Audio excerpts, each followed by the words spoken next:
you better come around. Yeah. We got the mother of all parties, and it's about to go down. Yeah. Yes, we're having a celebration. We're gonna rock the entire nation. So win-win situation, so come and lay it down. Yeah, yeah, yeah. Ooh, your mama got to tell. Your mama got to tell. Tell your mama. Your mama, you got to go and tell your mama. Yes, we're having a celebration. Gonna rock the entire nation. It's gonna be a success. So mama, lay it down. Go and tell your mama. Get up on your feet now. Go and tell your mama. Tell your mama, yeah. Go and tell your mama. Tell your mama, yeah.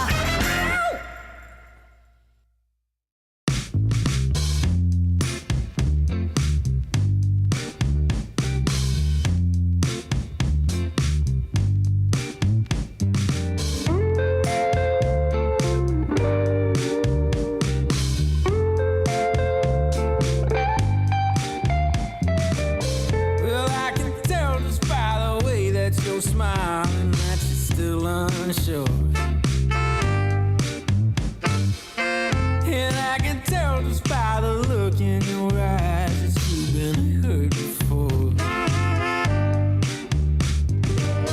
But baby, no one can promise you forever. Right now, I only know that we should be together. Because it's now or it's never, so won't you take a chance on me? Well, it's fine if all your previous guys that made you run away. You can bet you'll only have one regret, and that's if you didn't stay. Walk my way. 'Cause baby, no one can promise you tomorrow. But today you take away all of my sorrows. You know I'd beg and I'd borrow for you, so won't you take a chance on me? Right from the moment we met, I knew that I couldn't let my fear get the best of me. And every moment since then has proven time and again that we're exactly where we're supposed to be. Yeah. Oh, won't you take a chance on me?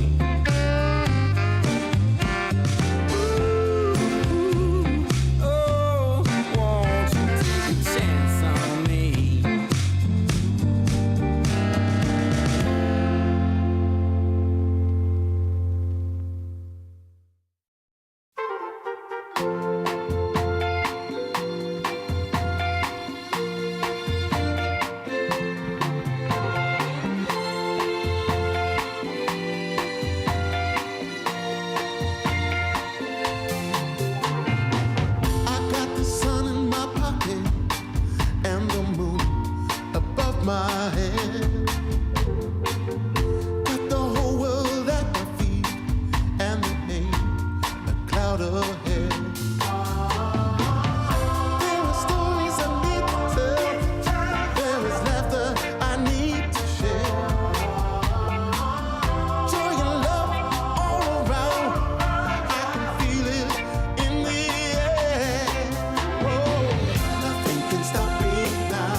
more do I have to pray? Foolish of me to think, you might say, I make my way out of this in my way. All reservations I have come to bear. It's clear that I'm not going anywhere.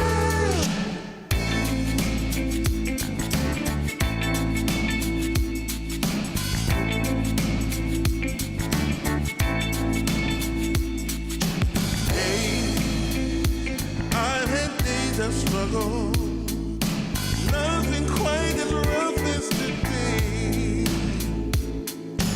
Hell, I've been held up, nothing seemingly goes my way. Oh, pride, not a man for crying, for a storm of tears I crave. Take all this sorrow from me. How much more do I have to pray? Foolish of me to think, you might say, I make my way out of this in my way. All reservations I have come to bear. It's clear that I'm not going anywhere. Foolish of me to think, you might say. Good morning, welcome back. Another beautiful day of Dota 2 is upon us. Here we are, DreamLeague Season 26, as we kick things off with Day 2 of the group stage, getting ourselves ready for another day of Dota 2, Waga. Yep. I mean, obviously, it's just starting here, and this is the most exciting part of the group stage to me. When we just saw a little bit yesterday, we saw what the teams can do. We got to see Extreme play against Boom, and Boom showed that they are here to play as well. And as the mainstream pointed out, we were there a little bit. Every team had beat every team in in the first day, or every team had a win on their belt basically. So pretty impressive stuff starting out from these teams. Yeah, all but Edge, right? There's one team that has gone 0-2, 0-2, but everybody else has managed to pick up a victory. But yeah, it's super spicy. Like, we've kept saying it every time we cast DreamLeague, every time we cast one of these group stages. It's like, okay, day one, back in the day, 3-4 years ago, day one is kind of a whatever, a wash. And then, day two, day three was the important one. That's the hump. You've got to get through day 3 towards day 5, get some wins. But now group stages have kind of, been shortened to, 4-3 days long. Day 1 seems like the most important day to just be like, stamp your mark on this group stage, get some wins, and like, this is our momentum. Yeah, and we can see the standings there a bit. The standings after the first day, we have quite a few teams managing to get that 3-1, very good start. No one got the clean 4-0 in their 4 games played yesterday, but still some strong performances. Not too surprising, perhaps, which teams were able to do this. These are all pretty strong teams. I mean, Yakult Brothers showing up, I think, is for me, perhaps, and Navi Jr. Those are the two that are like, wow, okay, they're actually performing, here on this event. Yeah. I mean, we look at China and we think, Extreme Gaming, Tidebound, or, they rebranded recently. Yakult Brothers kind of comes in third in that region. So seeing them, up at the top of the group, very nice to see this resurgence from them. And we were talking about how nice it is to have this interregional play, because we don't often see these teams, China get to play against Europe, Southeast Asia get to play against South America. Since DPC no longer exists, we do get to watch, Boom come back.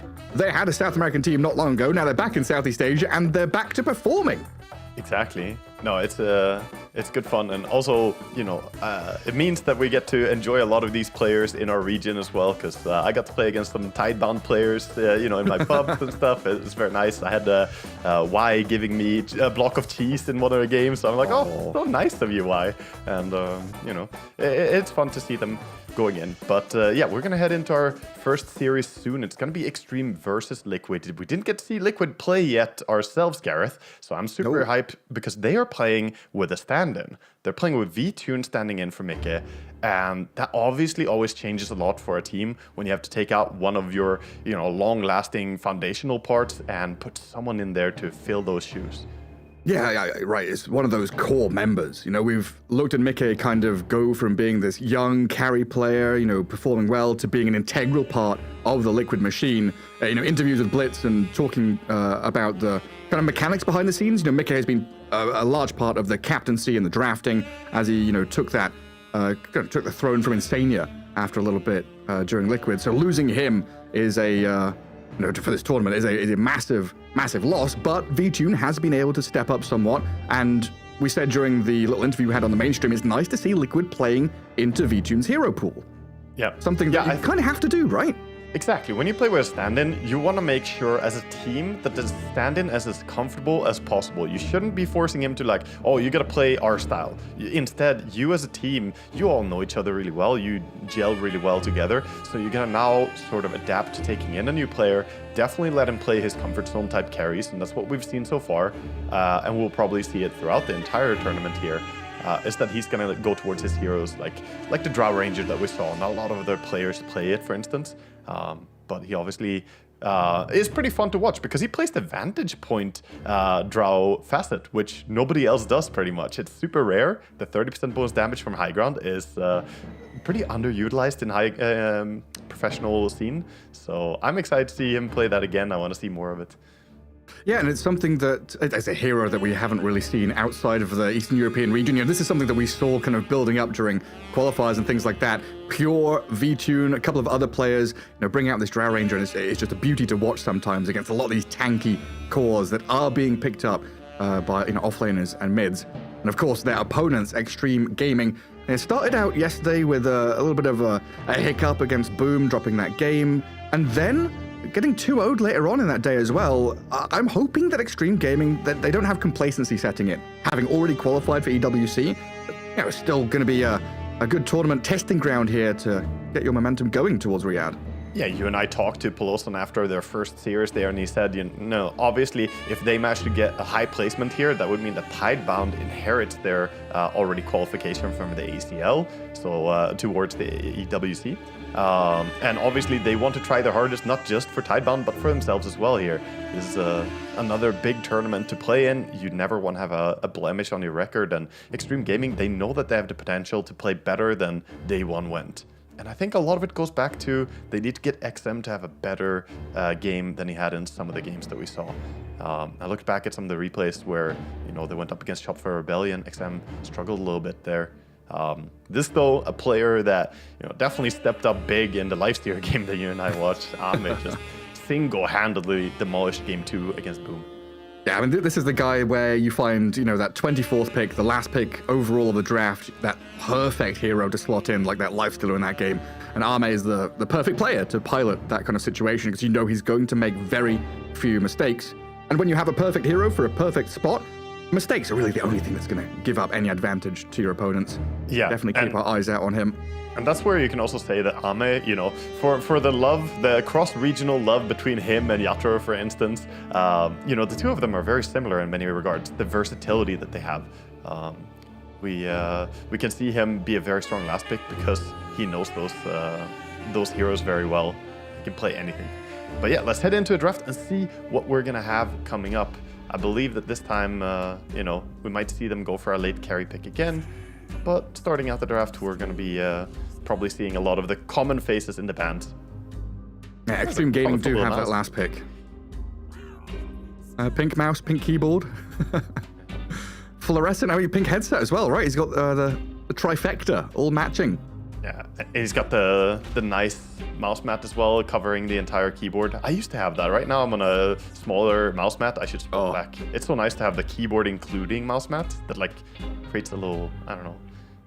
It's a nice. Oh, even that big? Yeah, it expands it expands over your keyboard. Gotcha. I believe that's what he has there. So it goes underneath. Kind of holds your keyboard in place pretty well as well. Yeah, I had one of those and just kept spilling stuff on it. Now, I've got the Midas mode.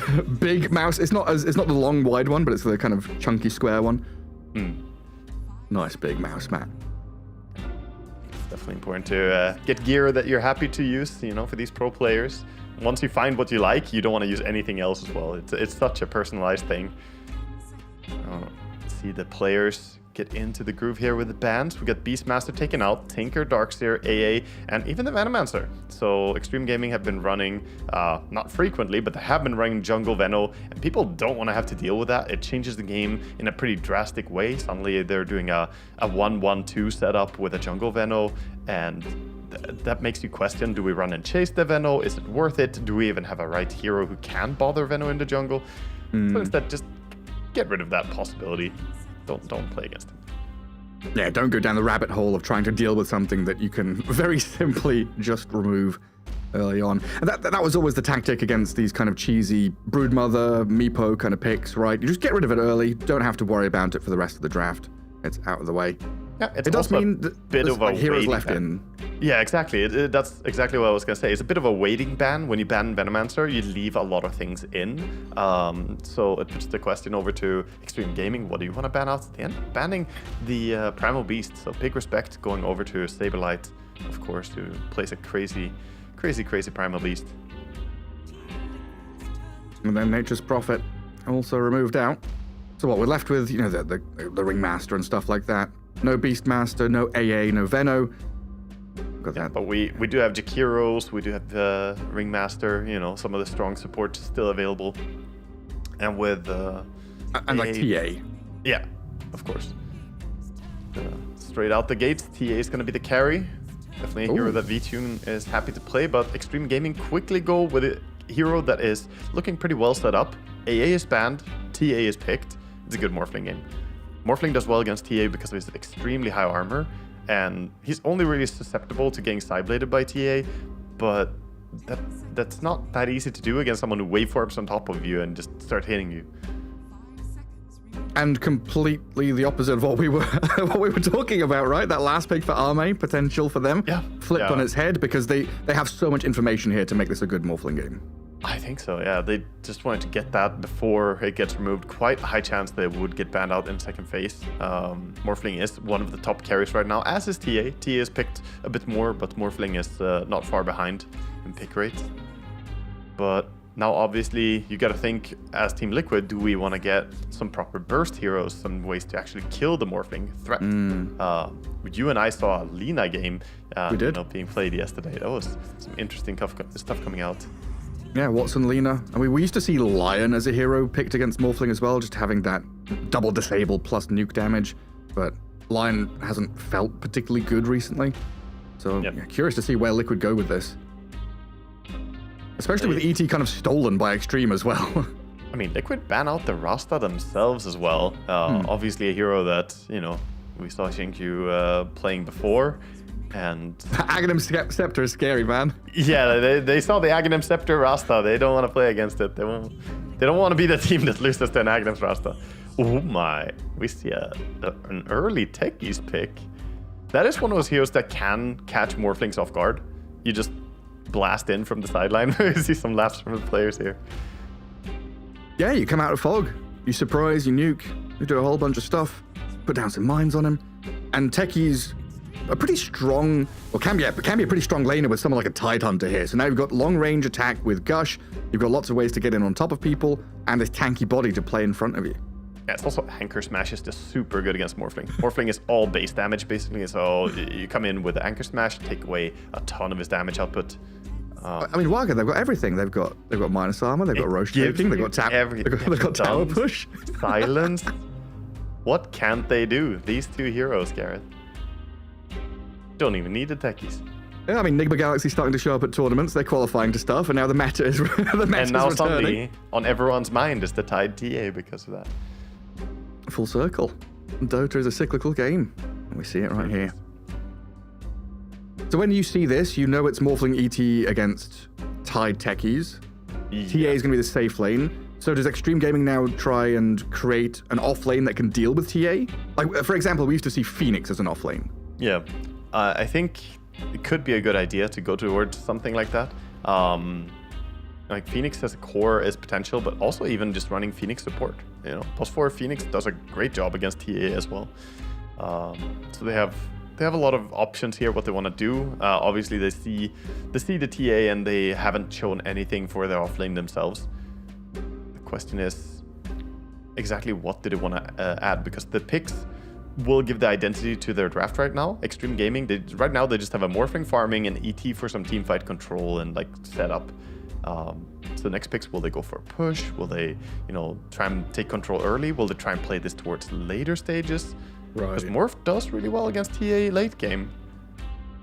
So then you want to start thinking about, hey, maybe we don't need someone to deal with her in lane or early.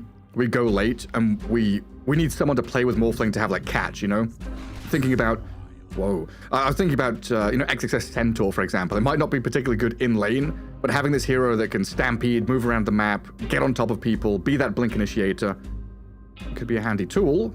But Lion for Extreme Gaming, a hero that I said not long ago we haven't seen much of, usually picked against Morphling, is here picked alongside him. Yeah, it is. There are some interesting details to mention about it. That, Lion here against Techies, for instance, if you impale when he blasts in, you can actually stop the damage from Techies, which is usually an auto kill and, turnaround of the team fight. If you ever stop Techies blast off, that just thwarts all the ideas that the Techies had. He doesn't get close enough to put the mines down, he doesn't get stun, doesn't get the damage from blast off. It's just awful. But yeah, anything that repositions you during the jump in the air basically will stop it. I think my favorite is Mars, who has 3 different ways to stop Techies. All his abilities stop Techies jump. Include arena as well. So yeah, if you Wow. jump through arena, you get bonked by the shield and it stops you. And you also Right. can't jump out of the arena, so it's just really nasty. You can't jump in; you get bonked inside, but you don't blast off. So it's it's not really a great ticket. Team Liquid, they see the Monkey King, which, by all means should be the mid hero for XM, and they quickly pick up the Queen of Pain, hero that is used to punish a lot of these melee heroes. The Shadow Strike can dominate this lane. So what's the reason for picking Monkey there? Because that feels like a bit of a weak link pick when it is open to being countered by this Queen of Pain. Like, for me, does this indicate that Monkey is carry against Tide and Morphling is now mid? I really think that Ame is going to play Morphling, though. Yeah. Maybe they're throwing a curveball. Like, they're selling it really well if they're, trying to be sneaky here. But to me, I didn't really see a reason to pick the Monkey this early. I think last pick, maybe he would still be available. And right now, they're already limited on offlaners. Look at how many offlaners have been banned out, and they picked Monkey. So they need something that can lane bottom, and TA already has gotten rid of all the options she doesn't want to go up against. Sand King would have been great. The damage over time lanes pretty well. Underlord would have been acceptable for them as well, I guess, but now really limited on their options. They even banned out Enigma themselves. Yeah, I mean, Queen of Pain is also this double whammy pick, right? It's nuke damage against Morphling, and it's that lane against Monkey King. So if Extreme Gaming have missed a trick there, that's a big one. Yeah, feels rough they had to ban Enigma, by the way. That feels like a anti-Team Liquid ban, just because they can play the support Enigma. Very few teams are actually good at doing that, because they already knew about Tide under it. And they're banning the Phoenix themselves. Yeah. Well, what is this? Like, are we looking at then, like, how does Monkey King do against the TA lane?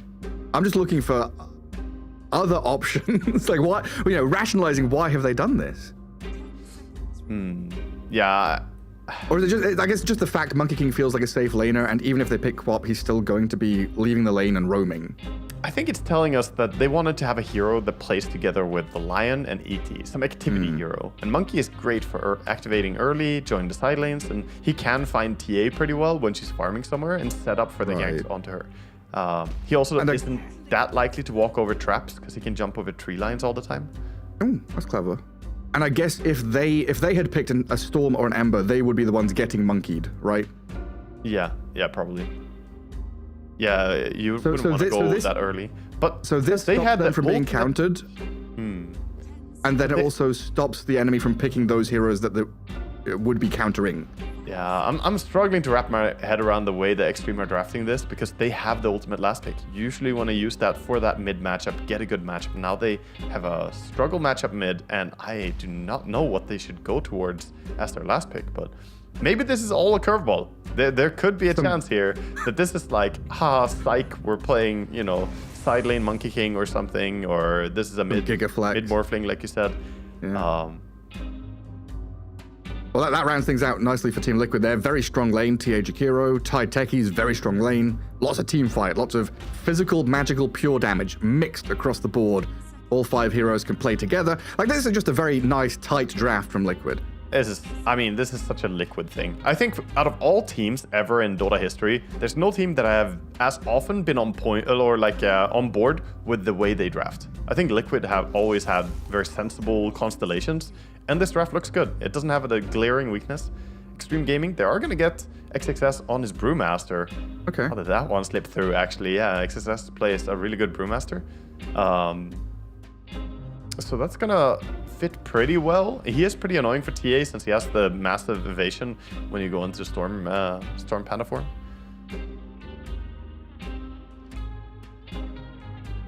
It does bring a lot to the table. Just looking at XM's Monkey King, it feels like he has to be quite active just to get away from the Queen of Pain. Nisha Queen of Pain is a fearsome prospect to go up against. Yeah. But I think one thing from Extreme's draft I do really like is this support duo. We don't see much of Lion, but having Lion ET together, this duo can basically just go around killing cores on their own. You add a Monkey or a Morph or a Brew, and that's even more firepower. So it's pretty nice to have that. I think it's where their draft excels right now. They have the better stun pickoff draft. ET Lion and Monkey King, that's plenty of chain stun. They don't really need Brewmaster or Morphling necessarily. And if you look at the other side, Team Liquid, they can like blast off into Ice Path, you know, potentially blast a Ravage into that as well. But their burst is a little bit more tricky to set up. They do, however, have Queen of Pain, who doesn't need much time to kill someone. Right. But they do need to kind of move the pieces into place before it happens. It kind of feels like Extreme Gaming can maybe play a bit more reactively or with improvisation, whereas Liquid kind of telegraph their moves, setting up around a Tide or around a TA when they're pushing towers or taking Roshan. And maybe that's something to look at, right? Liquid here, very much an objective-based lineup. Now, we joke about the TA and the Tide, but it is true. Yeah, definitely. So how bad is Monkey King against Queen of Pain? Like, is this unlaneable? Is he just going to do poorly? Not actually sure. I mean, I would say that it's not really unlaneable. There's potential to make stuff happen, but the lane is very favored for Queen Pain, and normally by level 2 Shadow Strike you start suffering badly. It's also unlikely that you get any Jingu triggers at all. It can be a rough one, especially against Nisha. Oh yeah, Extremer in the Alienware lab, huh? So they've got the Team Liquid logo behind them, they've got the Team Liquid chairs. Playing against Team Liquid themselves. I'll give a quick reconnect here, because while I am in a caster slot for this game, I'm only having vision from one of the teams at a time, so I can only either see, Radiant or Dire Vision. You were watching replays, weren't you? Yeah, exactly. I was watching player perspective replays, which I think messed that up. The classic. So I think if I just reconnect, it should be back to normal. It's kind of fun to cast that way as well, though. It won't give the full experience for the audience, but it's pretty fun to see from one team's perspective. It is, and you know what's really fun is sometimes. So we found that at a LAN one time accidentally, like years ago, and I was sat in a lobby casting a draft. And I had the perspective of the blue player who just so happened to be the drafter of that team, and I could see what they were hovering over. I could tell what heroes they were hovering. Yeah, you could see their mouse cursor moving during the draft. So if you bring up if you bring up a picture of what heroes are, what orientation they are listed, you could figure out what they were hovering over and what they were thinking about. Wow, that's crazy, man. That's some real fly on the wall stuff right there. Spy on the wall. It's like, are they thinking about picking Brood? He's hovering over Brood right now. Yeah, that's interesting. It's deep information you can find if you're lucky enough. There's some spaghetti code going on. But it looks like we are underway. A few little tech problems there for one of the players, but the game has begun. Game 1 in this 2-game series, day 2 of the group stage for DreamLeague Season 26. Team Liquid taking on Extreme Gaming. Standing in for them, V-Tune in that carry role. Missing out on Mickey, but so far performing pretty decently.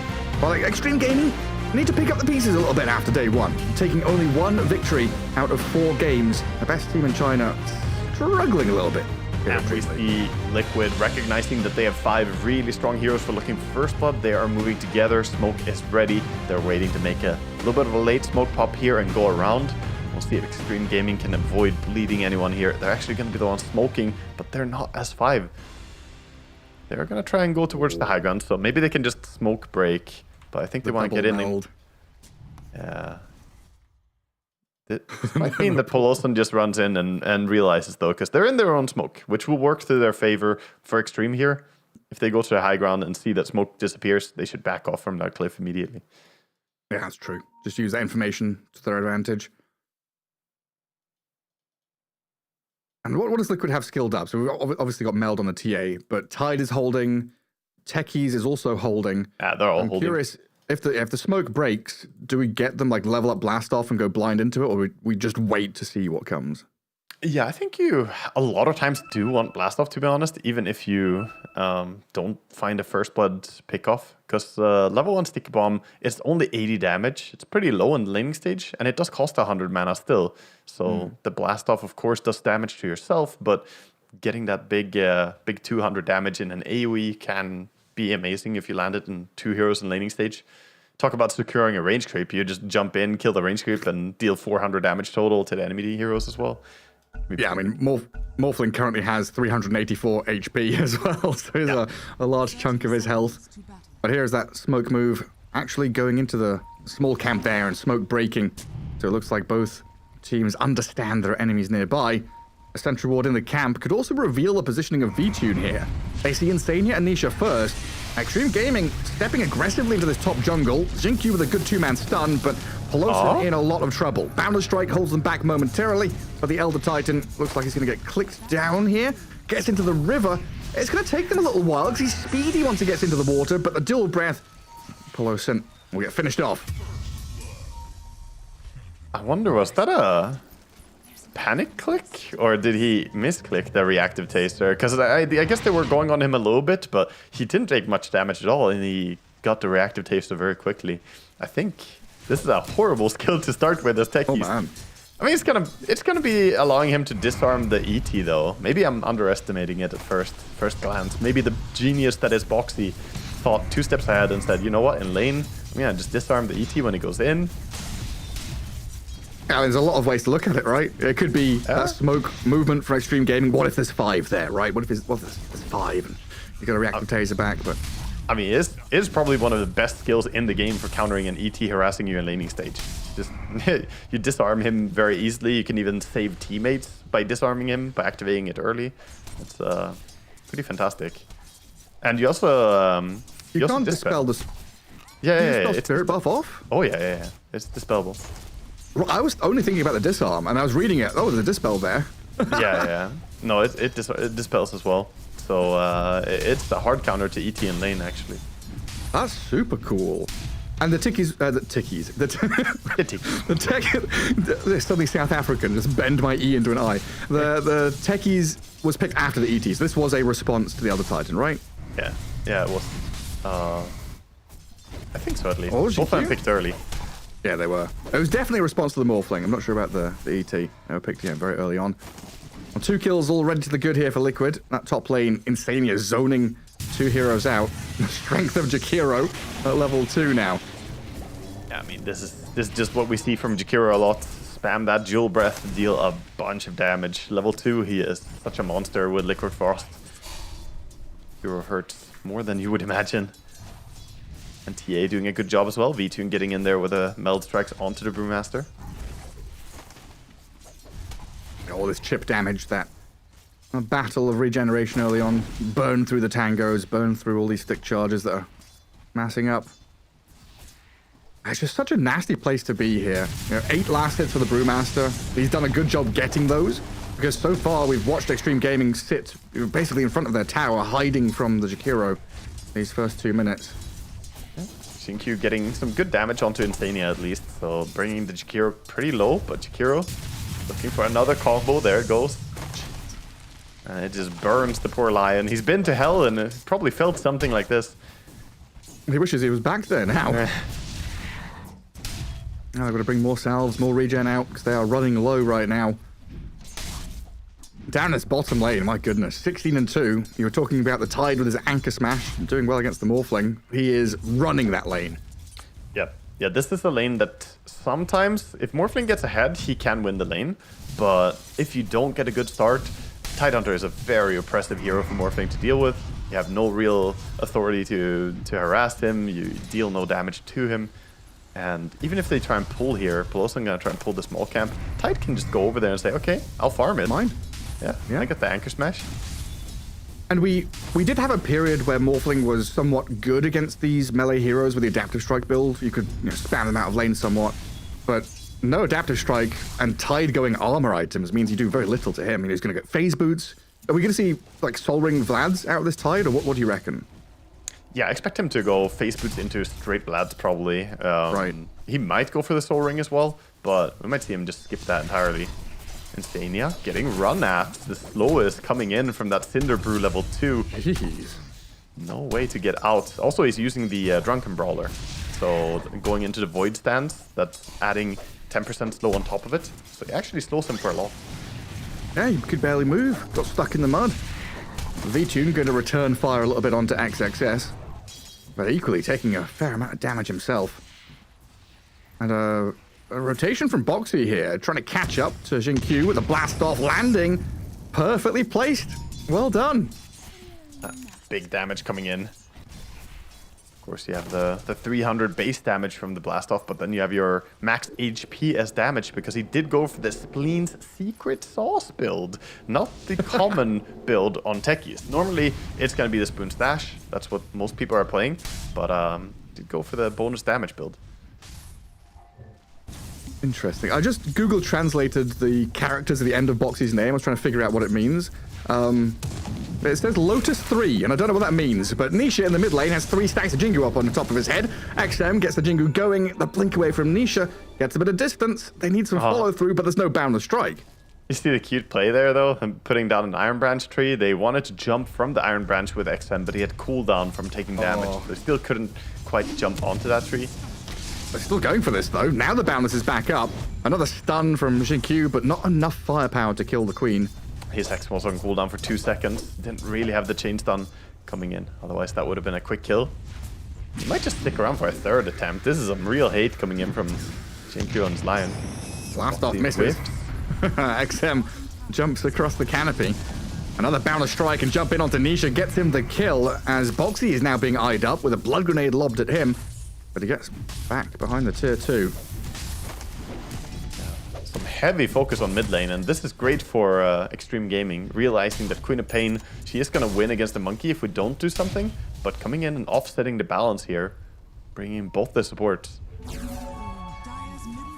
Swings the power of the game. First power room being taken by the Monkey King as well. That's what Queen of Pain hit level 5, got that level 3 in the dagger, and they're like, okay, time to come help the Monkey King out and punish this Queen of Pain as hard as possible. Wukong's after the chain stun with the ET stomp. Nisha is still able to blink away, but XM giving chase. A few more hits should take her out. And Sania did join the fray here with Boxy, but Extreme Gaming, very high-paced play around this mid lane, really giving XM a very good time. Yeah, really nice execution there as well. The little details. That Wukong's command didn't have long duration, right? But he put it perfectly. All 5 of the center statues were able to get auto attacks off onto the queen in that short little stun duration. He basically positioned it perfectly to deal as much damage as possible. And finds that kill. That in turn does leave Brewmaster alone up top against what is now a level 6 Templar Assassin. So we see VTune race to the top of the net worth board, giving TA all his free time, something Extreme Gaming definitely have to keep on their minds. Yeah, top lane is starting to look untenable, and that's, usually the case against TA. TA safe lane is extremely hard to contest unless you get one of the stronger hero combinations, some Sand King combos or whatever. Can sometimes threaten her. How much gold was that from the TA trap? It's a lot. You get 25, yeah. Long gone are the days. 25 a Long pop. gold. Meanwhile, you auto attack a tree for, a full minute. You get no gold at all. Pure Treants. They need to have Lone Druid bounties on them, man. Nature's Prophet banned out in this game. We don't get to see him played, but he still haunts my dreams. The 300-300, the big play. Nice Ice Path from Insania. Grabs the Haste Rune as XM turns onto the Queen of Pain. Stomp, sleep, it's good enough. Blast off comes too late. XM will trade and die himself in the 1-for-1.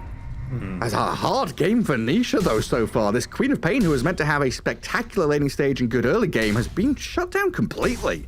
This is the power coming in from having Lion ET as well. He thought that he was fine to hold his Queen of Pain ulti there. He didn't want to commit it at first, but then by the time he realized, oh boy, I need to use this ulti, he gets stunned by Lion, and then stunned by ET Stomp, mini-stunning him, stopping him from getting the ulti out again.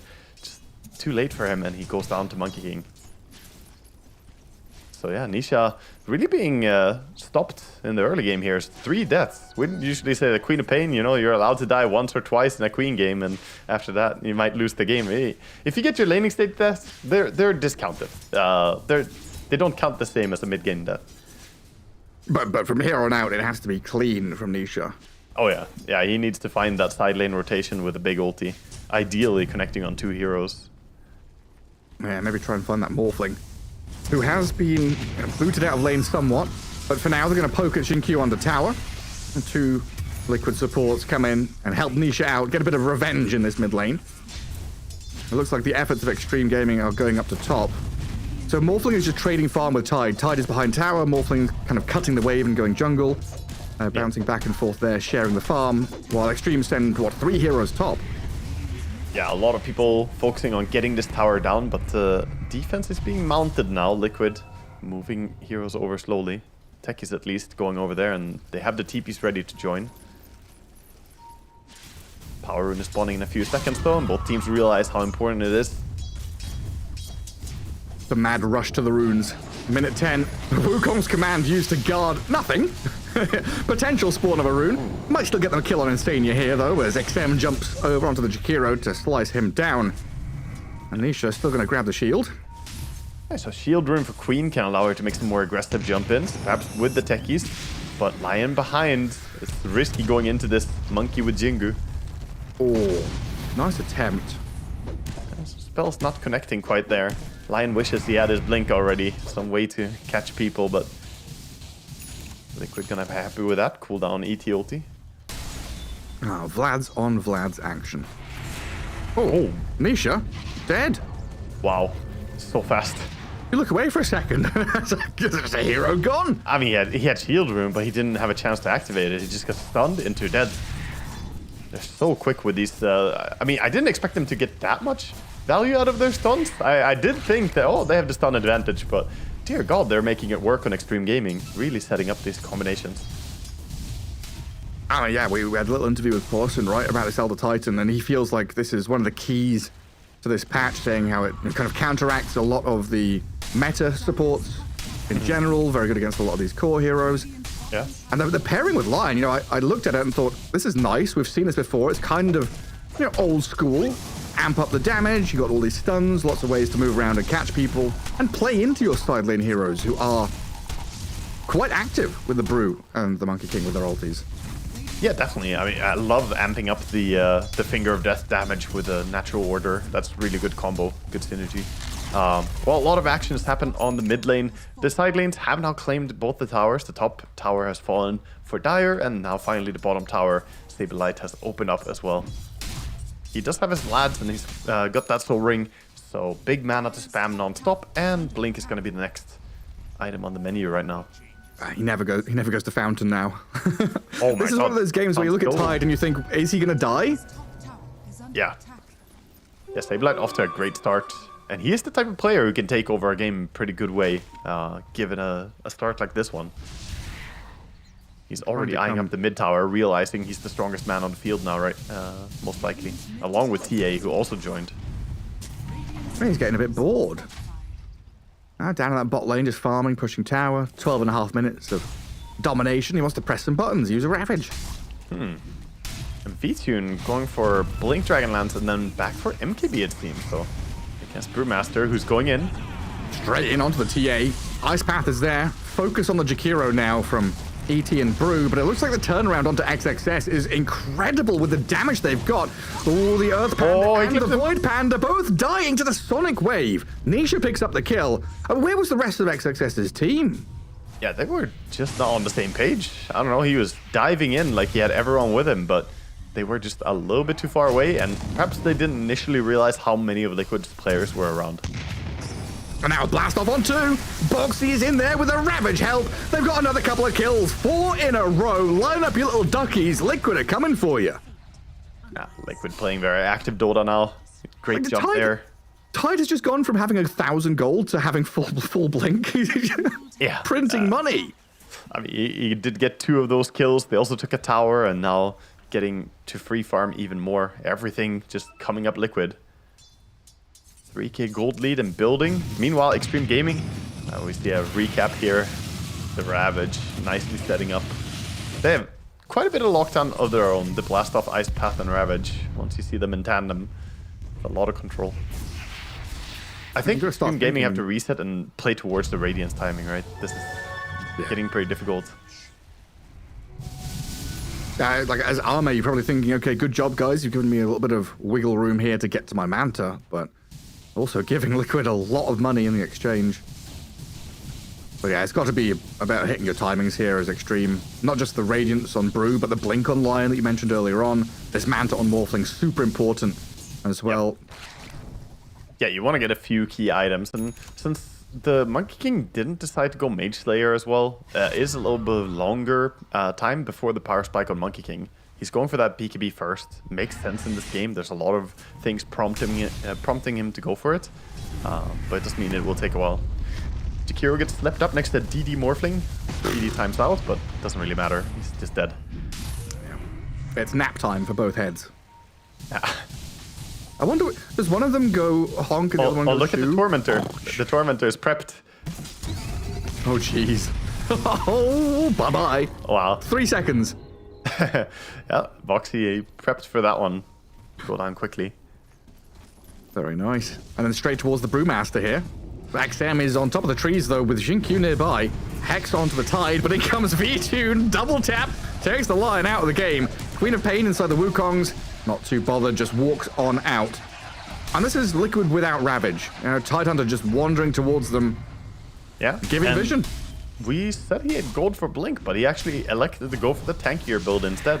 So going towards a super early Shivas, which will of course be very upsetting for the Morphling and the Monkey King, who both rely quite heavily on healing. You say going for, he's basically got it, huh? Yeah, 1100 gold and it's complete, so it's going to be super fast. You mentioned something earlier on, and we kind of got, well, I got distracted, let's be real. MKB on TA. What's up with that? So partly it's that Morphling players go for early Butterfly, usually. But another part of it is that the Brewmaster can get 100% evasion with Storm Brawler. So pair that up with his talents, he gets 100% evasion and you can't hit him at all. And you just don't want to be in that spot where you can't deal with him. Plus he's building Radiance, so you're going to have missed chance even if you hit other heroes. I think this makes a lot of sense. It's a pretty heads-up play because he's not suffering yet from the missed chance that much, but he's anticipating that this will be a problem. Let's solve it now before it gets out of hand. And one of the best ways to deal with Brew is to kill him before he ulties, right? So if you're missing that one hit that would have killed him before ulti, that feels so bad. Like during a Ravage, you Ravage the Brew and you're like, okay, kill him before ult. And you miss. You're like, ah, shit. Yeah, that's one of those moments you just kind of curse yourself for going for a Desto, for instance. So very good foresight. Yeah, good foresight. Does mean that he's going to miss out on some of the scaling of the Desolator. Always feels nice to get that early. If you don't buy it first item, you probably don't go back for it at all. So already see him lining up the MKB into Daedalus, full damage build from here on. A couple of items are here for Extreme now. The Manta's there for the Morphling. The Lion is a couple of 100 gold away from Blink. And Brew very close to the Radiance, but it looks like he has to give up that bottom lane to Arme. Yeah, he's like, please, dude, just let me finish my item. Oh, your greedy Waterman is here. Oh, heroes have been spotted. The TA actually does have Refraction up. Pretty damn tanky V-Tune is, yeah. Dragonlance, Refraction, stays alive. He nearly killed Xinkyu on the way through, and now blast off into Macropire. Massive damage on the Monkey King to take down XM. Protect our stand-in. He had the Gossamer cape as well. It made the Monkey King take a little bit extra time before he gets the Jingu, missed some hits here and there. I think it procced, it at least procced twice in that, so it does help save him a little bit. I think he would be fine no matter what. Shiva's Guard tied. So what is that, 31 armor? Yeah. 31 armor and already has 12 scaling on his Kraken shell because he did go for the Kraken swell build, which scales whenever he kills someone with Anchor Smash, not going for the Killer Eater, which grows you passively. And I guess important to point here against an ET is that it is green armor, not white armor. Yeah, exactly. So ET cannot remove this armor, and he will be very tanky against all of their physical damage. It's a good idea. I mean, there's just primarily physical damage coming out. Morphling doesn't really even skill Adaptive Strike anymore. You might have to get something against Magic later on, but for now he's just going on Morphling, who blinks away as Queen. Wow, quick moves by Ame. I was getting ready there. I was getting ready to say Ame's dead. I was a second away from it. That was a good primal split out of XXS to dodge the Ice Path. Asleep into Splitter. Tidehunter, the unkillable tanky beast, has been slain. Extreme Gaming now with a two-man stun onto Boxy and V-Tune as well. Liquid may be in trouble. Wukong's is out. The chase is on. Ame waveforms forward, but Nisha blinks away. V-Tune a little stuck there. Needs backup from his team to get out of danger, to blink away from this Monkey King, so they turn their efforts onto the Queen of Pain now. Another Ice Path, another round of spells, but Nisha in severe trouble, getting clicked down. They do take out XXS in the exchange, but Ame, he looks like he's hungry. Have to wonder there if he could have lived actually on Nisha. He tried to stay alive the best that he could, but towards the very end, you saw how he barely died before he could get Blink out to get to safety. He had Backpack Raindrop during that, and a bottle that's empty in his inventory. I think he could have had time to swap it, but these minor details, the minor details is really what we were highlighting last time we were watching Ame as well play. Here we see the initiation. This ET Stomp, dear God, he just caught all of them, man. 3 heroes, almost 4. He nearly got the Jakiro as well. And surprise magic damage from the Morphling waveform, or blinking in and screaming as well. Yeah, exactly. Like, we're talking about how there's not that much magic damage to kill off a Tide, and Ame says, fuck you guys. I'm a Queen of Pain. I'll show you. The ET and XM showing the strength of this Monkey King as well, getting over the treetops to scout, give vision, open up the fight, and find the backlines. Like, not necessarily going on the backlines, but knowing where they are is very important for Ame to kind of get involved. Oh yeah, for sure. He's going to be very happy after that fight. He still has not died a single time, so this Morphling is that looming threat. Of course, TA hasn't died either, and she's working on a way to stay alive even more as the Aegis gonna go her way. TA with techies as well. There's so much vision around this. TA traps, techie mines. You're not getting in here. This Roche belongs to Dire. Unless. The Spirit can walk through. Stomp. Morphling comes in. There's no contesting here from Extreme. V-Tune with Aegis. So what's the next step for Liquid? Is this going to be Aegis for all the towers? I think so. They should probably try to get to a point, since they have techies and TA, they want to get to a point of taking over the enemy Ancients. If they can get rid of the tier 2 towers and start setting up TA traps and techie mines, they can really limit the farm from Extreme. But first they need to go for all those tier 2 towers. Dire's top tower is under Xingqiu and Monkey King working together down here. They see techies, that's a quick jump. Wow, even Wukonging. Wait, 1500 health? He's not super squishy. Yeah, no, you don't want to take any risks as well when you're killing someone like that, when you have very limited intel. They didn't see where anyone else was. You want to get the kill as soon as possible and get out. Sneaks in as a tree, sees the Jakiro and then jumps away. Not even sure he's Insania saw him actually. I mean, usually it's SEAL Team 6 that goes in, but here we've got Lion and Monkey. They just changed animal name, right? They get in, they get out, they assassinate the target, exfiltrate as quickly as possible. That was a good hit squad. They took out a hero, but with Wukong's on cooldown, that kind of opens up the opportunity now for Team Liquid to just go and push towers as well, as it's one of the more important tools that they have in their arsenal for defending. Some ET stomp into Wukongs. So that tower goes down quickly. I'd have Blink. Yeah, Blink coming out on the courier. And it looks like, yeah, with that bottom tier 2 going down, it's going to be pivot to top, push that lane out. And this is a big move to open up the Radiant Ancients, right? Bottom lane, not the most valuable area for Team Liquid. They want to get to where Arme is right now. Stop him farming these Ancients, and you do that by taking the tier 1 top, pressuring into tier 2 mid and top as well. Yeah, you want to start just going for these objectives. And mid, they might see Colosson and just jump him. Have a go at him. They don't connect with the techies, but God, the others do. Yeah, the blinks are very strong.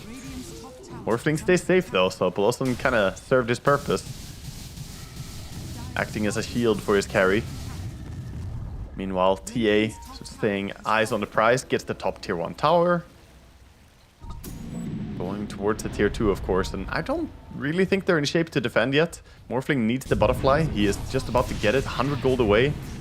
Or he's sending out his courier to the enemy secret shop, recognizing that his own shop is compromised right now. So, still buying butterfly into the MKB? Is that a necessity? It's very big damage increase still for a Morphling to have it. Okay. And yeah, even though you see the MKB, I think it still makes sense in a weird way.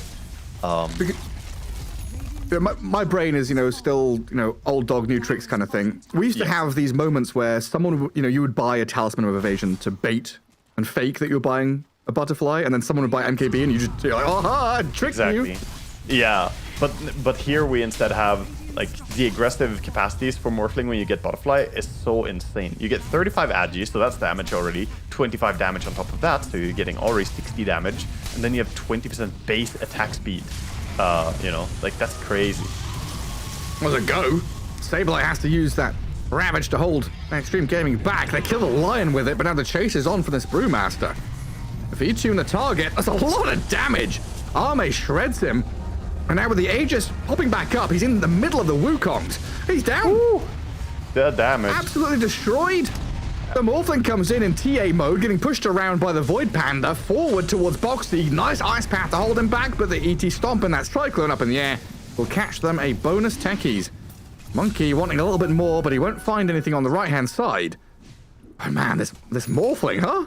Yeah, you see why Morphling's so good against TA. Not only is it hard for TA to kill Morphling, but if Morphling turns into TA, gets refraction and melds, and even Psyblading from far away with the Dragonlance he has, with a vast Brigand's Blade for extra attack range, he actually stood so far back and was just laying in autos. So, Ame is looking like a monster in this game. And everyone's enabling it on his team.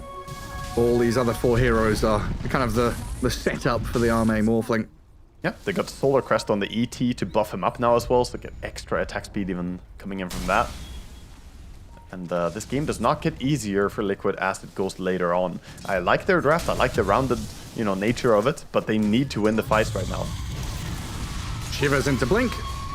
Cancel any move that XM could have made. He tries the BKB and run through the tree line, but Nisha has his number. Yeah, no way out from these boys. Even a little Tumbler's toy from Tide, staying close. Keeping vision. Meanwhile, though, on the other side of the map, Arme has found Boxy. And these past 5 minutes or so have very much felt like whoever gets that initial move has the advantage. If you're forcing your opponents to react with a defensive Ravage or a defensive Primal Split, you can then give chase. These big long cooldown ultis, they can't be used frivolously here.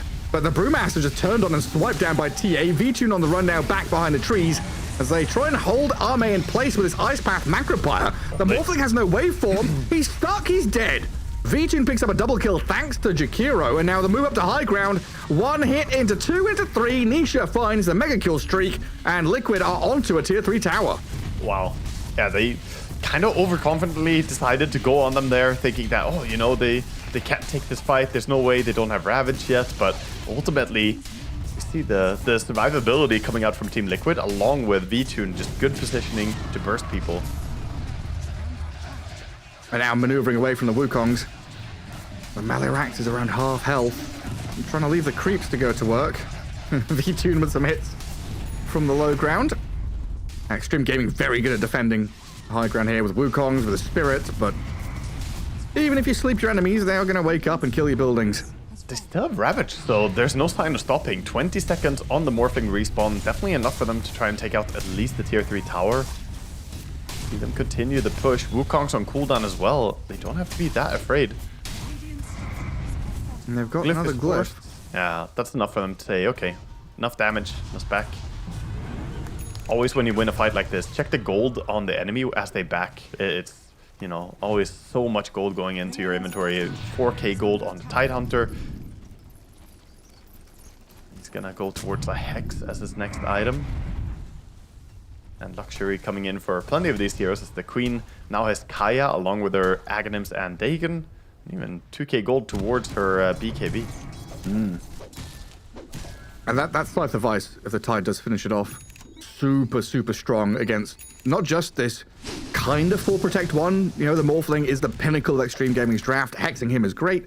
But being able to hex the Brewmaster before his ulti, or hex the Lion when he jumps in, Hell yeah. Very, You know, very useful. Or even the Monkey before BKB, right? There are a lot of good use cases here. And he does have Shiva's Blink as well, which is super nice when you have Hex. If you have Shiva's Blink, you can activate Shiva's Blink in, get the Vision immediately when you land, and Hex anyone who is in Vision. So it's great for catching people. And when you have that on a hero who's as tanky as Titus, this just kind of enables him to make those plays. Again, Extreme Gaming, they have to, you know, restabilize their draft a little bit and get things under control. They have Nullifier coming out for the Monkey King. That's gonna give him some tool to work with. Finally get through the reactive taser from the techies, because he has the shard, so he's been using it defensively for other people. He's been, you know, keeping people from being attacked. But now they can get rid of that.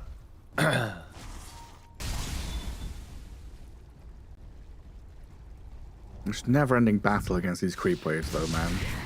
Like, mid lane is in your base with super creeps. Bottom lane, normal creeps, but still in your base. Like, Liquid have done a very good job tightening the net around this mid and bottom lane, forcing Extreme to have 2 heroes back here defending. They're gonna have to bring more. Playing in a very oppressive manner, and when you have a game like this slowed down a bit, you know the techies is just gonna build more and more mines across the field. He's non-stop using his cooldown on that, setting a vision. Looking at the minimap, there's just so much intel for Liquid. And the smoke out, this is one of those tough moves to make for Extreme. They're smoking out right now, but how do you do that into techie mines? And into TA, who knows when Roshan's respawning. Yeah. I guess you kind of know it's going to be, you know, Radiant Roshan spawn. I mean, there's a DD rune up top, so that could be a great thing to play around. Get their hands on it. Morphling with the DD could just turn the entire momentum of the game. Hey, who's going to scout it? Radiant scan up there. Nobody has looked at it Nothing. yet. Either team. Nothing clips. Well, it's Liquid that are smoked up as 5, though, making this sweeping move. Straight down into that bottom jungle. Tired we'd leading the assume way. that, they know that Roshan's respawning very shortly, and they want to get some kind of fight or pick off to go and swoop to take the Aegis. Oh, they're cutting them off. This is a nice move. Oh, man. There we go. Jumping onto the Brew. The Ravage and the Scythe of Ice to kill off XXS. Brewmaster dead. No buyback either. Nisha going to grab the gem from the floor as XM was lurking to maybe try and swoop in there and... Oh, they're going in. Fight onto Nisha. Big damage to blow up the Queen of Pain. Nothing to protect her. So XM with his Wukong's command kills off the Quap. Arme jumps in to take down the Jakiro and Boxy as well. A double kill for Arme in this situation where Liquid were in control. Now Saberlight, he's just being clicked down. He's trying to chase the Monkey King, but Arme has a triple kill. Wow. I mean, Extreme Gaming, they did realize that Ravage was spent, so that's obviously a window to play on, but still, I feel like I don't understand Dota when I see what they did there. That was so impressive. Finding the very, very crisp initiation, get the jump, quick takedowns. I want to see that one again. There was the they killed the initial Brew. jump. Yeah, but look at Lion and Monkey King pairing up here. This was so impressive how they found the right moment to jump. Yeah, perfect. The Queen of Pain disappears, no chance to react. and they can't fight the BKB Monkey King, and then Morphling shows up, and it all goes to hell because Morph turned into Queen of Pain, has that blink. Back in live though, with action, TA sees the Monkey King. Roshan already gone though. Aegis for Arme. And Boxy, he's stunned and being clicked. Oh, it's a move up to the high ground, but this Morphling waveforms up there, disarmed by the reactive taser, pushed back by the sonic wave. Queen of Pain with some massive damage on this Monkey and Brew, but we've got the ulti back up for XXS. They straight out Primal Split, chasing people out, as Liquid lose another couple of heroes. I think later we go into the game here, the more it's actually turning into Morphling becoming Queen is the real threat over Morphling becoming TA. Like With Blink? Having Refraction and Meld is obviously strong, but having Blink on Morphling with Waveform and Hurricane Pike, he just becomes this menace who's always where he wants to be and laying out the auto attacks. And when you hit for 450 damage a pop, you know, that's a big deal. All of a sudden, he's playing an ability draft hero, you know? Yeah. This isn't Dota. It's cheating. Mid lane, though, a bit of punish there. Xinkyu trying to farm a wave coming in, does get taken down. Liquid don't have waves in the side lanes to go for objectives, though, sadly. Morphling is disassembling and getting his Satanic completed, so that's gonna keep the Vladimirs. Maybe he will tell someone else on his team to buy a backup Vladimirs now. You still kind of want the bonus damage from it. And it might be Polosin that has to do it, buying all the aura items. And the Blades of honestly, Attack he's saved up. Yeah, I think he's going for the Daedalus next. It could be that he's just wanting to sell it, but I think Daedalus would make a lot of sense as a last item. Usually we do see Morphlings go Daedalus, and when you hit for that much damage, it is really nice to get crits in there as well. We don't need Brooch or anything here for him. No, I would rather maybe see the Nullifier on him as well, just as a preemptive thing that, you know, there might be situations where him and Monkey King are not going on the same target, and you still want to dispel, you know, potential safety items. But I guess Jakiro is actually going Aghanim Scepter, so maybe not needed.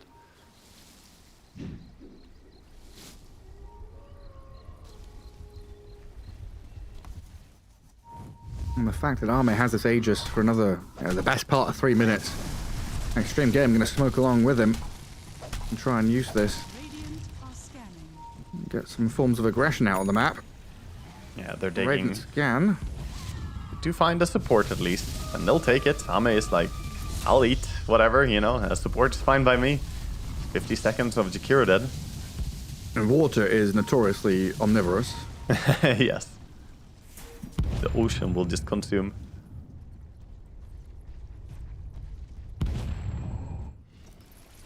But yeah, it's a wild game, isn't it? Like, the way things were going, it's felt, you know, I guess we're both kind of in the we like Liquid's draft camp. But Arme's Morphling, man, you... Well, this is the kind of thing you have wet dreams about if you're a Dota fan. yeah, I mean, if you... The thing is this, we both like Liquid's draft, but we're in this 36-minute stage, right? We're heading into the post 40 minutes soon, and that's when Morphling reigns supreme as a late gamer here. You gotta look a lot at the carry-to-carry matchup. I just expect Morphling to outperform the TA at this stage. V-Tune, though, to his credit, has played really well. 5-1 and 10. His TA looking really farmed as well. It's not like he has a low damage output.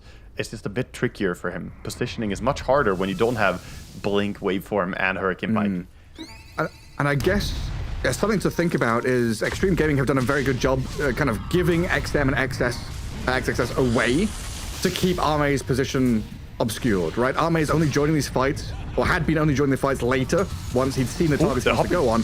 They jump onto the ET here. Sonic Wave onto the Monkey King in the south as Nietzsche tries to focus XM, but he's TP'd out.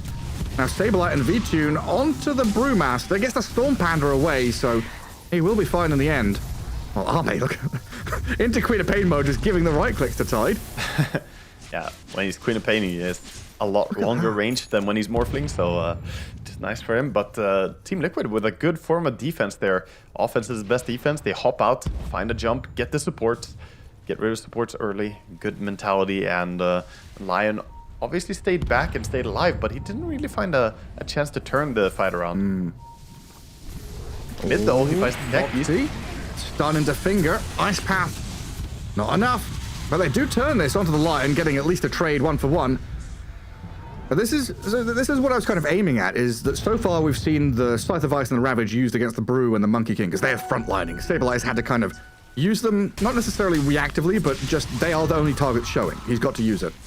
But now we've shifted to this Morphling is showing and pushing towers. There's a bit of a target on Arme's back, so you have to be a bit more delicate with how you're approaching these high grounds. Yeah, definitely. By the way, as the game continues, Saberlight is scaling a lot. He's got 32 of that Kraken Shell right now, so he's blocking, what, 107 damage with his Kraken Shell? And then obviously he has 32 armor on top of that. So there's a lot of damage reduction from him. Monkey King does not really bother him that much. It's just Morphling who has the threat. Or perhaps the ET burst with Lion that can bring down this tide. It's still so funny seeing Sanj Basher into Abyssal. It's weird, right? It feels odd. I can't. Where's the Vanguard, man? The new Abyssal, I've only built it like twice, I think, ever since then. It's not a very common item anymore. No. Unless you're a PA spammer. But Did the original Abyssal Blade have, like, Reaver in it or jump? something? Oh, it did have a jump, didn't it? yeah, it had a jump. It was the same patch. Yeah, that wasn't your question. But yeah, when the Abyssal Blade was first added, it had a mini blink on it, right? So it was the same patch. They added a jump to Ursa's Q. Yeah. Before he just stood still when he used Q. Yeah, double And jump. that made Ursa absolutely bonkers in that patch, man. He got a mobility creep. It was crazy. No, I was trying to figure out, did it used to be... Oh, it used to be Sacred Relic. That's what it was. I thought it was Reaver for some reason, but it was Basher and Relic. Then they changed it to Vanguard recipe. Yeah, exactly. God, things change so much, huh? Yeah, the Abyssal. We'll see. Maybe in a few years we'll talk about how it's built out of Mystic Staff now, you know? Like, oh yeah, it's of course an int item. They've moved in the shop, there's different categories. They've moved it from damage to magic or whatever it is. We're working with a different distributor now. We got different production going on. This Abyssal is not quite like the ones you're used to, but, you know, it's weird functions. It does the same thing, just made out of different stuff. It's basically the same. Oh, XXS. We sent the Storm Panda away. Yeah. We'll leave the rest Tower. of the rulings to do some tower damage. Yeah, tier 3 is down, so opening up the base a little bit. Always nice to crack the tier 3 tower like that. Now they have access into the enemy base. Of course, they would very much like to even out the score in terms of racks. They've been playing downer racks for a while now. So we see that Roshan is potentially spawning in 30 seconds. And I always get this weird feeling when TA teams smoke up around Roche spawns. Kind of curious if, you know, is this going to be a fast spawn and Liquid are trying to play into that fast spawn? Or is this just, we need to go and do something. We've pushed out lanes. It is naturally time to smoke. Yeah, I think this is like the pre-Roche smoke to look for a good way to set up, get some mines dropped, get some TA traps in place, and take over area. If you find something, it's nice, but ultimately it's more a positional game. However, it is, you know, going to spawn as a bottom Roche. So while it's nice to take over the enemy Ancients, this is not really the most important area to contest. We have 4 minutes until Roche would move top, and he has to spawn bottom. Need to go get some mines down there, Boxy. Set up for it. But so far it is Liquid stepping out on the map and forcing Extreme Gaming to bunker down a little bit. And then, of course, we have that ebb and flow, the back and forth. So Extreme Gaming realizing, hey, we've, you know, shoved the lanes out of our base. Liquid aren't showing anywhere. Our vision is very much up in the top portion of the map, so we're going to smoke into the bottom jungle to try and get a bit more information. XXS, unfortunately, giving information to Liquid at the same time. Yeah, with the mines blowing up. The ring doorbell system is here. Nisha in a good spot there to scout out as well and break smokes. Sees the I want to spirit keep coming. an eye on Nisha this next fight. Can he get the big combos out with the refresher? Oh, Shiva's guard. Fake pump on a sonic wave. They were expecting people to come over the hill and down the stairs. And Xingqiu, with this ET sleep on the tide, starts things off with a poke onto Saberlight. And he jumps in. Massive Ravage, clips on 3, but Arme's there with a BKB. Turns around and fights. XXS is down and out, though, as Vichun comes in and slices him down. Wukongs will zone Liquid out as Arme again is in Queen of Pain mode, jumping forward. But Liquid, they've got the buyback on Tide, whereas Extreme Gaming do not have XXS returning. Yeah, don't have the option for him to buy back. Also difficult for him to stay here, top tower dropping meanwhile, but of course they want to stay around the Roche pit. We both know it's gonna take a while still. There it is. Roche is up now, and Team Liquid want to see if the area is safe. They've caught the tide. He just brought back, but he's got that Kraken shell pops out of the control as V2 turns on the Morphling now with a Scythe of Ice, and the damage. Oh, Boxy takes him down. A ton of money there for him and Liquid as they are chasing onto Xinkyu to get the bonus kills on the way out of that Roche pit. I think we spotted one of the weaknesses, right, of their itemization on supports. They don't have a Force Staff on Lion or the ET, so they actually can't reposition the Morphling where he gets jumped like that, and he just gets bursted down. I guess the idea there is they see Saberlight who bought back. He's potentially susceptible. They wanted to go and kill him to delay this Roche take. Yeah, it's a big bait though. That's a Tidehunter who doesn't have Ravage. He spent it in the previous fight, and it's, you know, definitely the hardest kill, not the best kill for them to get either. Risky move from them, and it does not pay off. It's now 50 seconds. Morphling dead, Aegis in hand of the Queen, the TA. Can rush over the map. Tide has so many items. Why can't he hold all these items? He's gonna slap one of them down on the ground. The banner is coming. Where does he place it down? He puts the gem down first. Wow. Gem on the floor. That was Banner's gonna quick. get placed. And Liquid back out to high ground, knowing the Morphling's dead for 20 more seconds. It should be just a free set of barracks. And No real way to defend against this. Without your Morphling, you lack all the damage. And they're gonna back. Team Liquid doing a fantastic job in this game of taking team fights in a convincing manner.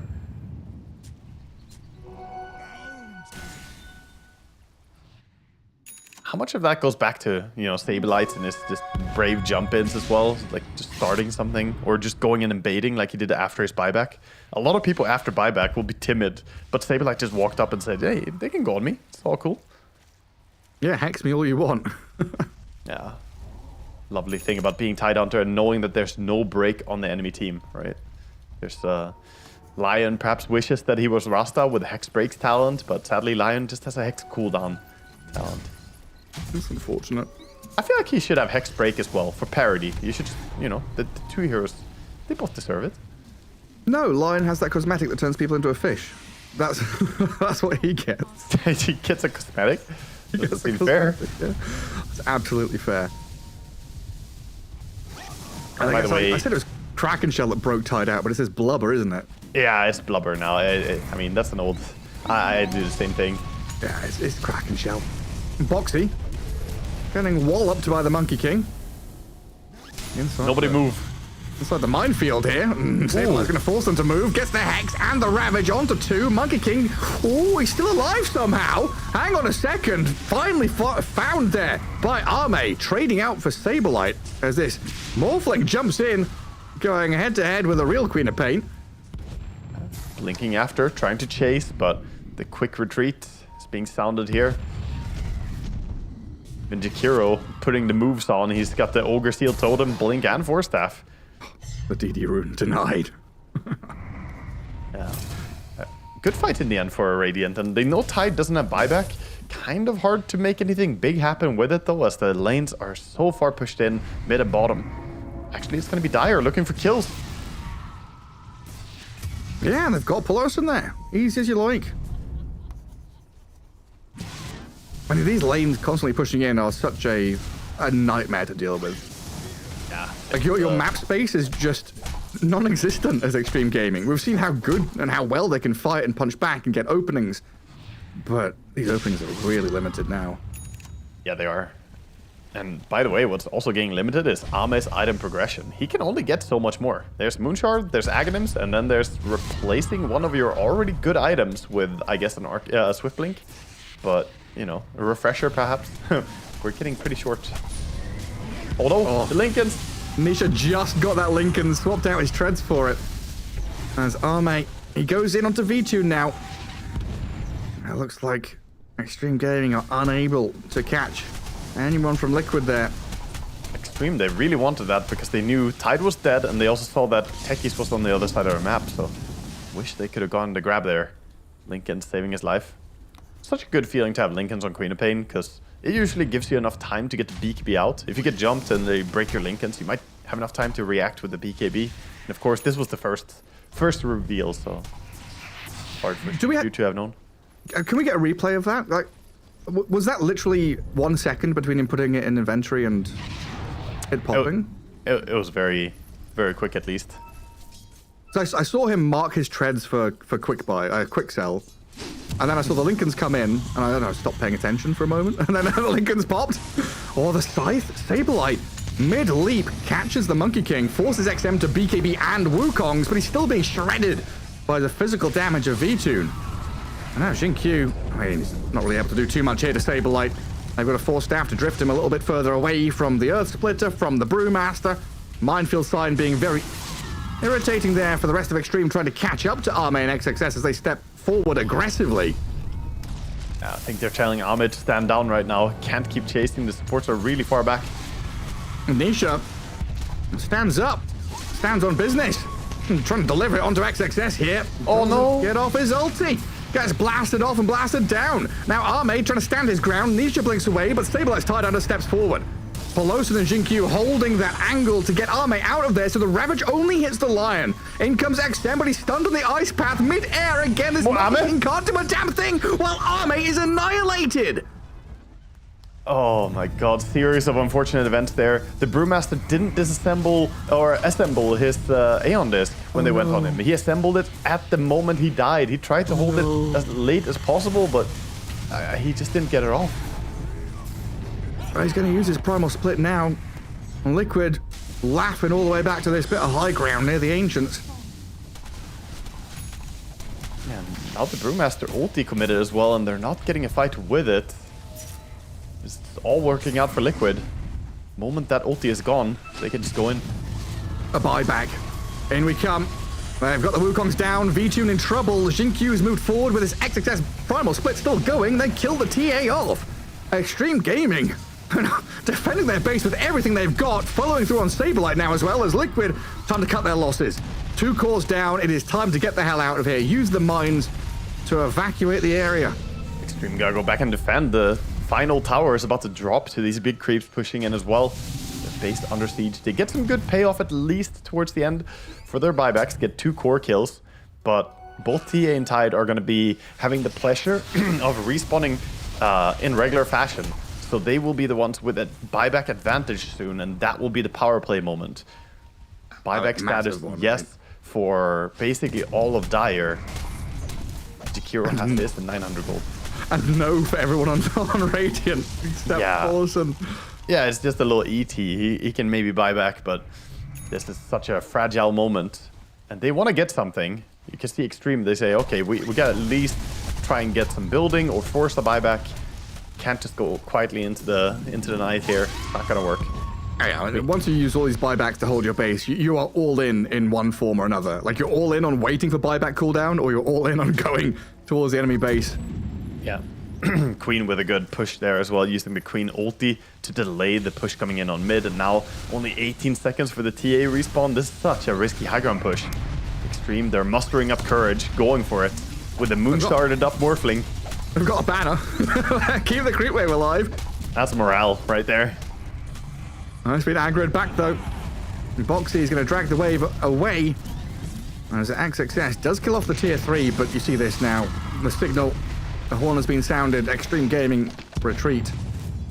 Yeah, gonna back up, so back to the base, and this is Team Liquid's time to start getting back out on the map, and any pickoff now could spell the end of the game. 51 minutes. Been a battle between these two teams.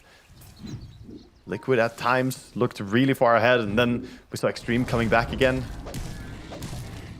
Now as we go later into the game, it feels like Liquid have all the tools at their disposal to close this one. How long until Roshan? Looks like it's going to be a very fast spawn. Yeah, they're already setting up for it. TA is going to go in and meld, wait up the Roche. So they get the Aegis, they have a fresh Nullifier over on the TA against the double Aeon Disc.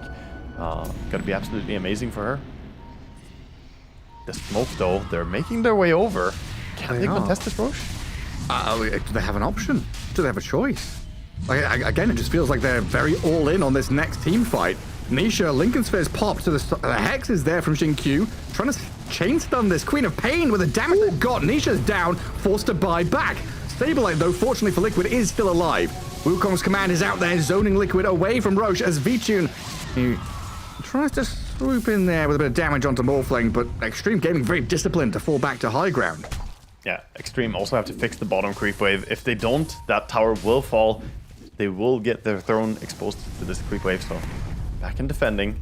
Great burst on the Queen of Pain. Initially, they wanted to remove the shield rune with a nullifier, but the Lincolns blocked that, but that opened up the eyes of Xingqiu, jumping in and hexing and stunning him. And you see the damage from the Daedalus procs and Morphling. Some 1200 damage crit came in there. And Queen of Pain is still all base armor, actually. She has 23 base armor, but no real bonus armor to mention. So ET will do a lot of work against her. Of course, Roche does finally go the way of Liquid, but it did cost them a buyback. And thanks to that, they're going to put the Aegis on the Queen of Pain, so that buyback is less of a weakness now. Yeah, pretty much negates it. Yeah. And Extreme Gaming back to cowering in their base, waiting for Liquid to come to them.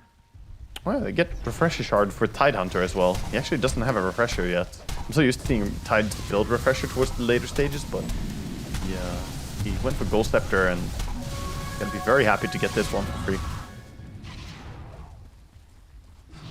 Lion smoked up with this ninja gear. Smoke breaks. Has he blinked forward? He has. It's pretty far to his team though. The TA and now Lion getting turned on. Eon Disc pops, but disappears as Saberlight. The Ghost Scepter. It worked for a moment. Protected him until the Adaptive Strike from Arme finishes him off. A buyback from Tide now. Vtune and Nisha standing near the Secret Shop, trying to deal with the Primal Split Brewlings. And a lot of damage. Straight in towards them. Pops back. Tries the Manta. Get away from danger, but Liquid hot on his tail. Bashing up this Brewmaster. Chasing forward. Minefield sign down and blowing him up. Dead without buyback. No Brew, no Lion, and we've got a 6 versus 3. Yeah, this surely feels like the moment to finish up the game. Can they somehow bring this game back? ET, Morphling, and Monkey. They have the damage at least between the heroes, but against 5+ Aegis, it's gonna be a tall order. And the throne is exposed. Banner is down. Ancient. Yeah, they can almost just beeline it. Yeah, they've got a glyph here on Extreme Gaming, so maybe something to play around with, but when you've got Saberlight going in, ravaging and taking out the Morphling in swift fashion like that, you just call it.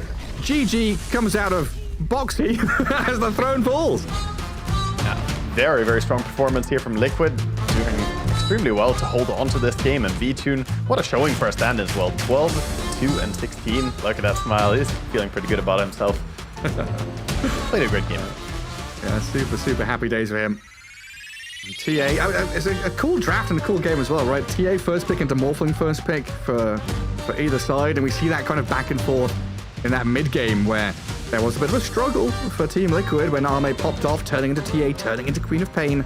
But the brute force of having this Tidehunter, having all the vision with traps, knowing when Roshan respawns, Liquid just won the information game. Yeah, they won the information game. I think a big part that I want to draw attention to as well is that offlane impact difference, right? Saberlight was just absolutely all over these team fights. He was doing so much, whereas XXS, most of those brew ultis felt like they just were pretty useless. TA brings them down really quickly. They died very easily. We'll see some of the highlights here throughout the game. Yeah, I mean, we've cast a bunch. You know I'm a bit of a brew hater. This brew Radiance build hasn't been my favorite.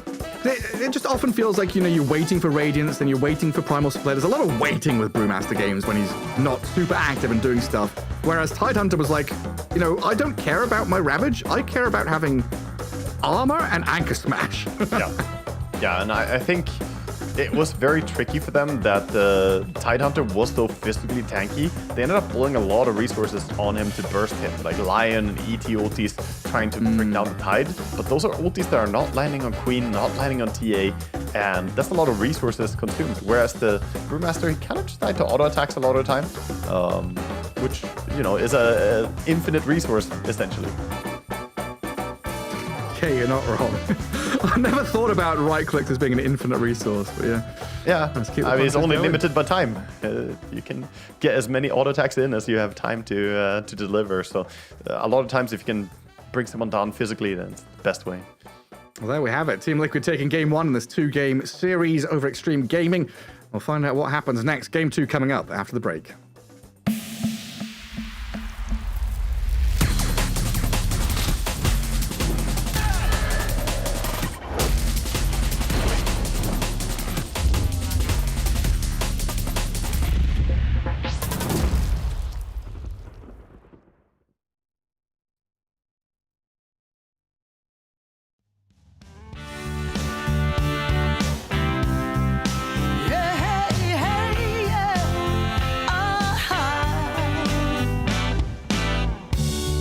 Some days you just can't find the right words to say. And deep in your heart of hearts, where it feels like you're losing your way. Yeah, yeah. I know that it's hard sometimes when the world's closing in on you.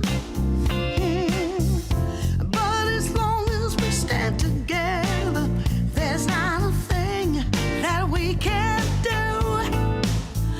Oh, we can do this if we have to climb another mountain. 'Cause baby, who's counting now? We can do this if we have to swim another ocean. As long as we got the notion, yeah, we can do this. Yeah, hey, yeah.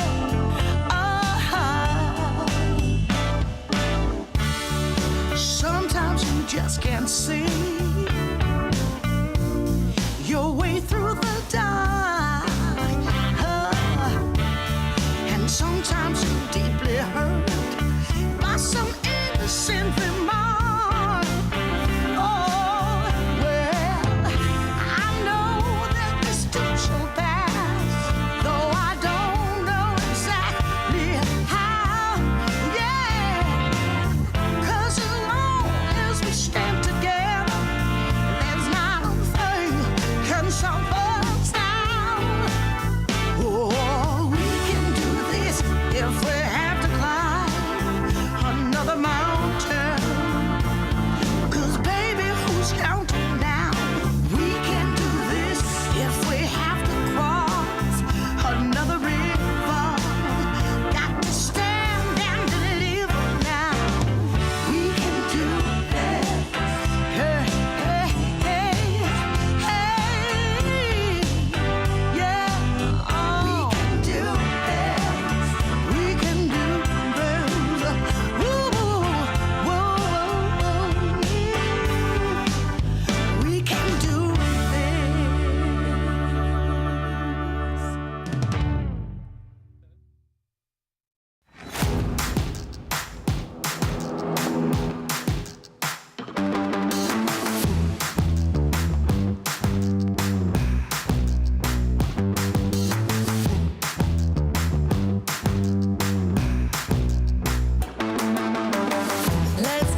in my mind all the time.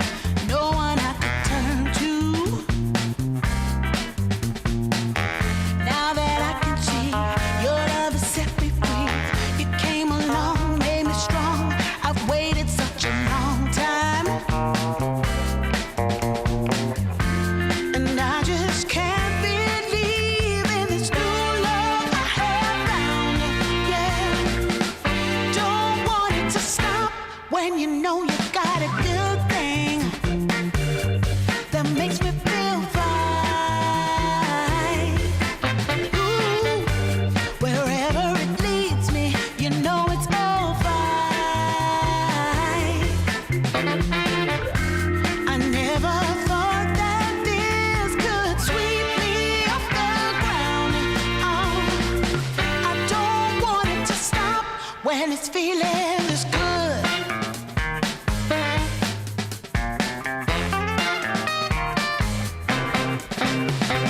Whenever you're around, my heart begins to pound. Though I know you'll take it slow, no way to stop this feeling.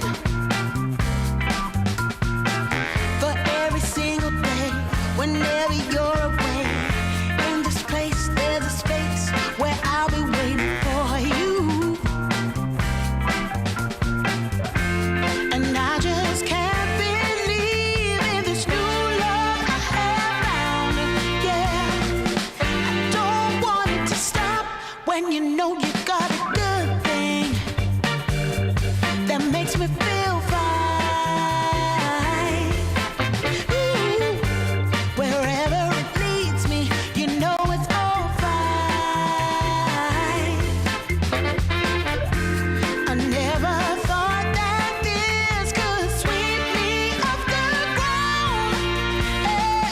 I don't want it to stop. No, I don't want it to stop. I don't want it to stop when it's feeling this good. Feeling this good. Feeling this good. Ooh, feeling this good.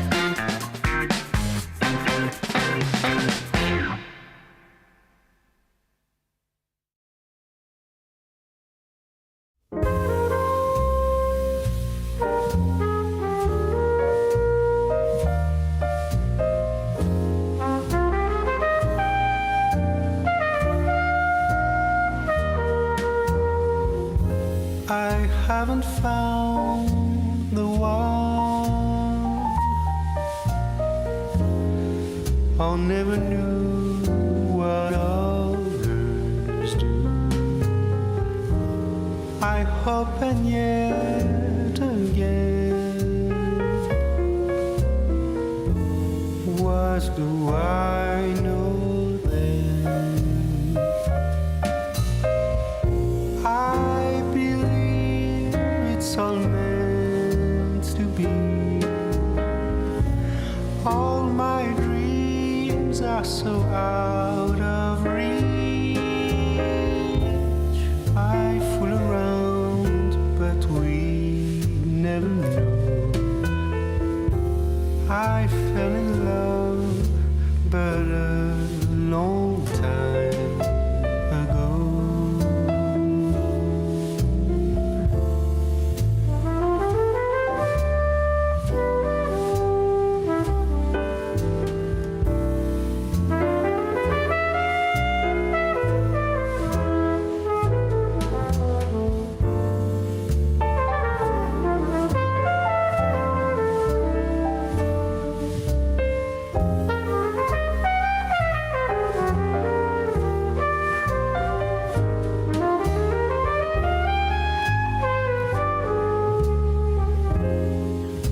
I sing the same old song, been going on for far too long. I hope and yet again, what do I know then? I believe we're all meant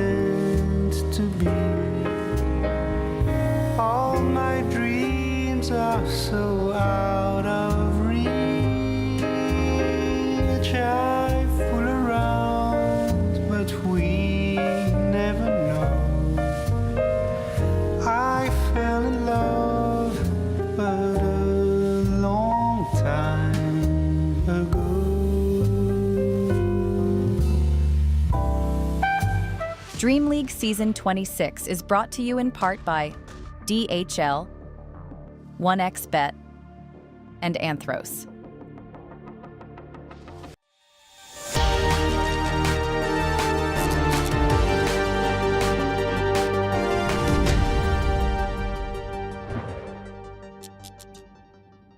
Welcome back, everybody, here. Day 2 of the group stage for DreamLeague Season 26. I'm Gareth, joined by Wagga, and we're heading into Game 2 of Extreme Gaming versus Team Liquid. Game 1 was pretty freaking exciting, hey? Yeah, it was a great game. Team Liquid gonna feel really good about that one. Extreme Gaming, though, it felt like they had that one at so many times. Ame was looking really big on his Morphling, but they drop another game, and this puts them in a tough spot, man. They're 1-4 now in individual games, and that's just really tough. They need a win here. You and I said how, in group stage, you need to show up from day 1. We're already in day 2, and you only got a single win under your belt, so Extreme, they're hungry as ever for this game number 2. And you'd argue it doesn't get easier from here. They've played against Boom and Shopify, arguably 2 of the weaker teams in the group. And now you're looking at the rest of the matchups, and you're like, Aurora, Bet Boom, currently playing against Liquid. They've still got to go against Enigma Galaxy and OG Latam, but those are 2 teams that have also been showing up recently. Yeah, they're actually in great form, and obviously Bet Boom, that's like, you can't really go into Bet Boom and expect that to be an easy matchup. So definitely a tough start here for Extreme Gaming. Team Liquid, on the other hand, can be feeling really good about the first game. It was one of those morale boosting wins, I think, where you manage to win kind of despite the odds. You get some really nice team fights, they coordinated, and despite playing with a stand-in, they are all on the same page. Team Liquid definitely communicating really well. Yeah, for sure. Going 0-2 against Bet Boom, not a massive deal day 1 of the groups, then getting a 2-0 against Enigma Galaxy. If they get a 2-0 here, Liquid would be feeling pretty damn good about themselves heading into day 3 and thinking about, the latter stages of the group stage. But this is where it all, starts to get spicy, right? Game 2 of a 2-game series. Both teams, I don't want to say Liquid are desperately scrambling for wins, but they would love a win, whereas Extreme Gaming, they are getting real desperate now. They need to find a victory some way or another, because it just hasn't been working out for them. Yeah, they have to be hungry for it, and we'll see if they're going to play with similar style or if they will bring something different here as the players get themselves ready, and we're going into the draft, starting out just now. I don't think necessarily there was a big draft issue, but I do want them to, reconsider this Brewmaster on the offlane. Was it perhaps the problem in the previous game? They didn't get that much out of him. And then if that is one of the issues, or if that's the issue we want to kind of make a focal point, then we have to also think about the pick order of stuff, right? Because they left the Brewmaster until the very end, and you pointed out that all of the offlaners have been banned. Yeah, exactly. So many offlaners were banned. They ended up kind of being shoehorned into this Brewmaster pick. They didn't have a lot of good options, but they also put themselves in that spot. Like you said, they waited until last pick, and they banned a lot of offlaners themselves. So, yeah, I don't know what we'll see them do here, but I personally prefer when we see Ame getting given that last pick, since he is so strong at playing many different heroes. It's going to be Team Liquid, though, who have the ultimate last pick this time. Does mean we have first pick Extreme Gaming with the first pick. Yeah. So do we get this TA business again? It's very possible. Team Liquid will see how much they respect it. They're going to ban out the AA and Venomancer first, the Beastmaster, and now, if ever, they would have to ban the TA if they don't want to play against it. So the heroes left in Darkseer and Primal Beast. Not going to be able to remove all of them there, Extreme. So we might get one of those for Saberlight. Darkseer was removed by Extreme, but yeah, Primal Beast. Oh, it was at the very start. Primal Beast might be taken out by Extreme on their next ban, if previous bans. But then you're leaving Tinker? Yeah. Yeah, the support roster is really strong right now. It's only AA being removed, and of course Venomancer with jungling shenanigans, but yeah, a ton of good support to choose from. And then, banning AA and leaving Tinker in, Tinker feels kind of happy about the fact that AA is not in the game, as do any healing and regen heroes. The healing enthusiasts, that is the repair bots. Yeah, they ban out the Sand King instead, gonna be their approach. And with Enigma ban, they're gonna open with Morphling again. Whew. Okay. A cold opener Morphling when you have no intel feels so risky to me. Like, sure, AA is banned, And yeah, you ban out the Midnight Pulse and Black Hole combo from Enigma here. It still feels a bit ballsy to me, man. Yeah, like there have been periods where we've had offlane Morphling be a thing, and there's the flexibility of, like 9-class position 4 Morphling was a flash in the pan for a little while. Here, though, this is like, it just feels 99.99% of the time this is Ame, carry, Morphling, and Liquid can draft around that.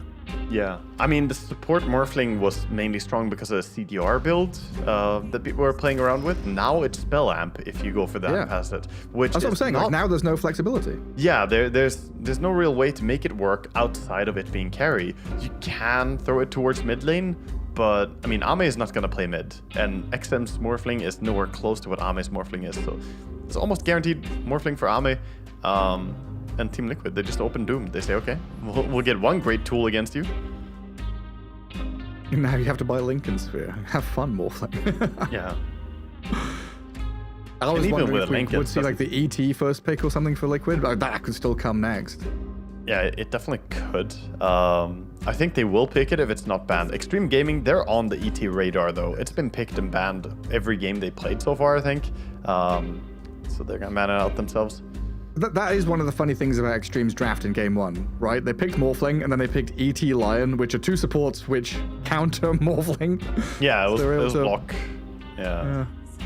It was pretty smart how they did it there, and now obviously they don't really have the luxury of going that hard into protection and having to let the next pick to Liquid. Question is, do they want to get rid of Lion as well? Because, I mean, I could totally see Liquid going for that. Liquid with Doom Lion.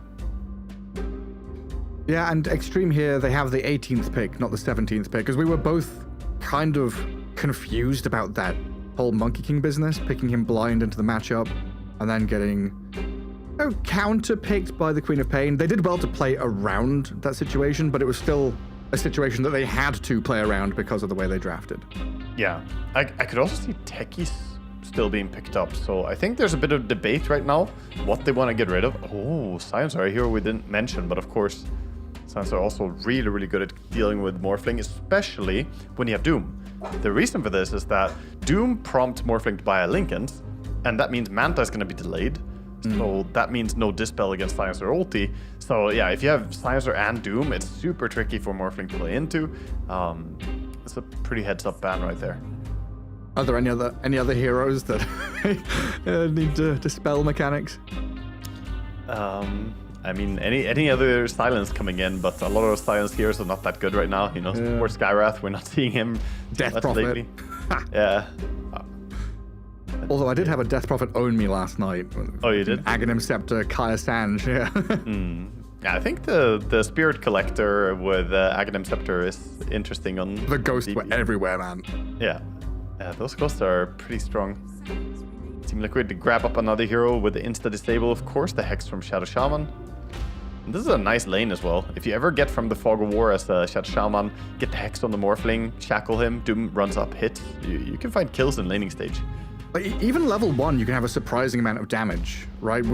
I don't know what he's going to be going for this game, but we have seen in the past, a 3-3 go for Infernal Blade level 1, and then Aether Shock Shadow Shaman level 1, just zap people down.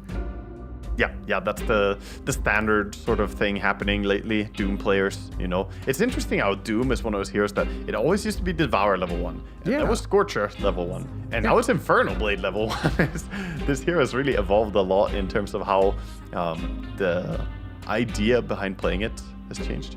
Obviously, the skills have changed a little bit, but not that drastically. Doom is still Doom. SD though, fantastic save against Shadow Demon. We talked about Ringmaster being a good save against Shadow Demon, and should have been an option here, but yeah, exactly. Yeah, Shadow Summon. But Shadow Demon provides that Dispel as well. Get the Cleanse, can be great against Doom's Infernal Blade. I just buy that little bit of extra time for the Morphling to pop out and get away. So many shadows in the game, man. There are. Well, Tiny now for Team Liquid. We'd usually say, this is flexible between Mickey and Nisha.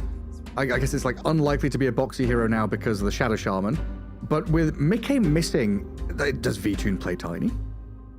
I don't recall too much, but I mean, Tiny has been carry meta for quite a while. I'm sure VTune can play it to a competent level. It's not one of his main heroes, that's for sure. but I'm beyond convinced that he can play it. And if Tiny gets to a point of having, you know, a brooch, he ends up smacking Morphling pretty hard. That magic crit coming in does allow you to right-click a Morphling pretty well. Having control as a carry is super nice as well. Avalanche toss, stun him up. Now that's interesting. So I was thinking Shadow Shaman very likely Boxy's hero, but they've picked Keeper of the Light now. There's Kotl Doom lane, and then Shadow Shaman's the 5? Yeah, it's a bit awkward because I don't like Shadow Shaman 5 that much. I think the hero needs items quite badly. And whereas Kotl doesn't need items, he doesn't play that well from the safe lane, as you kind of alluded to there. A post 5 Kotl shoves the lane when you might not want to. You more want to push your off lane to allow you to put pressure on the carry and use the jungle camps. So Kotl more naturally gravitates towards that lane. Yeah, I'm not sure how they want to run it. If they go crazy, it's just a Nisha mid Kotl or something. That's what I was starting to wonder, yeah. Yeah, I was like, bring out the magic burst from a quick Dagon against the Morphling. Because it used to be Radiant Sniper and Kotl was better because of the proximity of the camp, but that whole business is long gone now. Yeah, it's pretty gone. Now it's whatever. The camps are pretty equidistant. Curiouser and curiouser. And then Bristleback for extreme, good tempo, hitting core, can play mid and off lane. Yeah. I'm kind of curious to see where he goes exactly, but this is the kind of guy that is going to be up in your face making space for Arme's Morphling to get his items. Bristol is one of those heroes that does really well against Tiny as well. The minus armor from the goo can be fantastic for bringing Tiny down. Tiny early levels has no armor, so it can be really easy to stack up and deal fantastic physical damage to him. And later on, not a hero that cares so much about Doom. I'm happy they didn't go Brewmaster here, you know? That would be that would be a very bad game to pick Brew. It's one of those funny ones though, right? Because kind of early on, he's a hero that you want to Doom to get out of the fight, which means that Morphling's not getting doomed, and then later on, he's a hero you don't want to doom, so then you're constantly waiting to see where the Morphling is. That's what Bristleback's very good at, giving information, opening the eyes of the Morphling and the Shadow Demon. Like, you've got 3 heroes that play from Fog behind Bristleback right now. Yeah, and perhaps the Bristleback is a good reaction to Kotl as well, because he's such a low cooldown hero. They have no long ulti cooldowns on Extreme Gaming right now, other than the ST ulti. So they don't worry about the tempo that Kotl can bring. Because a lot of games we watch Kotl, he can recall people all over the place, there's just non-stop fighting, and that's super hard to fight into, but Extreme Gaming, pretty prepared against that. It would be more Team Liquid struggling with a long Doom cooldown. Ooh, the XM mid Slardar, the classic. Solid all-rounder. Gives them even more minus armor, more damage amp, which is nice. Yeah, hero that's been doing really well. Overall, in 2025, Slardar mid has looked very, very good. Plenty of high MMR players are playing it. You know, Dota Pro Tracker may not be available, but I still got my friend list to go by, so I can always just see what people are playing there. I got plenty of them tracked up, and Slardar gets played quite a bit still. Yeah, I guess I'm still looking at this Kotl and thinking, okay, usually he's a position 4. Usually you're picking him for chakra magic and to, give a mana battery to someone, like, or cooldown reduction up to like a TB or a Storm Spirit or whatever. But yeah, Insania 5 Kotl. Maybe it is just about the recall. Maybe you're right, it's just about this map positioning and being able to play around against the Tinker. I mean, they have some good heroes to give Chakra to as well. Tiny with Recall plus Chakra, you can quickly get more Avalanche Toss combos out. Really, really amazing. But yeah, they go Slark last, so that means we are going to have Tiny against the Slardar on mid, which is definitely a Slardar favored matchup.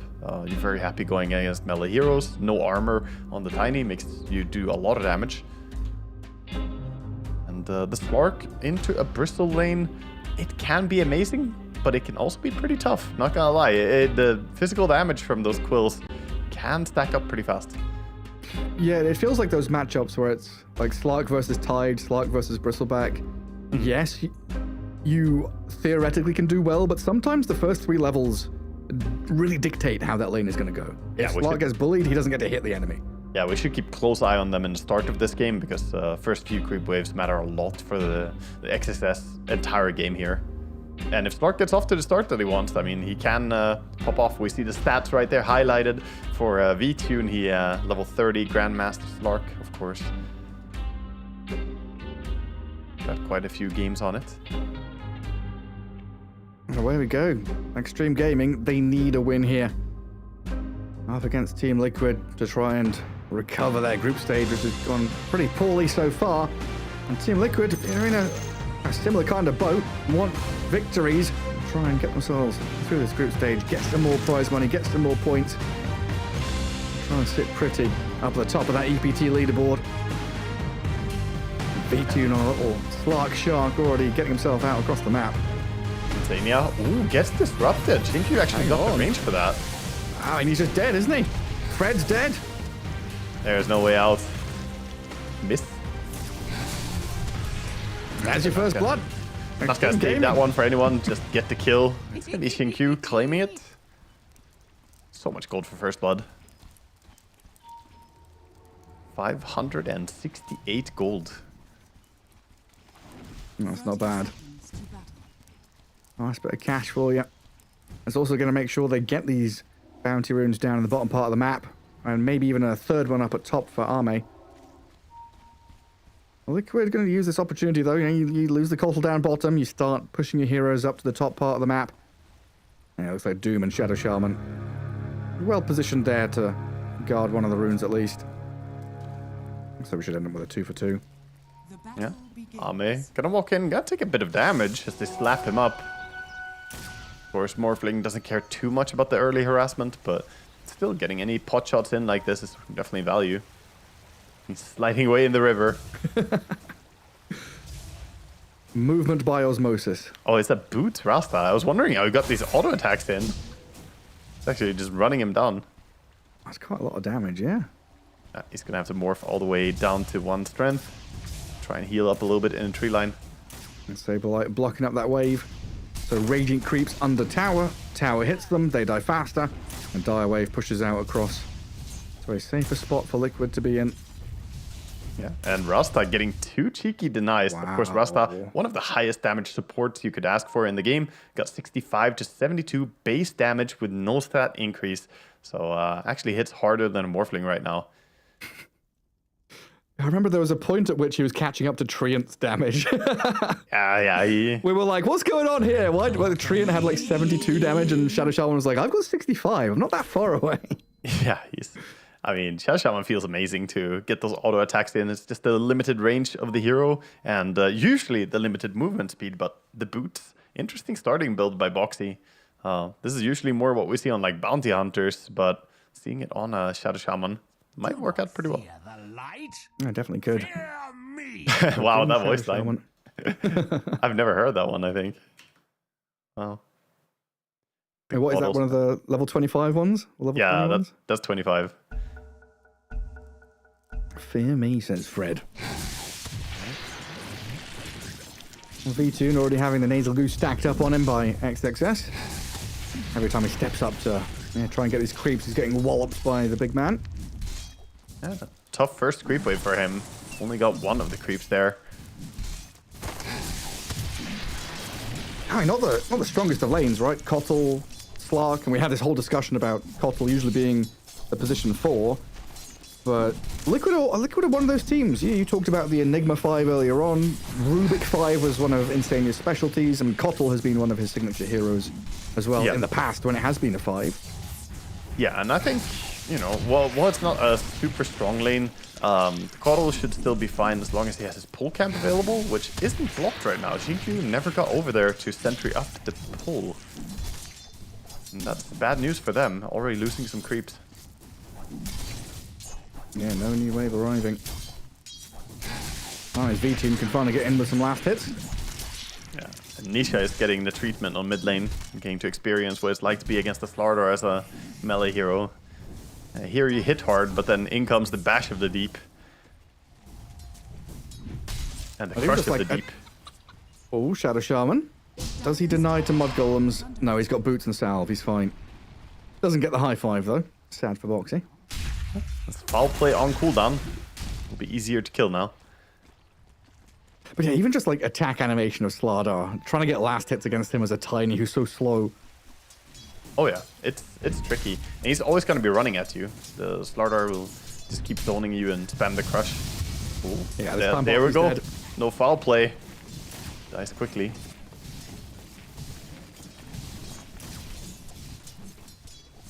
A freebie Hellbear there as well for Arme. Extra bit of money for him, as if he needed it. That's a very solid start from Extreme Gaming. Across the board, all three of their cores topping the chart, doing very well. And Arme there going to get off the morph to shift into strength, as that nice flurry of damage does come pretty quickly from the Ether Shot and the Infernal Blade. Throwing out the Tornado as well. Trying to do some extra damage. Stabilize. Close in there. Arme. Waveforms onto this Doom, and another touch should do it. Yeah, so they got a kill, but not really worth it as Morphling happily claims another. And he has pull cams available, so he can just reset the lane, even though we see Boxy holding the creep wave pretty far down. Arme is just going to go and pull the small camp. He's not too bothered by this.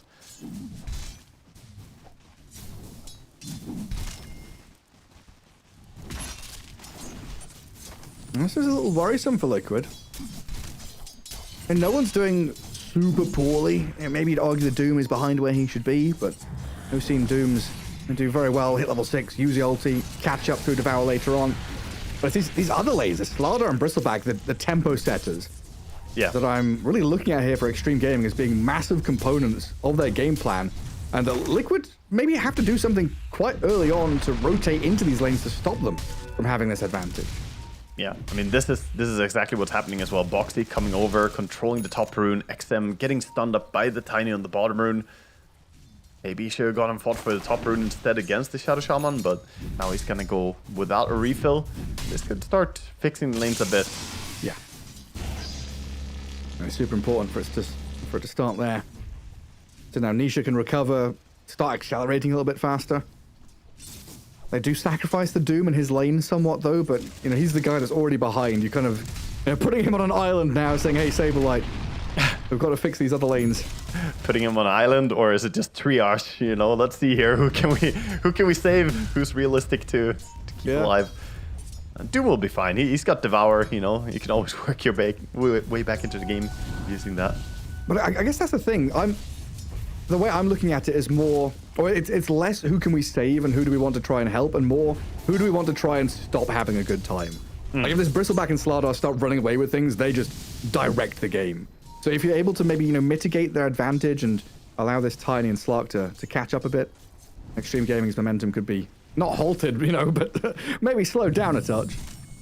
Yeah, I think the time to slow down Bristleback is pretty much closing. That window, now that the Vanguard is coming in, they're just not going to have the damage to kill him. Maybe with some early swap from Doom coming down through the gate later on, they can find a kill on him. But other than that, he should be very, very happy now.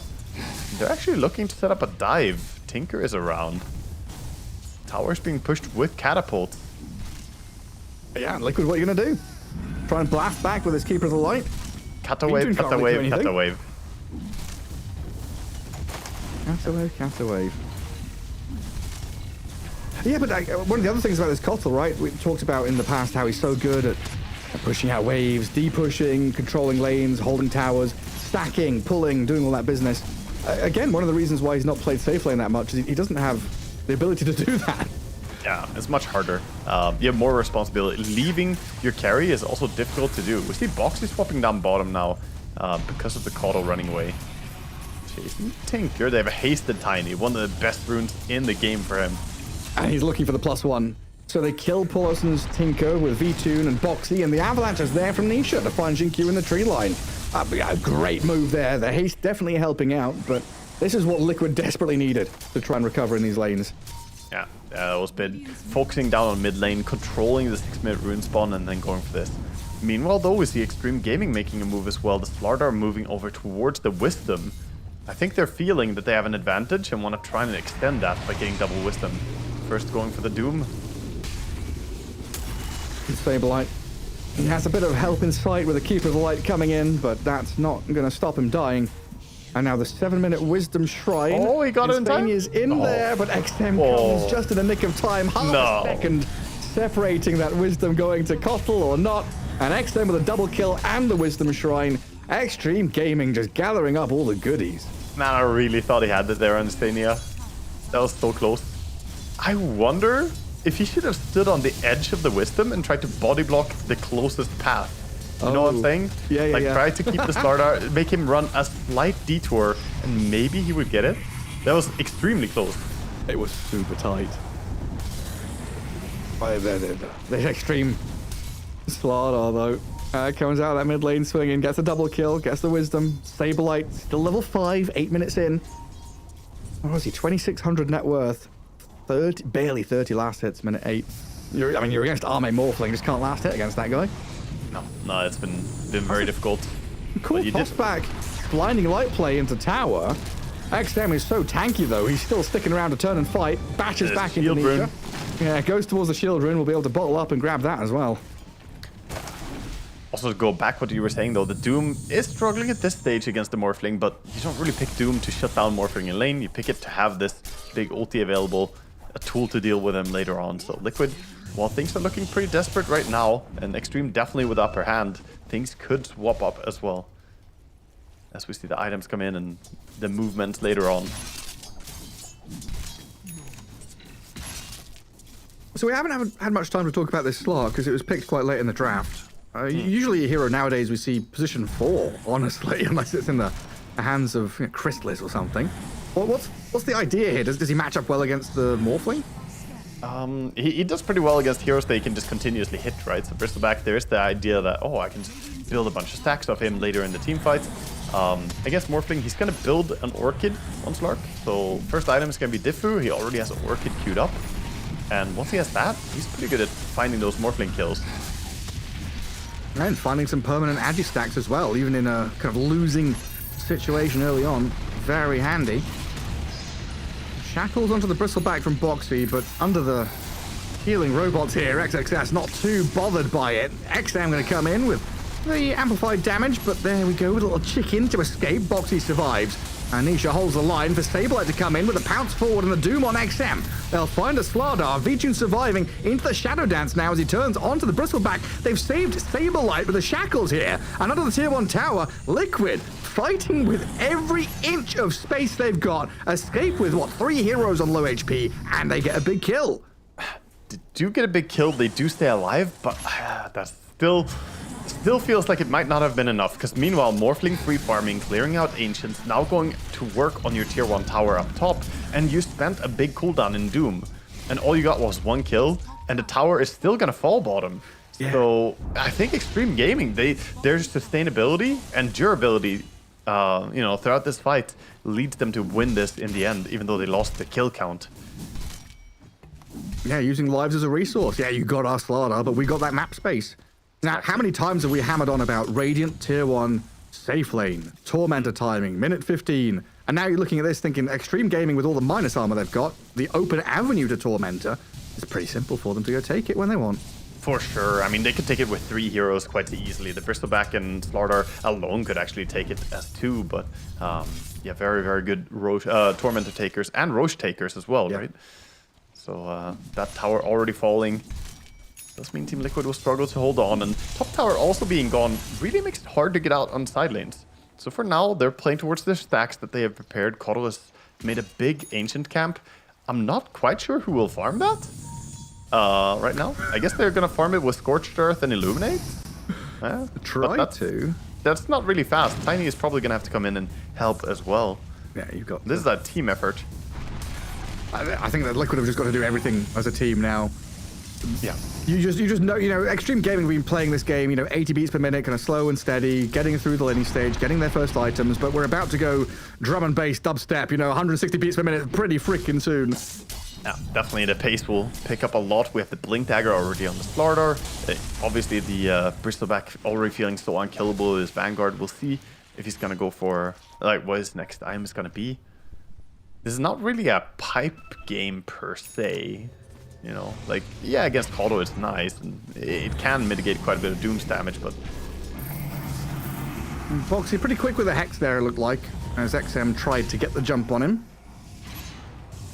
So it does stay alive, while Vtune, one of the great strengths here of the Slark into the Slardar is just getting rid of the corrosive haze. Yep, got his Diffu complete as well, so he can now mana burn and can slow people down a bit. Good for these dragged out fights as well, where we saw the Bristleback tanking for a full minute before. some mana burn hits can make a big difference. It's freaking obnoxious to play into the Kotl when he's just illuminating your waves over and over again. You're trying to speed things up, and Kotl was just like, no. Yeah. Nay, I say. Exactly. Here comes the blink gank from Shadow Demon and Slardar.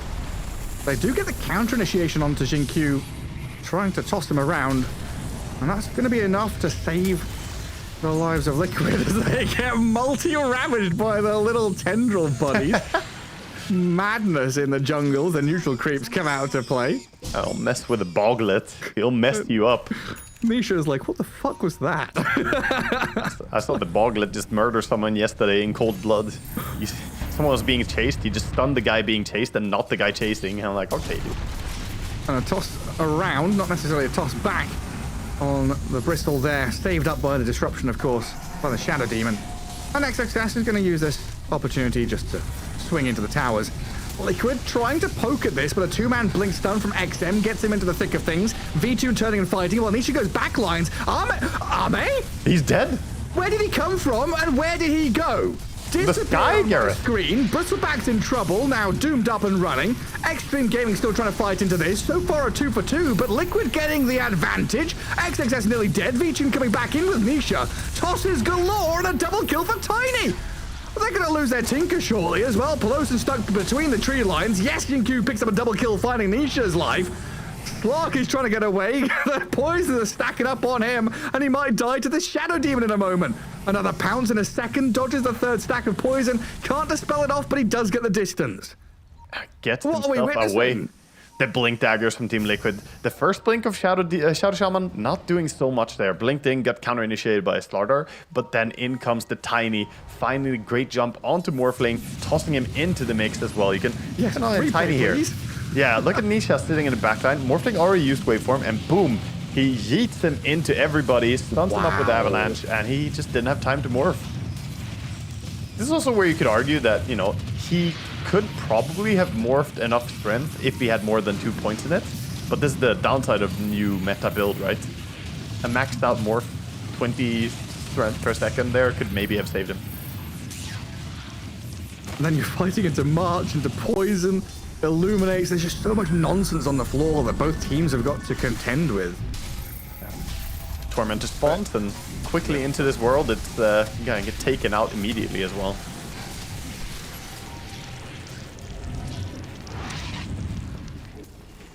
Oh, we saw Boxy channeling the TP from the other side of this gate. He puts down a ward, so he sees them coming through. And tucks himself into a corner. Oh, the ward barely doesn't see him. But Blinks over. interesting stuff happening here. Shadow Demon realized that, hold up, we might be outnumbered up here, so he actually goes to hide.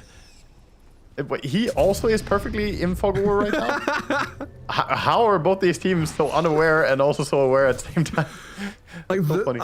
the reads, right? Like we see everything with the bird's eye vision, but the reads of these players so funny to watch. Yeah, that was so clutch.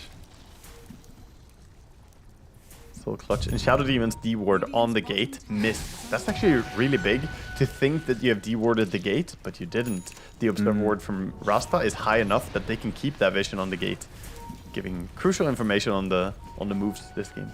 And the Radiant Sentry is too far away from the Dire Observer ward as well, it looks like. Yeah. That's all within inches. Now mid lane, Liquid trying to guard the Slark with a boxy Shadow Shaman nearby. Crush misses from XM. See if they're able to finish off the little chicken, and they will. And back towards this tier 1 tower, which honestly I thought they'd already killed, but it's somehow still alive. Now it's dead. Finally goes down. The last tier 1 tower remaining there for Team Liquid is gonna fall. Tiny almost has his Echo Saber complete. Just about.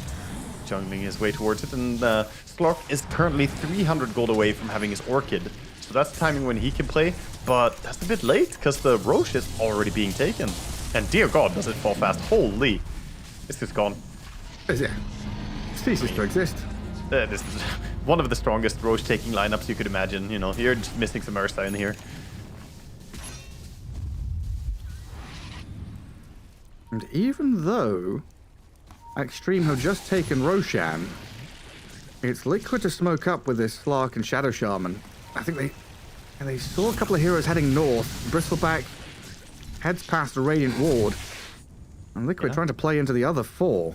They could always hunt for like Tinker split pushing lanes, but looks like they're going deeper, looking for a bigger target. Bristleback now going to join his team in that mid lane, looking at Nisha's Tiny. That's a lot of damage onto Nisha. The backup is coming. Slark is there, but the Glimmer Cape and the safety nets onto Xinkyu protects the Shadow Demon, while XM's in with another nice crush. Stabilite and Insania in serious trouble now, because Arme has joined in and he's not getting tossed around. 3 heroes gone, and make it a 4th potentially. V-Tune trying to slip away from this is going to get rid of the corrosive haze. They'll have another one applied shortly, and XM with potential blink forward, but they don't have vision anymore. They can't see the Slark, so he slips away. Yeah, night vision. Only enough for Slark there. He's gonna get himself to safety. A very nice attempt by Liquid to wrap around, but you saw the Tinker as well. The heal from Holy Locket, max charges, plus the barrier coming in from Defense Matrix to stop the attempt of killing the SP. After that, it kind of just faltered for Team Liquid. Their move was too late. And I feel like Sablite's build this game might take a while before it's gonna come into fruition as well. Drums, Ghost. I mean, they're just being jumped on, right? XM and XXS, they're going down the throats of Liquid here, finding Boxy. Down goes the Shadow Shaman, while Nisha, on the wrong side of the tracks, is going to get a nice avalanche toss down, but Arme opens up with a right-click damage and brings Nisha to his knees. While he's holding him. Shackled, tries to jump away, but pounces on the XM Slardar, who jumped in to block the pounce. Now 3 down, Kotl in trouble, trying to get back to his fountain, but the minus armor and the wallops of the mace. Bristleback takes him out of the game. For whatever impact I was saying that XXS wasn't having in the previous game, he's making up for it this time. This is a big Bristleback having some large impact as well. The Heaven's Halberd plus Glimmer now, plenty of survivability, but his damage as well is so high already in this game. Radiant's middle tower is under attack. By the way, I really like the cute play from Ame turning into Shadow Shaman and catching the Slark with the shackles there. Ame just enjoying his time. Radiant's middle tower is falling.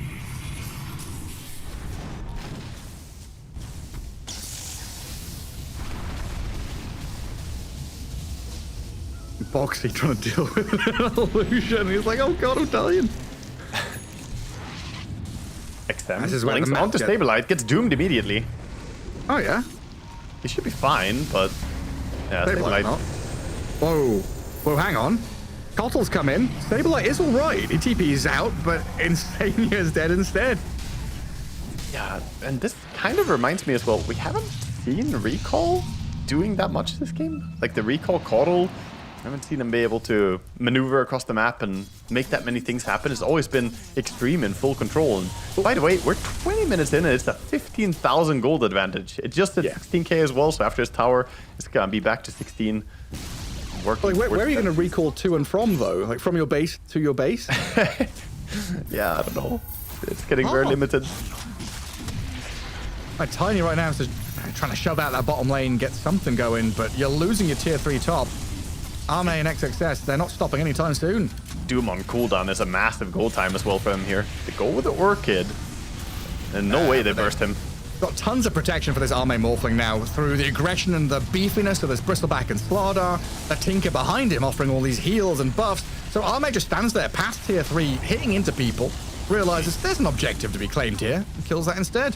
I mean, worst case scenario, he has Aegis still on his Morphling, so it's not like he's a good target to begin with. Tossed back to save the Doom, but Arme's in onto the Tiny now. I mean, every time Liquid go in to save somebody, they lose someone else in the exchange.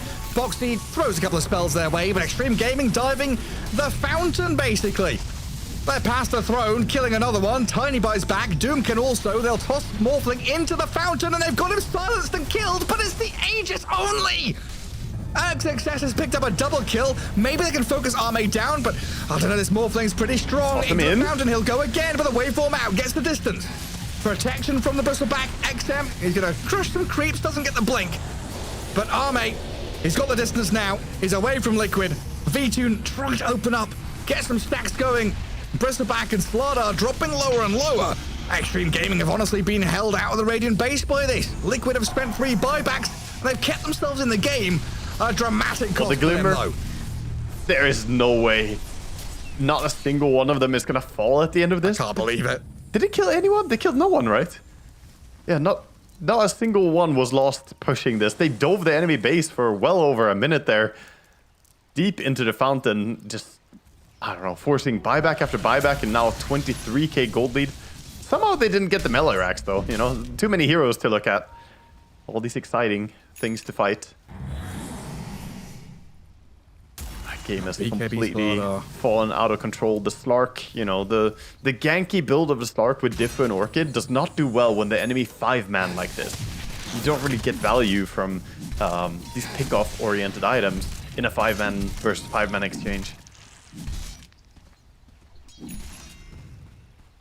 Meanwhile, some of the items on Extreme Gaming are extremely well tailored for this, right? They have 3 Glimmer Capes, by the way. They have 3. Oh, who has the third one? Bristol. Bristol pack. Oh, yeah. Yeah, STN, both the supports and Bristol. Oh, V-Tune. He's trying to fight into this Morphling. He's disrupted, though. And XM going to come in and bodyguard Arme as they shred the Shadow Shaman. Down and out, and they turn their efforts onto Nisha now. Double kill for Q as Arme picks up another couple. Liquid, 4 heroes gone with no buybacks available. V-Tune the only one still out on the map, while Extreme Gaming, they are just gunning for your mid lane now. They actually have pretty long death times too. They bought back in the previous fights. You can see the 60-second respawn timers here already in a 24-minute game. That's going to be enough time to at least get 2 lanes. Maybe they go straight for the throne even. Ame calling and leading his team forward, saying, you know what, I got Butterfly. And they see it. They see that it's over. That's straight up over. A victory for Extreme Gaming, taking the 1-1 against Team Liquid. Much needed for the Chinese squad. And even though both of these teams are still technically qualified straight towards EWC, wins are still important for them. Prize money, pride, practice, all the P's. Yeah, definitely. You need to, you know, always deliver as best as you can as well. So probably feels good for Extreme Gaming to get this win here in game number 2. Definitely was a pretty tough showing in game number 1 where they had moments where they felt like they were winning. But in game number 2 here, Team Liquid just didn't get off the start. Well, it has to come back to draft, right? We've got to think about this. You know, last pick Slark, the Kotl, position 5. We had some issues with the way that the heroes gelled together for Liquid, whereas Extreme Gaming was like, okay, tempo minus armor. This was a very well-crafted draft. Yeah, I think they got some missed matchups as well. Liquid had the last pick for V-Tune there. Obviously, we had the question, is he going to play carry Tiny? Is he going to play something else? The last pick is Slark for him, a great hero for him to be on, but that pushed the Tiny towards mid lane, took away the flex, you know, forced the Tiny to go up against the Slardar, which is a rough matchup. Doom had a rough matchup, and ultimately Slark against the Bristol, we've talked about that before, but that's not really a simple or easy matchup by any means. No. It's not a straight-up matchup win. There's definitely back and forth there. Yeah. Both sides can get advantages depending on how things go. And towards the end of this game, minute 19, they're already being pummeled past their tier 3s. Yeah, all their cores got off to a very good start on the side of Extreme Gaming, and I think they capitalized on that in a very good way. All the items were tailored to early activity, and they had the same game plan to kind of run them over here. Not allow Liquid to play that big game that you want to play when you have Kotl, play the global field. Instead, just kind of herding them into their own base. Well, there we have it. 1 apiece. It is a 2-game series. That's all done and dusted for this series between Extreme Gaming and Liquid. But we will have an interview shortly. We'll grab one of the players and come back in a few moments. We'll see you after the break.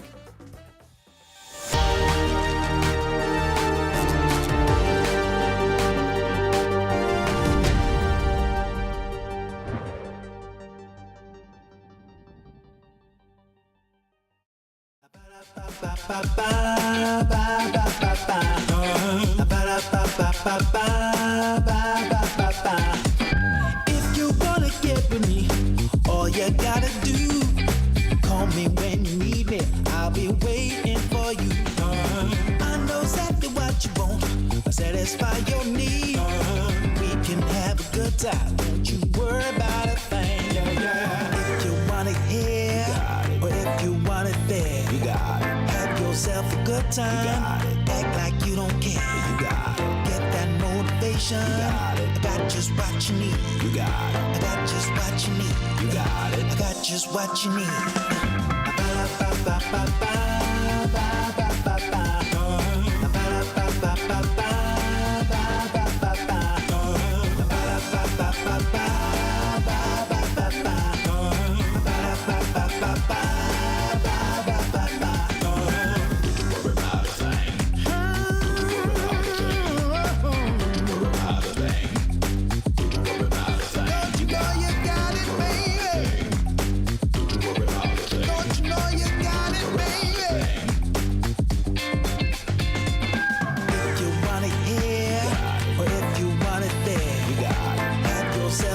time. Act like you don't care. You got it. Get that motivation. You got it. I got just what you need. You got it. I got just what you need. You got it. I got just what you need.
Sometimes I'll be foolish.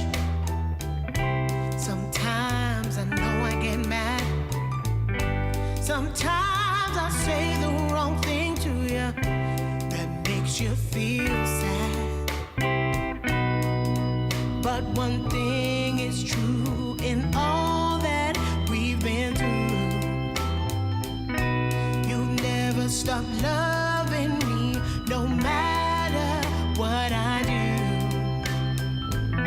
So let me say, yeah, that every day I try to find the words from my heart to say thank you. 'Cause you take me as I am.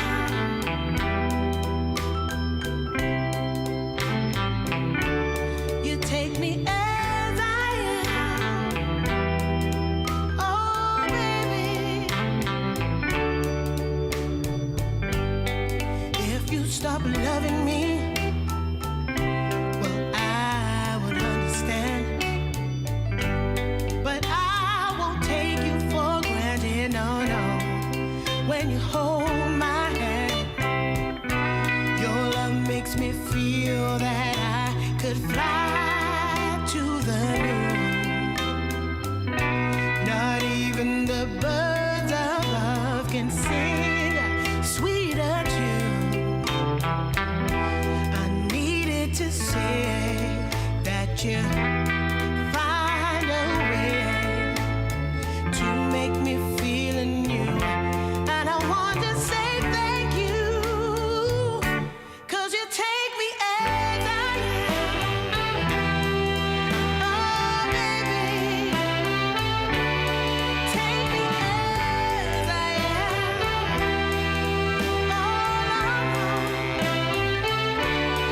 Take me as I am. Oh, take me. Oh, take me. Yeah, take me.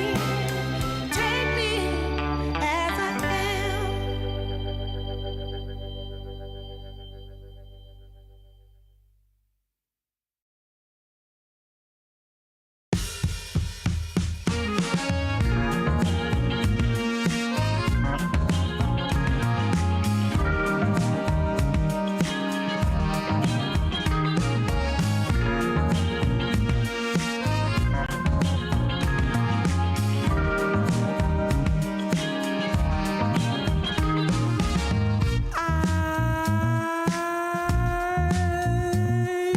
My eyes are closed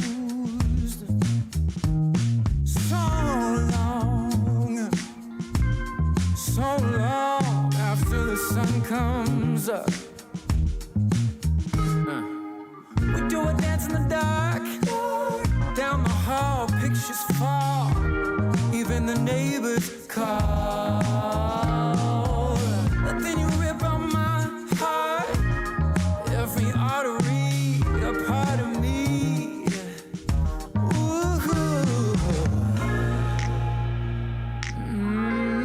It's obvious to me that you love to watch me bleed.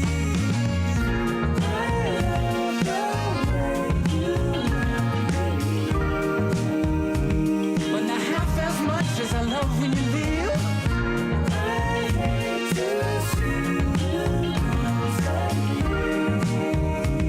But I love to watch when you're walking away from me.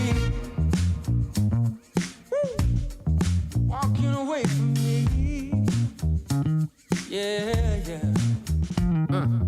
'Cause I could be anything you want. I could be anything you need. Baby, tell me it's something real, and I'll give you everything. Every now and then wicked smile. You know I can't help myself. They play around with me for a while. Keep tearing me up until there's nothing left. Ooh, it's obvious to me. Yeah, you love to watch me bleed.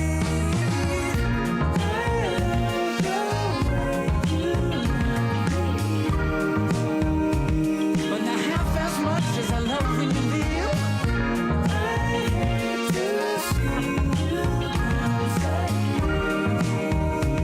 But I love to watch when you're walking away from me. Yeah, yeah.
dry.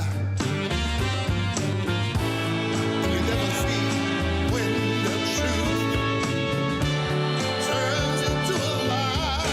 Hey. Wrapped up in blue, all wrapped up in blue, wrapped up in blue. Can't find my way out, no. Wrapped up in blue. Tell me what can I do? Wrapped up in blue, all wrapped up in blue, wrapped up in blue. Somebody back me now. Wrapped up in blue, all wrapped up in blue, wrapped up in blue. Somebody tell me what to do, 'cause I'm wrapped up in blue. Wrapped up in blue, wrapped up in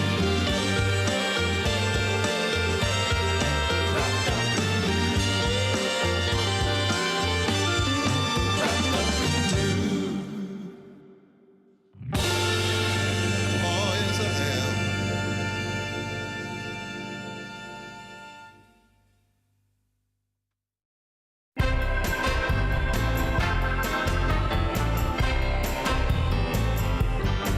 Well, there's this girl that I like, but I know that she's wrong for me.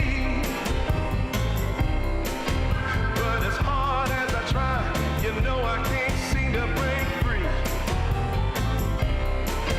Well, I don't know what I'm thinking of, but I can't get her out of my mind. When she walks in the room, I take one look at her, and all I wanna do is make her mine. But you know that you don't go messing around with a girl like that, a girl like that. You know she's gonna take your heart, and you're never gonna get it back. She's only 5'3", but she's got a little spell on me. All she does is snap her finger, and you know it brings me to my knees. Yeah, I don't care what the people say. She's got everything I need. She makes my heart grow weak with everything she does, right from her head down to her feet. But you know that you don't go messing around with a girl like that, a girl like that. You know she's gonna take your heart, and you're never gonna get it back.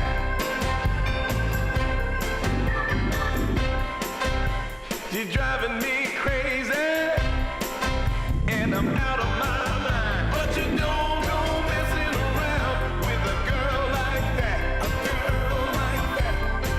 You know she's gonna take your heart, and you're never gonna get it back. So don't go messing with a girl like that.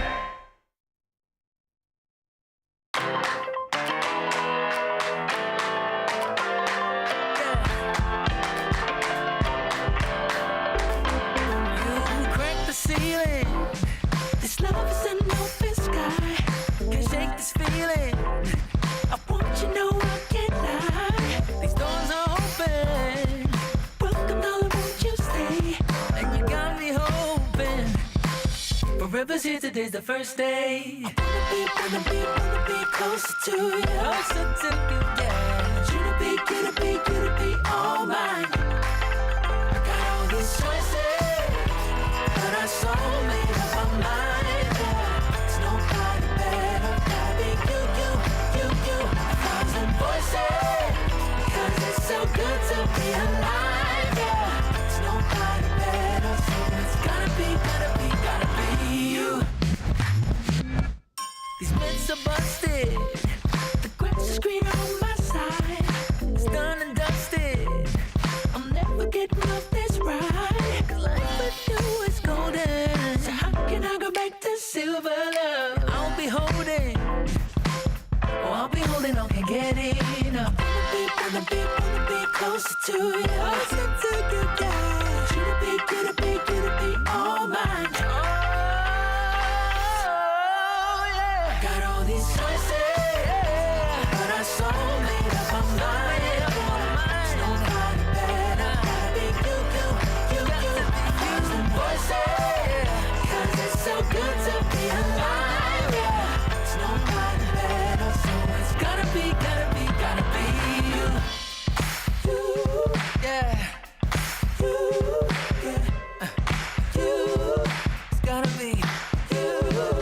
DreamLeague Season 26 is brought to you in part by DHL, 1xBet, and Anthros.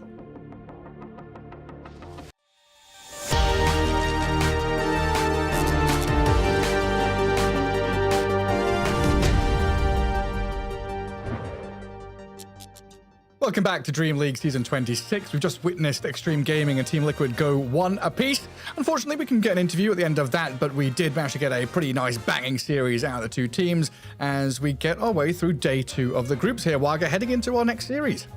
Yeah, we got Gaming Gladiators taking on Avalos here, and we got to watch Gaming Gladiators yesterday. You know, they obviously look like they know what they're doing going up against Edge. It was a very, very convincing series for them. Avalos, definitely a tougher opponent, though, I want to say. More experienced team together, perhaps, as a squad. But still should be going in as the underdogs here to Gaming Gladiators. Yeah, I'm kind of curious because, I mean, you and I cast a bunch of Avalos when they were rising up through the ranks of Western Europe, showing that they were that potentially second or third team qualifying to some of these big LAN events through the qualifier routes. But they've had some changes recently, right? They have had this big shift up from what we kind of knew and loved about Avalos to having almost an entirely new roster. Yeah, a lot of roster swaps, and that also comes with a lot of like refinding your identity and sort of understanding like, okay, how do we want to play? What do we want to do? You know, bringing in some of these different players and finding the mix. It is basically just an entirely different team. But all of them are experienced players. I think one thing to mention for Avalos that I'm wondering how well Smiling Knight has found his footing in this current meta as well. I feel like he shines a lot on some heroes that are not really meta right now. He plays, extremely well on Sven, for instance, a hero that we rarely ever see. He plays like Knight Kitter heroes. effect. It's like CK and stuff like that. Yeah, the funny thing is he plays Knight heroes. He literally plays like Sven, CK, and Dragon Knight. It lives up to his name. Which is so funny to me. But yeah, I'm curious to see what their draft is going to be like, what carries we're going to see. Obviously, on the other hand, we did see him bringing out some carries, that were surprising from gaming. And Zibe, one of the players that did stick around on Avalos, the offlane hero, or the offlane player that often had heroes that kind of held drafts together.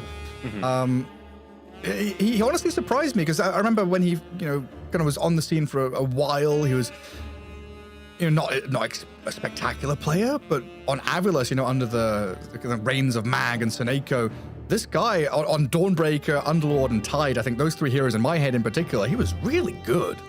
Yeah, I think you mentioned it in a very good way there. He kept things together. He was like the glue of the draft. He always found a way to make stuff work when it was like, oh, how are these heroes going to function? And then it all came back to Zibe usually. He was the backbone. Almost similar to how Ace has been, for over for the side of gaming. But yeah, we have a little content piece here on the players.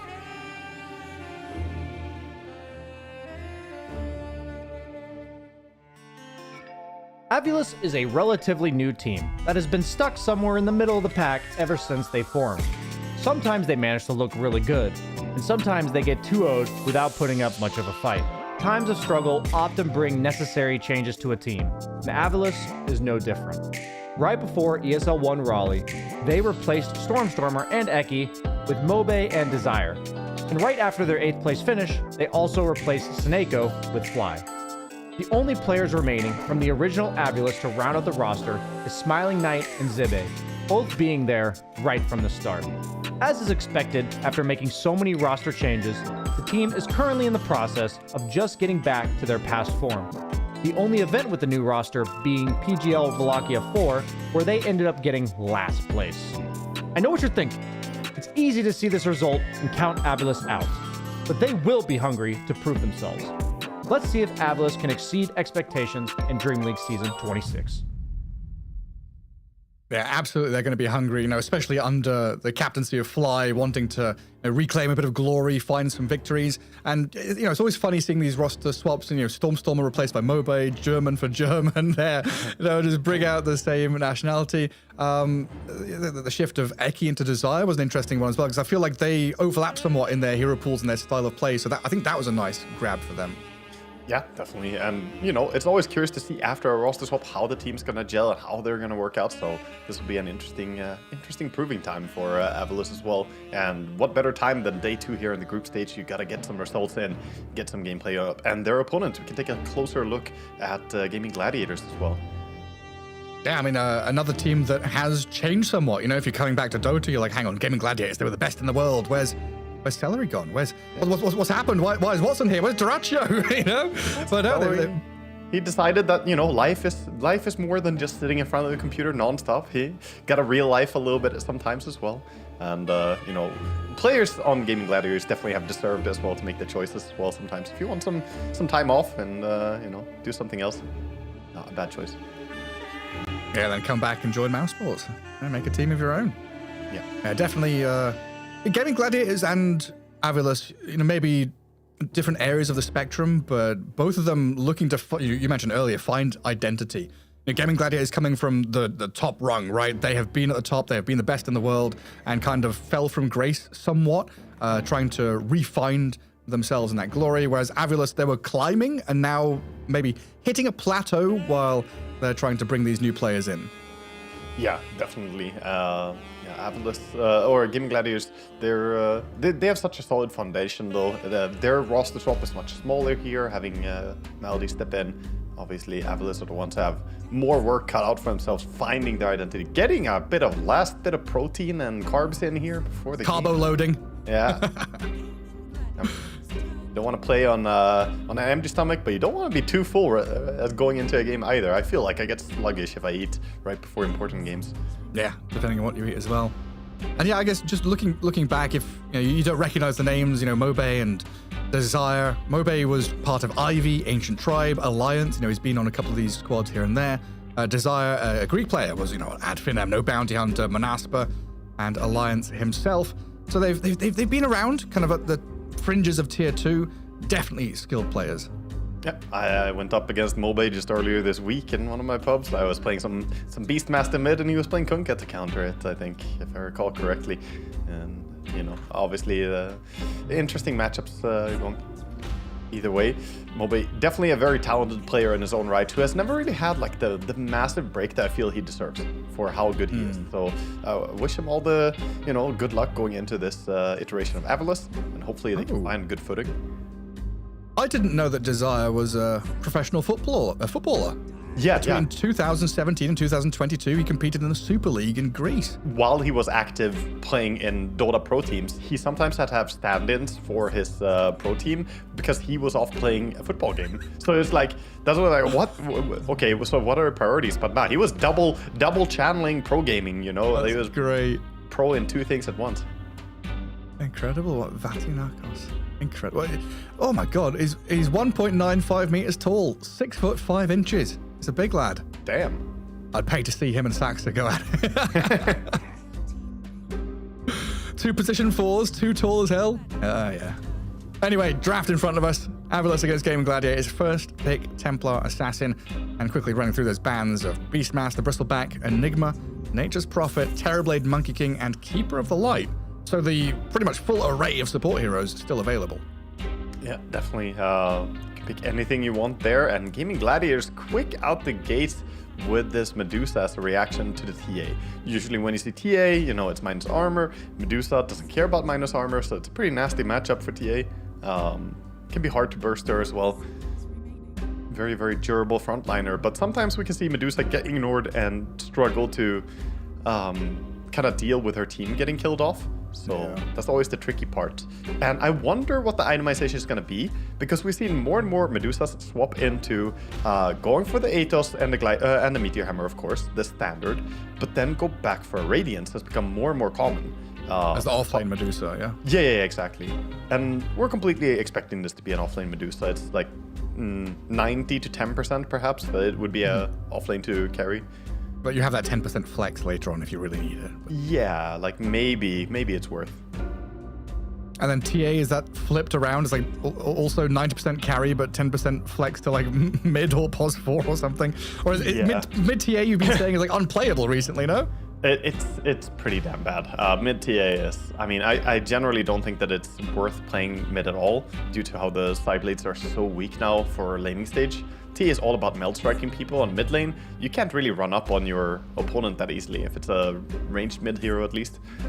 So she does kind of hard lose to a lot of matchups. Like TA against Queen mid used to be pretty damn good for TA. Now that's a tough matchup. Now it's hard. So what? Nature's Prophet, Dark's here, another ban from Avulus. We really do have all of the baddies in the pool still. Ancient Apparition, I'm not sure if I've seen him this tournament so far. He's just banned all the time.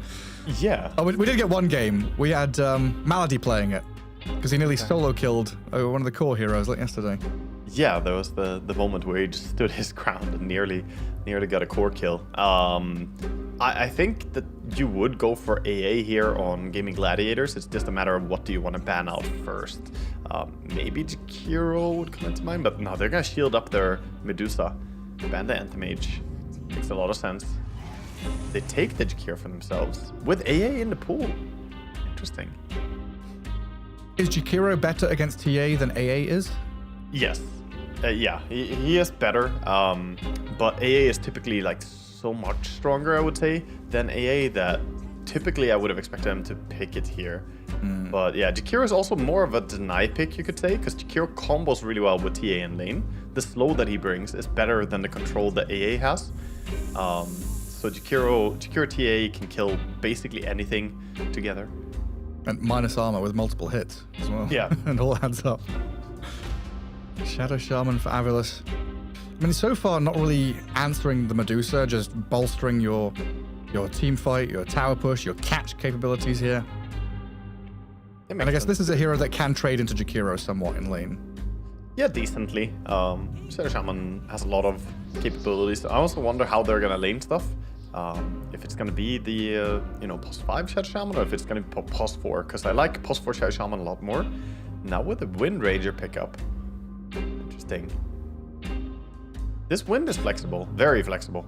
It can go on basically any role right now other than carry. Yeah. Is this a hero that is answering Medusa? Like, we used to see Diffusal Blade Wind Ranger, but is that a thing anymore? She's really good against Medusa in multiple ways. So not only potential for going Diffu, but her shard is good for controlling Medusa's positioning. It doesn't count as a slow, it's a repositioning. So Medusa being unslowable is irrelevant. It's a reposition from the push. So it does work. And then you have a lot of stuff like if you play core Wind Ranger, you can buy Maelstrom and just ulti into the Medusa and you're gonna shoot onto a bunch of other targets as well, kind of collateral damage. That works. But I would almost like to see a plus 5 Wind Ranger here. It just lanes pretty well against potential Medusa +1. Okay. So we'll see how they want to play it. Obviously, I think the world is their oyster here on Avulus, how they want to draft it, and they're using their time to get some information from Gaiman, who now pick up the Sand have to reveal one more hero. You know what we can do? There's a website which shows all their drafts, and they've played Wind Ranger 3 times in a row. Offlane. So pos 4, pos 4, pos 4. It looks like. So that's a Desire. I was just trying to figure out, like, is it a signature hero for anyone? My brain went straight to Desire. And I was like, is it Mobe as well, maybe? Yeah, I know that Desire plays it. I just didn't know if they have ideas of flexing it to Mobe. Mobe's hero pool has shifted throughout the years a bit, and I'm not fully updated on all the things that you can play. Yeah, but it looks like they picked this Wind Ranger quite often recently. In the past, 5 times I've found it's been Desire. So I guess we assume it's heading that direction, but like you say, they've got that flexibility to change if they want to. And now Gaming Gladiators, Ancient Apparition, Sand King, good combo there, along with the Jakiro, so you're able to play into multiple partnerships. Now you have no reason not to put the Wind Ranger plus 4 anyway, because against AAA, it feels amazing. You press Wind Run whenever he uses the Chilling Touch attack on you. So you can dodge that and rush forward, get some attacks in. Lanes really well. And seeing all these heroes that rely on casting spells, they go for a Puck. Side of Avulus. Also not that good heroes for catching Puck. Ice Path, sure, and Blink Stun maybe from Sand King, but it's still not the easiest grabs. There's no Hex, no Lion, no Shadow Shaman.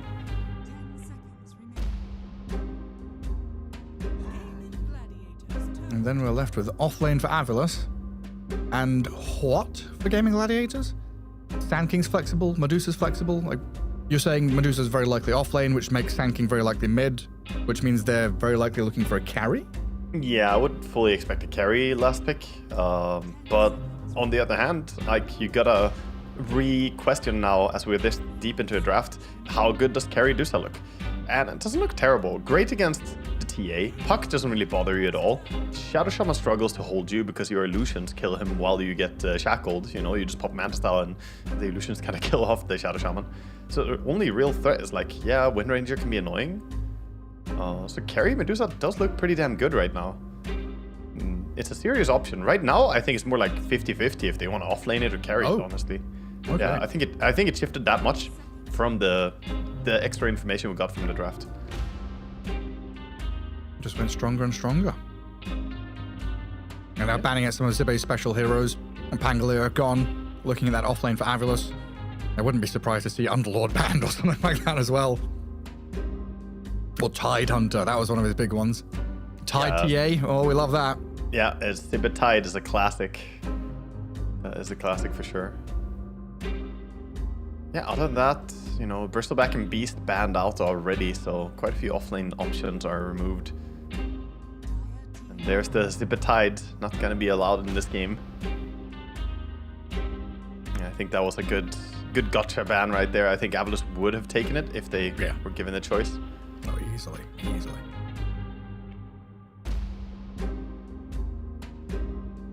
So if you do put the Medusa carry, like, Sand King against two ranged heroes in offlane sounds awful. So you would put Sand King mid, right? And then you would look for a different offlaner to be with the Jakiro? Yeah, I would say so. Yeah, Sand King mid against Puck is a great matchup. I mean, Puck is basically always a free lane, so you can put whoever you want against it. It's like, oh, you're a weak laner? Okay, put you over here against Puck. You're fine. But yeah, I wonder. The question is what they would grab them, because for them as well, it's true that the options are pretty limited, right? A lot of offlaners are taken out already. Both teams kind of looking at the short list.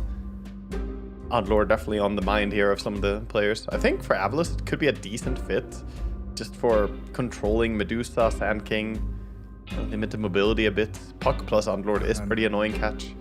This is where we're going to get some Ace, Broodmother, or Phoenix, or like one of these weird Ace heroes in the offlane. I guess against all these silences and stuns, Phoenix might not feel particularly good. But first up, of course, it is Avilus with their offlane Centaur. It ties things up quite nicely. Another Blink Initiation hero, tanky guy that can frontline for the Puck and the TA. Yeah, it's a good call. And if it is the carry Medusa, Centaur is completely fine against it. The last pick, though, the value here, they have the potential of picking an offlane or a carry to shut that down. I wouldn't mind seeing them go Lifestealer or something like that. That's similar enough. Sven coming in. Now they have great stunts on their team. AA Sven is a nasty lane. It really is, yeah. And all of a sudden, this Wind Ranger, who you're like, yeah, she just wind run away from the Ancient Apparition who uses Chilly Touch, yeah. Suddenly is Cold Feet and Stormhammer landing on your poor little head. Yeah, it can be a lot of damage coming out of nowhere as well from this team of Gaming Gladiators. You think you're fine, you get blinked suddenly by either Sven or Sand King, follow up by either of the supports, and you're gonna die so fast. Cinema. Breathing exercises. Yeah. Let it wash over you. Calm it down. Breathe in. There we go. Deep inhale for the game. And then breathe out. Yeah, he's entering the mode. Focus mode Just right now. Clearing your head, get rid of the anxiety, get rid of the stress. You know you're good at the game. Get yourself into that mood, get yourself into the rhythm. Dota. Between these players here, you know, they probably played like 100,000 games between the five of them. Look, Quinn is even practicing pressing his buttons on his arm. You know, He's got extra buttons. He's a cyborg. You see those savants who are like, you know, tapping Mozart and Bach on the table at school? I don't know if you had those kids who were playing piano without a piano. Yep. Yeah, that would. Oh, that's Quinn. He's role plays thinking, oh, Void Spirit hotkeys. This is. He was saying in an interview yesterday how he really wants to play Void Spirit, but it's not a hero anymore. He dreams of it at night. Yeah, definitely. I do that sometimes. I think about the item combos. I can't play any instrument or any music for shit, you know. But when it comes to different combinations in Dota, I sit there and sometimes shadow click the keyboard. You know, think about should I rebind the hotkeys to make it easier to click this, or is this good? That's reminded me though. I did promise production I'd try and dust off the old saxophone and get it out today, but I've absolutely forgotten. So I'm going to write that down.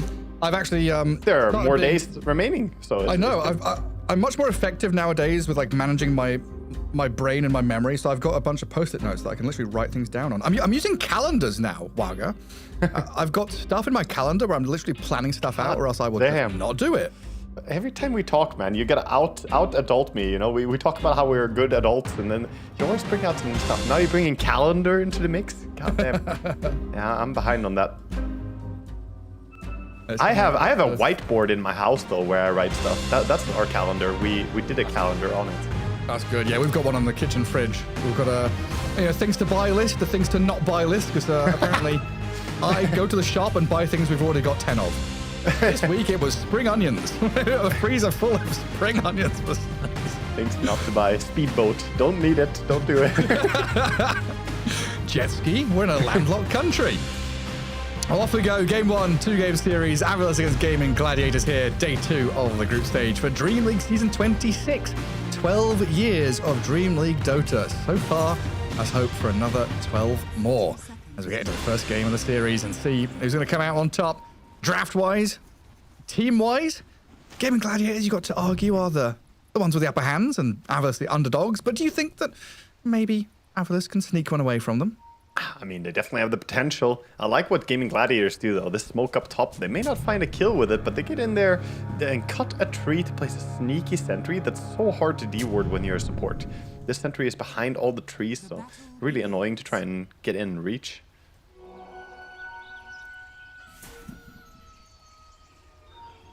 And Bounty Runes 2 for 2. Watson and Ace getting their hands on a couple. Zibe, then Desire. I always wonder, so I pronounce it Desire, but he's capitalized the E, so should I pronounce it Desire? Desire, yeah, I don't know. The D is silent, is Esire. D's what? It's a trap. It is a trap, Smiling Knight. Do not answer that question. Twin gate action. Ancient Apparition going to pop down. We'll get back to bottom with the Sven, who TP's there as well, but look who's ready and waiting for Malady. Fly and Zibe getting first blood, just nestling by the twin gate, and a snipe from the power shot helps them out. Yeah, Sven is at least can get back to farming here, but that's a great start for them on the side of Avilos. Keeping the spirit of old Avilos alive. Do you remember old Avilos always used to make those early moves? You know, always looking for first blood and always looking for a 7-minute power play on the wisdom. So we'll see if this iteration of Avilos keep that same instinct. The 7-minute mark, you know, we saw it was always Stormstormer running from mid lane, joining up. Yeah, but he was always on some, Storm Spirit or, I guess not Earth Bat Spirit, Rider yeah. in those times. Earth Spirit, that's right, yeah.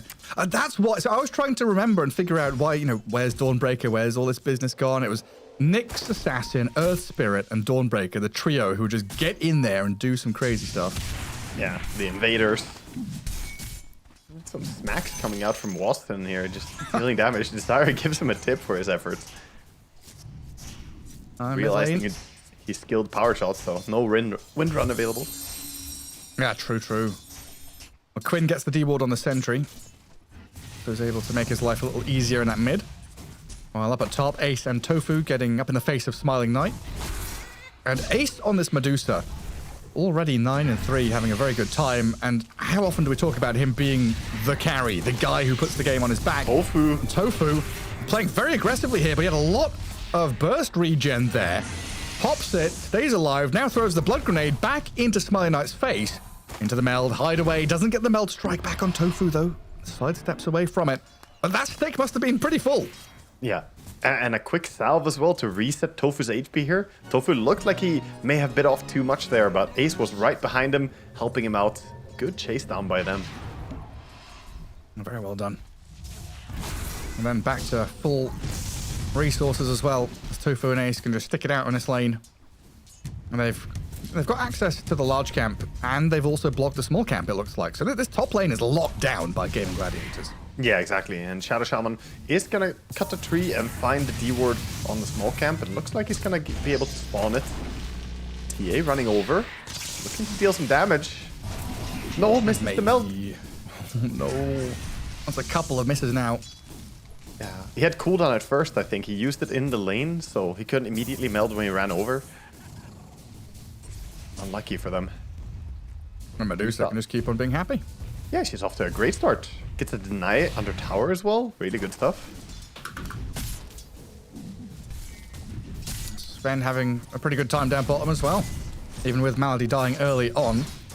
And Centaur getting, what, 5 denies so far. They've got Watson. Good early last hits. Yeah, lane should be getting easier for Watson at some point. Once he gets some points into Great Cleave, can just shut lane, farm. And AA, his harassment is slowly tickling away at the HP region of these heroes. Difficult for Fly to find a footing in this lane. He's just constantly running backwards. He does have access to that small camp again, so maybe he can start pulling. But look, every time he shows up, he's like, "Hi guys!" Double hit from Jakiro. Medusa clicks him once. This is also part reason why I don't like Shadow Shaman 5. I don't think he's that good at securing a lane. Like, TA is a super strong laner, so that kind of makes up for it here in this lane and makes it playable. But imagine you had a weak laner and you have Rasta to babysit them. It's just not that strong compared to Warlock, AA, you know, Jakiro, some of these heroes that absolutely dominate lanes. Yeah, we had this similar kind of discussion around the Keeper of the Light from Liquid last game, right? It was Kotl's Flark lane.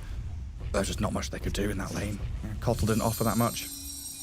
Yeah, it's a bit trickier, but I think he should probably keep an eye on making possible moves through the gate and actually surprise the safe lane of Gaming Gladiators. He is positioning himself to maybe doing that now. TA doesn't really need the Rasta here. Look at him. It's like Fly is listening. He's going through the gate, coming bottom, but they're already killing Malady. He's already dead. But this means they could get Stan too. The Shadow Shaman is here. Can they dive this?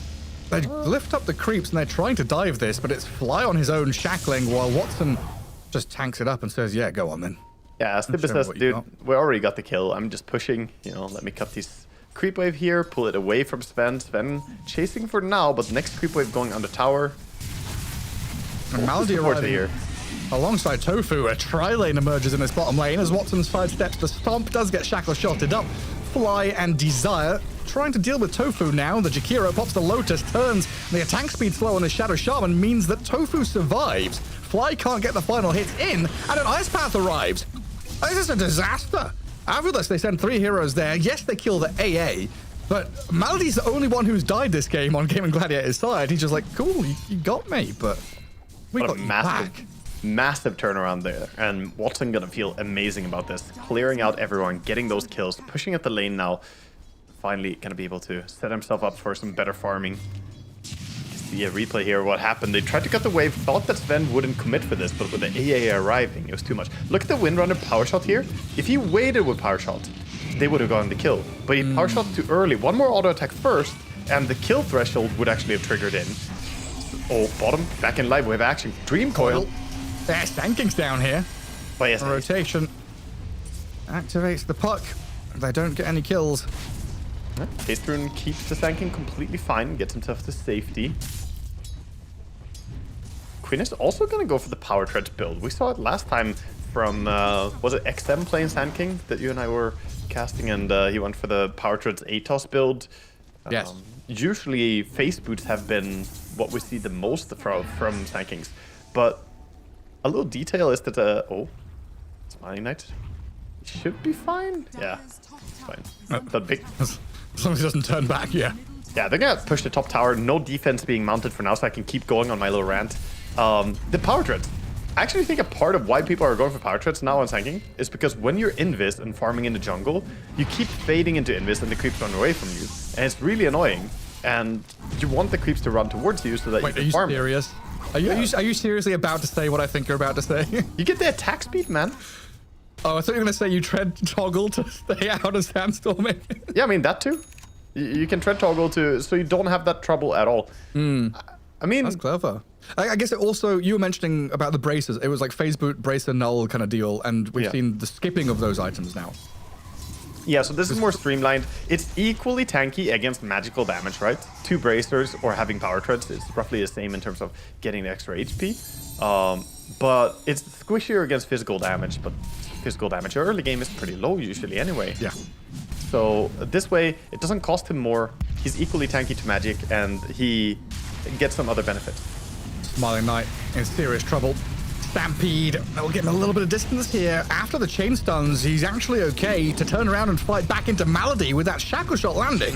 Tofu might be a bonus kill. Coil only grabs the Jakiro, so the Sand King and Sven sticking around here to bodyguard Tofu on the way back. That was scary times for the Templar Assassin, though. Yeah, but that's what the Centaur is for. Great save. Sibbe was ready on the button, and TA, again, proves to be pretty difficult to burst down when she has the refraction. Not so easy to take down quickly. Some stacks are going to be made in the jungle. Malady gonna try and triple up the Ancients, prepping for Sven or possibly Sanking to go and take it. Sanking does want his blink. 1,000 gold to go. Yeah, I was going to ask, and I guess I will still ask when this gank comes to a close. As Fly, Smiling Knight, and Desire get in around behind the Sven. Chain stuns from Fly, power shot, melt strike, nuke damage down to half HP on Watson. 7 stick charges still available for him, and Tofu backing him up. But it looks like Watson against 3 ranged heroes not going to survive even with the tree planted to block the way. And Mobe is also going to grab the bonus. Tofu, they're going to get trap slowed, body blocked, and Puck under this tower sets up for the rest of the team. Yeah, Quinn is currently off farming the Ancient triple stack, so he's like, thanks for stacking for me. I will not be helping you guys. Support don't mean anything. Just leaving him to die on the tower. This is big stuff for Avilis, though. Getting these kills going, getting some moves across the map while Centaur is farming a lot. You know, in classic Gareth fashion, I've completely forgotten what I was going to ask you. Yeah, Not important, obviously. probably not. No, Shackles. Oh, the Stampede. shield rune. Quinn. Tanky. That shield rune keeping him alive through the No onslaught, way. allowing the epicenter to come out and turn around onto Desire. All right. That was Any a other rune he's dead godsend. there. Yeah, godsend rune for sure. I think you're right. I don't think any other rune could have saved his situation there. He tanked so much immediately. Even a regen rune wouldn't have time to get enough value. No. And that should be tower catapult wave. So I was going to ask, that was a big move from Gaming Gladiators the past couple of minutes, right? They left bottom lane, they put Sven up top for about 3 minutes trying to gank the TA twice, and I was wondering, like, is this a move to make sure Sven is like safely farming Ancients with those stacks or something like that? But it looks like the answer is no. It was just to try and shut down the TA early on. Yeah, I was contesting the area as well, trying to, shove her away from her own safe lane area, open up access to the enemy Ancients, while also they haven't lost their bottom tower, so you would basically limit the TA to only 1 Ancient camp, and you would have access to 3. So, they are fighting for the better farming grounds. And then with that, you put the Ace Medusa bottom to bodyguard the tower, make sure that 15-minute timer when Tormentor is up, the tier 1 is still alive, and he's not just bodyguarding his own, he's killing the enemy tower through Meteor Hammer as well. I mean, Medusas operate off a very simple if-then script, It's just, you go from one tower, and then it's like, oh, is there another tier 1 tower? There is. Okay, I'll go towards that one. And then which is the next closest tier 1 tower? There's none left, Blogger. Where's he going?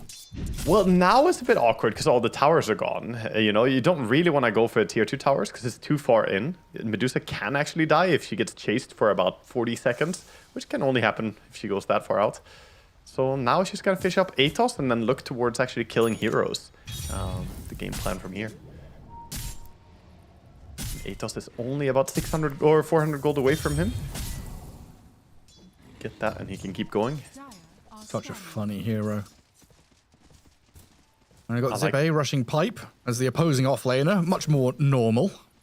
Yeah, the pipe definitely great here against all that magic burst, so can't really fault him for this item build. Makes a lot of sense. Speaking of item build, I also like the build that Quinn is doing here. Blink into straight Aghanim Scepter on the Sand King. I don't like when people go for these extra items on Sand King. I like cutting corners and getting to the value items as soon as possible. Yeah. Because Sand King, if you get those power spike items, the Aghanims, the Brooch, you actually become a monster. possibly a Shivas as well. You know, that's when you're just a monster of a team fighter.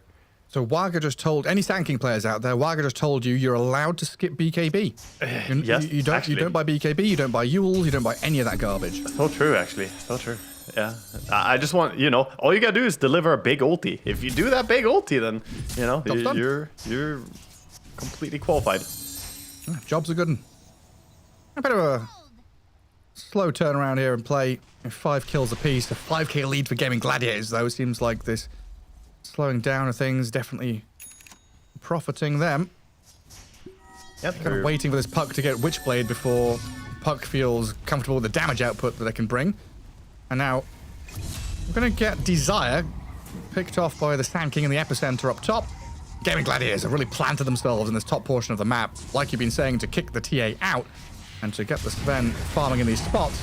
And that Ice Path lands right on the edge there, and the chain stuns onto this TA, and that is some beautiful execution. Smiling Knight, with the help of the Puck, trying to get a cross kill onto the Jakiro, but that's not happening until Fly comes in. Serpent Wolf dropped, kills off Tofu, but now he's going to get swung on and killed himself inside the Sandstorm. He doesn't stand a chance.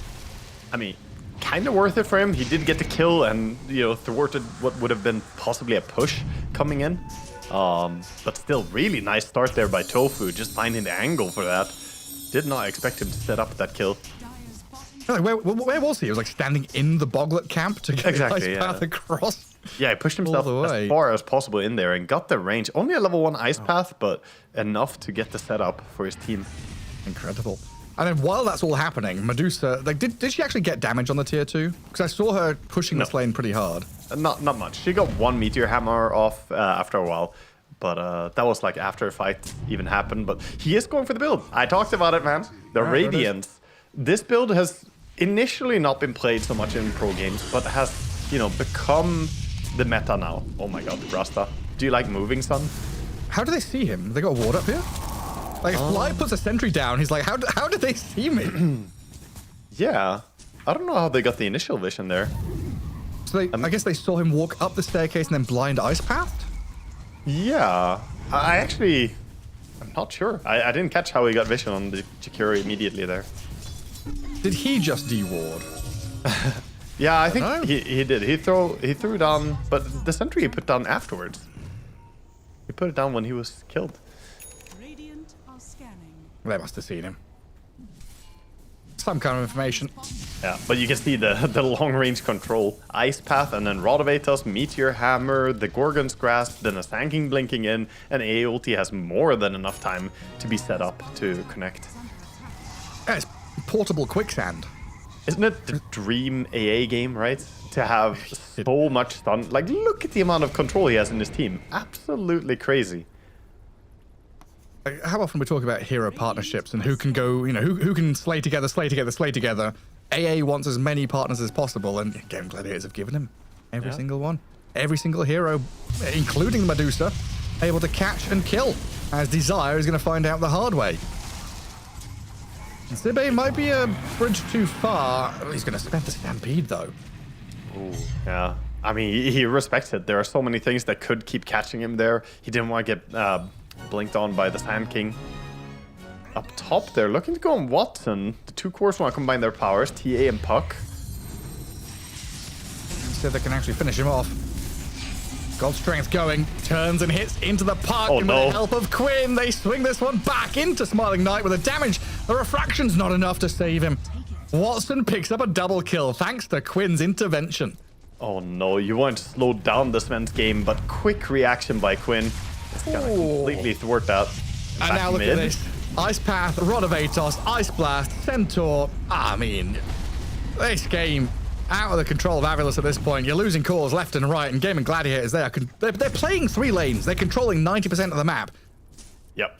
And they're pressuring multiple towers at once as well. Top tower is, you know, being shoved in. Puck is gonna go there and try and claim the farm, but mid tower is rapidly falling here. And Medusa well on her way towards a Radiance, and honestly, this Radiance is gonna be monstrous against Blink heroes, you know, like TA and Puck. Even Centaur has a Blink queued up as his next item. It's gonna be very, very tough for them. I've got a plan. Yeah? You know what? Do you think this Medusa is killable? Not very. Have you seen we go. Invincible, the TV show? No, there we go. You said not really killable, so we know that Avilis are going to be able to kill Ace, get something going for themselves. You know. Yeah. Just Yeah. She can never die, Curse? Gareth. I follow you now. I follow you now. we want a competitive game. We want a bit of back and forth. This is Gaming Gladiator, just destroying Avilis. Yeah. Ace looking like a Norse god right now. Cannot falter. Impossible. Tofu Oh no. protected. Obey looking more like a little bug. Poor little larva. Not built for battle. No. No. Tormentor. Gonna be the next target. Then gonna bring it down pretty fast. He doesn't have Warcry actually, so his teammates are taking quite a bit of damage. His support's running for their life. That's a little spooky. Stand in the green. Another round of items for Gaming Gladiators. But look at their play here on Avilis. So Rasta and TA together are trying to take out Roche while the Tormentor is being taken. I wonder if they can sense this though. They don't see TA pushing top. No pings coming out yet. I think Gaming Gladiators are unaware at this stage. This is a good steal. Like a super important one for Avilis to stay in the game. Yeah, it helps them stay alive, right? The high ground push with Sven Aegis is not gonna come in early now. And giving them Aegis. Oh, Thanking is right there. Oh my god. I heard that stun sound, and it was right in time for like stealing Roche. I thought he was stunned in, but he didn't have any information, so it makes sense to blink or to get to safety there. Yeah, they're even scanning to see if the aggression is coming. Avilis still on the back foot, even with the Aegis. He's going to try and farm through that top 30% of the map. I see the pings come out of Gaming Gladiators saying, hey, we control these ancients. We've got the high ground area here. Our mid-tier 1 is still... I mean, all of our tier 1s are still alive, actually.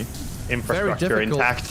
for Avilis to get a foothold on this map. And, yeah, it looks like Desire has just died to Sven. Yeah, he goes down. He tried to stay on the map, control runes to what extent he can, but it's going to be a haste rune bottom for his tanking. Gonna help him if he wants to go chase, and smoke does get popped. Bit of a suspicious smoke as the catapult ran in to try and look for where the heroes just went. It's like, wasn't I fighting someone here? Hold up. Puck? Oh no. Launching projectiles at Oh them. no. Yeah, Puck is not... When was... yeah. Yeah. Yule Scepter. The Jakiro can now set up on whoever he wants. Chasing after a TA. She does not have the luxury of having a BKB TP out. Yeah. She tries Another to a one. regular TP. And he's stunned? Jakiro, she saw him, she starts running instead. There can be only one. Templar Assassin. Down you go. And meanwhile, someone is knocking on your front door. It's like Ace sees all this action. I wish we had a stat for distance traveled by heroes in a game of Dota, because I bet you Ace, he's keeping that number nice and low. You know, just play in an area. You don't need to move so much. Just go to the enemy side and stay there. And there's no like back and forth, right? There's no like fidgeting around. He's very much, I am top lane. Now I am bottom lane. Now I am mid lane. Now I am top lane. I mean, Yeah, he's made 5 moves in 21 minutes. basically, and those have Meanwhile, been decisive moves. King is literally everywhere. He's made 5 moves and he's taken 5 towers, Gareth. True. Wonder what his next move is gonna be. Oh, they're going on him. To die. They're on the do hang stuff. on. Unkillable hero. That's an unkillable hero, Avulus. Taking no damage. You can't kill that hero, Avulus. She's unkillable, and the rest of the Gaming Gladiators have arrived. You've lost the Shadow Shaman and your Centaur, and Watson is hunting for more. Getting into the tree line where Desire is trying to lurk in the shadows. Spotted by the Sven in a moment, though, and he'll come in with a big wax while Smiling Knight has been killed by Tofu elsewhere. The high ground push already coming while the Wind Ranger dies up top. Just for anyone tuning in just now, it's not Gareth trying to taunt Avulus here. He's trying to help them, okay? He's trying to help them. He's trying to channel the power of the caster's curse. he's not making fun of Avulus like, you can't do it. Maybe a little bit.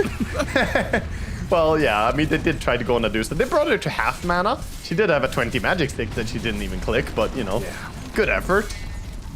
Solid try. But yeah, as soon as the caster calls a hero unkillable, within 30 seconds, they usually die. We're just trying to tempt fate a little bit, but Game Gladiators have such a firm grasp on this game.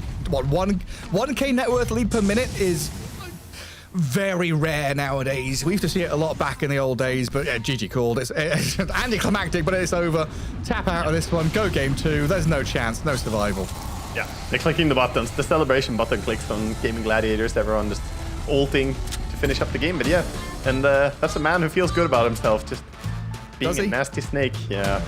Or he is reflecting on what he has become. He's like, I was a better person when I picked Broodmother. And that's hard to say. Sometimes you got to listen to the words coming out of your mouth, Mark. No, I mean, did you honestly think Broodmother was more disgusting than Medusa? I don't know, man. I would rather see spiders. At least spiders give me gold when I kill them. The Medusa gives me nothing but PTSD, man. I guess. They're like two sides of the same coin for me, I think. You know, Medusa is a hero that comes to your lane and you can't kill her. Whereas Brood is a hero that comes to your lane and he kills you or she kills you. You know, you're running away from both of them. See, that's fast. Puts me out of my misery. Yeah, I prefer that one. I'll take the spider option, please. Arachnophobia, here we go. Okay, I agree with you then. Yeah, actually, I agree with you. I think Medusa is more toxic and nasty than the Brood. Also, I hate Brood, right? Old day Brood with level 1 spiderlings. What at level 2 spiderlings? That was nastier. I think the worst thing in Dota is not being able to move as well. And Medusa brings, you know, not 1, not 2, not 3. Once she has charge, she has 4 different disables. It's like, I can't do it. I just can't move. Unmovable, unkillable, unflappable, infallible. Incredible stuff from Gaming Gladiators here in Game 1 as we watch. It's literally just the highlight reel of them killing people, isn't it? Yeah, I mean, this was the moment that was supposed to work out. You know, they needed that Watson kill, but the reaction was there. They were in time, and then quickly after, it was like 2 seconds after that, they get the kill on mid lane as well. They were really just going from lane to lane and making stuff happen. I think... and then Puck was a non-factor, had a very hard game. You know, got to Witchblade and then got killed multiple times in a row. Difficult one from Obe. I think a big problem as well when you see Medusa like this, if you don't have a counter hero, is that it takes away one hero from being a kill option, and that makes it so hard for Avilis to find those pickoffs. Like, what do you have left to go on? You can maybe find the Sand King or go on the Sven, but -1 core essentially to a pickoff is always making stuff so complicated. A super challenging one for Avilis there as Gaming Gladiators storm away with a Game 1 victory, but it's a 2-game series here. DreamLeague Season 26 group stage going to continue after the break.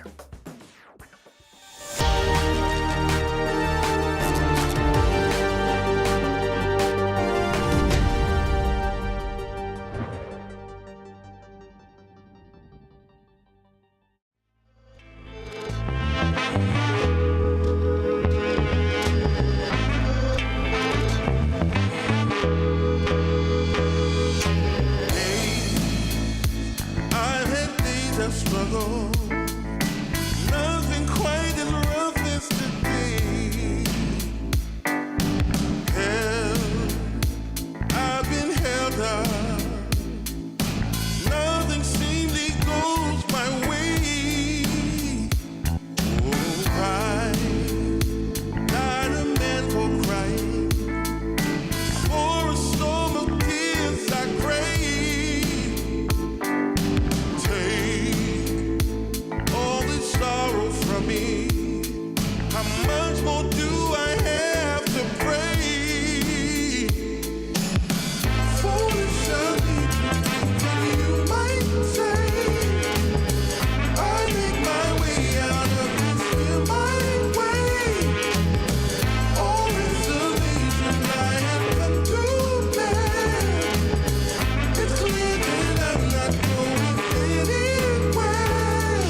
How much more do I have to pray?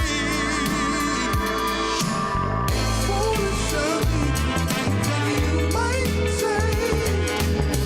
I make my way out of this here my way. All reservations I have got to bear. It's clear that I'm not going anywhere.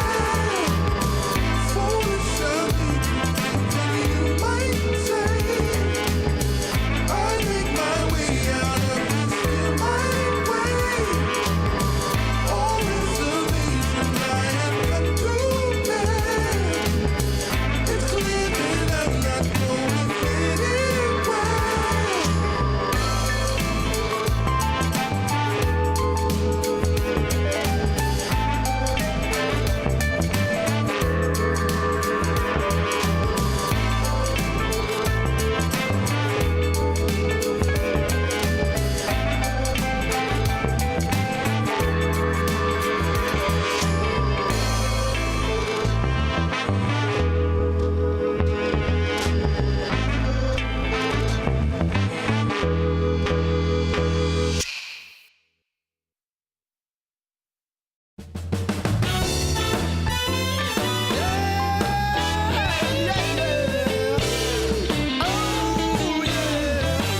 Take away my bag of butt, my camels and jack. Go ahead and take them all, I don't want them back. Those nasty things mean really nothing to me. Cause lately it's so plain to see.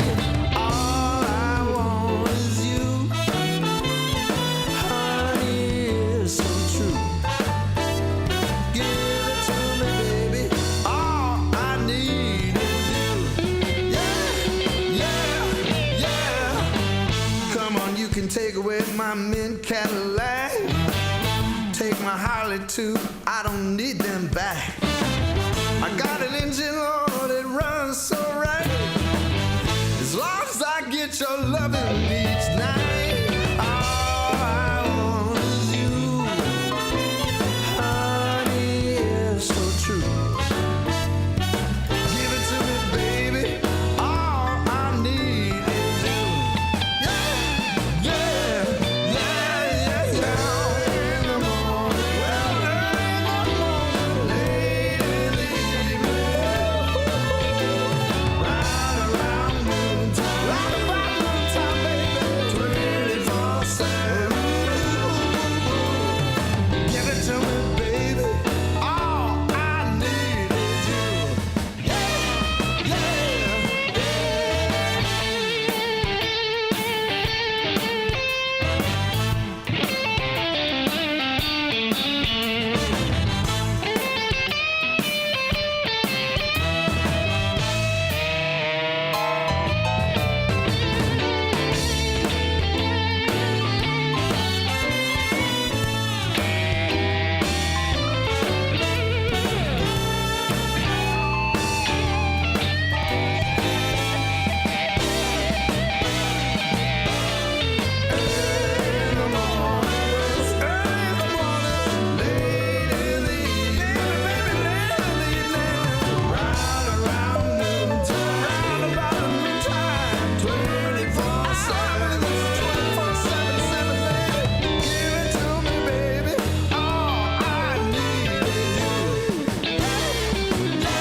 My camels and jack.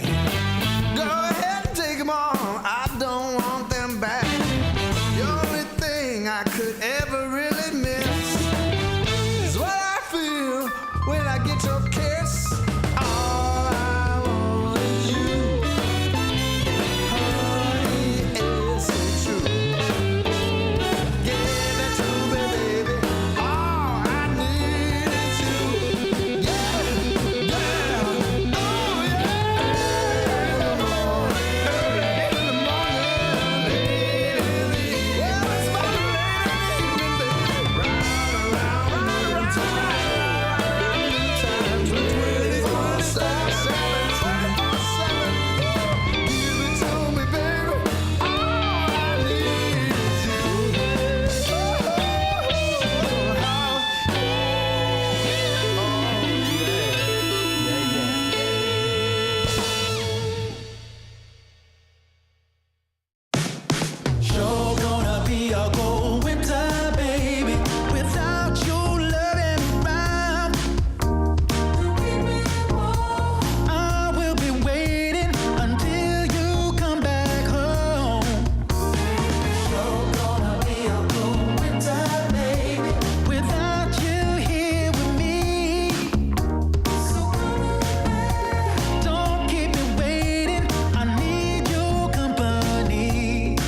dime when I saw you walking by.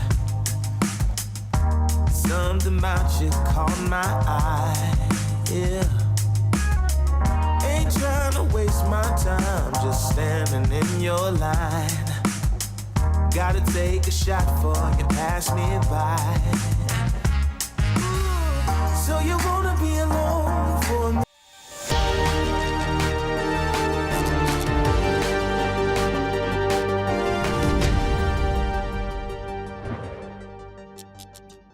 Welcome back to Dream League Season 26 as we get ourselves back into the thick of things here. Game 2 between Avilus and Gaming Gladiators about to be on our screens, as we did just have an unholy smackdown by Gaming Gladiators. Avilus, it seemed like, Waga, they didn't stand a chance in Game 1.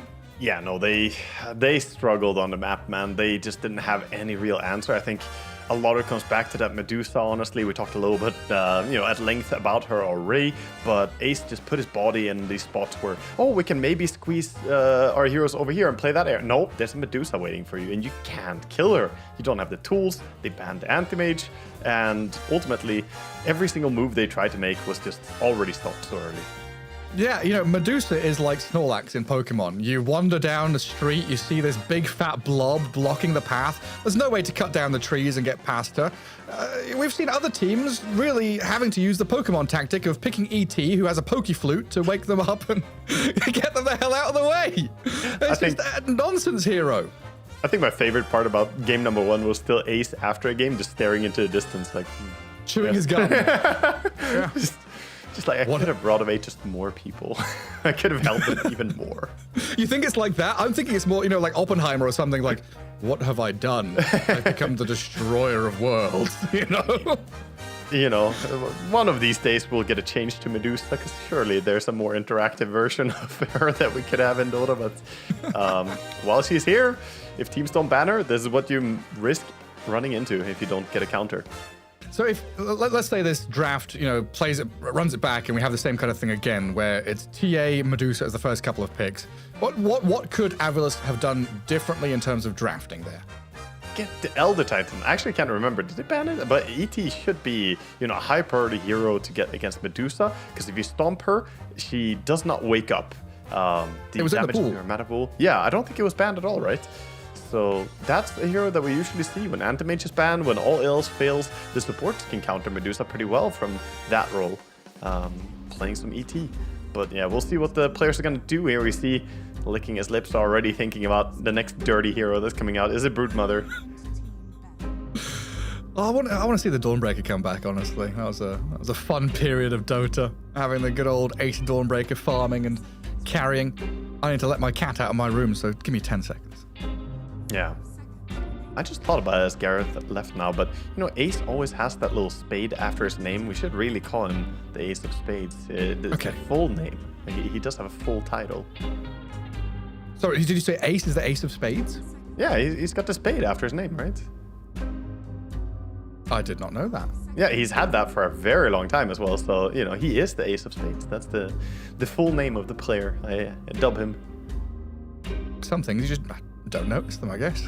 You go through life not noticing. The players put a lot of thought into their nicknames, or sometimes they just hit the keyboard and it turns out QBFY, and that's your nickname now. ZXC. Yeah, there's some interesting storylines behind all the player names. Yeah, you're right. On Wikipedia, alternate IDs, Ace Spades. Yeah, there it is. Well, where are we with the draft? The cat's gone. She's gone to go eat lunch. Well, we're starting this game out with Gaming Gladiators having the first pick, so they're now considering what band they want to finish up with, and they're doing the classic. I always talk about this as like a nice thing in a best of 2. You win with something in one game, and then you ban it out in game number 2. Like, nah, you can't do it. Only we can do it. So they played the Medusa, ban it out game number 2, and now they get their hands on Beast. How did that one slip? I don't know who this hero is or what he does, because he is banned in every single game I cast. How has he been allowed through here? The Bristleback, Monkey, TA, and Tinker all given ban priority over the Beastmaster, who is giga flexible, buys Aghanim Scepter, and crushes lanes. Yeah, I mean, playing Beastmaster, you know, it's one of those heroes that just can do whatever. The moment he gets his Aghanim Scepter, it's just step 1, bang the drums, step 2, bang their heads in. It's very, very quick and easy. We'll see how Avalos are going to be able to stop that. You want to delay that Aghanim Scepter as much as possible. There's a different second line to that song. Yeah, this is the PG-13 version, okay? I don't think it. No, he bangs the heads in. Yeah, this is two-step program to playing Beast. That's all you need to know.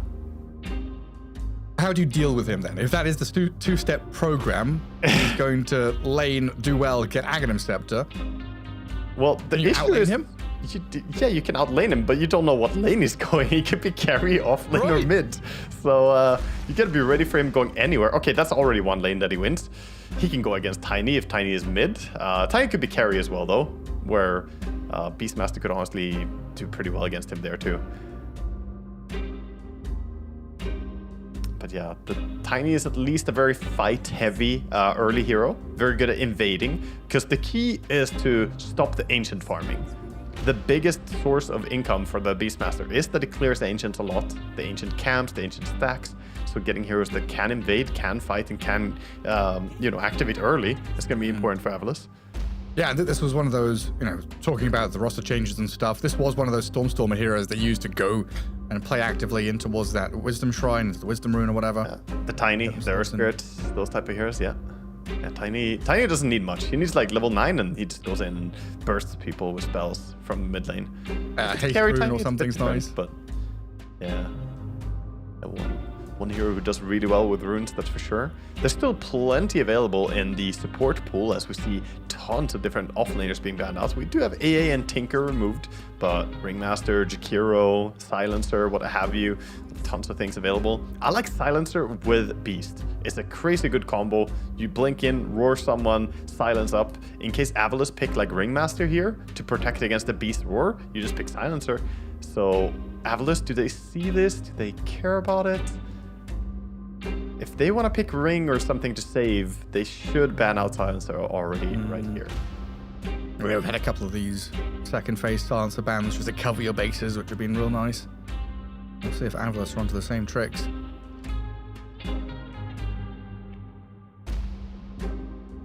The look on his face. What happened last game? Stunned. Still stunned from the previous stone gazes, Oh, wow, you've called it, haven't you? Yeah, but they didn't ban the Silencer, Gareth. They banned the Caudal instead, and I fear this is a very, very easy situation from gaming to just pick up, Silencer as one hero and then maybe a more active catching hero to follow up. You can go Tusk or something else. Tusk Silencer would be really nice. Tusk does a lot of damage with Beastmaster in tandem. Let's see what they have in store for us. Yeah, and alternatively, there's Jakiro, right? We could just bang out one of these key meta heroes. For sure. They go Terrorblade first. So TB is a great counter to Tiny. I've talked about it many times, but yeah, TB really, really nice to have the Sunder against Tiny. Bring a lot of HP away. I mean, there's a lot of tower push, a lot of illusions, a lot of nonsense coming. I mean, this I would say is Ace's hero. Yeah, I'm also getting the same vibe. Terrorblade has been that hero that Ace has played a lot. And then we move Beastmaster towards mid or carry. I honestly prefer defaulting Beast as a mid or carry, because offlane it's the riskiest of the position to get your farm. So actually on the safe lane, safe lane Beast is just brutal. It's such a strong safe laner. Compare that to like a safe lane Morphling. How much does Morphling do in lane and how much does Beast do? Those boars, the Hawk and the Wild Axes, he's very hard to lane into. So I like the idea of carry Beast here with an offlane TB. You definitely have late game pretty damn secured. And Beast Jakiro is a tough lane to go into. There's a few smug smiles out there in the Gaming Gladiators camp. Yeah. It all changed when the Warlock arrived. CY just goes, Warlock? Yeah. The Warlock Warlock would do really well had it been an offlane Beast. Usually one of the better counters to Beast. Against Terrorblade, it can still do decently, but it doesn't really threaten Terrorblade in the same way. Yeah, and then the trouble you face playing Warlock into TB and Beastmaster is that your Fatal Bonds kind of get eaten up by all the summons and illusions, so you don't get them onto all the heroes, which can be a little nasty. Also, eventually, the Golem can definitely die easily to the cores already on Gaming Gladiators. Sometimes when you see Warlock, you want to look towards how good heroes did have at clearing that. Normally, TA is like right at the top of that list, but Beastmaster and TB, they can kill that Golem pretty fast. Kunkka. So, carry Tiny, mid Kunkka, I guess, is the more natural way to line this up. Yep. And mid Kunkka has been the counter to Beast. This matchup is actually a lot of mechanics. I'll go quickly through it. Mid Kunkka started being picked against Beastmaster because Beast summons units. You kill them with the Tidebringer. It's great. But Beastmaster's players started to not skill summons in lane and thus started winning the lane against Kunkka because skilling up the inner Beast ability with will just allow you to win the lane super hard. So Beast actually wins the lane against Kunkka. However, Kunkka is still a good counter to Beast mid, even if he loses lane, because he's still a bad target to Roar. The rum buff that he gets, which acts like sort of an Aeon disc in a way, protects him from getting bursted by Beast. So, and his ulti is great for saving teammates from the Roar as well. So there's a lot of layers to it, but ultimately, Kunkka is a good pick here. Very nice.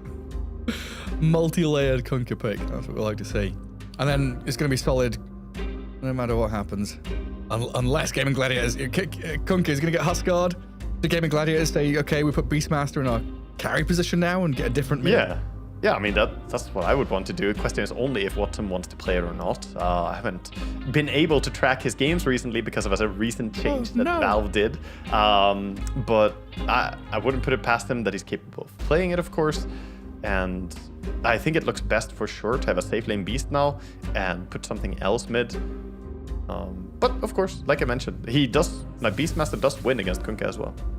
And this kind of tells us the story of what they want to do. Tidehunter. I'm confused. Yeah? That means TB goes to carry then, huh? Yeah, TB is carry now, so we have to give up on the idea of Ace playing TB, basically. Okay. And it's going to be an offlane Tidehunter, and that does put the Beastmaster pretty hard locked towards the mid lane now. And as I mentioned, the lane is going to be fine, but Kunkka is just going to be a great pick against him later on. I mean, Warlock hates playing into Dispels, so having this blubber on Tide, very nice. I'm still surprised that they are waiting with their last pick support, though, on Game Gladiators, picking that Tide. That's what I'm kind of wondering. This is like I guess a fair few Tide support. 4. Yeah, maybe. I guess a fair few offlaners were banned out. The Bristleback removed, the Medusa, Enigma, Sand King, Darkseer all gone. So maybe they just wanted to grab the best hero they could see right now. Yeah. I mean, they're banning Ursa, so that's an indication it is just going to be Tide off lane. Yep, yeah. And actually, Avalus are the ones to ban out Slark themselves, so that almost, does Ace a favor, because you don't really want to lane against Slark as Tide, even though that lane can be playable. It's also one of the lanes that can hard bully you. Yeah, especially Slark Ringmaster.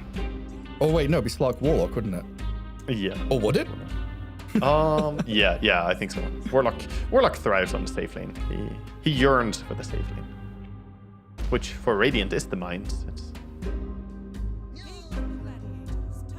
Not anymore. Oh, it was top lane. Oh yeah, top is Mines. Oh yeah, exactly. But they removed all those names. Now they don't exist anymore. Yeah. The names live on in my heart. They do. Only the Mines and the Well, though. You can't remember the other. I had some high-ranking friend going Jungle Storm in the Well Wishes. He was like, the Well Wishes, man, they're so amazing. I got all the mana. And I'm like, oh god, this is cursed. The Jungling Storm. Did he do it puppy style, smoked up? From creeps? I never really studied it too much. I just saw him be like level 3 when others were like level 6. So I never really thought that it was that efficient. Yeah. That's jungling for you. Don't do jungle, kids. Not even once. Ooh, what is this? Bounty Hunter coming in. Tofu looks as confused as I did a few minutes ago. Yeah. That's his hero, though, isn't it? I would imagine, yeah. And Bounty Hunter does a really good job against heroes like Warlock, and to an extent Ringmaster, who don't have a great way of dealing with Bounty running at them, right? Like Warlock, you can't heal yourself and use strong language to get rid of the Bounty Hunter, but outside of that, you don't really have much. A shadow word, strong language. It is one of the strongest of words, so. It is one of the strongest of words, yeah. We've got power word kill and shadow word death and all that business. Look at ourselves. Shadow word go away. Morphling at the end, so Mobe is that mid tiny. But yeah, this bounty hunter, you got amplification on track, right? So now a way to kind of beat through this tiny, get through that HP pretty quickly. Oh yeah, definitely. The damage amplification can definitely help them with their quick pickoffs. Gonna be interesting to see the Mobe Tiny go up against Beastmaster. I actually think that matchup is even worse than the Kunkka. Like, stronger for Beast, that is, harder for the Tiny. We'll see. I am a little bit fearful for Avilis here, mainly because I think overall Beastmaster is absolutely the strongest core in the current patch. Like, if we said that Medusa is kind of disgusting previous game, I think Beastmaster is far and beyond that. He is so absolutely insane. The best core by far if we look across the board. You know, a core that can go any position. It feels like Gaming Gladiators won an early dinner. Yeah. TB, Beastmaster, Tide, notorious for, like, you know, doing well, winning his lane, and going planting himself in front of objectives to defend them, but also to bully people out so you can play aggressively into them. Jakiro, TB, Beastmaster as tower pushers. Like, this map, if Avilis aren't able to fight back early on and have some punches in these early skirmishes, you know, shut down Tofu's Bounty Hunter, don't let track come up too early, play around this Kunkka with the catch they've got, the Tiny with the damage and the low cooldowns that they're able to play with. But the question is also this: how is the Morphling gonna do? Because Morphling picked as a last pick here into Tide. A lot of times we see Tide picked into Morphling because Tides are generally pretty happy about that matchup. So yeah, we'll see how that is gonna work out. Definitely gotta keep a close eye on him. And then do we talk about this swap of Kunkka and Tiny? Yeah, the swap up there, it could just come down to player comfort, honestly. I think you could argue that, okay, the Kunkka is going to be a bit better against the Terrorblade, lane matchup-wise. But Tiny, on the other hand, is got to be worse on either lane. You know, he's just not as strong of a laner. I do think that mid lane can be pretty one-sided, so we'll see if Mobe proves me wrong and pulls out some sneaky stuff. Smiling Knight's got the chat wheel going. H2 owned. Beautiful one. We'll get ourselves back into this game. So game 2, Avilis up against Gaming Gladiators here. DreamLeague Season 26. Day 2 of the group stage. In I group wonder. B, where Gaming Gladiators up at the top and Avilis down near the bottom. Yeah, you know how Morphling, when you turn into another hero, you can use their voice lines of the same level that you have. So Grandmaster Morphling could technically use any voice line if he turns into that hero. Anyway, there is a chat command as well in the console you can use to use voice lines for heroes that you have available.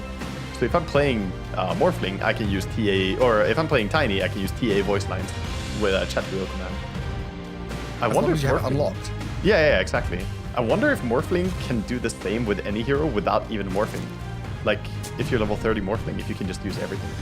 This is Right. nerdy stuff, but yeah, the command is chatwheel _say, and then there's an ID code.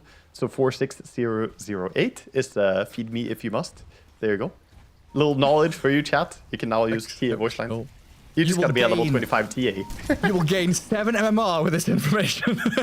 Listen, this is what you do when you've spent too many hours in Dota. You gotta find some stuff to keep us entertained.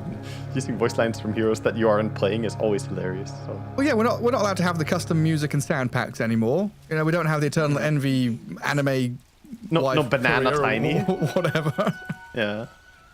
Banana Tiny or Yu-Gi-Oh! Dual Legion Commanders. What was that? NBA Slam, welcome to the jam announcer.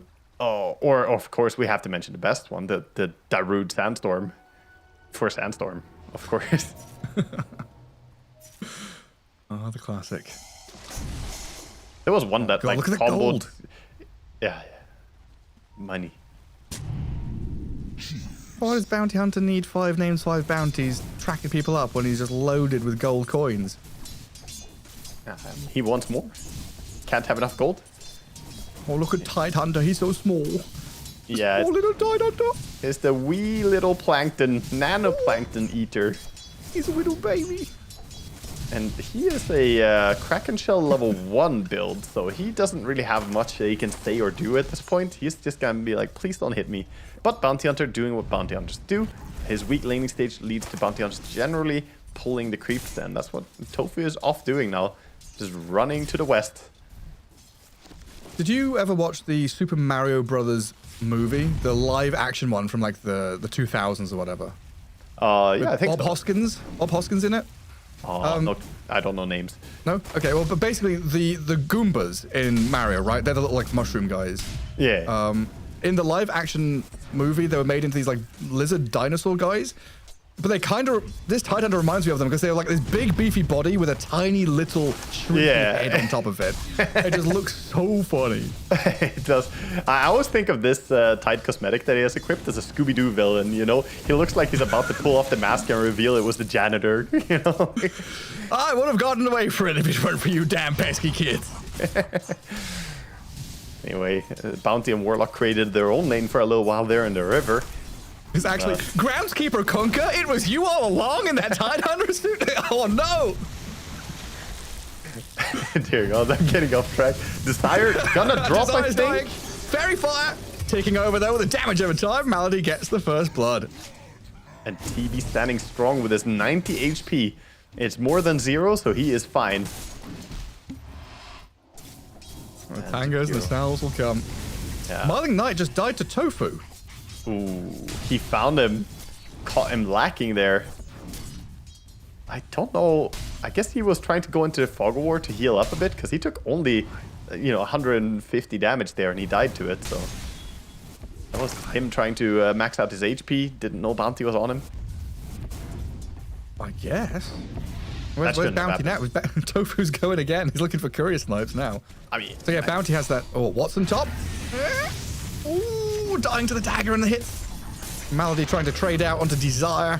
And Ringmaster is okay this time though. Yeah, it's gonna be Lotus for Desire, so he'll have means to get his HP back. Feel pretty good about that. I wouldn't be surprised to see if Tofu just makes a move to that top lane at some point as well. There's a lot of action up there. Of course, Ace, meanwhile, is struggling a bit against the Morphling down bottom. A lot thanks to the way that Warlock has harassed. Fly trying to get the pull. Does he get the big camp pull, or can Tofu stop it? Tofu sees a courier. Da-da. Da-da. Oh, he sees Fly now. Ah, he wants the courier. He ain't going for it. He doesn't want Fly to get his wards, but Fly realizes his sentry saw the Bounty running over. Bounty will still get the courier. To it? Yeah, he's got the movement speed on it. Oh, the range out of those little daggers. Oh, it's so satisfying to take away the enemy sentries and not let them ward. And then the one lane we've not looked at too much. Minute 4 clicks, so the water in battle is going to be a loss for Mobe because Bounty Hunter's at the bot spot and Quinn up at top is looking good for this Beastmaster, but Tiny not down and out by any means. Yeah, he's done a great job, I think. I mean, the score being this even is definitely better than I expected for Tiny. So Beastmaster, yeah, he is winning the lane, but it could be even worse. Still concerning though. Beast is going to get off to very good farm with this good of a start. And now a bit of aggression top onto Sibe. Jakiro dies, but a good movement around the torrent means Watson can get back in line for some more hits, but he's given up on Sibe. And it looks like Watson, maybe a couple of steps too far, misses out on the 2 hero kills and gets himself a courier instead. Gets a few pot shots onto a Ringmaster, but yeah, Watson is going to be the one left standing and farming here on the mid, or on the top. That's back on the mid. What is going on mid? Yeah, a little bit of healing, a little bit of efficiency. Bottle into the backpack. He's 9 slaughter on Tiny. Look at all the farm. His inventory is giving me anxiety. So it's all over the place. It's a thrift shop. Everyone's donated all the goodies to him. That's what Bounty thought it was when the items were on the ground for a second there. He's like, oh, for me? Donation. Turned out it was not for Bounty. And now with all this attention being taken away from bottom, Tidehunter starts to feel good in this lane, right? We had this similar situation of Tide against Morphling, and Yeah. Tide pretty good at just cutting waves, getting farm, while Morphling has to sit there defending tower. Yeah, he should be doing quite fine. He has lifesteal already, got the Morbid Mask, didn't go boots or anything, so I think he had good understanding how the lane was going to play out. Top lane, Bounty coming in with a little bit of a stun onto the Kunkka. And double bracer makes him reasonably tanky, but some good body blocks out of that illusion in front by Watson. Gets them the kill on the Kunkka at long last. Are scanning. Quinn is all bonded up in that middle lane, but he finds himself a regen rune, gets lucky with the spawn. That's 3 Radiant heroes mid, and Quinn still gets the rune. It's just disgusting, honestly. Yeah, he should not have gone away with that, but getting the rune, that's going to make him really happy. He doesn't need to go base, he can farm jungle now. The regen is going to be amazing for him. Of course, the Tiny is able to farm a bit mid, but this is all okay according to Beastmaster. Tofu was spotted in the enemy jungle, but he does have help here. Malady right around the corner. Desire in trouble. Yeah, this is a Ringmaster who's just going to get clicked down. Right, trying to build up bank, stacking camps, but Gaming Gladiators are here invading already. Pre-minute 7 as the Wisdom Shrine is about to pop up. They've got a few heroes in the vicinity, and you can see the Avila's heroes now starting to swarm across, but they're all under dire vision. They do see the Tiny coming in, so I think TB doesn't want to go behind tower and commit for this Wisdom steal. Even though Jakiro was thinking about it for a second, I doubt that you can really go and contest this one. No. Instead, eyeing up the mid lane. Bounty Hunter going and dewarding a bit, making sure that they have the sentry advantage. Radiant Absolutely a similar story to Game 1, though. Top 3 net worth, cores of Gaming Gladiators starting to really outstrip their counterparts. But Morphling is, what, a couple of hundred behind TB? Tidehunter is almost 1,000 ahead of Kunkka. And this Beastmaster, who we know hits his stride very quickly with Aghanim Scepter, is a massive threat on the map, which, this is the thing, Atlas have to do stuff now. So they come up top with 4 heroes, but they're under dire vision, which means Gaming Gladiators avoids all that. And now Gaming can play into mid, where Fly has just TP'd in alone, right into a Roar, right into a Tofu Bounty Hunter, and he'll lose his life for it. The Sure Shadow can. Word is healing him. He's not okay, though, because Malady's there with a nice path. Yeah, too much. And all this vision around the area as well. Tofu still has that ward on the enemy high ground, killing a courier, playing behind the enemy lines. This Ringmaster is now being eyed up. Oh, it's all falling apart quickly here. Mobe is going to come in, take out the Bounty Hunter, though, or try to at least. Tofu not tanky enough to withstand the final slap of Tiny's fist as Quinn has a double DD run. 100 going, looking at Mobe as easy pickings, and Zippe slowed by the boar. Oh, he's not going to be next. And Quinn, I was wondering if he goes in for the next couple. He almost could have, but he's gonna instead turn his eyes toward pushing the lane. And with heroes being low resources, he's just gonna dig up himself a water rune and quickly go to work on the tower. Glyph forced out. Meanwhile, top tower already taken out as well. Everything kind of crumbling here. And these early kills that happened as well, so crucial for Gaming Gladiators who are running a Bounty Hunter lineup. Bounty lineups thrive on action early on, getting kills. Bounty is very bad in a stale game, but they're getting value already. It's like that, the 2 phases of Bounty Hunter, right? It's like getting to level 6, playing actively to get to level 6, and then playing actively with a level 6 as well. Yeah, basically it's just he's the most bored Dota hero. He has like full-on attention deficit, you know? He needs to go action non-stop. He cannot just sit still. That's Bounty Hunter. And when he gets action, dear God, is he good with it. There he goes for it. I've got a very important question for you, but we'll just watch Jakiro dying here first. Malady, surrounded by 3 heroes. Fly even contemplating the golem. Maybe he wished he had dropped it as he gets roared up and almost focused down by the Beastmaster. Bounty Hunter snipes in from the backside. And a 1-for-1 trade. What's your question for me, Gareth? Do you remember? How do you dig... Hey. Hey. Do you still... That was rude. That was pretty freaking... No. How do you dig water? How do you shovel in the... Oh my god, Morphling. Ravaged. He got off the strength morph. Still being chased though by Tofu and Ace with Terrorblade in tow. Smiling Knight running out of resources though. Doesn't even pop the 21 charges knowing he's dead. They got the golem, got the boat, looking for something, but who do you want to go on? They can't really burst the TB. Tide is a bad target. Awkward situation, having ultis ready but can't do anything with it. Golem gets dropped defensively, setting up for a Tiny to maybe catch, but He lands in an ice path. And Watson's away. Oh, that's not what you want to do. Nah, that's rough. They're trying, you know, they scramble everyone to make a fight happen, but having already lost the Morphling, Zibe not connecting, Ace just takes this entire area of the map for himself.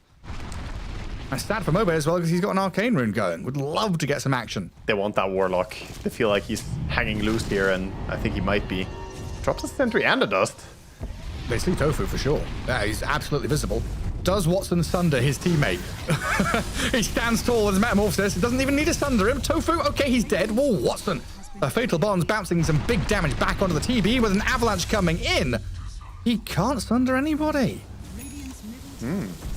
Yeah, a little bit overzealous there. They don't have Beastmaster. Beast didn't try to join this fight, and ultimately just 5v4 situation, and didn't really play close towards big ultis either, not having the Ravage. And speaking of, Tidehunter is up to some shenanigans. I wonder if it's even worth chasing him. They are gonna go for him, but it's one of those weird moments where it's like... Look at Ace smiling, having a good old grin. Yeah, come on. He's grooving right now.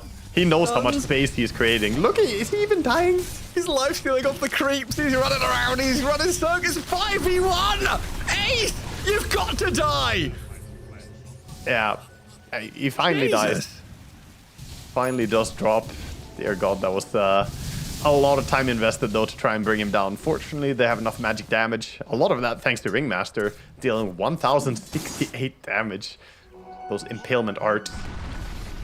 I'm sure Ace looks over to Quinn and he's like, yeah, did I give you enough space to finish your Aghanims, he's like, buddy? You got your Aghanims. Yeah, exactly.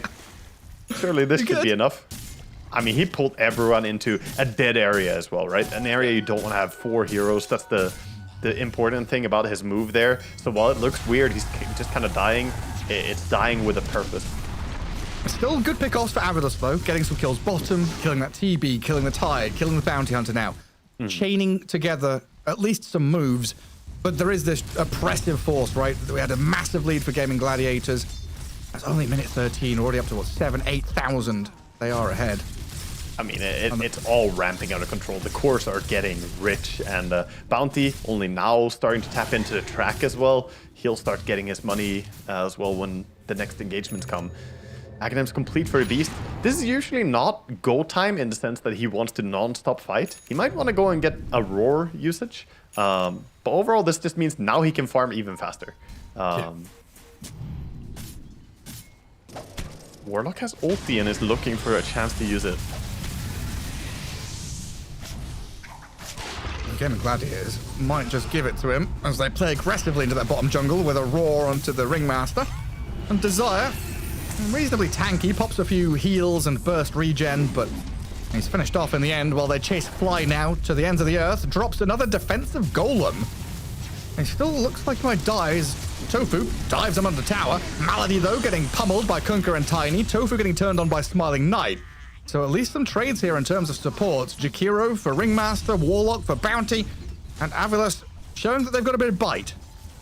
Yeah, that was very nice for him, getting some fight. But yeah, all the time there's always someone farming. Ace, meanwhile, stealing the Wisdom Rune, farming top, getting more value. And he's starting to build some magic resistance for himself. After what he saw in the previous fight, he was like, okay, you guys have magic damage, I can die. But see how that changes when he gets a pipe. This is not really a kill threat, this is just annoying him, trying to get rid of him, but trying to stand his ground. And yeah, we blinked and looked away, and now Beastmaster has 1,000 extra gold, so he's halfway towards his Blink Dagger. The farm rate of Beast with Aghanims is absolutely insane. Yeah, so now we can come back to the question I asked you. Yeah, so have you ever been at the beach, you know, and built sandcastles? That's outside. So when you build sandcastles, you got to get some water in your moat, you know. And if you don't have a good bucket, then you got to use your shovel. So you can shovel water. But you're shoveling sand. No, you shovel water. You gotta get water to your moat, and you're too poor for a bucket. Okay, my childhood. Okay. I would use my hands. No, hands are very bad for that. Actually, you can't prevent spillage no matter how hard you try. The shovel is flat. Well, not the little sand shovels that you got, you know, little spades, you know. All good. Okay. So water rune is just water that you've shoveled. Yeah, exactly. Maybe it's a trusty shovel. It's been used relatively much, you know. It's got some dent in it, so it can, you know, curve, hold water. There you go. He's bent it into shape. Yes. So the shape of water can sit inside the shovel. Yes. Very nice. Right, so back into the game, which is probably more important than this conversation. Terrorblade stepping up. He starts to get clipped by the torrent though on his way through, so Metamorph is not going to pay off for Gaming Gladiators. As we have seen this turn in pace. Oh, look, bottom. They want to roar. Can they burst him? Smiling Knight. He's all earned up, roared and killed. The damage. The track damage amplification with the wild axis and the inner beast. It ramps up so fast. And they're gonna go straight for a Tormentor as well. Hardly even need Beastmaster to join for that one.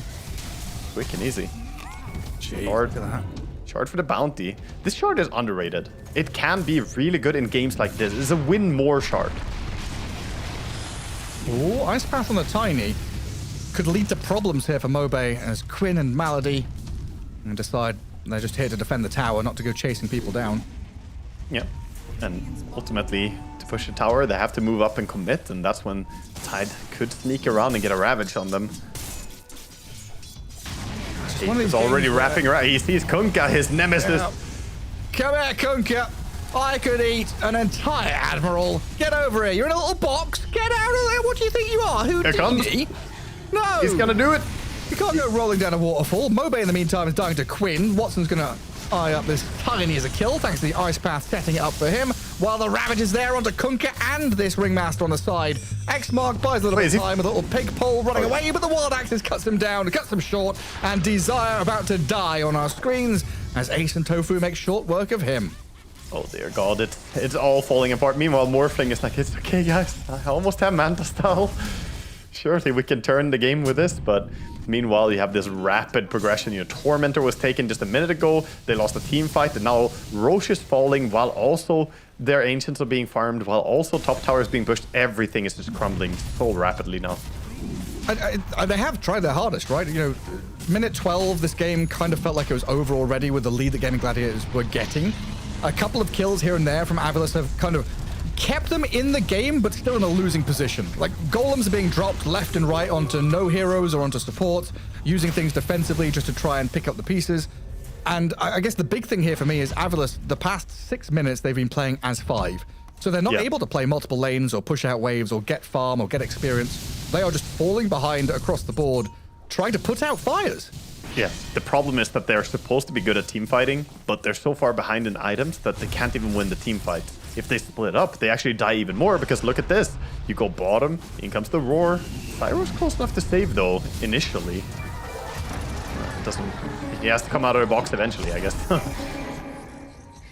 Less of a save and more of a delay. You go mid, you die. You go bottom, you die.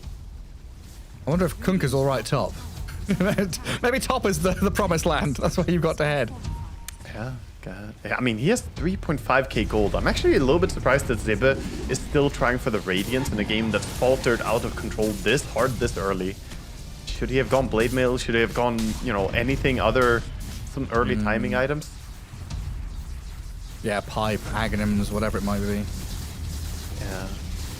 Rough. Can't fault him too much, because it is a great Radiance game. It's going to be great against the, you know, illusions, against the boar, against the blink on Tiny, which or Tide, which might come in later. But it's just too late, isn't it? Offlane Kunkka not really keeping the pace of this game. Definitely dragging his feet and falling behind.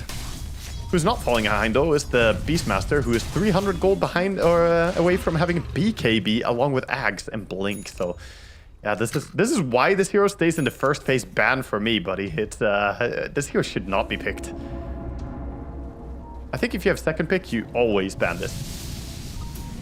Some metas, you know, there's just that hero that you simply cannot let through. Yeah, the Nagastar and Pos 5 from, what, a year ago, whatever it was. Yeah. Or the Dragon Knights before that at some point, you know. It's like, oh, you let it through because you can counter it. And it's like, well, you have the Ringmaster. How well has that worked out for you? Has the escape act upset a lot of roars this game? He's usually just saves someone so they die immediately afterwards. And then I guess just before the Beastmaster, there was that Nature's Prophet who was very popular as a ban. Still Never let still him is out. kind of up there. You know, some of the teams Yeah. still rate him very highly, but he has fallen a little bit. Priority. The Terrorblade finds a pick over on Fly, who's just out on a ward mission. Those ward missions, they have a low survival rate when you're in this stage of the game. Yeah, I mean, the power of Goroth is looking pretty weak. In this game. Well, Goroth is resting, okay? He needs time. Goroth does not listen to your prayers. He Also, doesn't care. a true acolyte of Goroth would probably have gone for the other facet. What is this experience nonsense? You know, a grimoire. The other one is Well- literally Goroth facet. Oh my god. Smiling Knight, say goodnight. There's two paths, right? You can be the champion of Goroth and do all the damage and go out being a vanquisher of enemies and foes. An inquisitor. But you can also Be an you can go author. this experience route. You're being a priest in a monastery somewhere, but you've got to write. You've got to write about Goroth. You've got to put pages in the book, and I don't think Fly put enough ink to paper. Oh, no, not really. He didn't have print and press, I believe. That's the limiting factor here. No printing press. That's unfortunate. It's very key, actually. Down go your barracks. How Gun Push is just happening.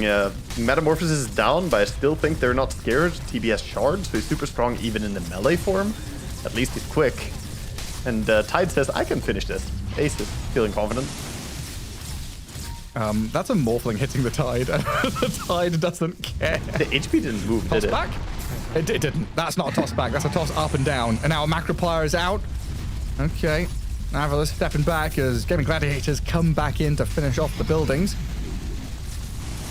I mean, the damage is just non-existent. Is Morphling just straight up dead here? He absolutely is.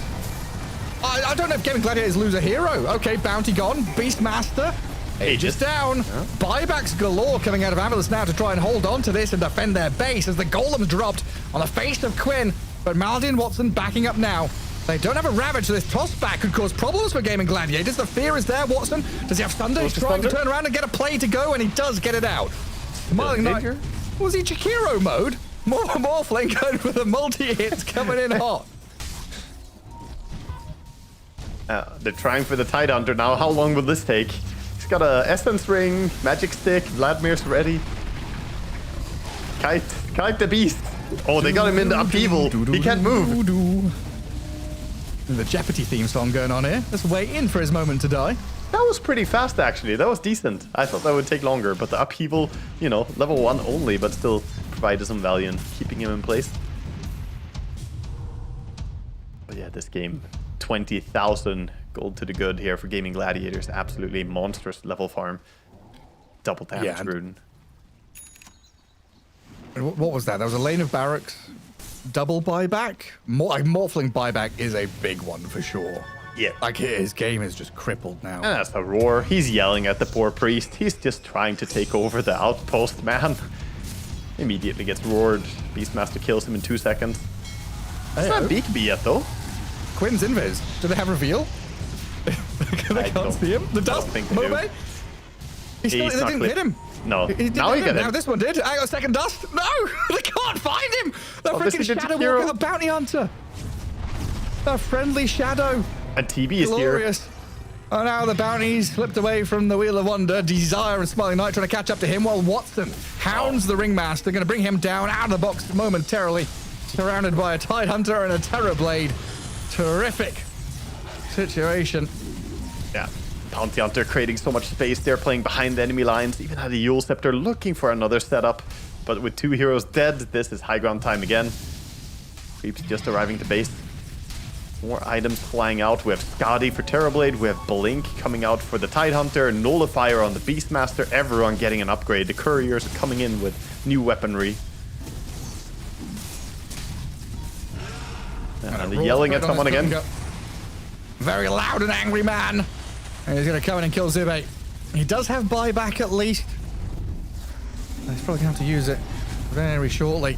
As Smiling Knight taking a pummeling here, turns into Terrorblade, but dies. He goes in, gets the morph, falls very quickly, flat on his face, dead for 17, no morphling, no warlock, Kunkabi's back, but I don't know about this. GG called, they tap out, Gaming Gladiators, they're going to take the series 2-0. Amazing there. Very strong performance from Gaming Gladiators. Out the gates, they came out swinging. Struggling a little bit perhaps on the Tide lane initially, but they still found a lot of kills with Bounty Hunter. Beastmaster had a free game. Ace created a lot of space. You can't spell space without Ace, man. That's how it is. Like, honestly, being able to play Beastmaster at this stage, it can be an important, you know, like kind of morale boosting, getting into the rhythm of things. It's one of those heroes that's going to be permanently banned until the grand final, right? We always have these like grand finals where the meta unravels, redevelops itself, and you have these permanently banned heroes suddenly become available. I wouldn't be surprised, you know, to see Quinn playing Beastmaster later on if he gets there. Yeah, definitely. I mean, Beastmaster. Any team, if Beastmaster is available throughout the bans, I think they will pick it up. It's just that strong of a hero. What was it, 10-0-4? Oh, it's the Space. My favorite player from Gaming Gladiators. The Space of AIDS. Look at 1v5! Look at him go! Yeah. I mean, ultimately it looks weird because it looks like, yeah, he just died, but he pulled 5 heroes to the worst place on the map, and it took them a while to just run up to him at first. And yeah, this is just, it's a hounding. They're literally just being tracked up and run down here by the Gaming Gladiators forces. Yeah, this is some kind of illegal hunting, you know. Just chasing people down. Absolutely monstrous performance from Gaming Gladiators in this series. Avilice didn't really have a foot to stand on or legs to stand on. Honestly, though, from the draft, this one did go the way I expected. When you see the, you know, all I need to see is the first hero. The rest of the heroes can be, you know, okay, looks kind of normal for both teams. Okay, I'll take the Beastmaster, thank you. It's just how it's gonna go. This hero looks strong, insane, always. Strong fella shouting at people, but there we go. Gaming Gladiators getting a couple more victories under their belts and staying up near the top of the group stage. We'll take a quick break and come back with one of their players, hopefully, for an interview.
Welcome back to Dream League Season 26, as we just witnessed an absolute walloping by Gaming Gladiators against Avrilus, taking them down 2-0 and sitting pretty up near the top of the group. And Wagga, just from draft to finish, it felt like both of those games were pretty straightforward. Yeah, Gaming Gladiators look very locked in. They looked like they knew exactly what they were doing, got some really strong ideas, and executed very well upon them. I think Avrilus a little bit more in the testing area. I think Game 2 is a kind of a sign of, they're really experimenting still a bit, because I don't think they should slip that Beastmaster, man. I said a lot during the game, but it just felt inevitable. It was going to go this way. Yeah, I think that hero through was super, super nasty. And we've got a player from Gaming Gladiators joining us here on the line. Watson is here for an interview. And first up, Watson, congrats on that 2-0 victory. Must have been a nice, good morale boost there, getting quite a simple couple of wins over Avrilus. Yeah, thank you. First up, I want to ask you about your kind of comfort levels in Gaming Gladiators. Obviously, joining the team, there were some struggles kind of finding rhythm and finding identity. We noticed in this series in particular, there was a lot of flexing between you and Ace's heroes. The Terrorblade flexed kind of from off lane, then into your hands. Then the Medusa, we were thinking off lane, could be flexed into you, but then the Sven was picked at the very end. Is this you feeling more comfortable in the drafting phase for Gaming Gladiators? Yeah, I like to flex. I think everyone will like to flex because it's hard for enemy to draft. Very good. I hope you got some more tricks up your sleeve there as well. And what was the feeling in the camp when they let Beastmaster through? Because we've seen that hero permanently banned. Were you surprised that you were allowed to have it? Not really. We knew, I think, that they have some answers to Beast, like Kunkka, Warlock. Yeah, maybe the Tiny also. But we just put it on mid and had unreal strong lanes. So we went very fast. Yeah, I want to ask you about that as well. You put it towards mid in this game. Do you think the Beastmaster is a hero that you also think is valid for you as a carry, or is it something that you just don't enjoy playing? Would you see yourself playing it as well, or is this more it's going to be either ace or it's going to go mid?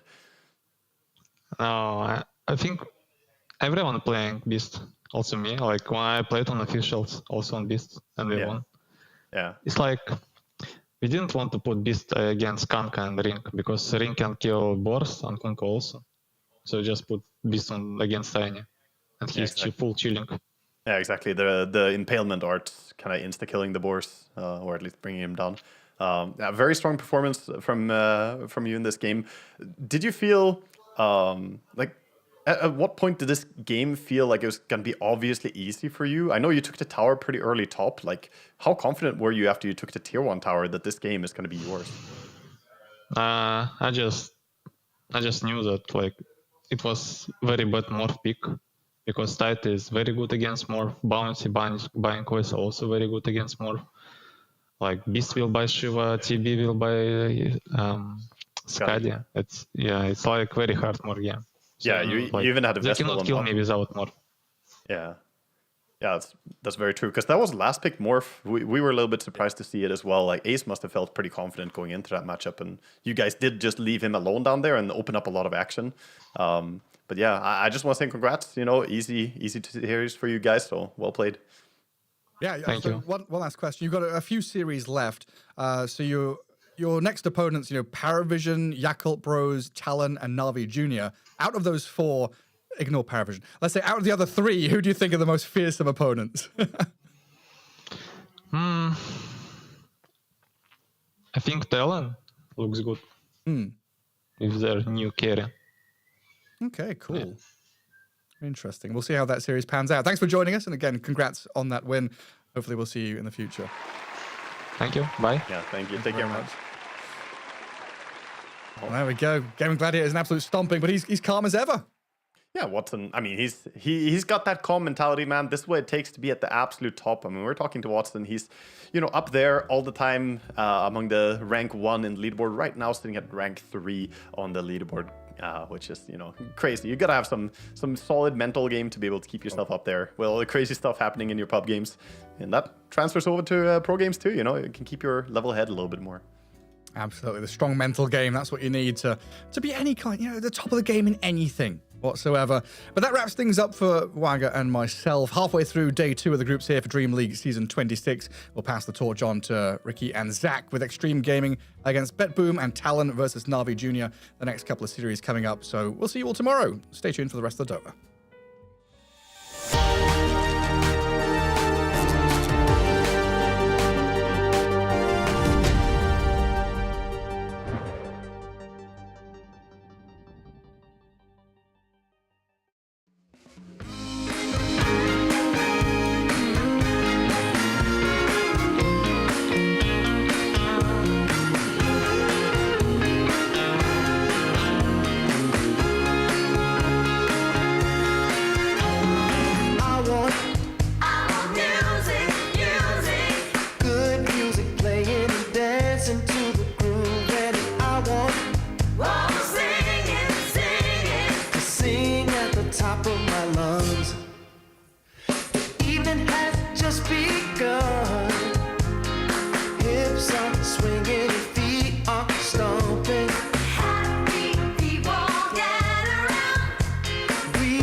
Bases pumping and everybody smiling. Happy people get around. We will party all night long. This will be magic, magic, a magic night to remember. A joyful celebration for a whole new generation. This will be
Just ask yourself, am I ready for you? 100% now. I'm ready. 100% now. Yes, I'm ready. Eyes wide open. I'm ready to move. 100% now. Take a chance in a new direction. Any place you wanna go.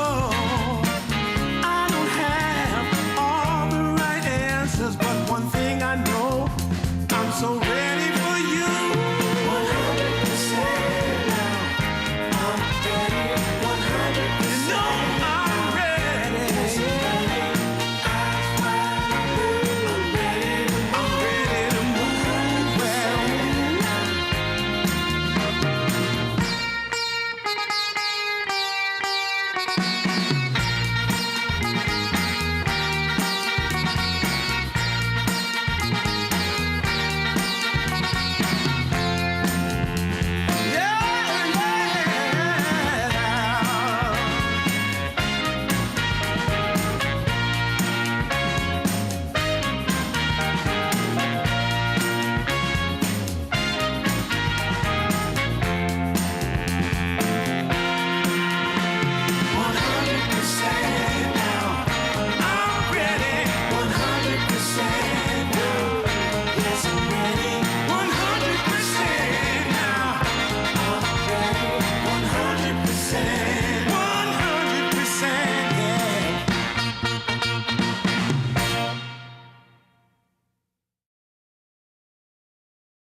come out in the street.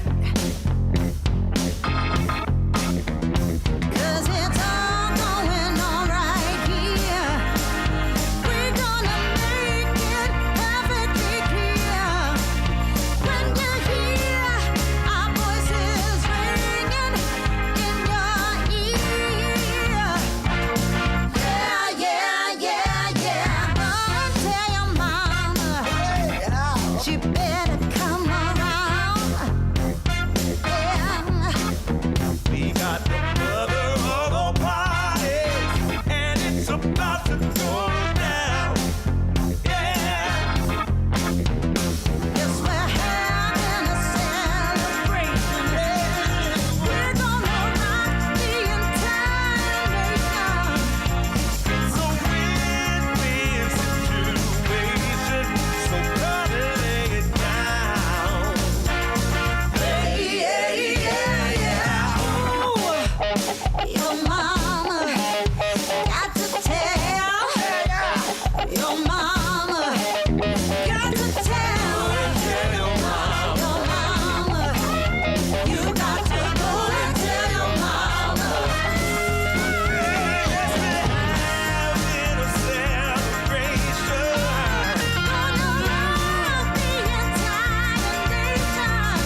wrapped up in blue.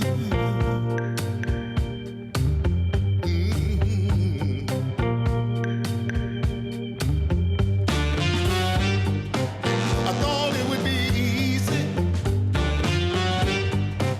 to make it on my own. But baby, now I know what it means to be alone. Lost in the shadows. Tell me what can I do? 'Cause baby, without you, I'm all wrapped up in blue.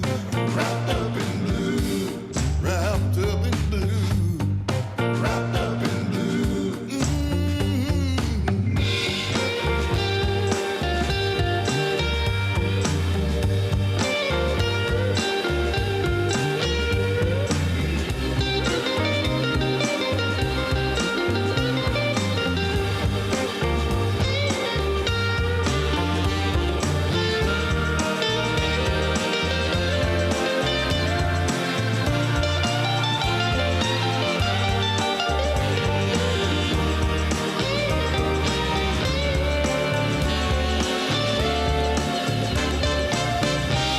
You don't miss the water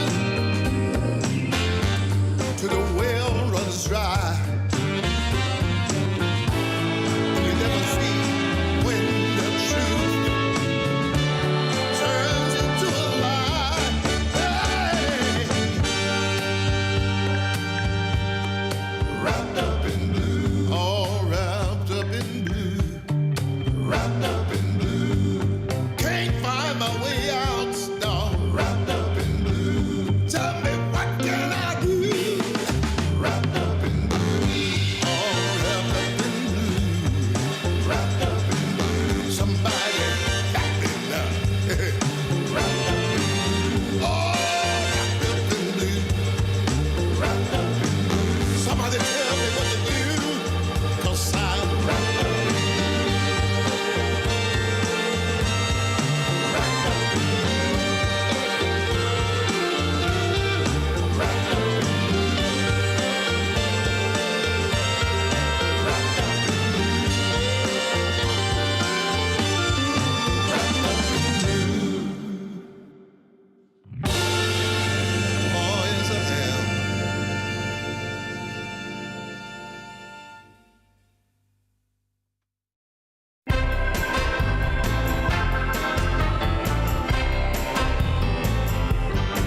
Well, there's this girl that I like, but I know that she's wrong for me. But as hard as I try, you know I can't seem to break free. Well, I don't know what I'm thinking of, but I can't get her out of my mind. When she walks in the room, I take one look at her, and all I wanna do is make her mine. But you know that you don't go messing around with a girl like that, a girl like that. You know she's gonna take your heart, and you're never gonna get it back. She's only 5'3", but she's got a little spell on me. All she does is snap her finger, and you know it brings me to my knees. Yeah, I don't care what the people say. She's got everything I need. She makes my heart grow weak with everything she does, right from her head down to her feet. But you know that you don't go messing around with a girl like that, a girl like that. You know she's gonna take your heart, and you're never gonna get it back.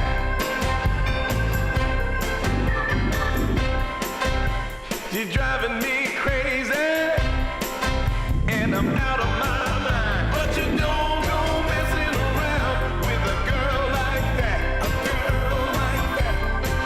You know she's gonna take your heart, and you're never gonna get it back. So don't go messing with a girl like that.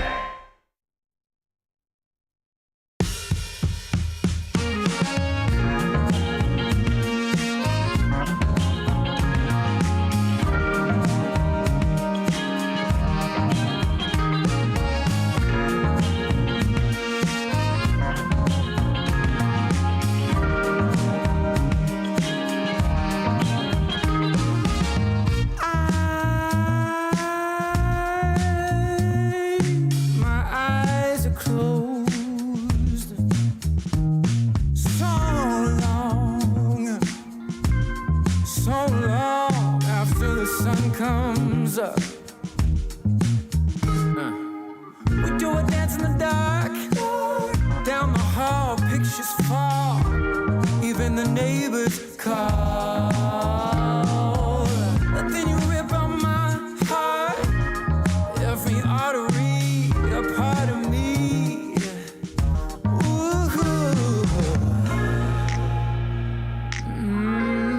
It's obvious to me that you love to watch me bleed.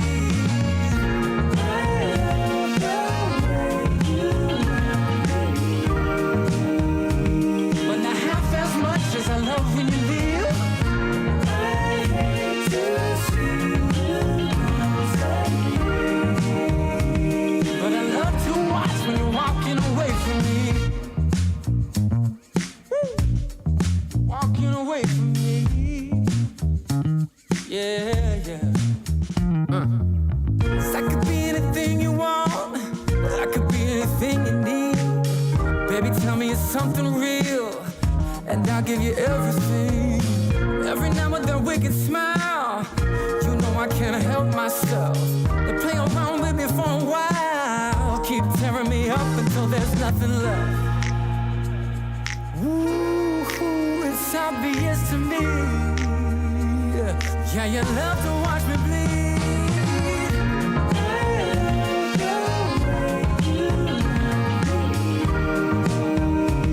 But not half as much as I love when you leave. I hate to see you lose. But I love to watch when you're walking away from me. Yeah, yeah.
chance on me.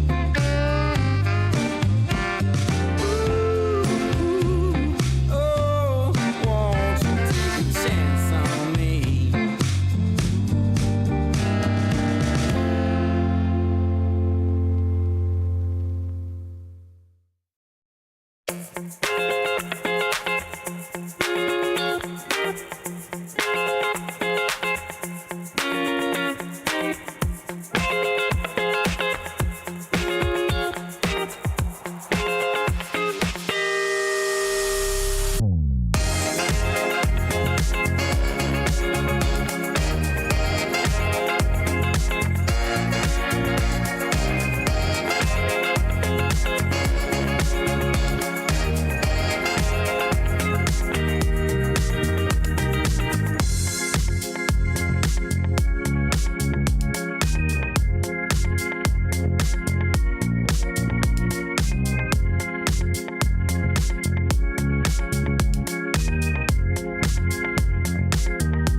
DreamLeague Season 26 is brought to you in part by DHL, 1xBet, and Anthros.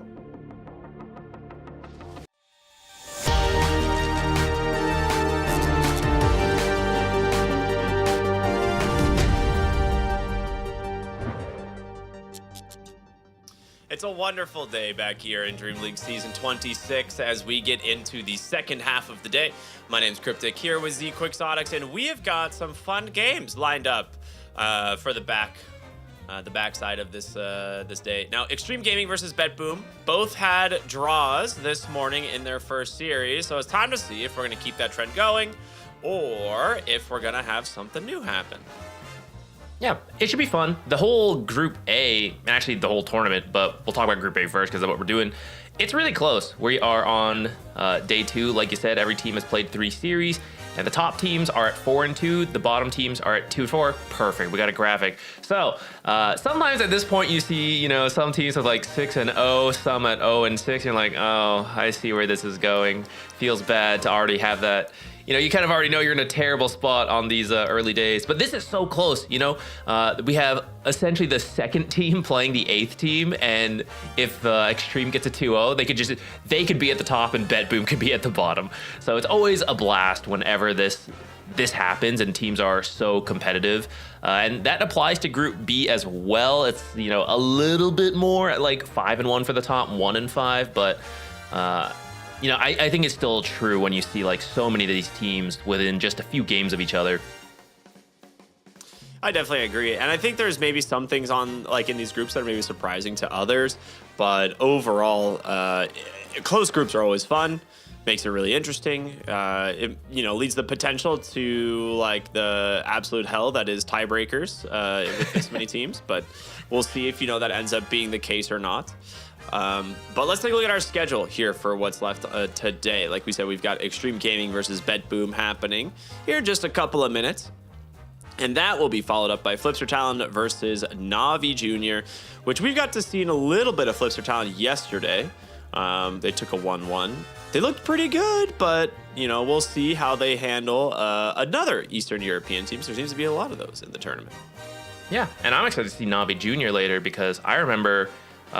we were casting them at a lot smaller tournaments as they got together, and it's really cool to see them growing and starting to make it some bigger and bigger tournaments. So we haven't gotten to see them in a little bit, you and I. So very excited to see like what that progress has been, because it's always cool to see like these new faces, get further into the scene, and most of the team's pretty young besides Zayat. Yeah, that's true. Actually, yeah. We'll see. I'm gonna be kind of like waiting for that event or for that last series. But for our first teams coming up here today, we've gotten pretty familiar with one of them, right? BetBoom, we seem to cover all the time. But Extreme, a roster that feels like they have been I feel like this team has been remade so many different times, but they have kind of struggled to break through to the top of the scene, despite having some incredible talent. I mean, you know what they say, Ricky, 8th time's the charm. And if it's not the 8th time, maybe 9th time, who knows? But I mean, this team, the reason you keep reforming this team on Extreme is because they are so good, like they reform. Okay, it's a little shaky, then they win a tournament, then there's the top team, unstoppable, and then it drops a little bit. It's like, I don't know. Okay, reform, let's do it again, top team again, drop, it's this cycle, and so you never know what you're gonna get. But you always have to respect it because that threat could come out at any moment, and I think that's one of the reasons they're so fun to have at these tournaments. Yeah. Well, it'll be interesting to see how they do. Obviously, anyone who's a fan of CN Dota is very familiar with these guys. The only kind of real new blood on the team is Polison, right? He's the most recent person to join here, 30th of April, replacing... God, I can't remember who was on there before, but it might have been Tion Ming. I think it was Tion Ming. Yeah, it was Tion Ming. So... yeah, we'll see how he fits into the squad. Obviously, big shoes to fill. But yeah, we've got to take a look at some of the, some of their opponents, maybe. Right? Like, they're the opposite team, BetBoom. We really like this squad. They've been a lot of fun to watch. You and I don't know what keeps happening, but I feel like you and I are the ones that are always covering BetBoom. Just some random chance going that way, I suppose. But you're right. I feel pretty familiar with BetBoom at this point. They do have a stand-in, Kiritich, playing in instead of Pure, but Kiritich, he's a very good player. Yesterday, he seemed to fit in well with the team, so not too concerned, although it's, a stand-in is always a little bit of a challenge. Yeah, these guys were antsy to get the game going. We're like kind of starting to we had a couple other things we want to talk about, and they're like, no, we're just starting the draft. Like, we're not waiting around at all. So yeah, here we do it. Interesting first phase bans though. I can't wait till people can see this. There's gonna be one hero that we don't really see all that often in there. Yeah, I think it's pretty common, I'll say, for extreme gaming. You see this Venomancer ban from BetBoom is what we're talking about. Yep. In the past, we talked about Wildcard doing the jungle Veno, and I don't know if they were first or, maybe Extreme Gaming had the same idea and they just didn't get to do it in time. And, I don't know who inspired it first, but Extreme has really latched onto it as well. I'd say those are the two teams that do it. It's Wildcard and Extreme Gaming. They are willing to play the jungle Veno, but they'll also just play it as like a Veno support and sometimes even throw it in the mid lane. They'll do like all sorts of stuff with this hero. So a lot of teams ban it out in the first phase, which is kind of crazy, if you think about it in the grand scheme of things. And in fact, even this Morphling ban, that one's not as crazy, but Extreme Gaming does really like taking the Morphling for Ame, and they'll pick it even in the very first phase, first pick as well. So two bans that we don't always see does open up some other OP different heroes. So Ancient Apparitions, one we've seen a lot. TA usually in these first phase bans, I would say more so than the Ancient Apparition, but you gotta swap something out when you want to ban a Venomancer and a Morphling. Yeah, it's a little bit strange to see these types of bans, right? Like it's one of those things that like you kind of have to respect the play styles of the enemy teams. And like one of the things we wanted to talk about was some of the hero matchups and the player matchups. XM is always willing to play some wonky mid hero, right? Like I feel like more than a lot of people, has like a couple of like pocket picks similar to like No One, right? Where if you give No One like the ability to just like pick a sniper in a decent sniper game, you're like, oh crap, like we're actually just gonna get snipered and there's not much we can do about it. And I feel like XM has that, right? Because his Viper is also something that he pulls out in the mid lane occasionally, even if it's not like a good Viper patch. I feel like to go off your example, No One will play not No One, GPK. Well, No One too. They'll both do it, like they'll play a good sniper when it's a good sniper game. XM will be like, yeah, it's a sniper game. Like, is it really a sniper game? It's like, I'm making it a sniper game. Like, he just likes certain heroes and plays them really well. We'll see if it comes up here. In that Viper, especially on my mind, because some heroes like Ember Spirit, we go, oh, you got to ban the Monkey King, got to ban the Huskar, and those are the best two in the meta right now, and that's true, right?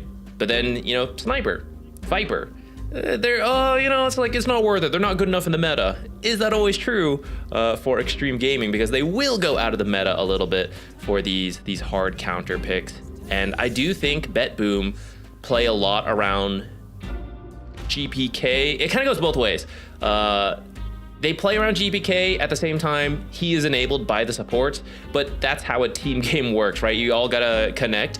And I think if you shut down GPK in the lane, suddenly it becomes a lot harder for the supports. Like, wait, who do we go play with? Like, oh, we have to help this guy to recover, but he can't actually play with us because he just has to recover.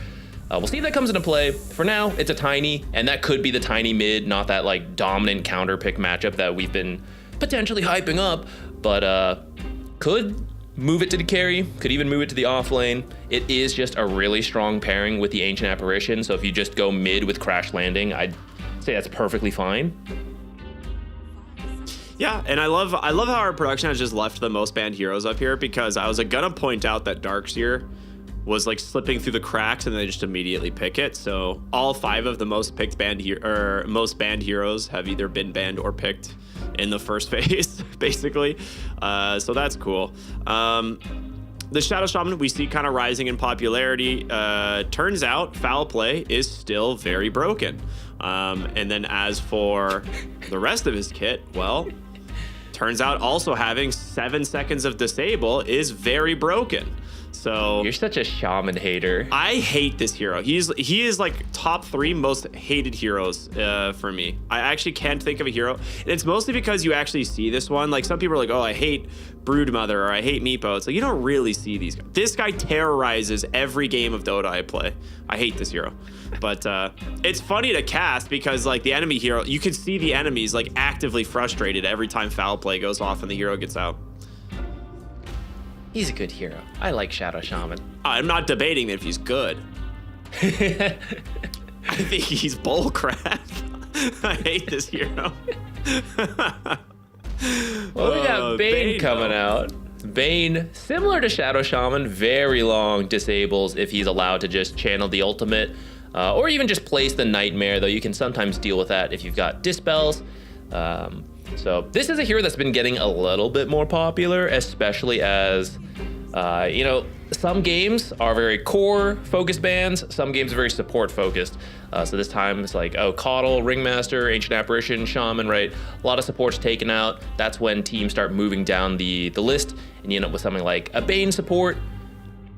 And they actually go for the Chaos Knight as well. Do you think this will be another position 5 Chaos Knight? It's got the TA pairing again. I think it is. I honestly, like, I don't know why they would pick it if it's not the 5 position Chaos Knight. And we talked to him about it. He's like, I'm just bored, man. I want to play heroes that are not this. He's like, I'm tired of just actually playing the same 3 to 4 heroes every single game. And maybe that's why they leave the Ancient Apparition and he's drafting. He's like, if they pick AA, I don't have to play. Like genius. Dude, that's genius. It's like, I think we should really ban a lot of supports this game. It's like, why? It's like, it's just, I really think it's what we got to do. Yeah, dude. For those of you that didn't get to see it, yesterday, there was a position 5 CK. He maxed the Chaos Bolt, took the facet that the bolt splits when it hits, so that one extra bolt that stuns goes out, one extra one that does damage goes out. And he was just kind of like, Reality Rift stunning in the lane. It didn't go great, and he even said that in the interview. He's like, I don't feel like I played that well early, but I want to do it again because I think I can do better. That might be what this game is. But after that, it was the same as many other active supports. He rotates the other lanes. It's like, oh, are you gonna Ion Shell like yourself and run in? Ion Shell me too. We both go in Reality Rift stun, right? Like once you start playing with the team, it's not that different from other active cores for that early to mid game. It's the very early lane and then the mid to late game that's kind of weird, where you go, is Chaos Knight truly a support? But we'll see what Kataomi can do with it if it really is his hero. I really think they're gonna move the Chaos Knight to 4 though, right? Like if you have Darkseer, I feel like it's gonna be save on the Chaos Knight and Kataomi on the Bane. Also because like Kataomi is the Bane player, right? Like, I feel like he's been the Bane player since before he was on Bet Boom and like was still picking Bane when it was like not a good hero, and he was just like, guys, I know how to play Bane, just give me the hero. So I think maybe they did a little bit more experimenting. Also a Bane hero player. Yeah, that's true. Like, but I feel like the lane makes more sense with Chaos Knight Darkseer, but maybe their plan is sense. I don't know if you would have picked Chaos Knight to start. Bro, come on, let him have it, let him cook. I mean, here's the thing, like maybe they just want to lane drag with the Bane, who can do that pretty easily. Fast hero, great base stats, can trade against Ancient Apparition, right? Like should be able to lane drag. So maybe that's the plan. Maybe that's what they're gonna do, and it still will be the Chaos Knight TA safe lane. I do think the Tidehunter is a great pick though, because I was theory crafting that they should have picked Tidehunter into this yesterday when we saw the Chaos Knight TA, but they went, I think it was Darkseer. Yeah. And it did not work out well. I think this is it's cool because it covers the fact that it could be carry Chaos Knight and mid TA, and you're picking another support here. So you've got the AoE from Dragon Knight and Tiny, and then like you said, the Tidehunter in lane would be good. So I'm pretty sure this is just going to be a support Chaos Knight at this point. Whether it's 4 or 5, I guess we'll see. I do agree that 4 with the Ion Shell is probably stronger. Mid Slardar, pretty cool. Should be able to bash whoever goes mid. Dragon Knight. So at least you have some bonus armor, but I still still feel like Slardar is going to be pretty happy there. You know, maybe you can't easily get the kills, but I feel like you can actually bully a Dragon Knight, which is kind of rare. So this is the 4-position Chaos Knight, and it will be the 5-position Bane. Boy, that is... I'm trying to like wrap my head around this because you have so much minus armor on this team. All right, you've picked the Slardar TA, one of the classic combos that seems to scale pretty much at all stages of the game. You now have additional minus armor in from the Chaos Knight. So even if your TA is farming, Slardar Chaos Knight can easily find kills. Like these will have enough damage. It's not as great against a Tide Hunter or a Dragon Knight, but early game, the Tiny is really going to struggle, especially since they kept nerfing this aspect of the hero. Like his armor he gets from Grow is not as much as it used to be, so he's a little bit more fragile. The supports are just food for the minus armor here. Like Jin-Q and Polosin will have a terrible time if they ever get caught by GPK. With that said, I think how it could easily go one way or the other based on the early game, because for everything you said, yes, when the minus armor strat gets ahead, you start combining together. It's like, oh man, we're negative 15 armor, easy, right? Yes. But if you have a bad start and the other team is doing well, they go, hey, I guess I'll just buy an armor item and counter every hero on the enemy team. I guess I'll buy a Ghost Scepter and counter everybody, right? So it's kind of this race of who gets to what first. You get more physical and negative armor items on Bet Boom, or do you get the armor and the ethereal items on Extreme Gaming and you're just like unkillable now? That's where the early game really matters, and we'll see if there's any smokes into First Blood, stuff like that, which could also tip the scales. All right.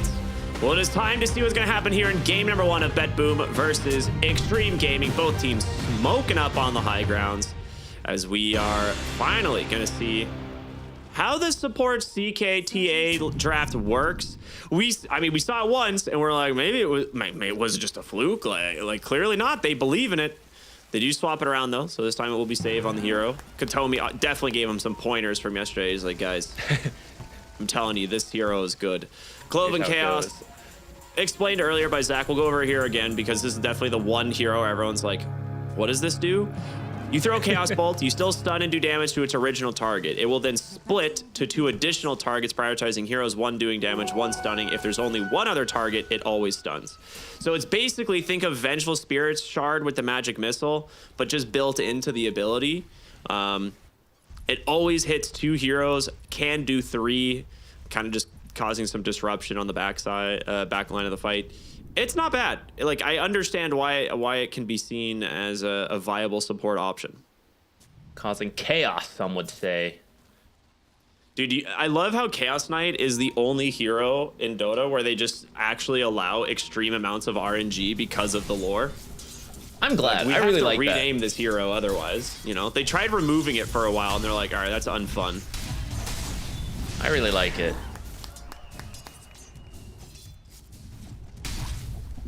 I think in the top lane, it does make sense. Like, early levels will be a little annoying, but when you do have Reality Rift and, let's say, maybe level 2 Ion Shell, right, that becomes really scary for a hero like Ancient Apparition with no actual escapes, and you get Reality Rifted, stunned, there's 2 Ion Shells next to you, like, you're just dead. So, the early levels, you know, he's got to put in the work and the harass now, because once level 2 Reality Rift comes out, that might be enough. You may not even need the second level in Ion Shell.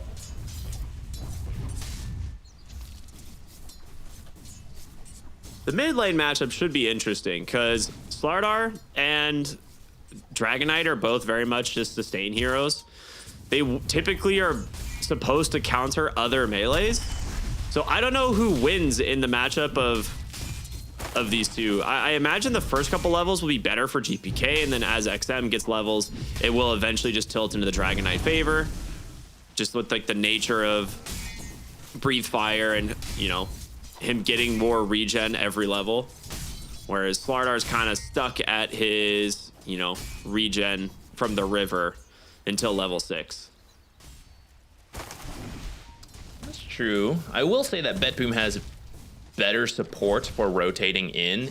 Ancient Apparition is the weakest, so even if it is a pretty even matchup, we could see that and make a difference when the supports come help out. It is a team game after all.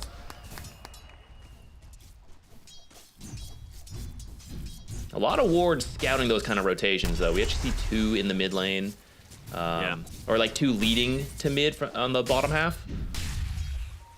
Oh, you're right. I didn't even see that. Kataomi actually getting this D ward. He must have seen them place it, I guess. Yeah, I guess he had a ward in the exact... Because the thing is, I only saw Katomi's ward there. I didn't see the other one. So, yeah. I guess maybe his got placed slightly earlier, and he saw the placement come down, but... Very rare D ward for that position. Tidehunter having an amazing lane, as expected. A little late on the Nightmare Sleep. I missed if it was on cooldown, but Xingqiu does get the block for that. I think the most surprising thing is how rough the lane is going for the TA, right?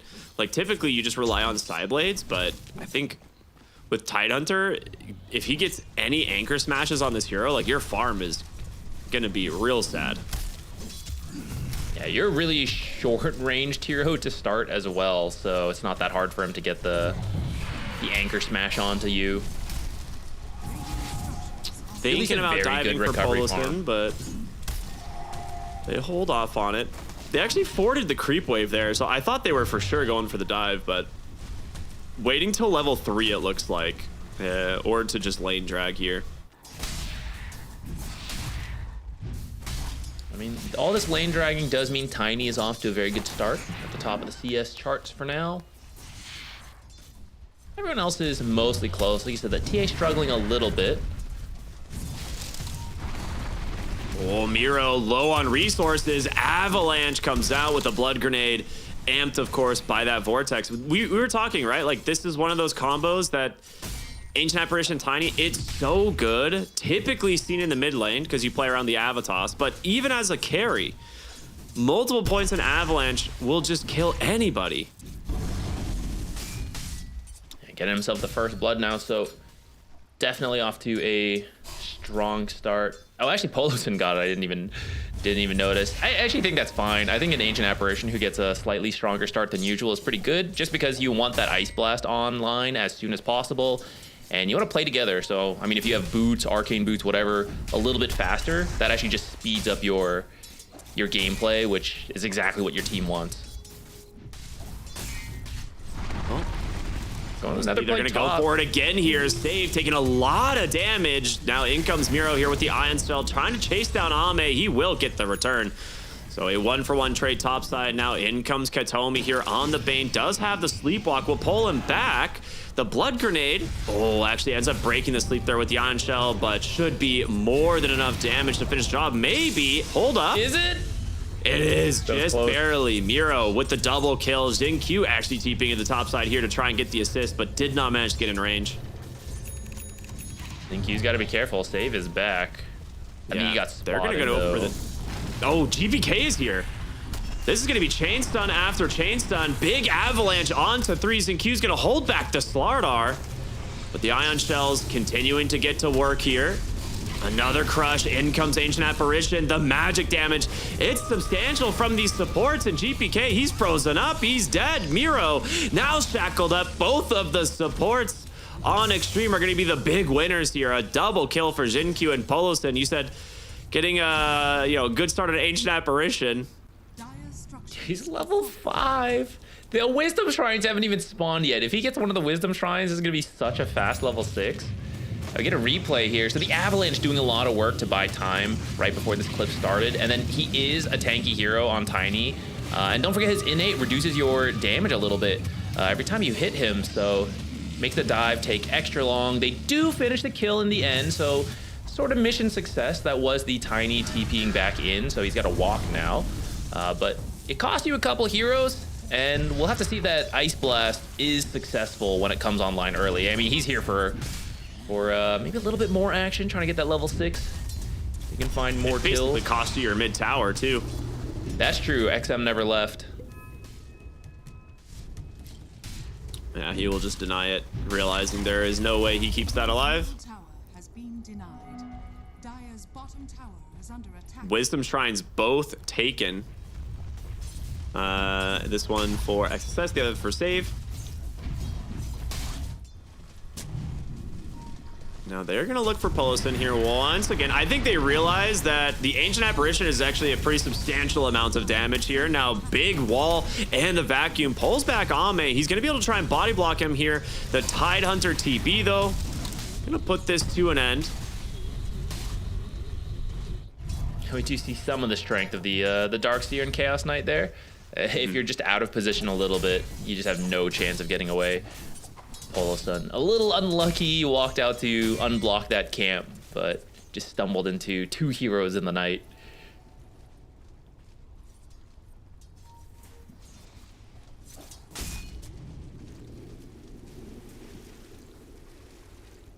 GPK will be able to bottle up a regen. Not like the best rune, but for Slardar, this hero actually uses Crush a lot to farm, so we'll have a little bit more of those to spam out. TA traps being taken down in the bottom lane here as they drop a sentry to try and chase after her. And XM now coming in on the Dragon Knight.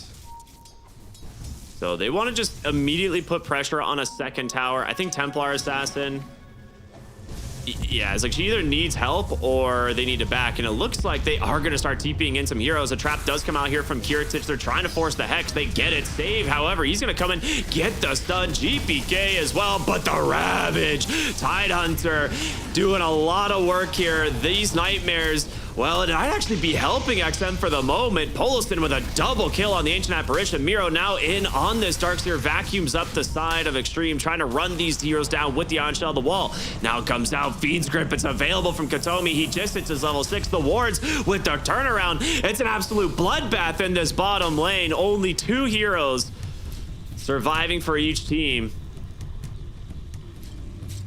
So that ends up being a 3-4-2, and you kill the TA first. Having a lot of sources of multiple damage instances actually breaks the refraction, allowing you to kill her, because once that's down, she's actually not that healthy of a hero. Then we have all these different AoE spells coming out, so it's kind of close, but off the slight advantage they had from these lanes, it looks like XG pulls out ahead just by a little bit. I suppose that is a successful tower defense. So in that sense, it's okay for Bet Boom. That is true. Technically, your tower's alive. Well, Is that XM. Oh, God. See, that's the thing, dude. That crush damage is pretty substantial. Yeah, imagine being a hero that doesn't have all this natural armor, right? Yeah. If that was a different mid hero who, let's see, Dragon Knight's at plus 16 right now. So if he didn't have all that armor, that could easily be, 3/4 of his health down on that combo, and then they dive the rest. Yeah, the moment this Blink Dagger's online, I can very much see Bet Boom starting to play even more aggressive. And I feel like that's kind of what you need to do when you are playing this hero. Top side, we're going to see the towers trade for the tier 1. Miro will grab this. Bottom lane, Extreme will grab their second tower here shortly.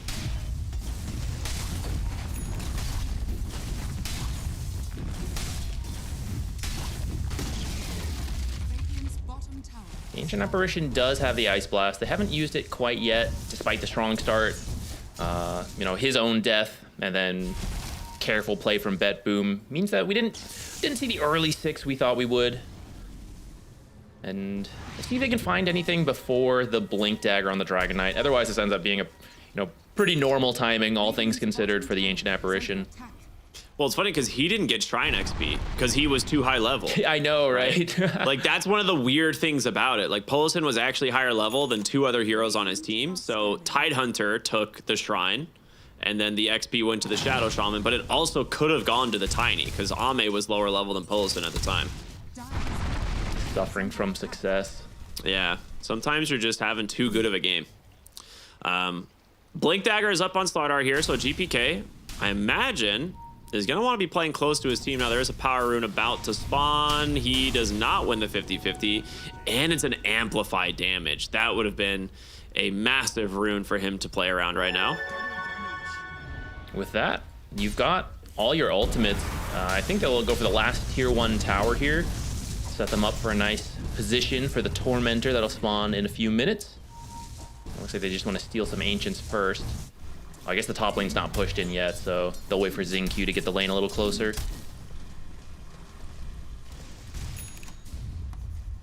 Right now, Extreme do pretty good at maintaining their lanes.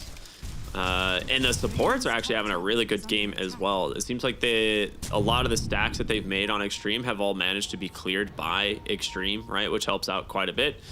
We're not quite seeing the same thing. Avalanche into an Ice Blast. Katomi, no way he survives this one. Kill will go to Poloson. For better or for even worse, toss. a lot of these kills are going to the supports on Extreme Gaming, which is why they have such a net worth lead over their counterparts. And these are supports that can make good use of this early gold. Like this Shadow Shaman is 500 gold away from the blink. That's really fast. Yeah, that is. Now you have another way to set up the Ice Blast. You have Slows. all Top 4 side. heroes. Meld Strike comes out. XM, do they have the damage? They do. A tanky boy, but not tanky enough. That's the negative armor you were talking about. Reality Rift does 6 negative armor, and then Meld is 8. Oh, I was gonna say 7, 8. Jeez. And then don't forget the like minus 20 that eventually comes out from Corrosive Haze. Yeah, she also had an Orb of Blight and then an Orb of Destruction, so add on, was that 4 more? Yeah. So if anyone is wondering, will the minus armor strategy work against heroes like DK or Tiny, really? The answer is kind of yes. There's a weird curve in the damage.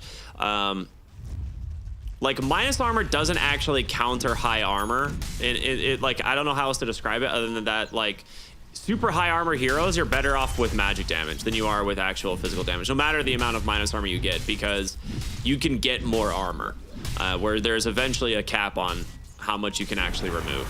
Bottom lane here, Blink, Dragon Tail into the Ice Blast. That's a dead Slardar. First, okay, so here's the thing. This is Extreme getting really good value out of their Blink reveal, whereas we haven't seen Bet Boom get active with the Slardar yet. Yeah, they found some kills, but it actually wasn't the Slardar with his Blink, was it? And actually that kill is perfectly timed for the Tormentor, which is going to be up now. You might be fast at taking Tormentor with all the negative armor on Bet Boom, but if you're not in position, you can't really stall it out like Extreme can with the Ancient Apparition Ice Blast threat. So this is going to go uncontested over to Poloson on the Ancient Apparition. That's a nice stun, extra stun value on his ultimate. Can you go for Roche, actually? Because we do see teams do this. I think you need the Slardar, and he's not in position. But maybe the Chaos Knight's enough? They're going to try. Ion Shells, Meld Strikes. You don't have your Deso quite yet. He is here. Okay, Slardar TP'd in, yeah. So with this, you will definitely have the damage. I was like, I feel like you need Corrosive Haze, but I was going to withhold my judgment. Deso. Okay, no, Deso is done. All right. Yeah, they've got a lot. What's Roshan's armor at there? Like negative 15? I didn't click fast enough. All right. So you trade the Tormentor for the Roshan. You have Aegis now into the hands of TA. They actually see the Tide Hunter, and they will make this play. He could Ravage, but this is a tanky hero to kill. Ice Blast gonna come through, another Meld, Blink Crush, but the Ice Blast catches the whole backline. Xingqiu tries to drop the wards on top of him. Doesn't manage to finish anything off here. The Ice Blast not gonna shatter the Chaos Knight either. Very close. Nightmare out from Katomi. He's looking to try and set up a full Fiend's Grip. Does he get the chance? He does. Positioned perfectly. They're gonna try and bring down this tanky Tiny, but it's just way too much. XM now in trouble. The chase continuing his GPK. Hits the crush. Save with another Chaos Bolt, another Meld Strike. They fort the towers, but it's not enough, and it's a triple kill for Kiritich. Bet Boom. They lose their Darkseer, but that is it. A really solid fight here as they hit a ton of item timings. like a 2,000 gold swing because of that. I can't believe he didn't Ravage there. I know he got caught off guard, you know, and trying to run, but the Ice Blast coming in was actually going to connect on 3, and it did. So imagine like Ravage on top of that. You live longer, buy more time for the rest of the team to show up. I think Extreme could have taken a much better fight there if the Ravage comes out. So Bet Boom doing enough damage to kill the Tide quickly before he could make that decision really pays off for them there. Immediate value from the Aegis that they just took, and 6 Deso charges right away for the TA, and she's already having such a great game. Earlier, struggled a little in the lane. We talked about that, but full recovery has been made, and now top the net worth by almost, 2,000 gold. Difference gained 3k on the Aegis right away. That's a lot considering that's a 15-minute Aegis. It's not easy to get that much gold at this point. Or maybe it is for Bet Boom. Yeah, maybe Bet Boom's just built differently. You never know. It's a 4k with the tier 1 now. And you can just keep going, right? Mid right away, too. They just placed a ward on Extreme and mid. They're going to put 2 more wards here on the bottom side in this jungle. This is... it's weird because it's like really aggressive warding, but it's also... they don't feel comfortable playing in their own jungle right now, you know? Nor should you. Yeah. Yeah, they'll just go for the trade on the tier 2 bottom. This is much better than trying to fight into Bet Boom. You'd be going into your half of the map, but Bet Boom's vision. So you'd rather try to force them back to their own side or just completely avoid each other. Ice Blast, like, clips a random CK on the backside. They get on top of XM. They're going to come in here on Carrot. It's the Nightmare. It sleeps the Tide and sends them back up onto the high ground. They get the Fiend's Grip. He just doesn't even look tanky at all. Vacuum's going to stop the TP out, and XXS, well, he was asleep at the wheel here this game. What a Nightmare setup from Katomi. That was absolutely huge for this fight. This time the positioning tied a little too far up, so he's not near the Dragon Knight. And part of the reason that Tide got picked is that, oh, they have a lot of different crowd control. You know, I'll have the Blubber to remove it, but Nightmare is actually a low damaging ability that can keep you out of the fight for a really long time if no one is there to remove it. And because he was so far forward, no one could get to him to remove it. So even though there are no BKBs on Bet Boom yet, and Ravage would have been amazing, they just did such a good job of keeping the Tidehunter out of the fight. Yeah, that was a real, like, resident sleeper moment for him. Quite literally. And with the Aether Lens on Karaomi, it's going to be even easier to make that happen.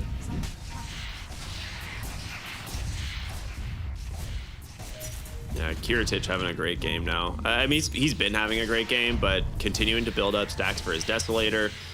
Has another 35 seconds here on the Aegis. I don't think he's going to stick around anymore bottom. Like, they've kind of got what they wanted. A 6,000 gold advantage created. They have the first real gold advantage that they've had this game as well.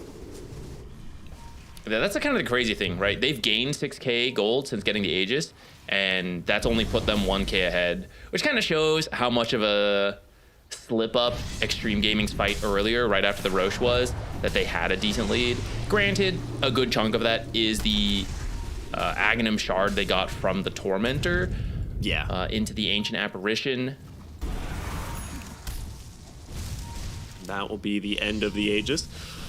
XM's actually gone for an okay save. Just Glimmer Capes, throws a Reality Rift stun, walks by. He's like, all right, see ya. Instilling fear That's how into you the play enemy team. Chaos Knight support. Okay, I'm writing that one down. Take notes. There'll be a quiz after this.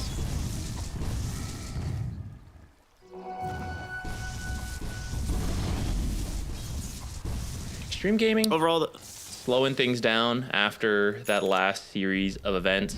I do think going back to our discussion about this negative armor physical damage strat, right? If you build enough armor, you start to counter every single hero. You slipped up, you feel that Bet Boom's in the lead, so you don't want to fight now because the synergy would be too good. But I do see the Shivas queued up, just about done on the Tidehunter.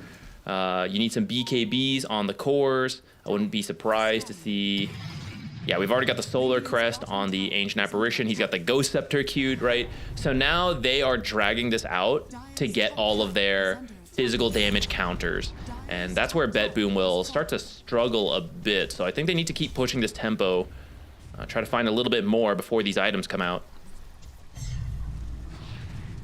Yeah, like they're gonna keep gaining a lot of damage. The level 18 from the Slardar is actually such a massive power spike, but you have to make sure you hit that before all these armor items come out from Extreme, and they're gonna find a rotation here, taking down the Bane, and Jin Q with the blink there, putting it to good use.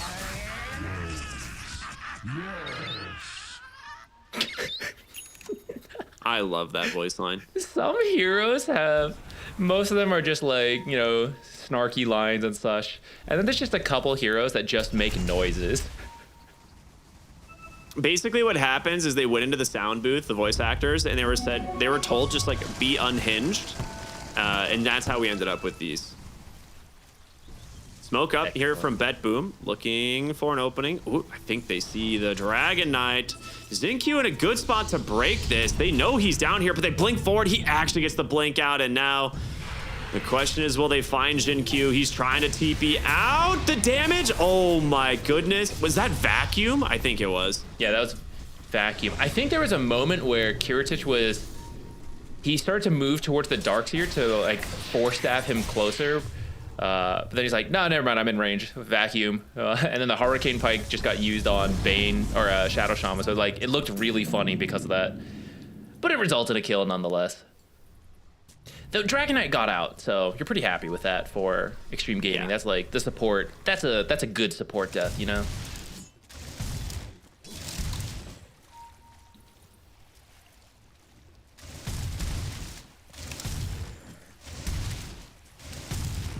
Ghost Scepter done on the Tiny. Not something we used to see, but it's been meta lately, just because it's such good survivability for the hero. And a lot of times you're repositioning around the double hit from Echo and the Avalanche Toss combo. So it's like you go in, you do that, and then you Ghost Scepter, reset, come back in, repeat. Tiny in the mid lane. He's gonna need some help. They do immediately start TPing in the Tide, and Miro, well, he just they actually go ahead and miss the initial crush here onto Ame. He's gonna stay on top of XXX. Zinq looking to stay on top of Katomi. He's trapped inside the wards. The Crimson Guard's not gonna save him. A little bit of a miscommunication here from the side of Bet Boom. They started off well too, because they were keeping keeping Tide from ravaging. BKB entrance, Reality Rift pull him to the side, all this stuff, but in fact, the moment you see that Tide TP, the fight's like not really. Yeah, you should just get out. Thing. Yeah, it's like, all right, well, we forced the TP, like we'll just chill. Yeah, now BKB is on a cooldown, so if this Roche respawns soon, Extreme Gaming's in the advantage to get it. It does look like a longer Roche spawn, actually. So BKB should be back up all the abilities. That's probably part of why Bet Boom was willing to go for that play. It's like, we're not risking losing Roche. We have the TA. We know exactly when it's going to be up. Yeah. And they get Tormentor. So as soon as that fight kind of started going south, TA and CK went straight bottom, grabs Tormentor. Shard goes to Katomi on the Bane. So has a little bit more wave clear options. Also, because Tiny has a Manta, that Brain Sap is even more value. Sure, he's gonna go for an Aghanims as well. Oh, change his mind, gonna go for a Blink. Either way, the farm speed will be faster with that Shard, so you can get to whatever item he decides is gonna be the most impactful. I like the Ags because there are so many ways to cancel his ult, so it's a little easier to use and more frequent to use with the Aghanims. But there's also a lot of good Nightmare uses this game, so if you have the Blink, you can make sure you could use it to cancel shackles. You could use it to maybe save someone who's getting like Dragon Knight stunned for a moment. It can also keep you in the back of the fight so you don't get killed by the Ravage and just come in a little bit later. A lot of good uses for it. Trying to scout here with the CK illusions. They also have traps everywhere. I don't know if they scouted this smoke was the thing. Oh, they insta-kill an illusion. Right by each other. Blink out here from GPK. Both teams gonna be a little bit hesitant. They actually pull XXS to the low ground. Gonna put a little bit of damage into him. Xingqiu catches a Fiend's Grip. XXS, he really needs to hit the Ravage, get silenced for the moment, but there's the wall. He's gonna be able to trap too. XM still pretty tanky here in the midst of it all. There's gonna be the foul play. He's forced to BKB on an XM. Kiritich in some trouble. Ame gets caught out. They missed the crush from the starter. Kiritich actually blinks in aggressively right into a Ravage while getting Ice Blast. He's dead. They buy back the Bane, but this fight's over. That is, he was holding that Ravage for so long. I was really getting worried about it. And then with the blink in, he's like, oh, I guess this is the time to Ravage. So the patience pays off. I don't know if you can plan for the TA to blink in like that. She doesn't have the BKB either, like 1,000 gold off of it. So I think that was a bit over aggressive, and that's gonna cost you the Roshan now. I mean, I don't know if he was trying to like blink over Ice Blast or something and thought that he could like outplay it like that, but he just gets clipped by Ice Blast and blinks onto a Tidehunter with Ravage. Like that is, you delivered yourself to death's door there. Yeah, well, maybe thought he was tanky enough with the refraction, but yeah, the costly mistake. Aegis now onto the Tiny, and they've got the banner as well, because that was the second Roshan, which will help the high ground push later on. Let's see if they can have the same immediate 6k gold gain for Extreme Gaming. Yeah, right. 15 to 15, no gold advantage. This is what I like to see. This is a very, very close game. Yeah, this is Both where things start to get really hitting their stride. Yeah, but it does feel like it should start leaning towards Extreme Gaming because, okay, Tiny has the Ghost Scepter, and he's currently sitting at 31 armor, which is 64% physical damage reduction. Dragon Knight is at 34 when the armlet is on. Tidehunter's at 30. He also has a Ghost Scepter. He has the Shivas to reduce attack speed. Xingqiu does not have enough armor. He is going to die. All he has is a Ghost Scepter and 9 base armor, which is actually not that bad as supports go, but he will certainly die anytime he's found. And then Ancient Apparition is sitting at 15 armor. Ghost Scepter has a Solar Crest to boost someone else's armor. So they are building those armor items. I've seen AC queued up on the Tiny. We'll see whatever. I think they've got just about every armor item they can. Crimson Guard maybe and Greaves, but those aren't.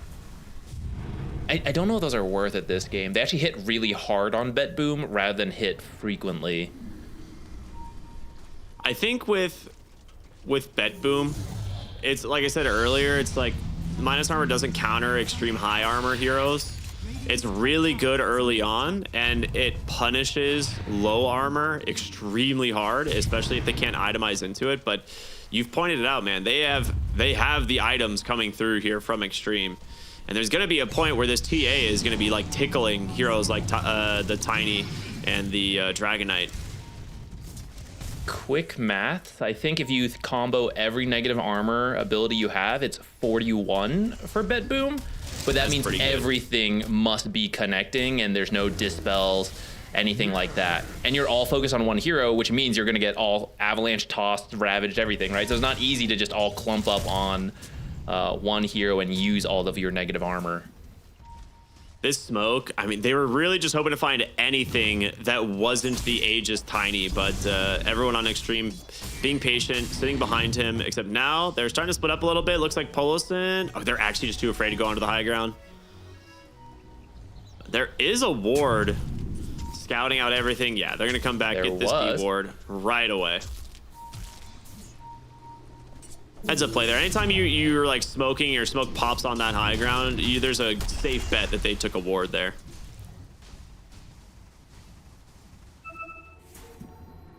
You got a minute and a half on Aegis, so we see it's not really done much so far as we get down to the end of it. But all you need is one big fight in these late game situations, and it can lead to some very swift gains. Not only are the kills worth a lot, but you suddenly take a lane of barracks. But you got 1 minute to do that, and you're currently split up. So it doesn't seem like it's happening. It seems like Extreme feels comfortable in the late game, and they just want to use it to farm up, continue to build these armor items. The AC will be completed in a moment. And if you want, I guess you'll have 30 seconds to go, like as he finishes this AC. You know, one thing to note that we haven't really talked about is like all the minus armor that's on Betboom. Yeah, there's definitely a decent chunk of minus armor on the side of Extreme, right? Between the Dragon Knight and the Tidehunter and just the physical damage from the Tiny, it's like you do have to itemize to reduce the armor or to like deal with the minus armor that's going to be coming out from Extreme as well. So we'll see if they can figure out what they want to do around that. As of right now, that's not really a concern, it seems, for Betboom, but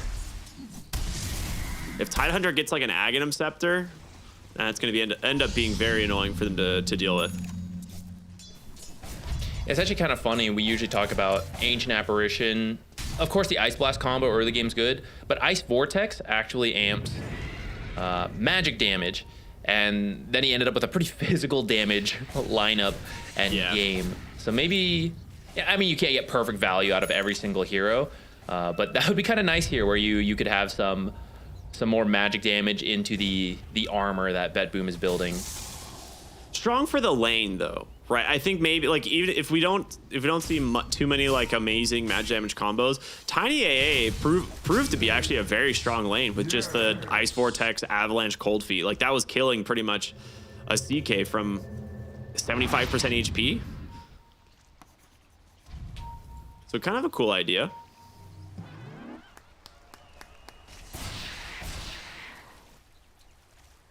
In the end, no Aegis action, so we're at a very even game. This is quite rare. Barely any gold difference at 33 minutes into the game. Ancient Apparition is enormous. Where did he get all this gold from? Well, he got the Aghanim Shard, right? Yeah, so he has that, and then he's 4, 3, and 10, getting several kills and assists, and then just farming with the Ice Vortex, right? Anytime his team is scared to push, he's just like, yeah, don't worry, guys, I'm on it. Ice Vortex, happy to take the farm and keep the lanes away from their base. He also has Greedy, I think, on the on his jungle item. Nice. I saw he had minus damage on his right click, so I think that means he has Greedy. Yeah, 100 GPM bonus. So if he picked that up at a decent time, dude, then that would make sense. No magic damage on the team. Get Greedy, get Ags, become the magic damage on your team. That's fair. All right, yeah. Become what you your team lacked. Smoke out. That'll be a long way away.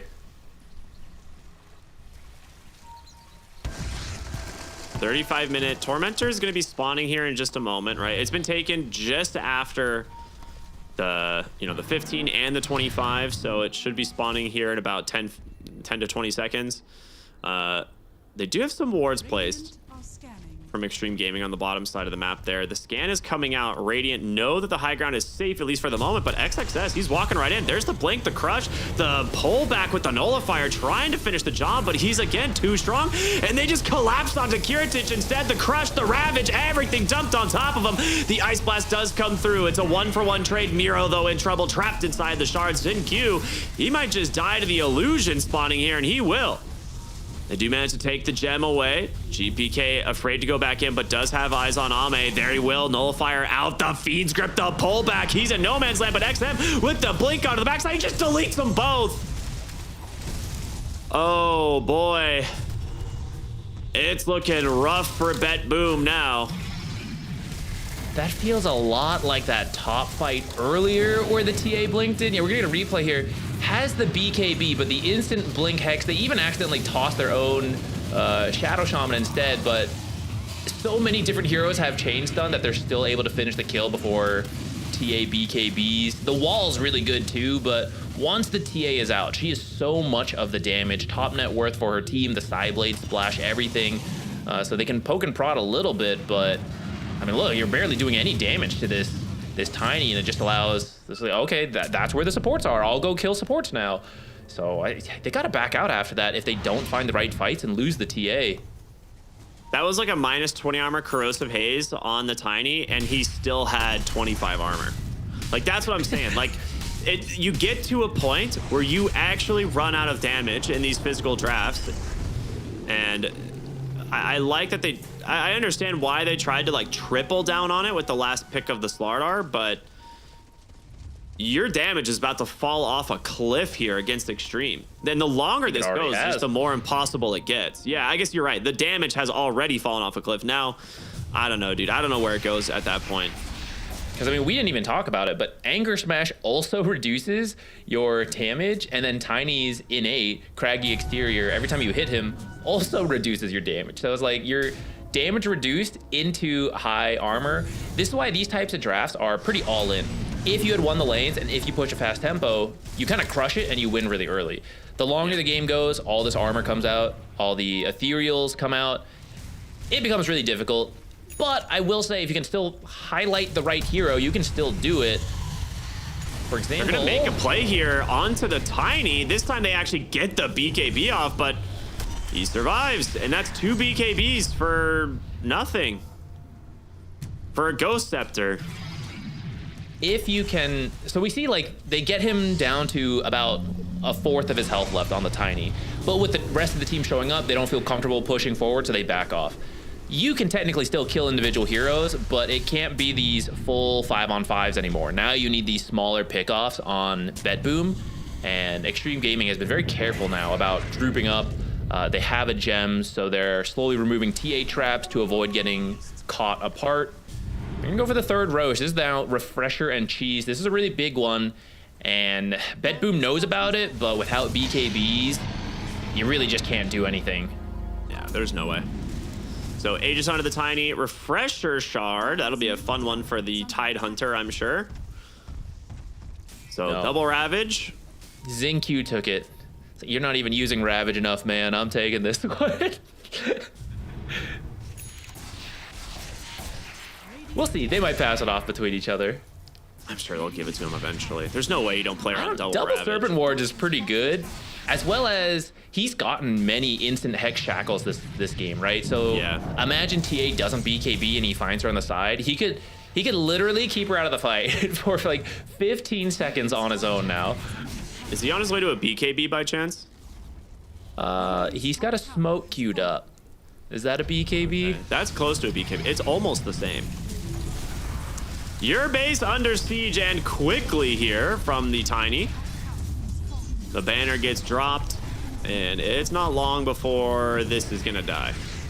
Mate, actually taking a lot of damage. Big vacuum back, pops that Ogre Seal Totem to get away. Now the Fiend's Grip onto the Dragon Knight, but there's the Ravage to try and bail him out. He gets the cheese, he's alive. Ame tossing up these heroes, but now he's in far. XXS maybe coming in too far himself. The Sleepwalk back in. Ame with his Ghost Scepter to try and buy himself some space. The Nullifier is out. They've got to try and take down this Tiny, and quickly your base is dead. Xingqiu comes in. Ward traps down one. He's trying to find these kills, but does he have the damage himself? They do get the Tiny, and now Xingqiu will pay the price. You get a lane of barracks. A little bit sloppy, but you get the lane of barracks. That ends I don't know, that could have gone a lot better for Extreme Gaming. I think they committed way too hard, and the backline wanted to come in, but their blinks were getting canceled so much, which is, you know, props to Bedboom for keeping the backline out of the fight. But that's exactly why that dive is dangerous, and usually what the banner helps you with. You don't have to do that dive because you put the banner down, your creeps become invincible, and it's on Bedboom to come to you. I really think that Barrack should have fallen potentially without even losing the Aegis, but certainly without losing like that many heroes on top of it.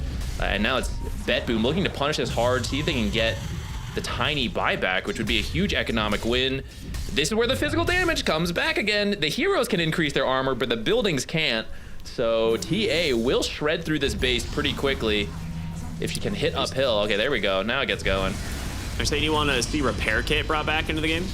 There was a Dragon, a Chaos Knight there, I'm pretty sure. I don't know what happened to him, but he's just gone. Shiva's out here trying to make some space. Oversteel Totem. Actually puts him in a weird spot. He has to pop the BKB just because of the dead in the water, and XXS just keeps putting himself on the front line. Someone needs to get a Silver Edge, for God's sake, to deal with this. This Tide Hunter is just walking in, creating chaos, and not getting punished. Looks like TA finally has a Silver Edge queued up. Yeah, the break will definitely help a lot. But without getting a proper punish, you don't get the tiny buyback. You almost get the tier 3, sure. But you're definitely on the back foot now. Even though the gold lead is close, I do feel that the map pressure, like top lane is always pushing in now for Extreme. Yeah. They have like every armor item at this point. I suppose they're technically also capped out on damage reduction. I mean, there's more, but I don't think you're getting those if you haven't got them already. Oh, they're pinging mid. TA's courier is on the way to the secret shop for the MKB. She's a shield rune right now. Or I'm sorry, for the Steel Bridge. We're gonna look for a wrap around on the backside. Xinqiu actually getting caught out for the moment, but there's the Ravage. Q just gets the BKB off this time. Can he survive? Miro is dead.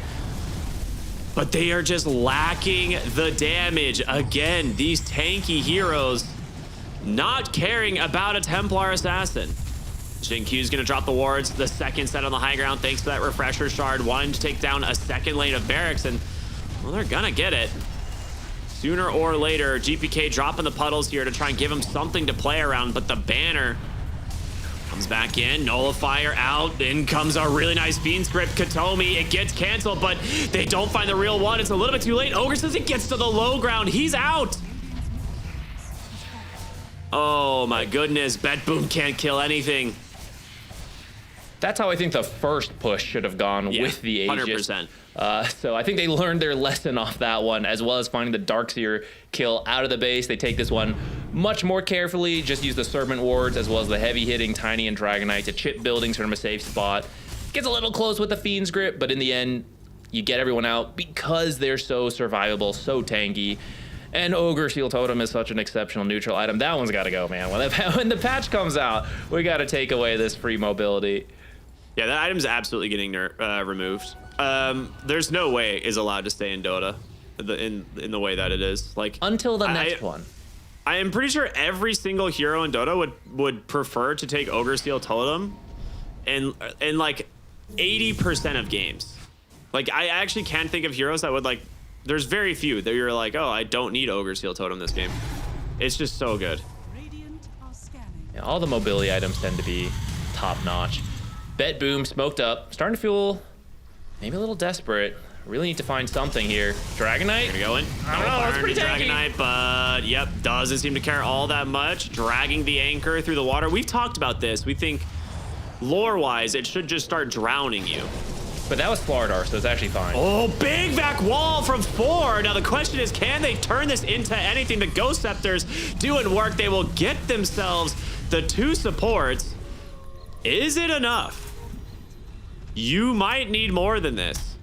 There's no buybacks.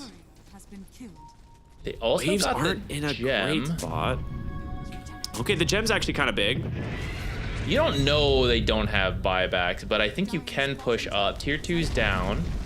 A's is you can very go back close. to mid. You could go back to mid, which is 1 tap away from dying. I feel like they're going to start on a brand new tower down here. I'd have loved to pivot to the mid lane. Just to get the tier 3, yeah. I mean, you could also get the ranged barracks in that time. Like, you're doing a full tier 3's worth of damage again. And it looks like they're going to get it. Oh, blink in. Nullifier. They don't get the silver edge in time. And now Avatos into the tier 4s. Kiritich going to be forced to BKB. Try and run away. He does get to the low ground, but here's the buyback into the Ice Blast. It catches 2. Actually catches 3, clips Miro, but the pipe gonna buy them some time. They get the buyback on the Ancient Apparition, but you're right. You don't even crack the tier 3 again. 3 towers at less than 10% health. It could have easily been the mid tower and the ranged barracks.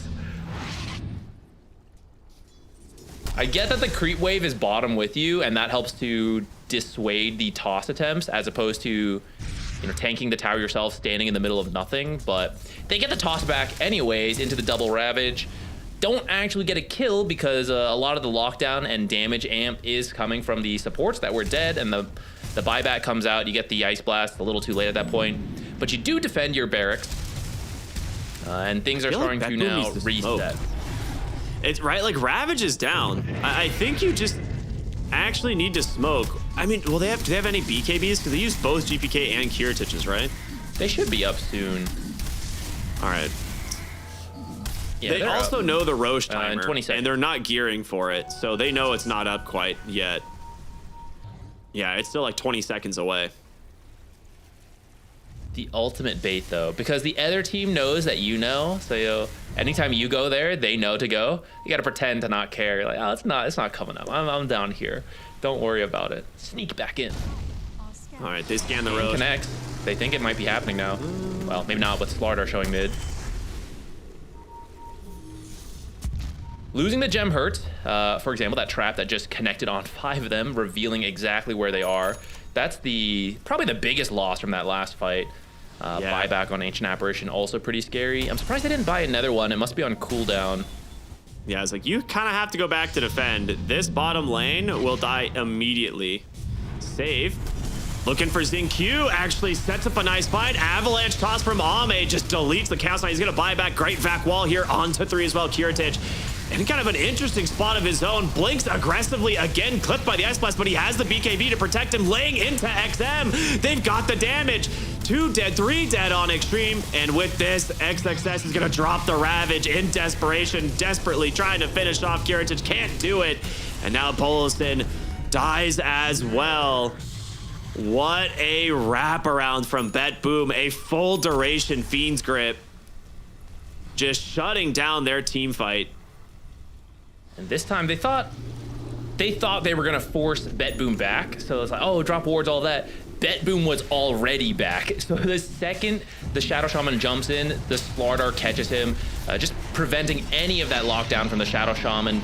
The BKB comes out way too late because he's already dead. That's gonna get you the Aegis onto the TA. And now it's time. We weakened 2 tier 3 towers. It's time for that to pay off. There's at least 2 sets of barracks, if not all of them, because you only have the buyback of Tide right now. I really don't think you can fight until everyone's up. You can't even delay safely. Yeah, you need Ravage, right? And XXS using Ravage at the end of that fight there makes it very difficult for Extreme to defend now. So Slardar will clean up the bottom tier 3. And they will get to work on those 2 lanes of racks, like you said. Kiritich already very quickly cleaning up the first.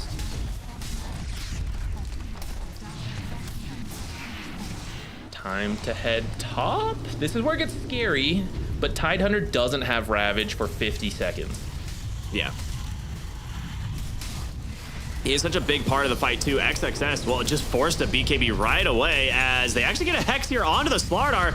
A nice Fiend's Grip to bail out the Slardar, and with this, they turn it around. Ice Blast does connect onto 3. Tiny comes in, however, gets stunned right away. Ame needs to be careful trying to get away from this TA. Hurricane Pike, though, as this auto attacks just continue to be thrown from downtown. That's going to be a dieback here on the Shadow Shaman. Ame with a nice avatar trying to finish off. He gets the cheese off at the last second as they jump in for more. A Crush connects onto 2. Reality are pulling back in XM here on the Dragon Knight. Outnumbered. Extreme Gaming crumble inside the base, and I think Bet Boom have done it. Tips to save. Unless you're He has tossing done everyone into the fountain, this is it. Yeah, I mean, Ame, he's tanky, but can you survive this onslaught? There's the Ravage. They need to finish off Kiritich here, but they can't. The break is out. GPK tossed into the fountain, like you said, but a long Fiend's Grip to shut it down, and GPK still survives. Ame with an avalanche, or comes in with a toss, doesn't connect. The vacuum into the wall, into the Chaos Bolt. Ame will die back as well. And I think we got the GGs coming out here as the last tier 4 will fall. 17,000 gold gained during that Aegis. Yeah, that sounds about right. Bet Boom will do it. They take game number 1. Pretty impressive win. I know it looked like a close game net worth-wise for most of this, but I really do think that was going Extreme's way.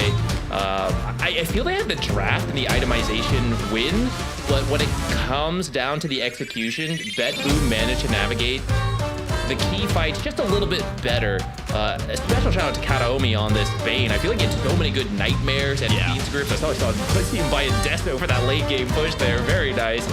But there were so many times in the early game he kept the Tide out with the Nightmare, and in the late game, despite, I thought, a very difficult Fiends grip game with so many different ways to cancel it, he had many that just locked down a core or a support, takes them out of the fight the entire time. What we thought we'd see from the Shadow Shaman, but instead it's the Shadow Shaman getting caught in many of these cases and being killed without being able to do what Bane was doing.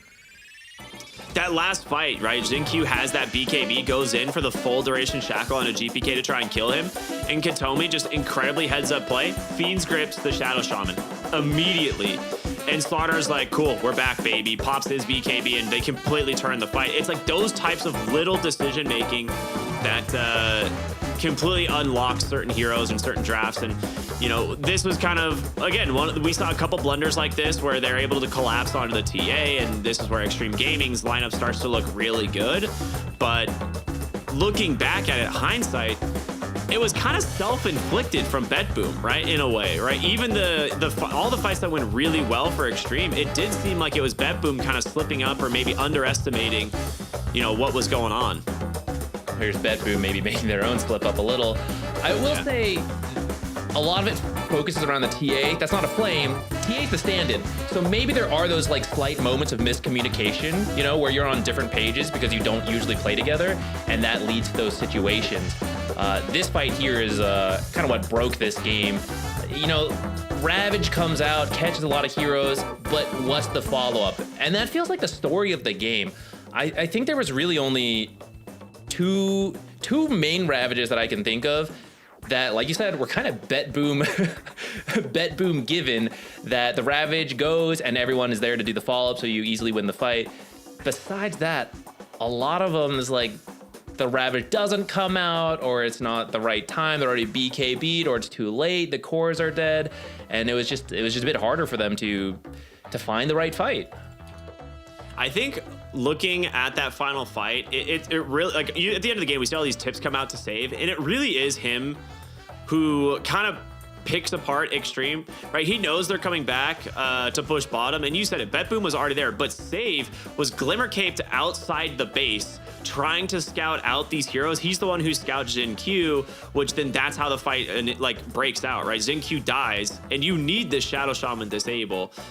So it is just incredibly like smart and heads up plays from him over and over. No matter what hero he's on, he seems to impress. So BetBoom grabbed themselves the game 1 victory over Extreme, but we're gonna go to a break and we'll see what happens here in game number 2 in just a moment. Everyone stay tuned for more here on Dream League Season 26. We'll see you in a bit.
celebration. Faces pumping and everybody smiling. Happy people gather around. We will party all night long. This will be magic, magic, a magic night to remember. A joyful celebration for a whole new generation. This will be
feeling this good.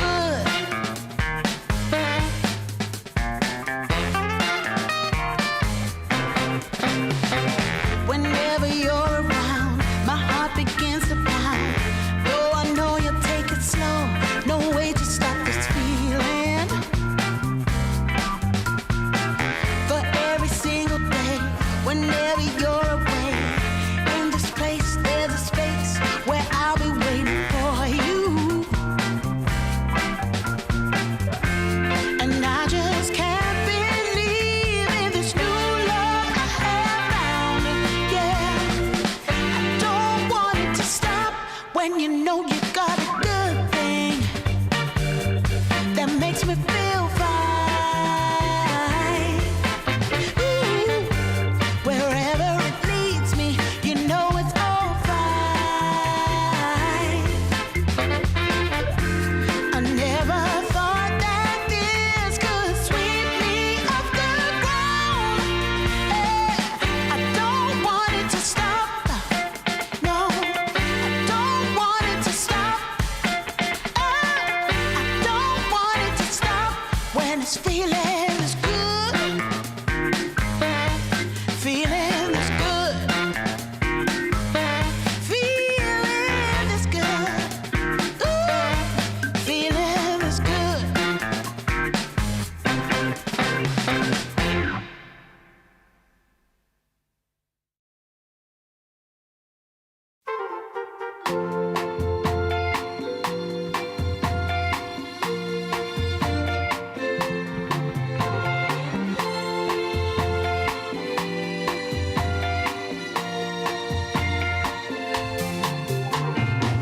I got the sun in my pocket and the moon above my head. Got the whole world at my feet and the pain, a cloud ahead. There are stories I need to tell. There is laughter I need to share. Joy and love all around. I can feel it in the air. Oh, nothing can stop me now. There's nothing at all that can make me fall. DreamLeague Season 26 is brought to you in part by DHL, 1xBet, and Anthros.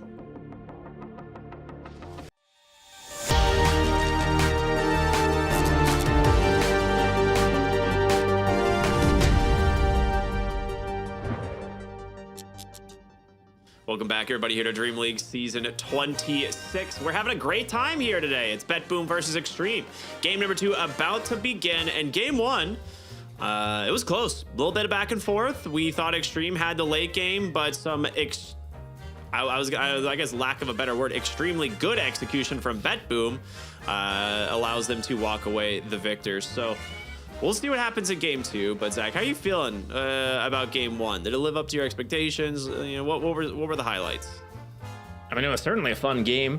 I really thought Extreme Gaming had that going into the late game, but Bet Boom, we often hype them up as a very strong laning team with good executions, fast shot calling, and I feel like that's what won them that game there, even as I think their draft was starting to reach the end of its purpose.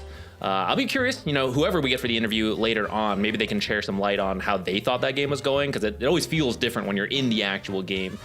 But yeah, a fun one, and I'm sure game 2 will be the same. Yeah, I hope so, at least. Yeah, we've been kind of blessed with some good games yesterday and today so far, so hoping that trend continues as we get ready for game 2 here. I'd have to imagine Extreme are probably talking more about like the execution. We both agree, like their draft was pretty dang good. There was just maybe a couple slip ups, and I'm not sure if that's the downside. Is that's kind of the harder thing to address sometimes, right?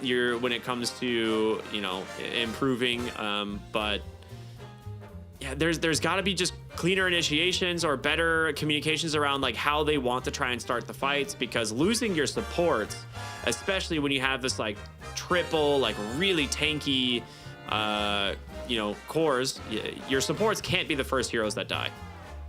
Yeah, I will say it's something a lot of Shadow Shaman players struggle with is, you know, it's a short range hero. You got to get close to do everything, to hex, to shackle. And I feel like that, you know, it even got Zinq in this game. There were a couple of cases he just got a little bit too close and ended up being found by a Slardar in a lot of cases, sometimes the Bane, which we said is a very similar hero, but Bane does have more cast range, especially when you build that way. He got Aether Lens and Blink, so he could just use his abilities from miles away. Yeah, well, as we get into the draft here, we're gonna see if anything changes from these first bans so far. Still the respect of the Morphling and the Venomancer, but BetBoom will be the team that has first pick this time around. So we're gonna see how that adjusts the draft. Because we saw the Ancient Apparition overall first here, and then responded to, it was TA, right? Was the response? Or was it TA first, then the Ancient Apparition response? Oh gosh, now I can't remember. Memory of a Goldfish. It was the Ancient Apparition first into the, okay, that's the what TA. I thought. Which I think was fine, right? Like, you know, we said I don't have an issue with the draft. If they ran the exact same draft back, I wouldn't mind, because I think it was mostly an execution thing. But it does look like they want to at least force BetBoom. You're like, okay, you're too comfortable with those heroes. You know, force them onto something different. Maybe that slows down BetBoom's execution just a little. So the TA and the Dark Tier will be out. Last time for this ban here... Oh, sorry, we swapped actually anyway, so we're gonna see slightly different stuff. They're actually gonna grab the Sand King. That was banned out by BetBoom last time since they weren't first pick, but now that they are, they're gonna grab it. Could be the off. Mira was very chill. It's like, oh yeah, that's my Sand King right there. I am now checked out of the draft. I will be playing Sand King.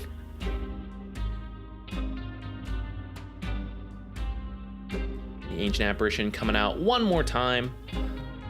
I guess my one critique for the Ancient Apparition would have been the lack of magic damage from their team. I think we talked about it at one point. It ended up being a mostly physical damage armor kind of draft for both teams, with a little bit more magic damage coming out from Extreme Gaming, but none of the cores were truly magic damage dealers, which benefit from the Ice Vortex magic amp.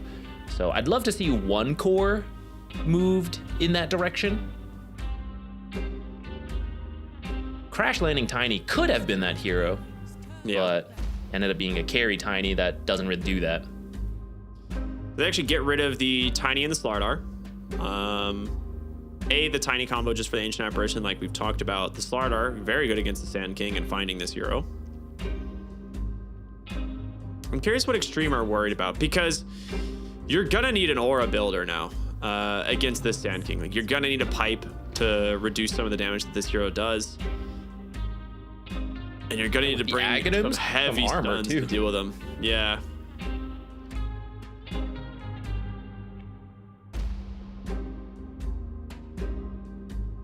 The Tiny combo is out. We often see that picked in your first phase.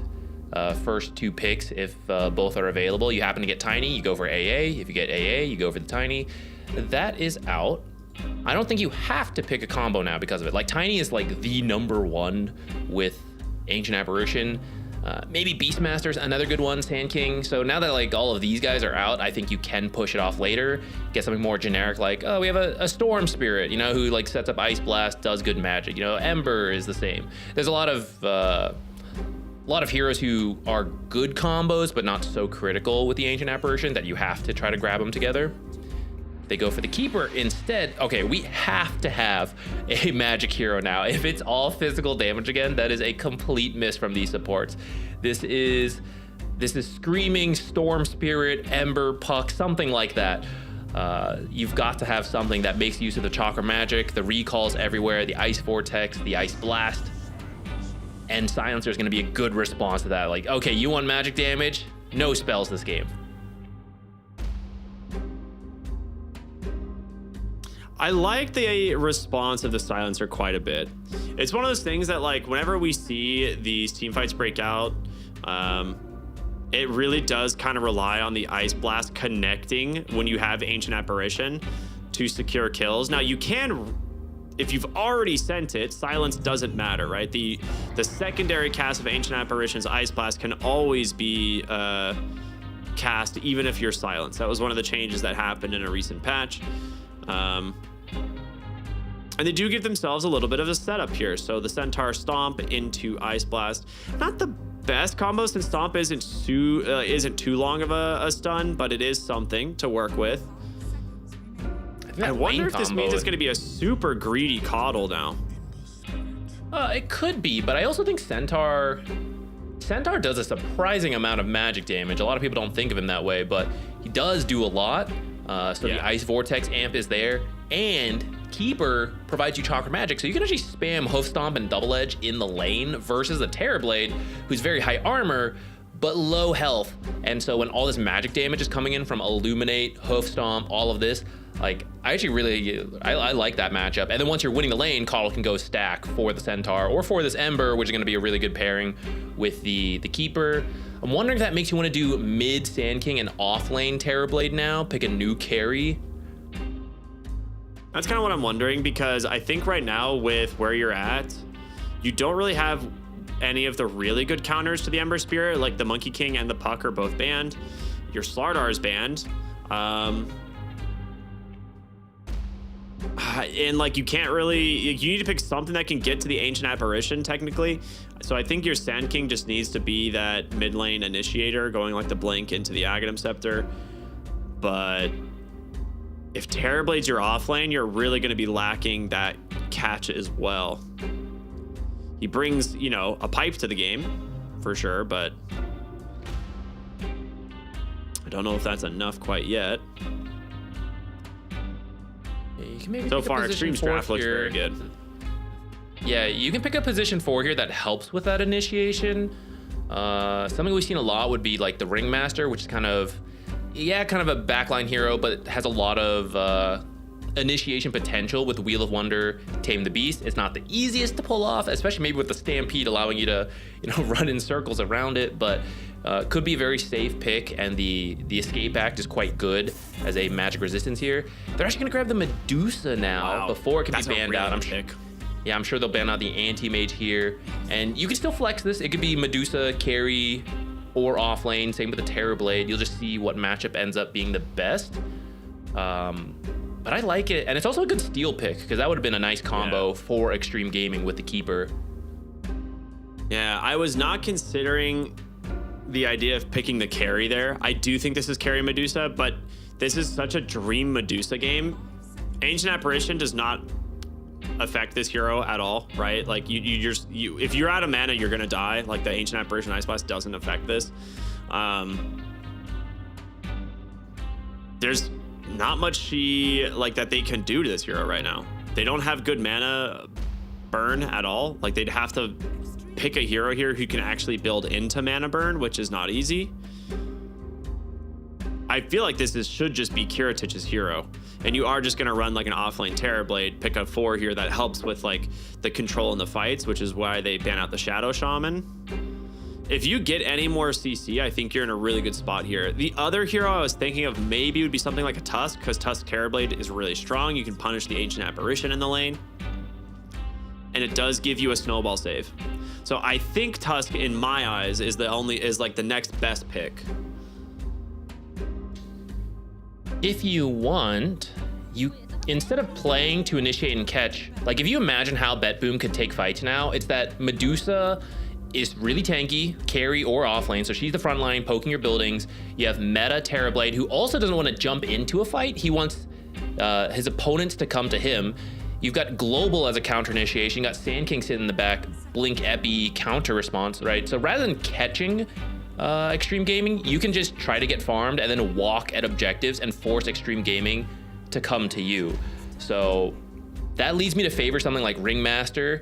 I would be okay with an actual catch position 4 so that you have these kind of options, but Sand King also covers that a little bit, right? Like you can Blink Stun initiate, but also wait for the counter initiation.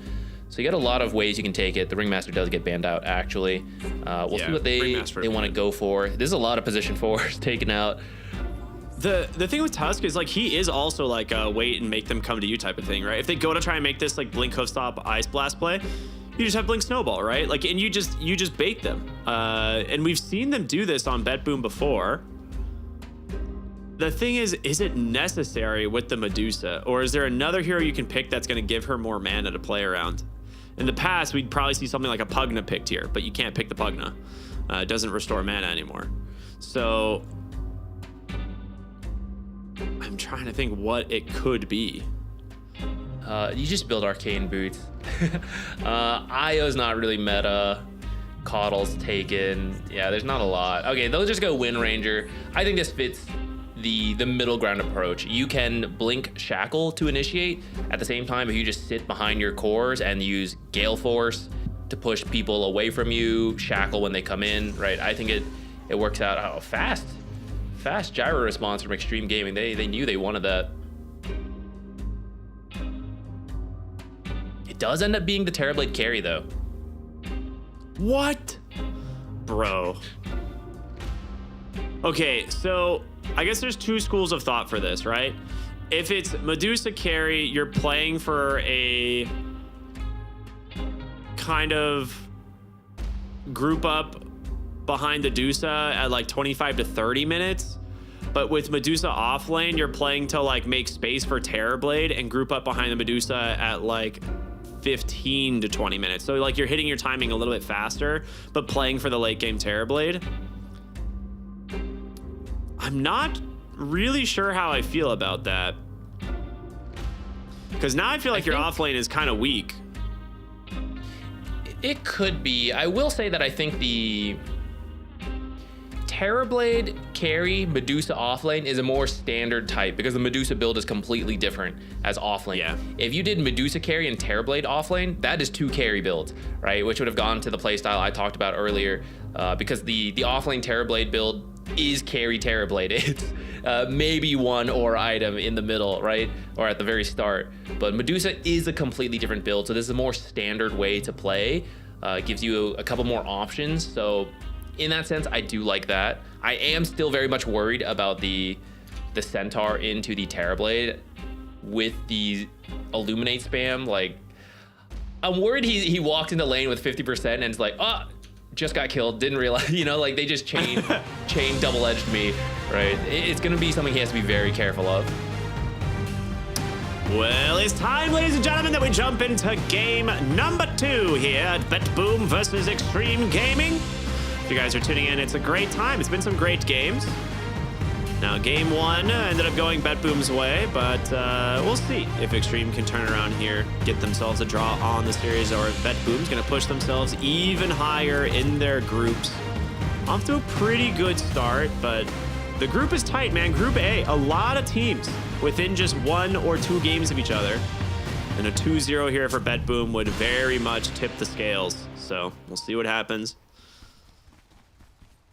As a smoke up from Extreme, they're gonna go right up onto the high ground, walks into Katomi, smoke pops, and he sees them. Easy disengage. Very fortunate watcher there.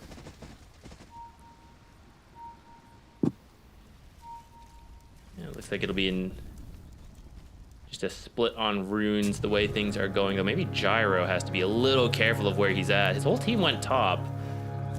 He's still looking for the rune, and Medusa's wrapping around behind him. Oh, he has Afterburner. He's fine. Yeah, I just noticed that 5 too. million move speed walking with the river. It's actually more common to take secondary strikes nowadays, I'd say. So if you go Afterburner, it does mean you're typically looking for some aggression in the laning stage, trying to run people down. But into the Medusa, that seems pretty tough. I guess with Ancient Apparition, though, you're amplifying that early magic damage. So maybe you can find something. Yeah, I mean, that's kind of what I'm. It's one of those things that like I'm feeling like your safe lane's weaker on Bet Boom. Maybe your off lane's a little bit better. I say that while Katomi, well, he just opted to go straight for the Glaives level 1 and is just pounding auto attacks into these two. So 12, 13. You know, stolen int or whatever right now. That's you just have to back away. You can't afford to take these trades against this hero now. It does burn a lot of mana to play this way. Like it slowly adds up when you keep using this auto attack. But the first few levels are quite strong, and It's kind of where he needs to get his Terrorblade through, right? As you get levels on the Terrorblade, Power Treads, Falcon Blade, that risk of being burst will not be as big of a deal. And you see like the Centaur getting low. The Courier dying too. Did it deliver the regen? It did, I think, yeah. Okay.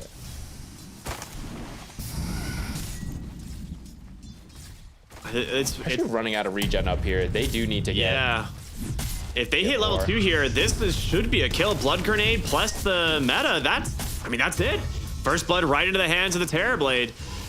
That's what you're playing for with this aggressive build on the Silencer. Get them low, and if you get that level 2, the Curse into Reflection will be enough to find a kill, and that's a big win here for the safe lane of Vetboom.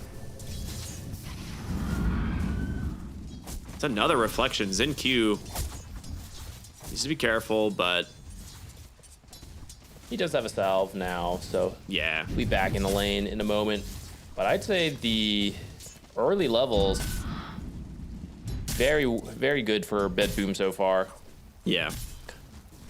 Now, I'm curious how this offlane's going, because this Medusa into Gyrocopter. Typically, you want to play Gyrocopter against these melee heroes when you have things like Afterburner, right? But you're against a Medusa who has Undulation, so she technically can't get faster, but you also can't slow her up. So I'm kind of wondering how that's going to end up panning out for these guys. Does that work with Gale Force? Against Gale Force? I have no idea. I gotta look at that later. Because Gale Force is forced movement. It's not like it adjusts your movement speed. That's right. True, that's true. Yeah. Yeah. So I think it would work. Dire's bottom tower is Starfire Gyro doing okay down here. Do you think the Medusa spam gets more annoying as she gets higher levels in Mystic Snake? So we'll see if this lane continues to go well. But even if it doesn't, that's the nice thing about Gyro Ancient Apparition. You have aggressive potential in the lane. If it doesn't go that way, though, Ancient Apparition is one of the best early stacking heroes, and he can stack 2 camps at once pretty much anywhere he goes. And Gyro, one of the best stat clearing carries in the game. So they have a lot of options to make sure that Ame has at least a stable start. Yeah, absolutely. Miro is not having a great time CS-wise, but he's not like being shut down or anything. Like you said, just spamming the snake whenever he can. He's not really getting him a lot of value out of it at the moment. An okay spot right now, though. In the mid lane, it's pretty even here so far, but Sand King does have a handful of denies. I think this should be a little bit Sand King favored, so that's not too surprising. The changeup will be at level 6 or the 6-minute runes. When Ember, as soon as you have 6, you can do things. Sand King, if you get a good rune, you can do things, but otherwise you kind of need to get to that Blink Dagger before you can really catch heroes off guard. The slow walk in with a short range Burrow Strike is not usually very successful.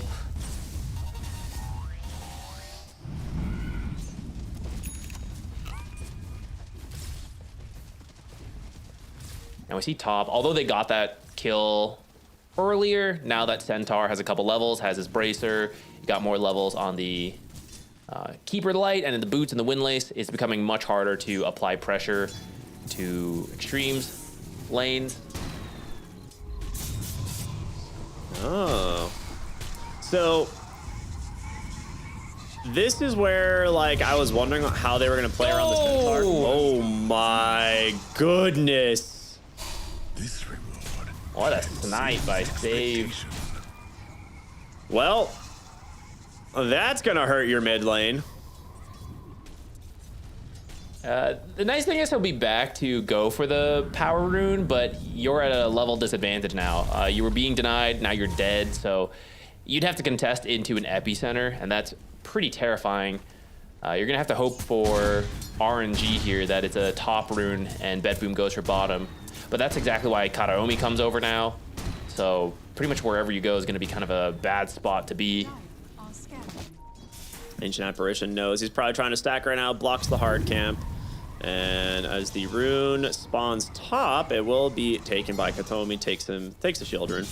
So one of the things I was gonna say around this Centaur pick is how they decide to play around it, because sometimes we see Centaur just be left in the lane, and your 4 position is just like stacking. And that's kind of what's happening here, right? You don't really have kill threat on this hero very easily, and the Coddle has been busy at work stacking the triangle, the camps left of their towers.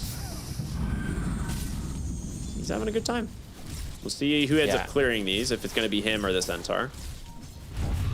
At this point, they're playing for the Keeper's level 6 timing, where you can just recall the Ember everywhere, give him a million Sleight of Fist and Searing Change charges. Another double stack for Xingqiu as he goes for the Wisdom Rune. Save will get his own as well.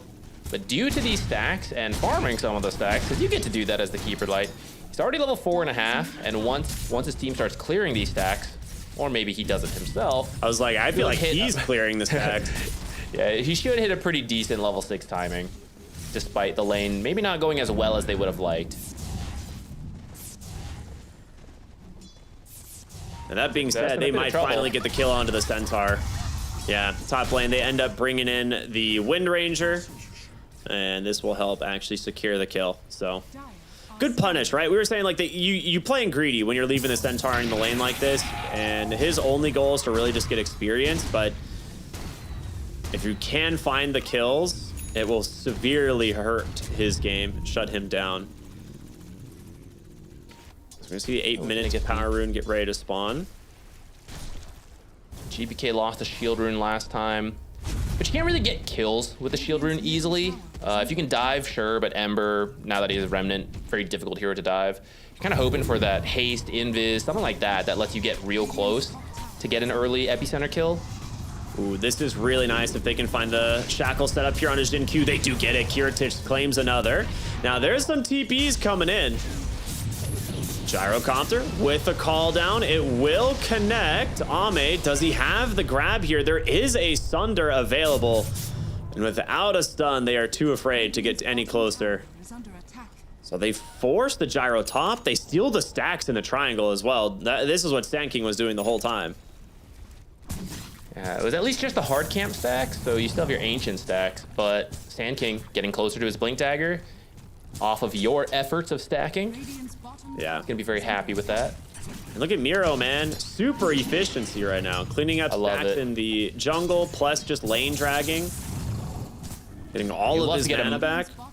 Yeah, you love to get a Mud Golem camp for the Medusa off lane, or I guess Medusa carries sometimes too, but there are some camps that are just better for mana, since not every neutral creep has it.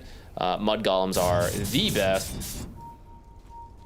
The Satyrs are the next best, I'd say. Yeah.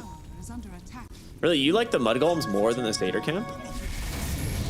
I mean, as a hold that thought, Miro. He doesn't have ult quite yet.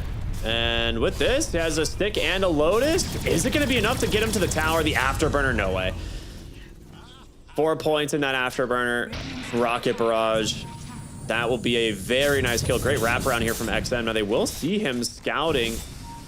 Clearing some stacks here. Do get the D ward. This will balance out the stacks that Sand King stole earlier. Yeah. Xingqiu just gonna have a fun time. Now that he's level 6, another Slight Chains into an Ice Blast and a series of kills. Now going the way of Extreme, completely evening out this net worth advantage. This is the timing. This is where you have to start making a lot of plays. Every time the ultimate is up on the Keeper, in the downtime, he'll probably go back to stacking, but otherwise, you just want to keep playing with this Ember, moving him around, giving him the double Slight, double chains is really strong right now. But the longer you wait, you know, eventually the Dispels come out, BKBs is going to drop off a lot. So now's the time to get what you can get done. Yeah, Ice Blast. He's actually just dead there. Yeah, might still be I mean, dead. I think he might just be dead anyway. Yeah, the double strike there from that Sleight of Fist gets him another kill. GPK will snipe his courier and does have a Blink Dagger coming right now on his courier. Has an amplify damage in his bottle. And with this, we'll see if they can punish the overextensions here from the Ember Spirit. Amplify damage comes out, the blink forward onto the Keeper of the Light. Xingqiu, the great target to take down first. He's the one enabling this Ember Spirit. Remnants up to the Ember high will have ground. to retreat He will now, be though. fine. Yeah, good find. Great rune to have as you get your blink dagger. That is very fortunate. So good kill onto Xingqiu, who's pretty rich for his support for everything he's done. Gonna come back, make sure their ancients can't get stolen.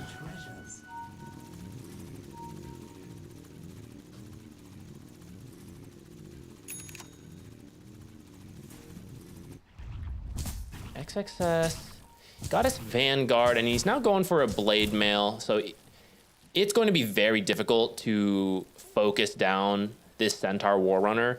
And I imagine, you mentioned, oh, there's 2 ways to play this hero. It seems to be the style of, let's just leave him up there. He's got 2,000 health with a Vanguard, and working on either a Blade Mail or a Crimson Guard. He's like swapping between them. We'll see what he ends up going for in the end, but he is so difficult to kill. Even if you bring the Sand King up with the Epi, he has so much health, right? You get like half of his health, and then the rest has to come from right clicks, which he's gonna be returning damage back to you. It's just like not worth going for him. Global Silence comes down in the mid lane as the fight's breaking out, and that might spell the disaster here for XM, and it does. Ame here, Stampede comes through. Katomi clipped by the Ice Blast. And they will get into a return kill, but I mean, that was the whole idea with this Silencer, the Global. It connects. They get themselves a really nice kill. And Miro did take bottom tower in the process. Oh, top lane. Okay, that is a great punish. GPK comes top immediately and helps bring down the Centaur with the meta.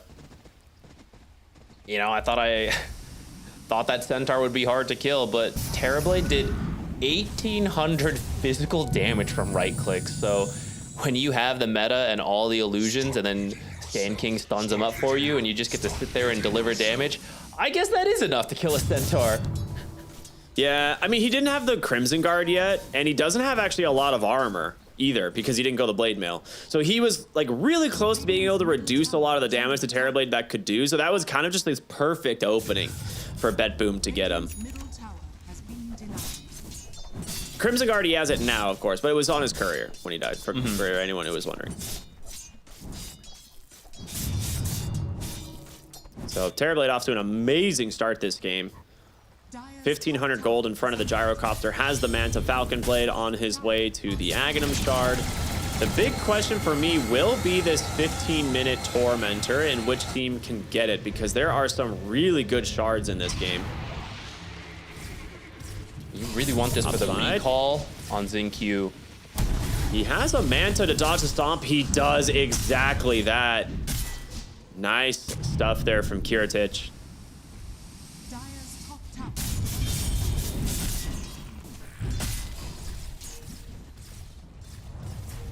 Trying to start taking some towers on Extreme Gaming. All the They're tier ones are responding. up. Medusa's here. Does have Gorgon's Grasp up in 1 second into the Meteor Hammer. Obviously something you have to be very careful. Shackle on the money. 2 heroes connected. Sand King comes in with the Epicenter into the Global. The better kill. The Ember Spirit isolated on the backside. This is how I like seeing Silencer used offensively with your team fight as opposed to a reactionary hero. Yeah, that was a really good global, and even the double Gorgon's Graph, just landing every spell perfectly in that fight to get that Ember kill. Maybe setting up that Tormentor. Yeah, I see them all headed over now.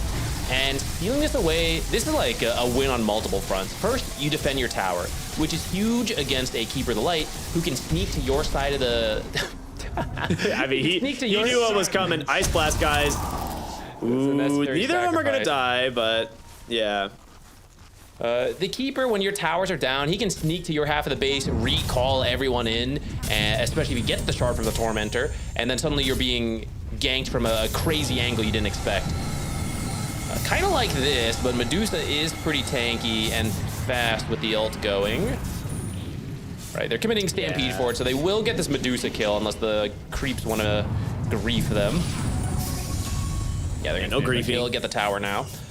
Because you do want to take these angles, right? So you can gank from some crazy stuff. But you won't have the Tormentor to get the shard on the Keeper or the Ancient Apparition now.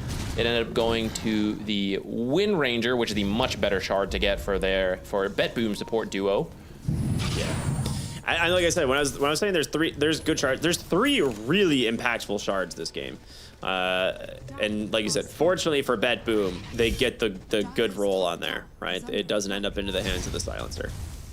So the way Silencer's playing, right, we see Feast or Famine Silencers. He's a Feast mode right now.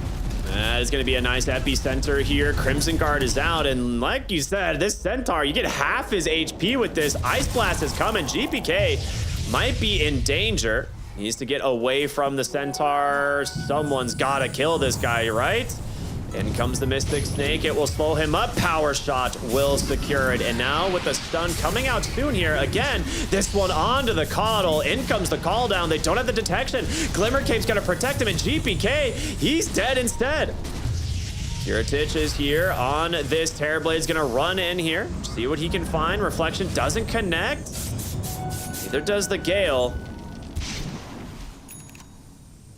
I mean, it took you a minute to kill this Centaur, and it almost cost you multiple heroes. I mean, that's the strength of the Centaur. He's very tanky, even when he does ultimately die. And if you were having a little bit better of a game, these kills would go a lot easier. Oh, we're switching to Famine mode now on the Silencer. Deleted there. I love Famine mode. If Extreme had been having a bit of a better game up to this point, these fights would be going so much more their way, because they are hitting that point where the Chakra Magic and Ember is strong. But Ember's was, up to this point, one of the bottom net worth cores. God, just... If Coddle is alive, Ember Spirit, it's not like... You're like, oh, he's reducing his... He's like 70% stronger, right? Like, it's actually insane how different of a hero Ember Spirit is when he has Coddle alive. So I feel like Bet Boom, they've done a decent job at actually targeting the Keeper of the Light in these fights, realizing that they can handle XM by himself. They can't handle XM if the Keeper of the Light is able to spam spells. So I think they're just going to try to keep focusing on finding that Jin Q Keeper of the Light. But for now, they've evened out the game completely. Yeah, the way they've used, we were talking about the aggressive global silences earlier. That's how they were killing XM, even with the Keeper alive, is that, okay, global full commit. So if you don't have that available and you can't connect that combo, it feels like a losing fight, you know, like you said. Illuminate heals. These are some of the weird angles we were talking about. Moving in deep. Can they get GPK? There's no way. The question is, will they TP in the numbers to protect him? Atos Ice Blast, he's already dead before a single TP comes out. Poliston's just gonna TP out himself, he doesn't mind. And here's the thing, I'm a little bit confused on the game plan here for Bet Boom, because normally when we see a Medusa, she's threatening your towers and you're just sitting behind her. And we're not seeing that. She's just kind of farming the jungle defensively, and you're putting the Sand King in danger. I think this is where the Keeper helps a lot, though, right?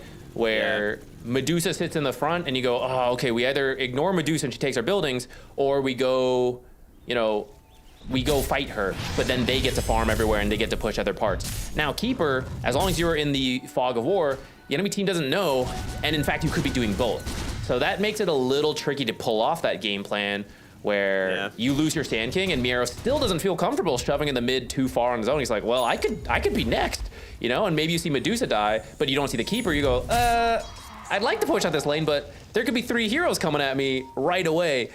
So it is a cool idea to have this Keeper versus that Medusa. For now, they're going to go for their own smoke, and if you can take out some of these heroes, especially this Keeper, your life becomes much easier, and it looks like they're going to find him. Illuminate coming out of the trees. You know exactly where he is. You have a pretty good idea. Ice Blast does connect. The Gale Force will trap the Global Sign's there, but the Coddle, he's 100% full HP, doesn't even get clipped. They didn't have detection when he just Glimmer Caped and walked away. And now they're gonna be able to get the Stomp here onto the Medusa. Kiritich still nice and tanky, but XM just ripping across the backside of this fight. Burrow Strike, it actually misses XM, but they get the kill anyway. XXS, a very optimistic TP here against this Terrorblade. It ends up being a favorable fight for BetBoom, even with a non-ideal initiation. The initial jump went straight into barrier. So there was Glimmer on the Keeper, and then Pipe and Crimson Guard from Centaur, along with the Stampede going. So that's what allowed them to reposition, get the support kills.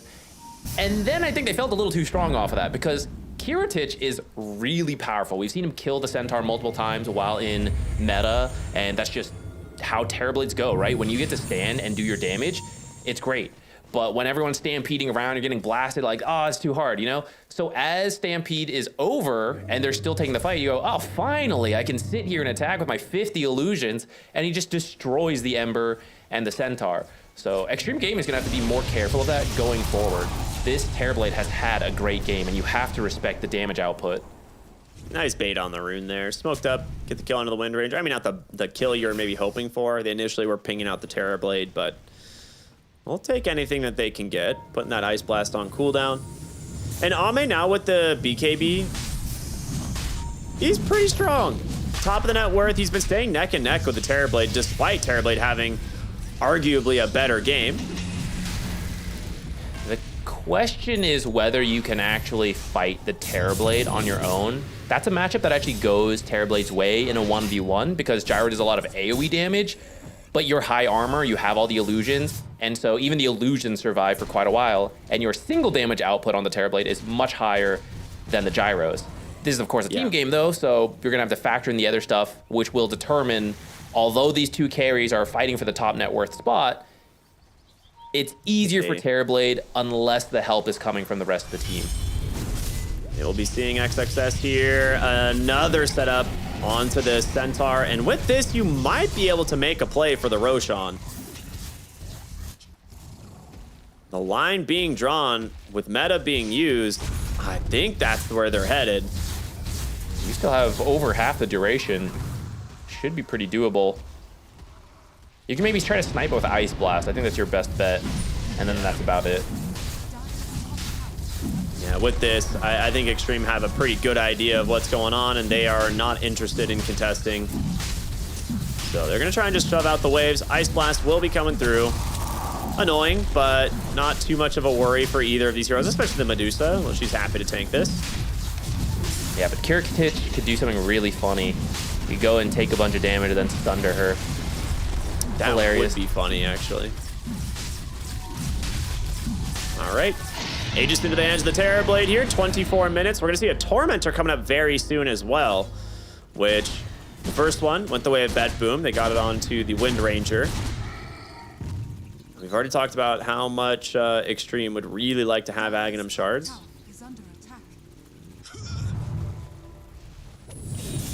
The Aghanims is being built on the Keeper. That will be pretty good. It really distracts a lot of the heroes on BetBoom. Maybe buys time for the Gyro to continue to output that damage evenly across everyone.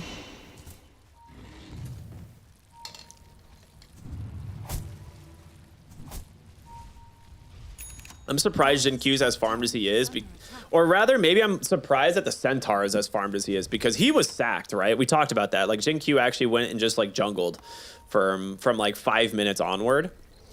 And that's why he's, you know, sitting at 8,400 net worth without, you know, an Aghanim Shard from the Tormentor or anything. Like, he's 2,000 gold in front of the next support.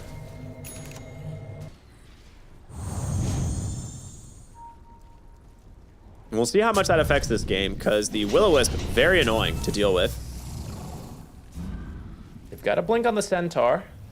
Some of these fights have been a little messy for them when they can't get to the right targets. Maybe this will help actually pick off... I'd say Silencer is a great get. Terrorblade, of course, if you can jump him and burst him before he gets anything done, is always fantastic. Though with the Aegis, pretty difficult to do twice. Yeah, they're afraid to contest the Tormentor, it looks like. So second Tormentor will again go the way of BetBoom. And with this one, well, Ice Blast is coming through here. It connects on the Terror. Like, you stunned your Medusa. Miro's like, bro. Save was about to walk back in to help a little bit, too. That would have got him. Died twice per Tormentor. All right. I didn't realize Kiritich rushed the butterfly. That's a pretty big item this game because you do not have an MKB coming out anytime soon for this gyro. And you talked about the single target damage. It's definitely there now. And with this, you have meta up. I think we're just going to see them continue to push through this bottom side of the map. GPK might be breaking a smoke here. He does. Gets the blink away. They find the Coddle. That's a huge hero to start the fight on. Can they actually get to him, though? The Atos here will trap for the moment. Dodging the stomp again. Will-O-Wisp comes out immediately. Ice Blast will connect. Now, again, this is your Aegis, the Blink Burrow Epicenter onto 3. They've got the BKBs out there surviving, but there's just too much damage in from the side of Bet Boom. They've got to find some kills, certainly, but GPK, he's going to be next to go down. Power shot snipes the Ember Spirit, oh my God, as well into a Meteor Hammer, but Kiritich is dead. Ame, the big winner in this fight, looking for more. Miro doesn't get out either. Despite what looked like an insane start to the fight here for Bet Boom, Ame just cleans house. That was crazy. I have to imagine the auras and the healing coming from Coddle is what ultimately tips that over. Gyro doing so much damage in that fight. It did start off well. Like this Manta dodge, right, sets them up to all go for Kiritich, who has the Aegis. You can like bait his life a little bit. So you get this amazing epi combo. Everyone gets so low, but then there's just enough survivability thanks to the pipe, the glimmers, everything. The Stampede gets everyone out, repositions, waits for the global to end. At that point, you've used all your big spells, and the longer fights tend to go Extreme's way as you whittle them down with Sleight of Fist, repeated flat cannons, illuminates everything. That was so on the edge, though, man. I can't believe they turned that. Yeah, I think this was one of those moments where a couple split decisions might have cost you. Like, there's also just an incredible timing for the Satanic that came out on the gyrocopter. He gets it right before that fight breaks out, and you know, it's one of the reasons they're making that smoke play in the first place, but does so much work in that fight. The other thing, I'm surprised they didn't just go for the Coddle when they got vision of him. Like, that is the hero, I feel like, for them to burst in the fights, and as a result, he survives the whole thing and just allows them to continue to do work. And after that fight, Gyrocopter gets an entire MKB from that fight. I think he had a Crystallis earlier, so he must have disassembled it to finish some of this stuff a little faster. But absolutely paying off, and a nice use of Chop Shop.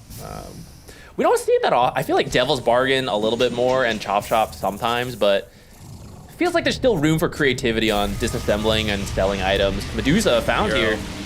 Yeah, Ice Blast connects. They overthrow it to catch anyone on the backside, but Medusa is still very tanky. Okay, here's the Gyro. Gets the Stone Gaze off, but yeah, with Gyro coming in now, there is no surviving at all. Mind you, she also built a Radiance to try and give herself some evasion and survivability in these fights, and now, not really working out all that well.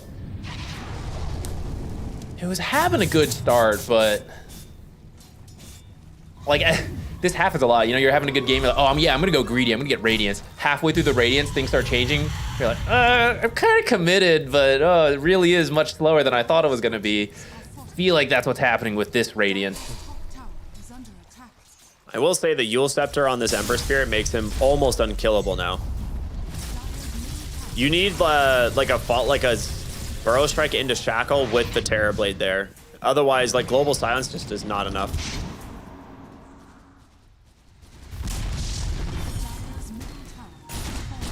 9,000 gold, 25 as well. Yeah.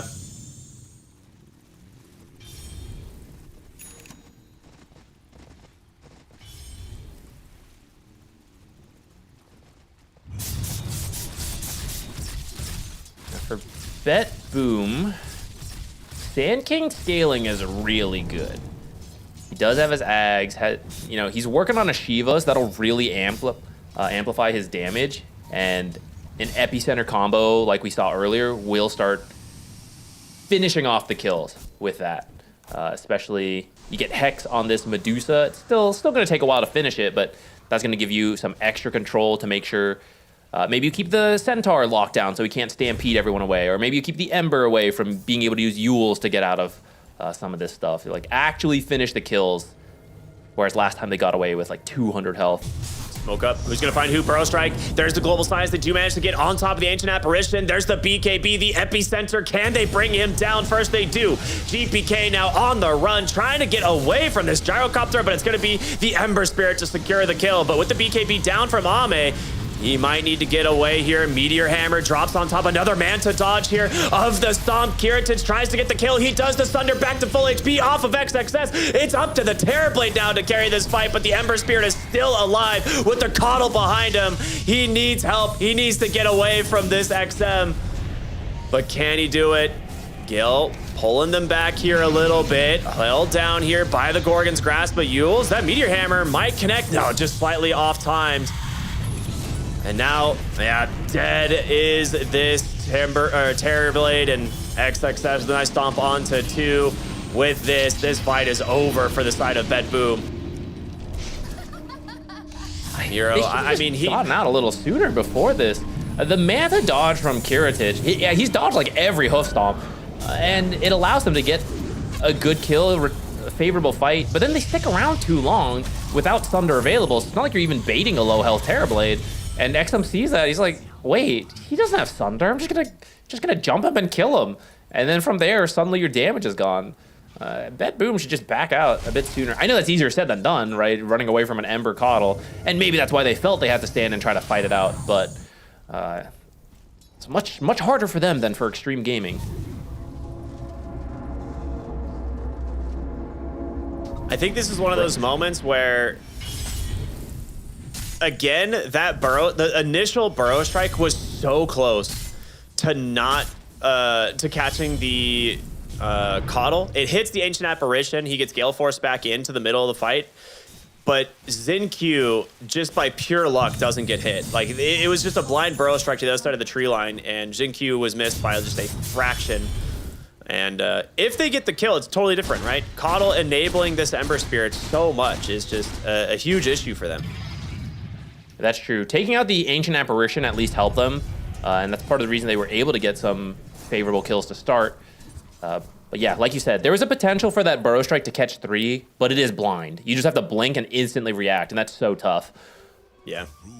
Kind of amazed he even caught 1, actually.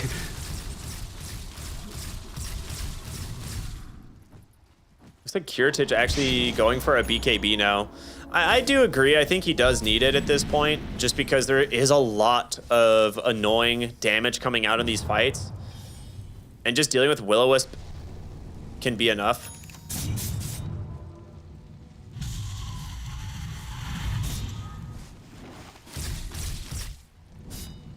Where are we on the Sand King right now? Because I know level 20, level 25 are like his really big talents. Is he working on Chrysalis or Daedalus this game? So he's actually going for more survivability. He has a Ghost Scepter queued up into the Refresher. I can understand what he's thinking, because in a lot of these fights, he goes in, commits, and then dies on his way out. And you actually want to live longer on Sand King, because you can just keep, you know, Burrow Striking, the Sandstorm does more damage, you want to keep the Shiva's auras going. So, wants to live first. Maybe he'll go back for the Chrysalis. That's a big later item for Ame. The Butterfly now finished. They're smoked up. I mean, Ancient Apparition, not necessarily the best target to find, but you will take this for sure. Shackle into a very quick kill. And the question is, will Extreme be able to dodge out the rest of this gank? With Roshan right here and no Ice Blast, that's actually a pretty big win if they can capitalize on it. Doesn't seem like Extreme Gaming wants to take the risk without their Ancient Apparition. Or maybe they were hoping it was a slow spawn. They actually are smoking now that they hear the roar. I mean, is it going to be fast enough? We'll have to see. Miro putting himself on the front line. There's going to be the Will-O-Wisp dropped immediately. In comes the meta. The question is, can you actually push back these heroes? XM with an early BKB being spent here in Kiritich. Well, he will have a Sunder available.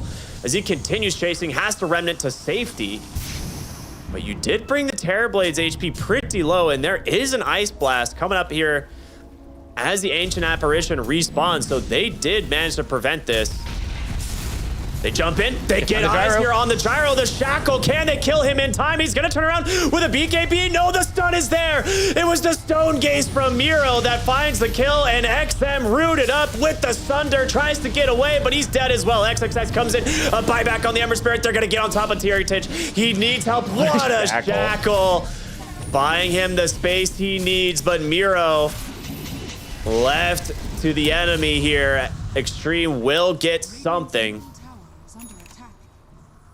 Ame dead for 75 without buyback. Yeah, they might be able to. It's already low from earlier. You can keep throwing power shots, but besides that, yeah, they're too scared. They're gonna leave, give the Aegis to XMO to buy back in that fight. I think Bedboom technically gets the gold out of that fight for the kills and the buybacks forced, but with the Aegis going to Ember and now having the banner as well, Extreme should feel okay with that. And once you have the gyro, I think you can start looking to push. Dave's trying to push out side lanes while he can. Scouting Ice Blast, actually. They want to kill off Dave here. Into Stampede. They're really coming after him. There's the stomp on out. Okay. I mean, that's a solid commitment just for the Wind Ranger, but maybe it's worth it. And we've seen so many good shackles and power shots in these fights. It gives a lot of scouting information as well as just control for the Terrorblade. Part of the reason that gyro died, the Burrow Strike into shackles, into Stone Gaze. What a combo to run there, but they just kill the gyro. No contest. Yeah, I feel like they're never going to kill this Centaur. 5,000 HP on this hero. It's getting up there.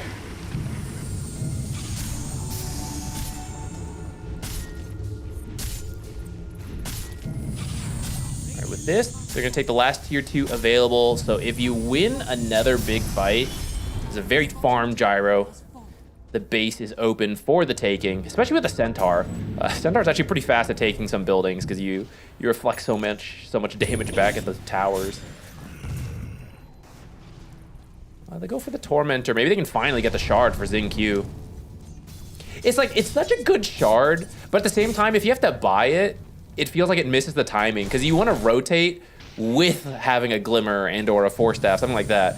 So you really want just to get the shard for free. Ooh, and we rarely see them. Awkward.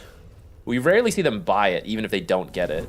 It's kind of like funny to me, but Centaur ends up with it. I actually think that's fine at this point. Yes, but Centaur had also just bought the shard. It was on his courier. No. So he has to send it back and sell it. So he just lost 700 gold. Like he gets the shard, but essentially has to, he only gets 700 out of it instead of 1,400. So kind of awkward going for the Tormentor when there's a shard on the courier. It's always one of those things you got to make sure doesn't happen. It's a rare situation. Understandable why kind of like slipped their mind.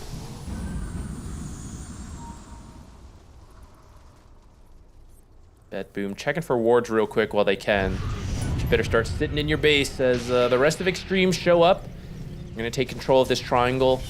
And you've got 2 minutes left. Ag's about to finish on the Ember. He doesn't have buyback anyway, so he's going to go buy it out. With that, it's a lot of power. He can drop the banner to start sieging up Bedboom's base. But it is scary. This is a really tough lineup to push into on Bedboom, and if you overextend, they could easily wipe you. So we might see them just play really safe, look for pickoffs if they can, and if they don't, they just use this Aegis to wait out the buyback timer of the Ember. Yeah, who does have an Aghanim Scepter now as well, so even more chasing and mobility here from XM in these team fights. And they've built themselves a sizable lead here. But we are closing in on some big items and levels here for some of these heroes. Again, the Sand King level 25 is one of the big talents. Yeah, there's still a lot of potential from the Bet Boom lineup. This is a very key moment in the game, and why it feels bad if you can't push right now, because you drag it out, you get your buyback, but then, refresher on the courier. That's a huge one to get. Dang, that is surprising. I mean, that, like, when we say refresher on courier, the whole refresh, he has the recipe in his pocket, so that is a full refresher that you will not have now. Stampede comes out. PPK is just dead somehow. And the Ice Blast is gonna get him. 95 seconds. Sideline does have the buyback. As they will now look for the Medusa. Trying to just hold them back. Hex onto the Gyrocopter. But he's starting to rip through Miro's health, or mana pool rather, as the Stone Gaze does come out. And Kiritich, well, he wanted to go for a Sunder, but a load is protecting XXS. He needs this to expire. There it is, the Sunder into this meta. Does he have the damage? XXS just doesn't care. And it's Ame on the high ground, just flat cannoning down everybody. Big epicenter in here from the buyback of GPK. Is it enough to find the kills? It's not. Diebacks with another Ice Blast. And off of this, I think Bet Boom will have to tap out 3 dead with nothing left in the tank. Dude, that refresher legitimately could have been game-changing. Not only the refresher, but if you wait a little longer, you get level 25 on the Sand King as well. Like, what a window to find. And I'm guessing it's off that courier kill. I don't know if they clicked it in time. They must have and seen that there's a refresher, that he doesn't have buyback. Kiritich? Sneaking out of your invis. Shadow Blade. Yeah, he like bought a Shadow Blade, was trying to make a play, maybe for a sneaky Sunder into a kill, but that's not gonna happen. Even a, celebratory Ice Blast into the fountain to find the kill. The series will split 1-1 as Extreme will take game number 2. Well done from Extreme Gaming, but also a very close game. You know, we were talking about it earlier. All the teams are pretty evenly matched, this team so far in these first few days. So a lot of back and forth here. I can easily see how Bet Boom could have won this. We saw some really good combos with the epicenter, the shackles that just barely don't finish the kills, and with just, like you said, just slight differences in how you choose to take the fights, it could have been them winning this one out. So really fun one, and Extreme Gaming I'm sure is going to feel good about getting the win, the revenge win here to go at least 1-1 versus Bet Boom. Another amazing Coddle performance as he walks away with almost what, 18,000, 17,000 healing this game. The hero. I mean, this is without a Holy Locket, mind you. This is a far more aggressive Keeper of the Light build, going for that early Aghanim Scepter, going back for a Wind Waker. Of course, has like, Force Glimmer, but we're not seeing this being like a very heal-focused hero, and they still managed to get so much done from it. There were some signs of life here from Bet Boom. Like, this was one of those fights where, like, oh, this might be it. They get the Gyrocopter, they get the Ember Spirit. He buys back here, though, and that's when things start getting a little bit scary. Into getting the Roshan. Yeah, it was a really smart play from the side of Extreme. Fights are harder for Bet Boom. Like, the combo needs to get the kill. This is the downside of the Medusa plus Terrorblade side lanes, right? Your initiation is not the best. It's heavily on the Sand King, and there were many good Shackle shots like the one we see here, but Shackle shot is just a bit unreliable, right? It really depends on where the fight is taking place and how people are positioned for how much effect it can have compared to Extreme Gaming. Very easy to poke with the Sleight of Fist and the chains. You get the stuns from the Centaur, and you just stampede out of any fights that are looking kind of bad. And the whole time you're trying to deal with all this, like this Ember running around, where's the Coddle? Like, Gyro's just sitting there flat cannoning everything down and getting everybody low. This is where I kind of go back to the draft and I wonder, was it better to run offlane Terrorblade and carry Medusa? Because I get the idea behind this, but if you have an offlane Terrorblade, you have a pipe this game, which can't be understated in how valuable that is. And you still have like the potential scaling of the Terrorblade, like he does get there, but you would have a much stronger Medusa. And it felt like Miro ended up being this hero that they're just baiting on the front line, but he's not tanky against like the side of Extreme with how rough of a game he had here. And I don't know. it's just one of those decisions. Like, we're not really going to have a chance to talk to BetBoom about it, but Extreme seemed to address the heroes in a really good way. And with all the auras, like you said, coming out from the Centaur, the Crimson Guard, the Pipe, and of course the healing from the Keeper of the Light, these fights, like if you don't finish the kill immediately from BetBoom, Extreme's going to come out the winner every time. Yeah, really well done and very exciting. You know, exactly what we expected from this series. So I think we will have an interview in just a moment. If you guys want to hang around, we'll go to a quick break and we'll be back. We'll see who we get.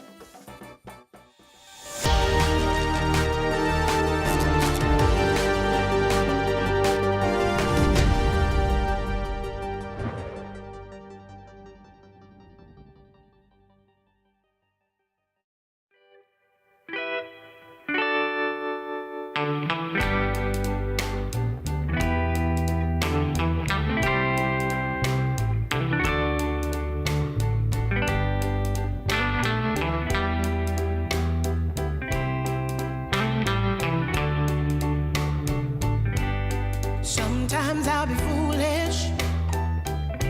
Sometimes I know I get mad. Sometimes I say the wrong thing to you that makes you feel sad. But one thing is true in all that we've been through. You've never stopped loving me, no matter what I do. So let me say, that every day I try to find the words from my heart to say thank you. 'Cause you take me as I am.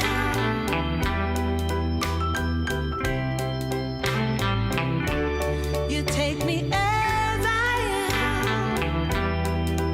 Oh, baby. If you stop loving me, well, I would understand. But I won't take you for granted, no, no. When you hold my hand, your love makes me feel that I could fly to the moon. Not even the birds above can sing a sweeter tune. I needed to say that you.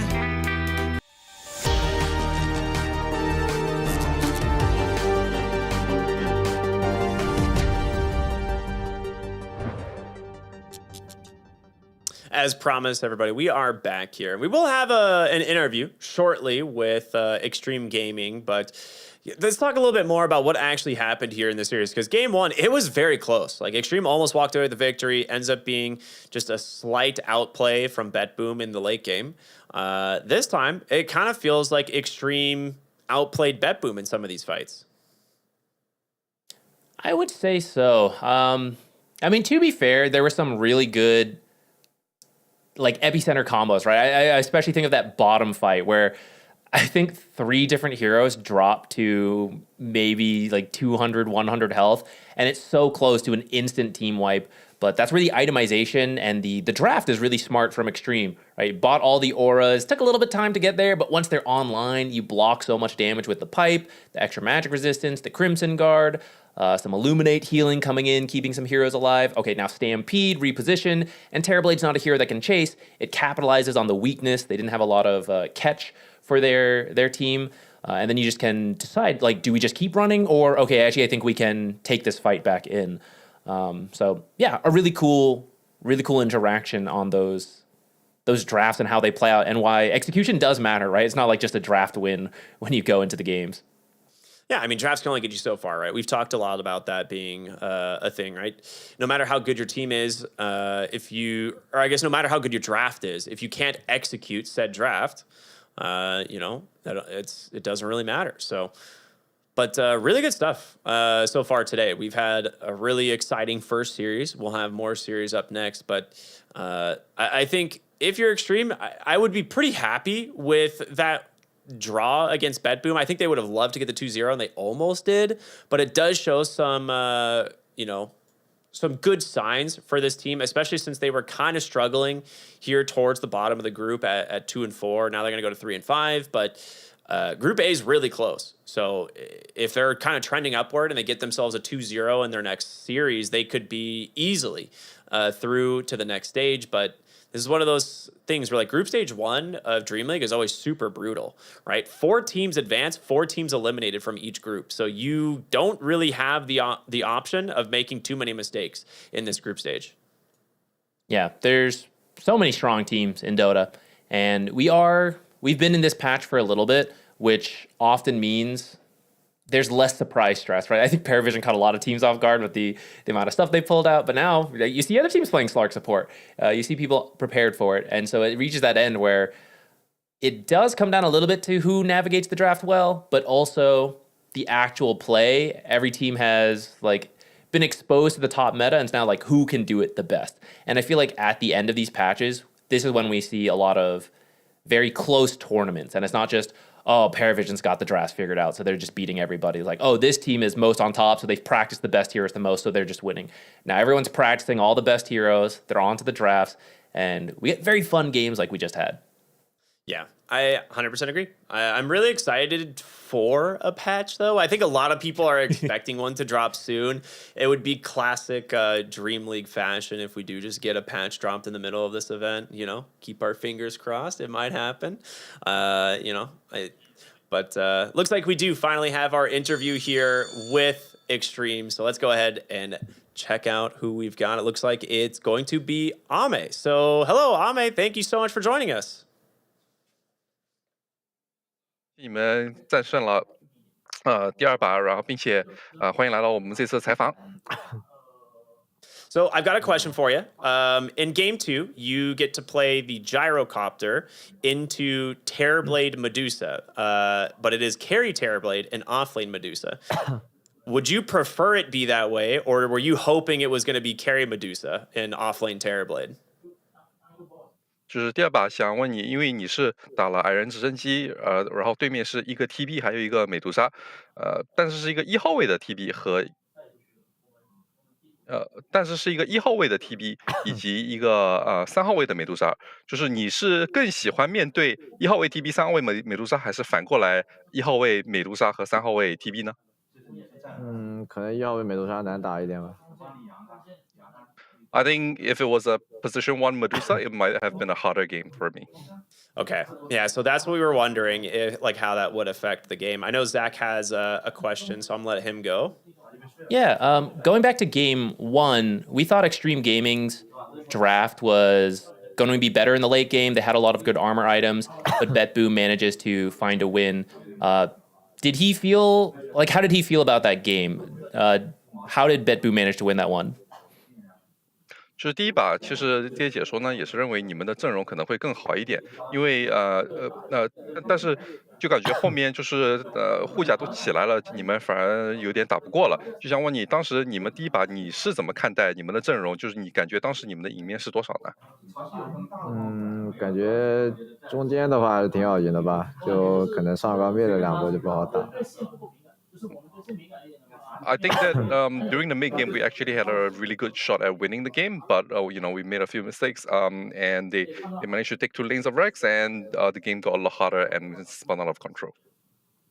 Got it. Okay. One last question. Everyone is banning Venomancer against your team, but no one else seems to want to play Venomancer. Do you think there's a specific reason why?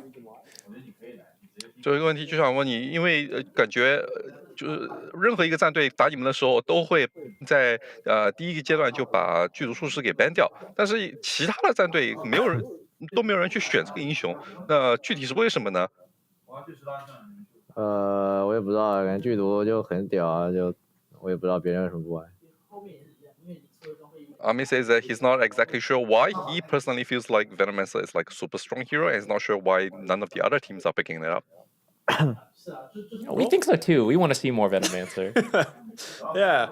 Well, we're going to let you go. We know it's been a long day, so just want to say thank you so much for joining us for an interview. Congratulations on this Game 2 victory, and we'll hopefully talk to you again soon. 非常感谢角色参加我们这次采访，也祝你们后面能打出好成绩来，谢谢。Awesome. Well, very it's interesting. We kind of also think that Venomancer is very strong, so it's kind of cool that he would agree that they're just like, yeah, it's great. We don't know why no one plays it. So yeah, very bizarre. Yeah, it's been. I feel like that was one of the first things that came out, like the Jungle Veno potential. Teams tried it, then it dropped off, and no one really picked up on it. And then like the Slark thing is now it's a real thing that more teams have picked up, but hasn't wrapped back around to Venomancer. But I mean, no one has infinite time to try like every single strat, so maybe just a couple more teams need to show the power of Jungle Venomancer, and then it will become a meta. Yeah. Well, fun first series for us, but that was the third series of the day. That means we've got one left here in the tank, everybody. Is going to be Flipster Talon versus Navi Jr. in just a few minutes, so stay tuned, everybody. We'll see you after the break.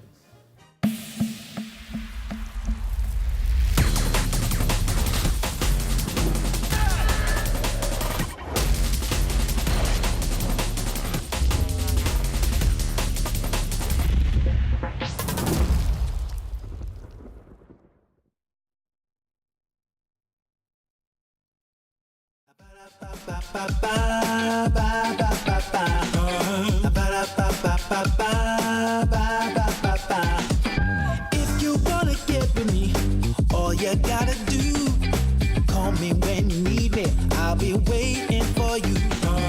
I know exactly what you want. I'll satisfy your need.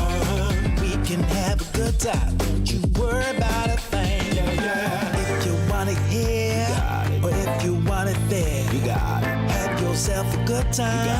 Act like you don't care. You got it. Get that motivation. You got it. I got just what you need. You got it. I got just what you need. You got it. I got just what you need.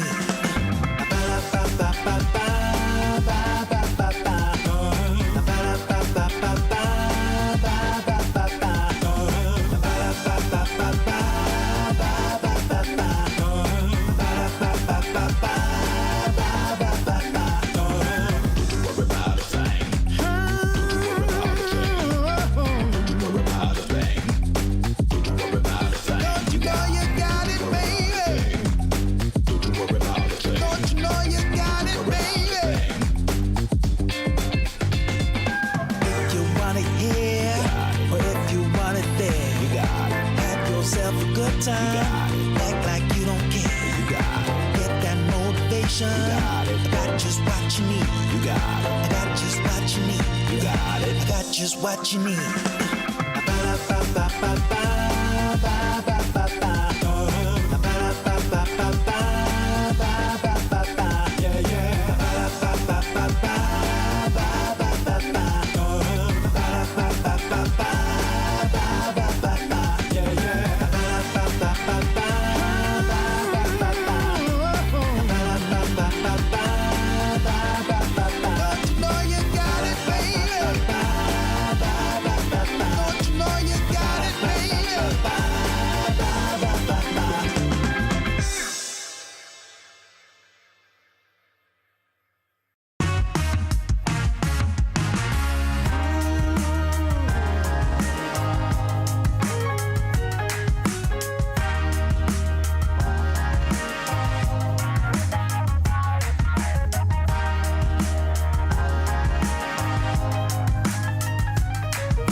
Turned on the dime when I saw you walking by. Something about you caught my eye, yeah. Ain't trying to waste my time, just standing in your line. Gotta take a shot before you pass me by. Ooh, so you wanna be alone for a minute? Well, come on, tell me what's on your mind. I wanna know what makes you happy. I wanna know, can I make you mine? Ooh, I wanna know if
haven't found the one.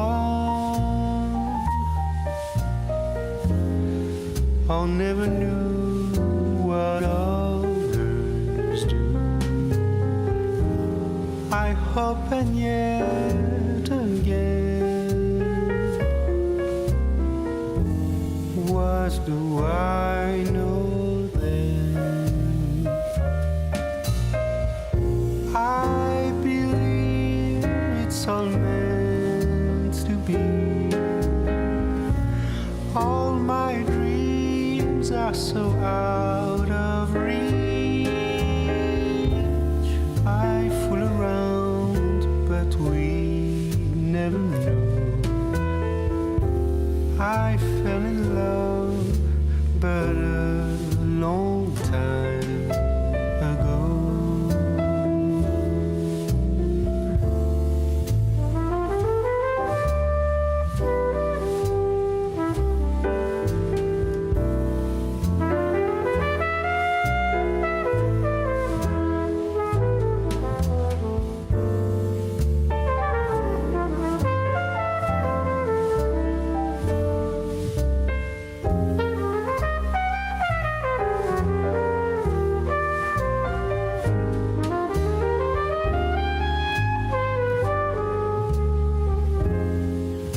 I sing the same old song,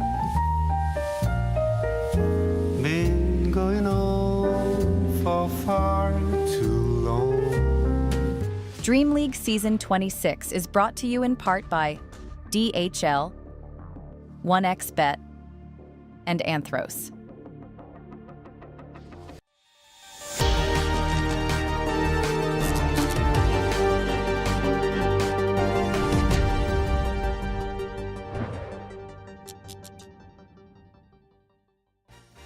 DreamLeague Season 26, getting ready for our final series of the day here. It is going to be Flipster Talon versus Navi Jr. My name's Cryptic, here with Z Quixotic. Zach, it's been a couple of fun series that we've had. Are you excited for this last one? Always. I'm always excited. I don't care how the game goes. I just like watching Dota. So this one should be fun, though. Flipster Talon versus Navi Jr., like you said. You and I actually got to see Flipster Talon yesterday, but I'm really excited to see Navi Jr. because it's been so long since you and I cast them.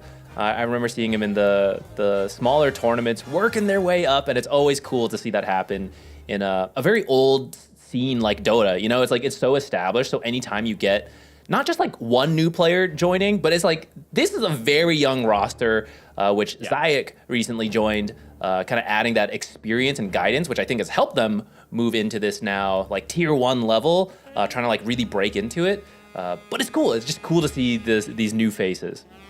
Yeah, and then on the side of Flipster Talon, right, some veterans, you could argue, in this scene. Like, we've seen these guys on teams for many years now. 23 Savage, the most recent addition here on loan from OG.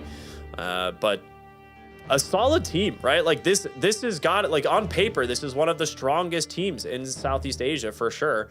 And we'll see how they manage to go up against Navi Jr. here. They're doing okay in their group, right? They're not struggling too bad. 23 Savage highlighted here. He's had a couple pretty good games, I would say, here in the event. Yeah, I think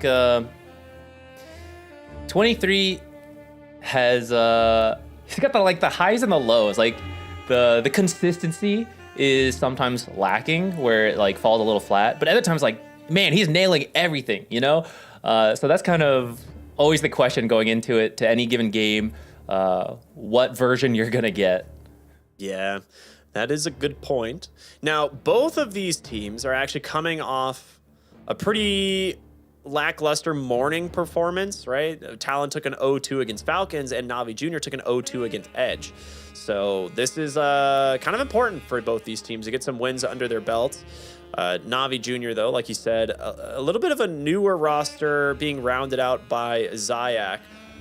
That being said, when we did watch these guys, their carry got the juice, was pretty impressive. I feel like he was actually doing quite a bit of work. His hero pool, you know, definitely on meta, but he also does have some like old school kind of carries that we just don't really see that much anymore. So, I mean, we did happen to see a carry Faceless Void recently, you and I. I don't think it worked out. Now, I'm trying to remember if it did, but I know he loves his Faceless Void as well. So it's one of those things that like maybe we'll see maybe some of these kind of old school, like interesting heroes brought back into the games, but we're kind of leaning more towards like the real kings or queens rather of the patch, which are like the Templar Assassins, the Terrorblade, stuff like that. Yeah, having seen what they've drafted so far, it seems mostly following the meta. The weird stuff is actually from their supports. For example, I see some Snapfire and Nyx Assassin heroes that we really don't see that much of right now. But I mean, so far they're 3-3 in the group, so at least finding some success with their own take on the meta. And we'll see how it holds up as they play against more and more teams, right? Sometimes your take works, and then the teams that, you know, like Talon looks at the draft and go, huh, why did that work? They go study the replays, and then they have an answer for it. We'll see if that's the case, because the draft is just about to start here. All right, so let's do it. Let's take a look and see what's going on. I will say, it's not like they've picked the Snapfire and Nyx once. They've picked it multiple times. So these are heroes that they really like, which is a little bizarre because we just don't see anybody going for the Nyx Assassin at all. But the Snapfire we've seen a couple times. Like that one's not completely out of left field. To me, that Nyx Assassin is very bizarre, but maybe there's something we just haven't really seen with this hero yet, and they have some new ideas for it. But as we are jumping in the draft, the bans, kind of standard, right? Actually, TA, Ancient Apparition, Bristleback. Oh, God. Achoo. Bless you. Sneezing. Oh, my goodness. Like you said. Yeah, like you said, I sneezed. My bad. Role-playing as a caster. I do think the Nyx, we've seen it occasionally as a response to the Medusa when especially Anti-Mage is banned out and you're like, who else burns mana? Nyx with the facet, right? But it actually doesn't usually pan out. They are picking it even when that's not the case. I do remember Zayats really liking that hero. So maybe it's something they feel comfortable with. It offers a lot of the same stuff it used to, but the lane is way worse now that mana burn no longer kills creeps instantly. So it used to be you just got a lot of farm with that easily to smooth your way into the mid game. Now that's the struggle, but once you're past it, it's the same. You know, the invis scouting, the setup for, there's a lot of global heroes in the meta right now, you know? So like when you get maybe a Nature's Prophet and the Nyx find someone, it's very easy to connect in. For now, it's gonna be the Beastmaster opener. A lot of these bans I'd say are pretty normal. So Beastmaster ends up slipping through in this case. Most contested heroes, everyone is accounted for in this draft. I'm surprised there's even games where Bristleback and Beastmaster did not get contested. That's a shock to me. Well, it's just one of those things where I'm just gonna throw out a number. I don't know the exact, let's say 10, right? 10 really good heroes. So then you pick between them who makes it through. And so then there's like one really good hero, but it maybe doesn't make sense for the draft, especially as more bans and picks come through. And so then that's how it slips through. Because you picked like 2 of the other broken ones that weren't banned, and maybe Bristle in some case like, it doesn't really fit what we want. We need catch, and Bristleback is not that. You know, so it does happen when there's enough busted heroes. In this case, we get the Tiny. Seen a very good, stable Tiny plays. Makoto yesterday had a really good game 1 that we saw where they just played so well around his Storm Spirit. Game 2 really got focused down by Bet Boom. We'll see if Navi Jr. wants to take a similar approach, because I do think Makoto brings a lot to the early tempo for Flipster Talon. And when he has a bad game, you can really feel it, that they lose so much playmaking around that. It could be the Tiny that they've grabbed for him right away. Very stable pick to make sure you'll get that playmaking, but you could still move this this Tiny around. 2 carry, 2 offlane, 2 position 4. I wonder if they're just going to respect ban out the Makoto Storm Spirit, like knowing that they can flex the Tiny. Just because it's one of those things that it's like clearly his best hero. Like, get rid of the Phoenix, actually. Interesting. So we will see Makoto having to play something a little bit different. Anti-Mage into the Medusa. That's a classic. So whenever we see the anti-mage ban there at the beginning of phase 2, it's pretty much always the Medusa pick immediately after. Now, Na'Vi have some decisions on how they want to handle this, because Beastmaster is actually not that bad against Medusa, just because of how much consistent damage and hard lockdown he actually has. The question is, what else can you bring to the table? Now, it's funny that we were talking about the Nyx Assassin earlier. This is a team that actually runs Nyx Assassin, so I am curious if they are going to give it more value here. Okay, they go the Elder Titan counter. Fantastic. Yeah, the Stomp is essentially a 5-second stun on Medusa, because after a certain amount of damage, you wake up, but she doesn't take that damage because it all goes into the mana. So it's a really cool interaction. I would love a Keeper of the Light here, because if you don't take it, one, I think Flipster Talon has a good Keeper strat. I remember seeing them play it when it first kind of really came out, and it looked really good. And it's so strong with Medusa and Tiny. They're not going to do it. They are going to do the ET and Bounty, suggesting a faster paced lineup. Medusa does tend to be a bit slower. Offlane is a little faster, but even then, right, she tends to want to push lanes on her own, which either makes it more valuable to get the track kill there, even though you have to rotate several heroes to your own side of the map for it, or you ignore her, go take a bigger team fight without her, and you're getting more out of that with a track, and you know that because you've got that invis scouting. Seems to be the approach. We'll see how they shore it up, but I would love the Keeper to kind of match that, you know, like call the Medusa in, bring everyone to the Medusa. I'd agree. They get the Ringmaster here. Now, this will bail out the Medusa if she does get slept. So a pretty good response to the Elder Titan. And I think you're right. They might just go Keeper here. If you end up with a Shard on Ringmaster, Spotlight, also very good versus Bounty Hunter to reveal those invis heroes. I think you want the other support here, just so that you can, there's flex in the Medusa and the Tiny. Carry offlane for Medusa, any core role for the Tiny, and they have last pick on Talon, so just some support here. They end up going for Jakiro, who is a strong 5 that I actually think has been dropping down as more people play the Wind Rangers, Ringmasters, Ancient Apparitions. He used to be like the position 5, even after getting a nerf. But we are going to see him come back here. Could give you some faster tower pressure. We see the Twin Terror plus Liquid Fire maxed, or maybe just like 2 levels in it, 3 levels in it. Could really speed up the pace of the game. I really thought it would be such a good Keeper game, though. It's crazy to me. I mean, I kind of agree with you, but I guess there is that thing where they wouldn't get the mid lane pick for it, right? Like, if you pick the Ringmaster there and then the Coddle, you have to wait until last pick to get your mid pairing. It could have been Na'Vi Jr. actually...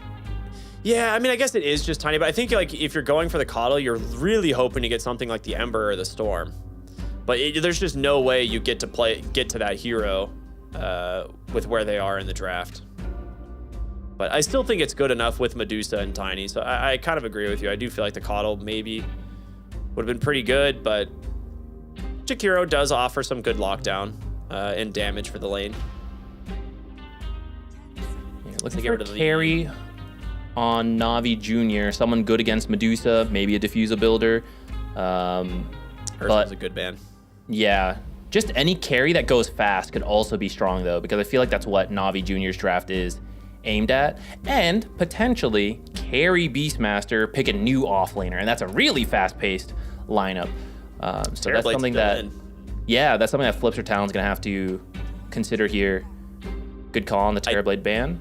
Yeah, I feel like if you do that, Terrorblade is just really strong. But either way, I think Terrorblade does, even though he's like kind of a farming carry, he just can contribute because he has meta, right? So it's one of those things that still kind of works. I think they banned the Puck here. When you're Ember Spirit, it's pretty annoying to deal with. That, or I think it is worth banning Huskar. It looks, maybe I'm reading it wrong. If they want to play fast, I think you should ban it, because you need Ember to be part of these plays. And if he's getting dumpstered by a Huskar, like, then what are the supports going to do? You know, the Beastmaster's like, I got to get my Ags. You know, if it's a carry last pick coming, it's like, oh, I got to get a farming item and then do stuff, right? You're just not going to play the game.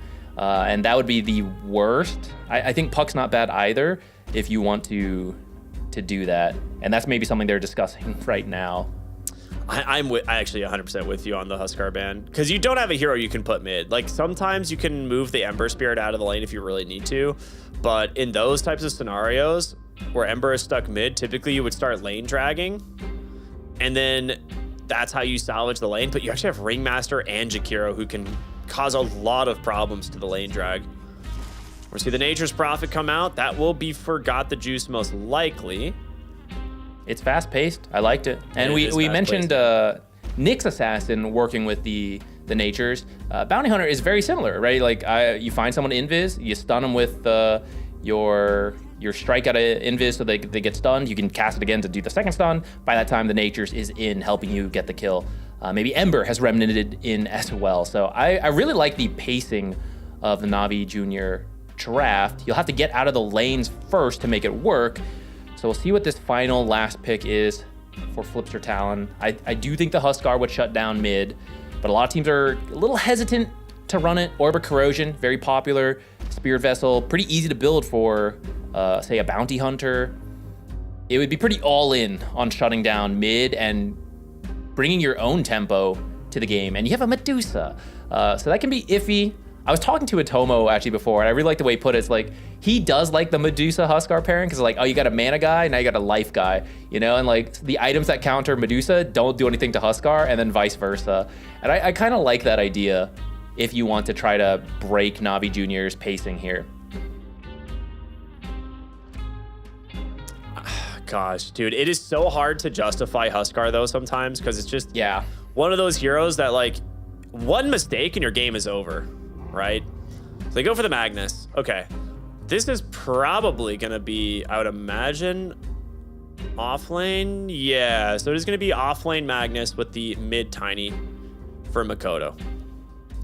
I like it. The Magnus can easily find the, maybe easy is not the right word, but you can chase through the trees thanks to Skewer. Many of your abilities hit through trees. You can just like blindly shoot it. So you can get to the Natures. You can't just like sprout and run away. You've got some quick initiation with the RP and the combos. Oh man, if you RP, Avalanche Toss, Wheel of Wonder, Ice Path, Macropyre, you know, Stone Gaze in front of all of them, like, it's crazy if you start catching multiple heroes with that RP. So you're gonna be very careful on Na'Vi Junior the way you position in these fights. That's a really good point. Yeah, the RP into Wheel of Wonder follow-up is kind of cracked. So we'll see what ends up happening here as we jump into game number 1. But I feel... Oh, that's a great soft toy in the back. Oh my God, that's a giant Garfield. I love that. Love it. That's good. That's a good stuff. He's a man of culture. I feel like Na'Vi Junior's draft, to me, even though you're playing into some pretty heavy team fight, I do like the idea and the tempo that comes out from this. And there is always the scary situation where it's like your Medusa is the hero that shows and gets slept, and then your fight becomes very difficult. Yeah, I think my eyes are on Zayat playing this Bounty Hunter. I think he's going to be a huge part of, one, you get your Beastmaster, a good start, right? Probably creep dragging this lane, I imagine. Do some stacks, help your Ember get off to a good start. And then with that, you play really fast, get those track kills, and that's the momentum they're looking for. The rotations from the Natures, you just get that quick gold lead, and then you just run it down. So here we are, ladies and gentlemen. It is game number 1 in our final series here today. Flipster Talon taking on Na'Vi Junior, and somebody is at the door of the Beastmaster. Not a good start. Not a Get good him out of start at here. all. Maybe it's one of those, what's the word? A pizza party you shouldn't have. No, not the pizza party. No. What are those music telegrams that they send and someone goes? They have someone playing jazz at the door. Yeah. I'd appreciate that. There's like a full like string quartet there or something. Yeah. All right, Zayat in deep, looking to see what the opponents are up to. First Blood could go a long way in terms of getting the momentum going, or for a team that I would say I do favor Flipster Talon's late game, especially with the RP available. All right, if you just give First Blood, give a couple bounties, sometimes your whole game plan's just off pace from the get-go.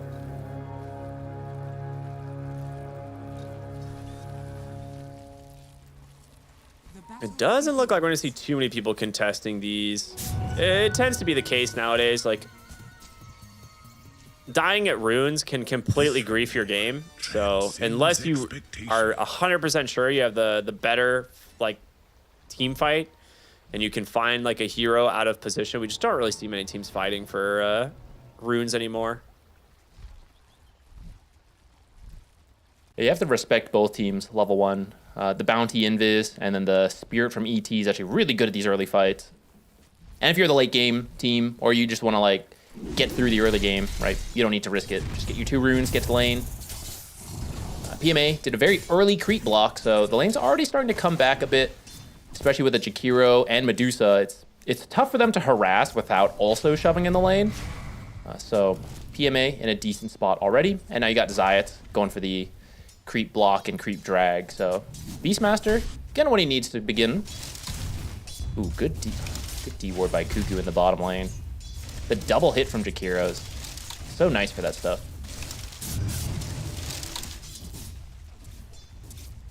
Mid lane, we see this matchup a lot. The Embers often do better than I expect versus the Tinies.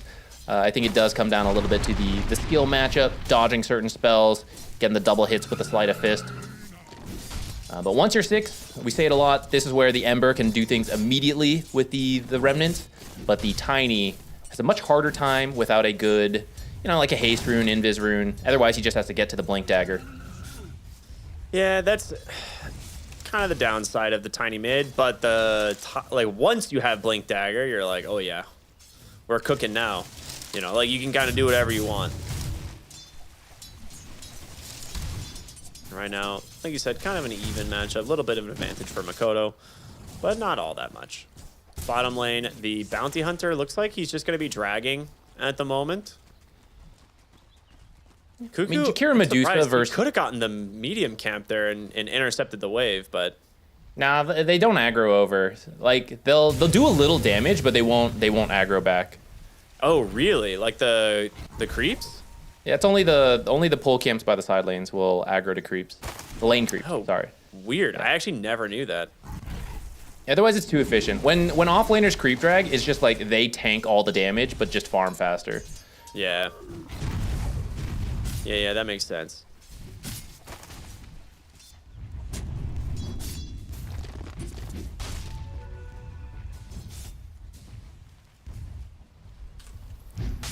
Top lane. Oh boy, that is a briefcase coming out here. Riddy's just setting up a kill here. Ghost got the juice on the Nature's Prophet. The Sprout for the last hit. That was a ton of damage coming out from the Elder Titan. I wonder where that Spirit came from. Guessing hits 2 heroes, maybe hits the small camp, right? And you get like free double damage essentially at that point.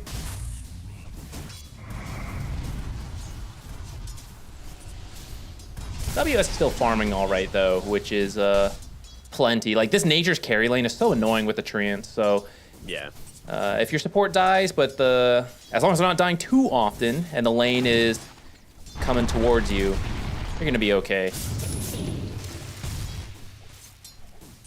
Even though I talked about the fast pace of Na'Vi Jr., I do think the lane itself will be pretty slow. It's really the level 6 timings, the early items where then you have to get into the go, go, go mindset. But for now, right, it's not easy to get these kills. And everyone gets the farm they need. The 4-minute power rune gonna actually be able to, or not power rune, water rune. We will be able to zone off the Elder Titan there with the Ringmaster, so it doesn't want to sit there and take too much damage. Just gonna back away.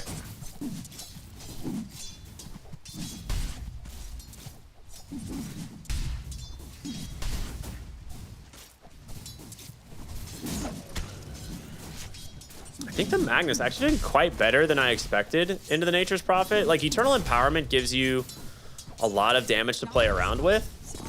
So he's actually having a pretty good time. Mid lane, the Ember Spirit gets tossed into the tower, takes a decent chunk of damage. Does have slight chains to get away, but there is an avalanche coming up. Not gonna get in range, but this really hurts his lane. Gonna make it scary to walk up closer. Is Magnus just getting a solo kill here? He does. It's gonna cost you potentially life, but no, ends up getting the strongman's tonic, and that will bail him out. Dude, WS just ran him down. Great use of the double Wraithband early game. We don't see these as often, but he's taking so much right-click damage from a Nature's. ET does all the harass through physical damage. So he buys these Wraithbands for the extra armor. That helps him with the trade. And now he's actually got the skewer back onto Riddies. This is going to be a follow-up kill. Oh, actually, Nature's is back. It's going to be close. Yeah, but now Nature's, you just TP'd back. He's going to have to TP to his tower just to not die to the Jakiro, but he's going to need a lot of regen. I missed the exact cooldown on it, but fortunately, Jokam does not have the mana for Tame the Beast. Otherwise, that would be an absolute disaster for Nature's Prophet. Yeah, if he dies there, oh my god. The lane actually is pushing, though, through all of this. So even though they get the kill and Magnus dies, he's TPing back to the lane and straight back into farming. 6-minute power rune is coming here. They do force the Tiny out completely, and they're really hoping for the 50-50 here on the bottom side. It spawns top. That means Cuckoo, or I don't know why I said Cuckoo. I see Niku. Oh, it was the Cuckoo Jakiro who yeah, gets Cuckoo it. just the Jakiro. But Niku needs to get level 6 and then has to just like Remnant TP home.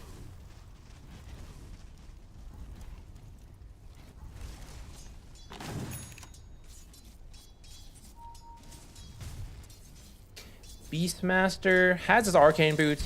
One thing I want to see is if he's gonna go for Helm of the Dominator. The Ags is way more common, but if they do want to play fast, we sometimes see that where an extra creep does help you make some early plays because it's it's half the cost of the Agnums, right? So you don't have to wait nearly as long before you can start doing things.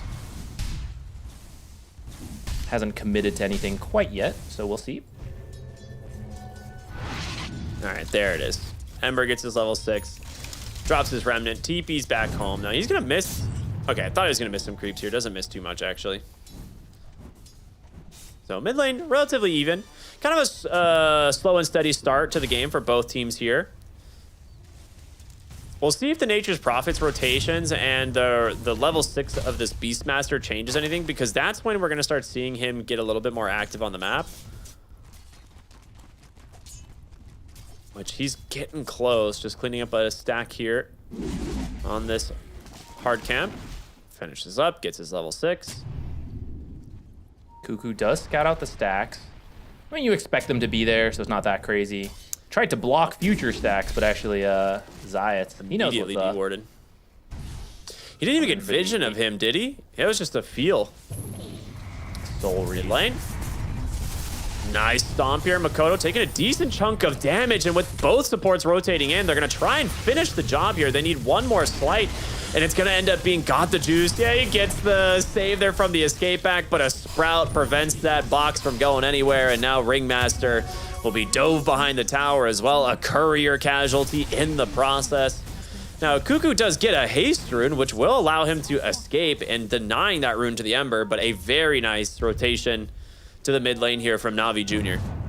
Getting those early plays going. I was a little scared because the Nature's ult actually woke up the Tiny a little sooner than I think they wanted. So it ended up close, but fortunately an aggressive TP from the Nature's does pay off, helps finish off that kill, and then everyone gets out. So all's well that ends well. Medusa farming quietly away at all this though. So even though Nature's is 2-1-2, right? Medusa's really not that far behind him, and neither's this Magnus. Quietly farming away the blink, knows it's not easy to make plays until you get the instant initiation, and he's already over halfway there. So imagine by like 12 minutes. I like that. The blink timing is going to be really good, I think, for the side of Talon here. Like this, the Magnus will definitely come out first before the Tiny, but when you have both of them available, I feel like we're going to start seeing a lot of chaos being thrown into the map. I think Jakiro is dead. Yeah, he was going for potential D-ward here. Put to sleep here. Gets the last hit Pretty. here. I saw that restraint. He put that fist up in the air. He was like, I'm getting it. And I could do it. Next time I feel you like tell that's me. exactly the words. I feel like that's exactly the words. Next time I tell you I need your help. Next time I need your rotation. You better listen, or I'll do it.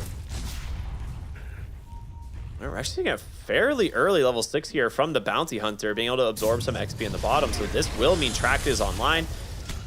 And he's going to start coming to the mid lane. And with the track, you got to be very careful. Ooh, shield rune denied. Man, no mid laner has gotten a ward or a power rune this game. Top lane, WS needs to be careful. Does get the sprout and now the stomp.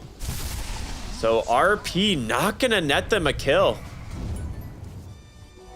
Yeah, that play was actually even made without the blink. Must have caught him from the high ground to low ground.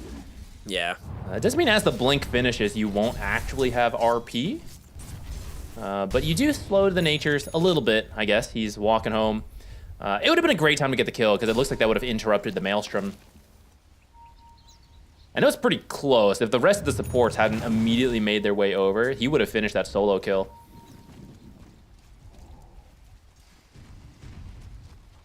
How close are we on the Mage Slayer here for the Ember Spear? Because I feel like that's going to be an immediate rush this game. Hang on. I'm doing some NA math here. About 1,500, I think. I never have to build Mage Slayer. I don't have a good read on the, the amount of gold. I think it's about 1,500. Okay, that's not too bad. I would like to see Na'Vi start getting active with the Bounty Hunter, but your Beastmaster currently is just farming, which I'm guessing that means he's gonna play around an Aghanim Scepter timing. Otherwise, we'd see the Helm of the Dominator by now. Yeah, that math much easier for me. 800 gold away from finishing up the Ags, which will be very strong with the ET. I kind of forgot to factor that in with what items he goes for, but you do have the natural order, still level 1, but even that is a huge buff in terms of damage, and even went deconstruction. It's very safe to throw the spirit out and just make your Beastmaster that much stronger. There's your blink reveal into the skewer back, and they will get the bounty right away. So shutting that one down now. Ember Spirit trying to do what he can here, but another power rune bottom. Will he actually get it is the question. He has to drop the chains on the hero. So our first power rune for a mid laner, and it's an arcane, a pretty big one. Think about diving with it. We'll try. I mean, I don't know if that is gonna work. He just, okay. First power rune for a mid laner, and it backfires into an immediate death. RP now will catch the Elder Titan, send him right back into the mid tower. That is 2 quick kills for the side of Mr. Talon. So excited to finally have a power rune and to be able to punish the guy who's been stealing all of them away from him, but a little too excited there. Like you said, 2 easy kills for Talon. And the blink reveal getting an immediate support kill as well. Not the greatest, but you'll take what you can get. You don't have to be too careful with the early blink RPs, blink skewers, all that, right? You just get like any kill you can get. I mean, he ended up getting 2 off of it, right? First the bounty, then the ET, so it kind of works. I don't think you're too upset about that. RP being down is, you know, maybe you don't get like the Beastmaster or the Nature's Prophet now, but some good momentum going their way and a lot of space made for this Medusa. Your Beastmaster Ags is done. So I'm really curious if we're going to see them try and make a play here with this. I don't think Talon can do Roche, so I think you can go push bottom, take that tier 1, go into Tormentor, and then go from there. Maybe if you bring enough heroes, you can just go straight Roche on first. But it's harder than it used to be due to the nerfs to the Ags. It's still the best build, but not as busted as it used to be. Like, you just see like an 11-minute Ags into a free solo Roche.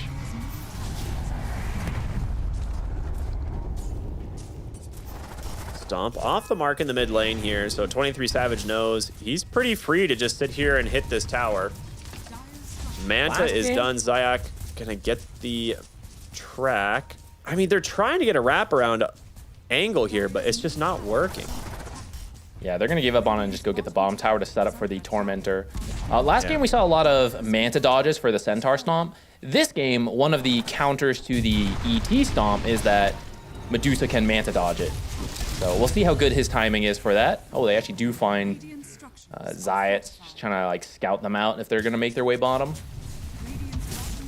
It does give the information you need, though, so this is a quick cleanup of the tower, knowing that no one's rotating over.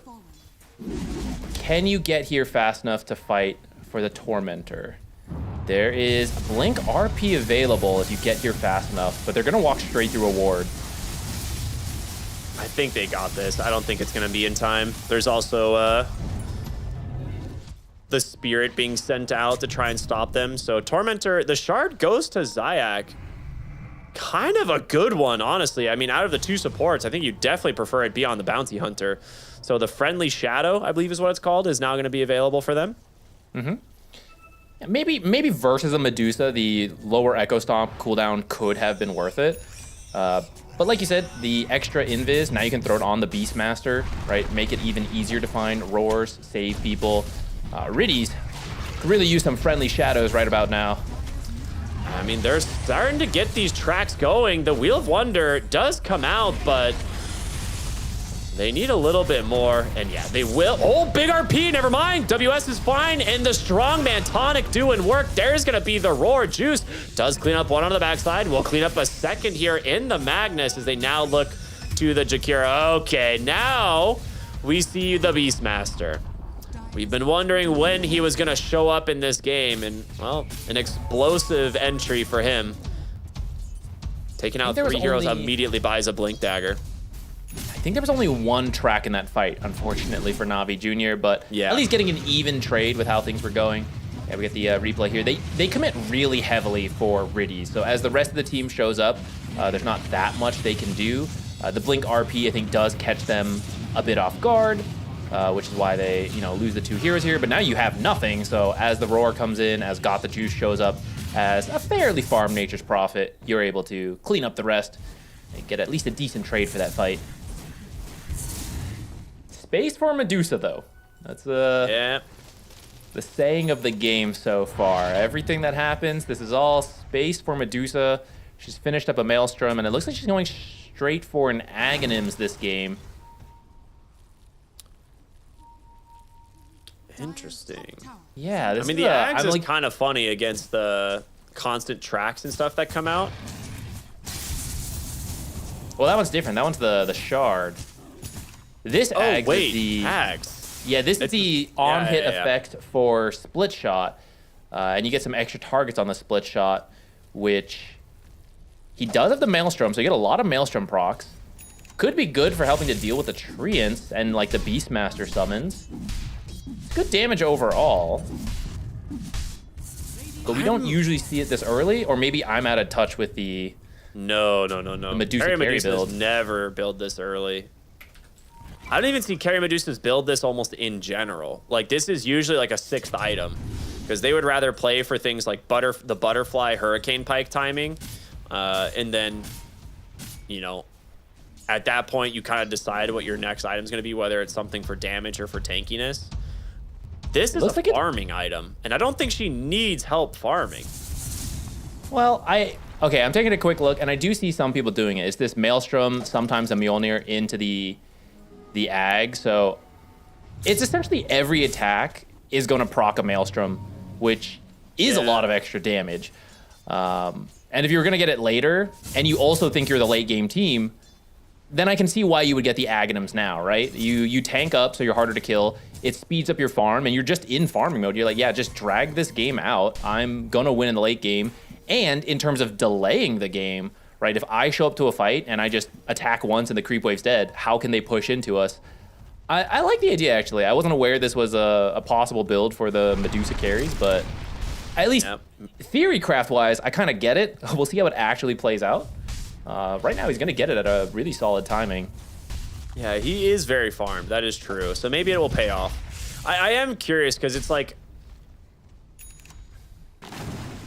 yeah, maybe the Maelstrom's enough. To me, I'm like wondering, is it worth the sacrifice of just getting a butterfly, Because that's essentially the difference here. Like, it's like Butterfly, yeah, is a little bit more expensive, but it's a massive increase in damage for this hero, and it makes you a lot more survivable for against heroes that don't have any sort of like true strike. I guess you are against like the Mjolnir procs of a Nature's Prophet, but. And to be fair, this game, a lot of the early threat on the Medusa is actually the roar, which is magic damage. Yeah. So then the evasion doesn't do as much, whereas the stats from the Ags kind of does. Yeah. So maybe there were more right-clicking cores. He would have gone for that Butterfly. I say that's the more frequent build. Looking at it, I see like 70, 80% of games go for that route versus this Aghanim's Maelstrom. Zyak walks right into a ward sentry. It gets picked off, and now with the Aghanim Scepter done, there's actually a lot of stacks here in Navi Jr.'s triangle. And 23 Savage will very easily clean these up. It's 20 minutes, only a 1K gold lead, but this is a bounty hunter draft. This is a pretty fast tempo, what we expected from the draft, a fast tempo lineup. So I actually think this is quite good for Talon, the situation they're in right now. They're even going for a Wisdom Shrine steal. I think PMA maybe has to beeline it for the enemy shrine if he wants to match this. I take back everything I said about this Ags. This is actually insane. Like, what farm speed you have with this? Yeah, seems good. Seems good if you can get away with it, which Talon's done a great job, right? Like, 23 has he's 1-0-0, right? Like, he's only farm mode, and I think the other builds would have been faster for, like, okay, I got to participate a bit, but his team has done everything, and he's like, yeah, full farm mode. Like, he has Manta, Mjolnir, Aghanims, Power Treads. It's 21 minutes. This is so much farm. He's going to just accelerate, too. When you're against someone like Nature's Prophet, you kind of just assume the Nature's Prophet's going to be higher level than you and have more gold than you at pretty much the 25-minute mark onward, just because not many heroes can contest his farm speed. But this Medusa build, maybe there is some possibility of her staying in front of Got the Juice. In top lane, he will quickly bring down this tower. Now, WS did come up here on the Magnus. Will skewer him back with the Orchid. Does get the Force Staff away. Mjolnir proc is out, and now with the Ember here, that is a big kill. Overestimating, I guess, the help he was gonna get as well. Everyone just kind of stayed on the other side of the map. Yeah, no one was there to help. I mean, it was a great catch, surprised him for sure, and then he walked away because there was no other teammate nearby. So maybe some miscommunication on that. I see that Medusa did find an amplified damage rune, and maybe there was going to be a rotation up there, and they decided, you know what, never mind. We're gonna go steal Roche away from a Beastmaster Ag. They know this is happening. They have a ward right in the river that scouted this out. You have to fight this now. If you leave, Beastmaster's going to steal this. I don't even know if it's stealing, since usually he's the one getting it. I actually think Talon's the one stealing this from Navi Jr. I think both amplified teams' damage is still going to. Yeah, I mean, it's about to expire. Both teams have sentries, but they missed the other observer wards. Oh, smoke comes in. Avalanche onto 3. A huge macro pyre as well. You take down the ET. Niku forced to BKB to get out of the Gorgon's grasp. All right, that's a big kill. Niku's got to get back to base and reset, but he doesn't have a TP. He's got to walk. So yeah, this will likely be the Roche. This Medusa is very scary, and you're gonna have to kill her twice. What if they? Okay, never mind. They caught sight of him at the just in time. No steals here. That would have been awesome. Nice ward sentry dropped on the backside there, right? Seeing everything that's happening. All right. Very good signs here for the side of Flipster Talon as they grab themselves the first Aegis against a Beastmaster team.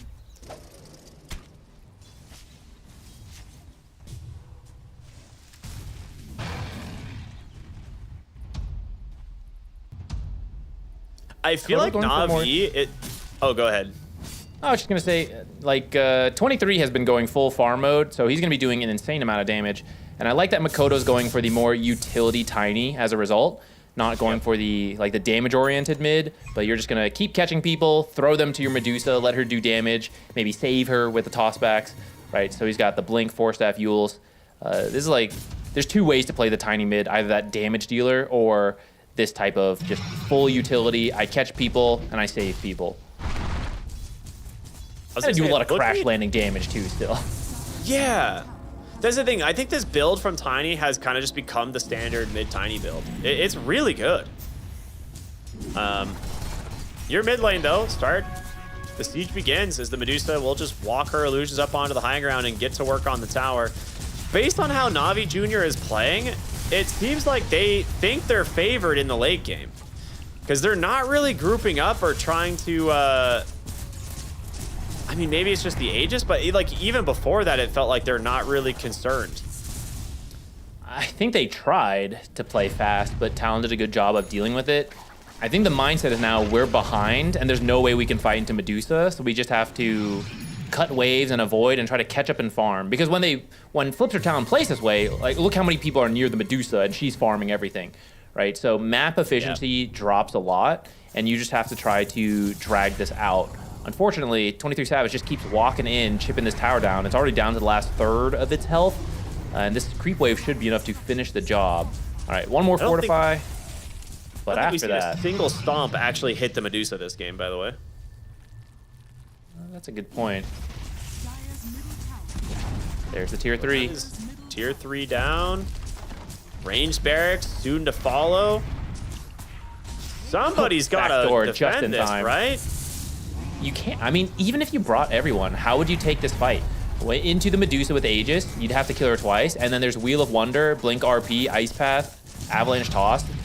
This, to me, this is the correct choice, because I really don't think you could 5v5 this. You unfortunately just have to lose mid, and you have the 2 tier 2s on the side. So like that's all they can get out of this. They're gonna go try to take another side lane, you know, get down there, but you have to use this time to just farm up and get to something. I think a Veil finished on Niku.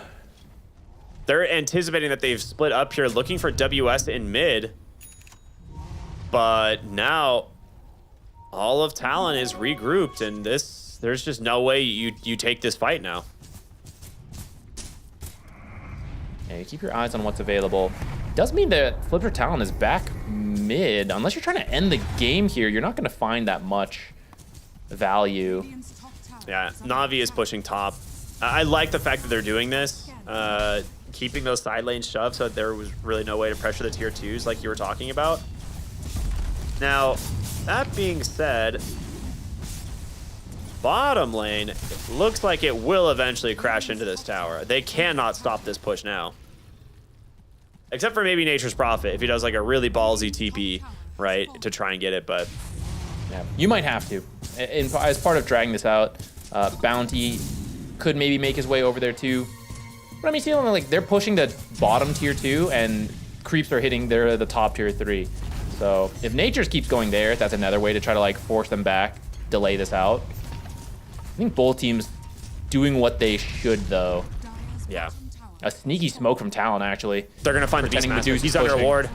Avalanche toss into the Magnus. In comes the Fear. PMA does get the BKB off, but no roar as the Yules will bait him out and they slap him down. 65 more seconds without your Beastmaster, and he has no BKB. 23 Savage has just been sitting here on the tower, taking another tier 3 and potentially another lane of racks. And I don't even think it's potentially anymore. I think it is absolutely another lane of racks is just dead for Na'Vi. If you can land this stomp, she's pretty deep. Like, as the Aegis expires, you could buy back and try to take the fight, but it looks like it's just too late. They weren't able to stall long enough, so Flipper Talon is out. Range Barracks will live here as long as someone deals with these illusions. Oh, yeah, there we go. But that's still really good. First Aegis gets you the mid and bottom barracks. But to show why Na'Vi Jr. didn't fight it, the lead is 4K, right? Despite taking those buildings, they had to stay together that entire time, and Na'Vi Jr. split up to try to maintain that gold lead. So now they're going to hope for the second Roche fight going better, or maybe they can find a pick-off now before that happens. I think it wasn't a bad call, but it does feel painful to have to lose that much of your base. You at least have the natures, though. Mjolnir Treants can push out these type of things pretty easily. And that kill onto Beastmaster was massive too, because like you just said, right? They're not really gaining their gold lead. If Beastmaster was allowed to just clear that whole top side of the jungle and then eventually the top wave, I mean, where he's like potentially halfway closer to an item or has it, and instead he dies and he's like neck and neck now with the Magnus and the Tiny. You do have to fight this top one. If Talon forces this into your base, you cannot, like, you sacrifice the buildings to get to this point. This one must now be fought for.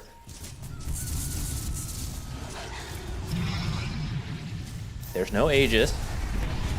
Good man to dodge. It's on cooldown now.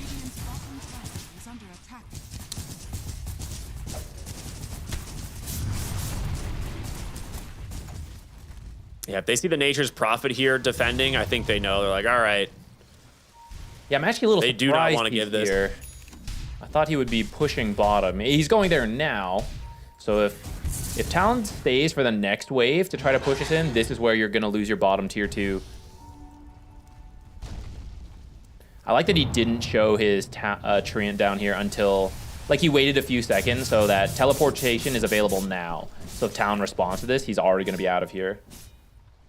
He's going to go try to cut top wave as well. Yeah, doing a really good job on addressing the side lanes, which if these lanes get to your base and the Medusa can just sit on your high ground again, I'm very worried for what Na'Vi Jr. can do.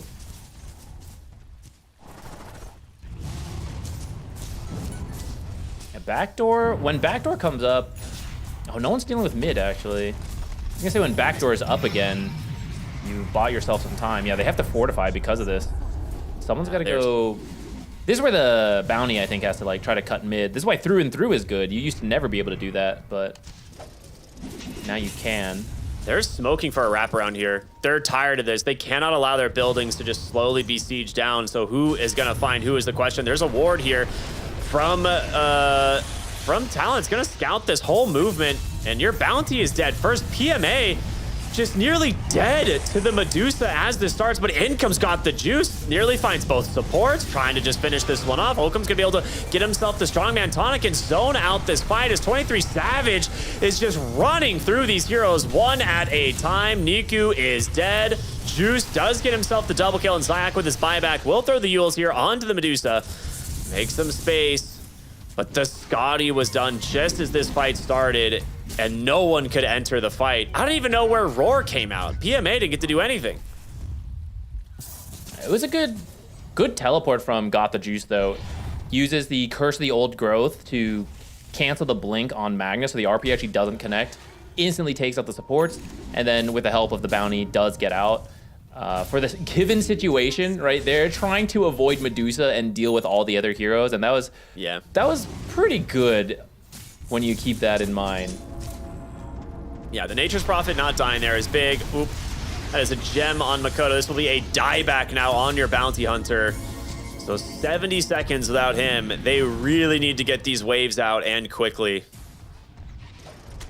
They're waiting for Roche. This looks like a max spawn Roche. So That's unlucky for them. They can maybe go get this bottom barracks. I think by the time you get that and then go top, he'll be up, and you got to be careful. Though maybe you beeline it straight top. I think that would also work. Nature's trying to push in this lane so they don't have backdoor. Oh, he's silenced. Oh my gosh, yeah, the Orchid comes out, forces the BKB. Finally, a stomp catching the Medusa, but you're about to lose another lane of racks here. You do not have a fortification. And there's now a BKB coming on the Medusa.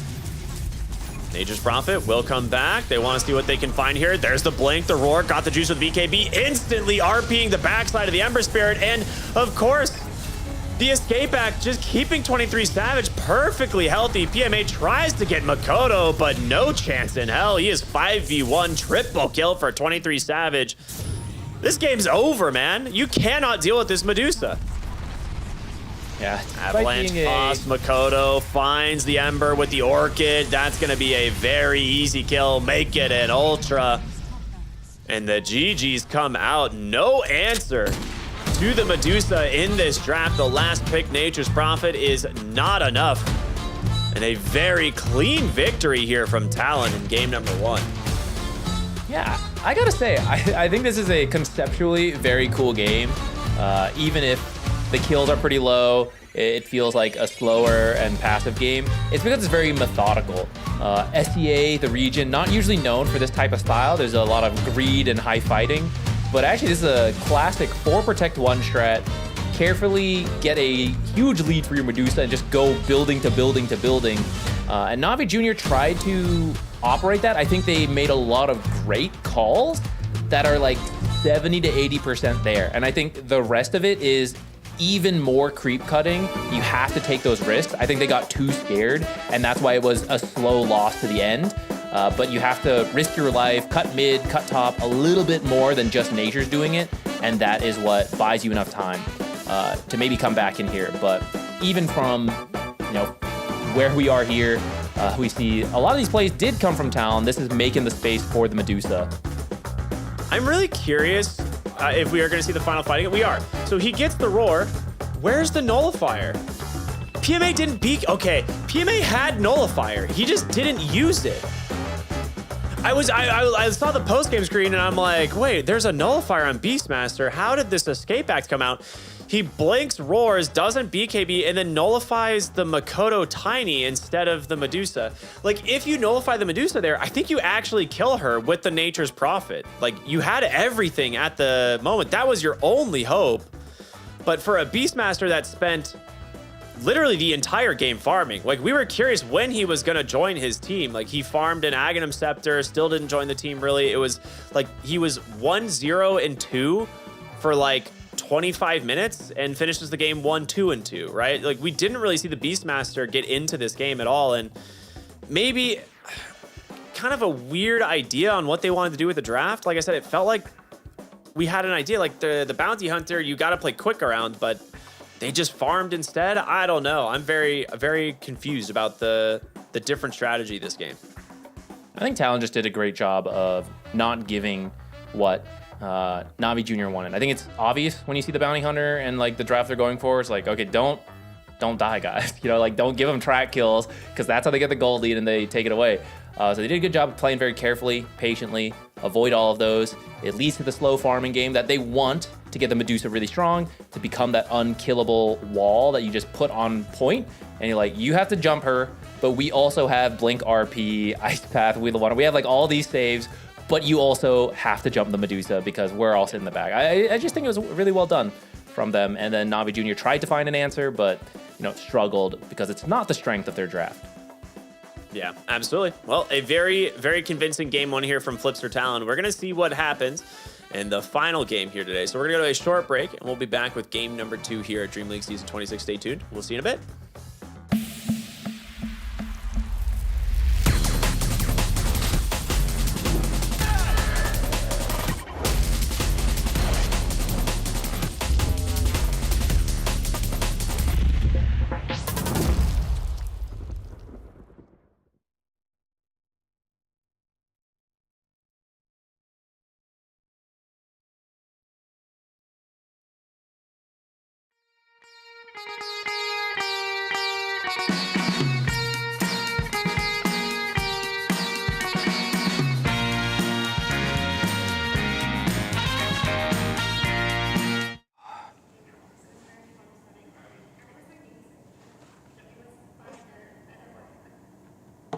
So how's DreamLeague going for you?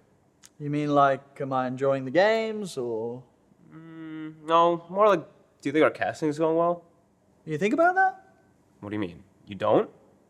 It's DreamLeague. The more you care, the less people enjoy. I don't know if that's true. It's true. Dota fans don't want things too polished. Maybe. There needs to be spaces for an event in Dota that's more relaxed. Just take BTS. Rest in peace. Rest in peace. The best part of those events was it was just people hanging out. It was raw, unfiltered, a behind the scenes look. Yeah, people do like the behind the scenes stuff. You you don't want to script too much. No, that would definitely not be what the fans want. Definitely. Definitely. And cut. Everything good? Good. We got it? I think that was the take. Nice. Hey, thank you very much. Anything else? I'm good for now. Thanks. Great, guys. Great. One thing I know, I'm so ready for you. 100% now. I'm ready. 100%. You know I'm ready. I'm ready to move. Well,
You crack the ceiling.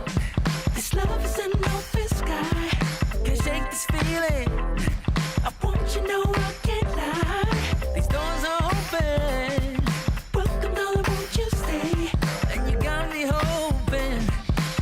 Forever's here, today's the first day. I wanna be closer to you. Closer to you, yeah. Want you to be all mine. I got all these choices, but I so made up my mind, yeah. There's nobody better, gotta be you. 1,000 voices, 'cause it's so good to be alive, yeah. There's nobody better, so it's gotta be you. These myths are busted, the grass is green on my side. It's done and dusted, I'm never getting off this ride. 'Cause life with you is golden, so how can I go back to silver love? I'll be holding on, can't get enough. Wanna be closer to you. Closer to you, yeah. Want you to be all mine. Oh, yeah. Got all these choices, yeah. But I so made up my mind. There's nobody better. Gotta be you. Got to be you. Voices, yeah. 'Cause it's so good to be alive, yeah. There's nobody better, so it's gotta be you. Yeah. It's gotta be you. Gotta be you. Gotta be you. Gotta be you. Yeah. Gotta be you. Oh. It's gotta be you. Yeah.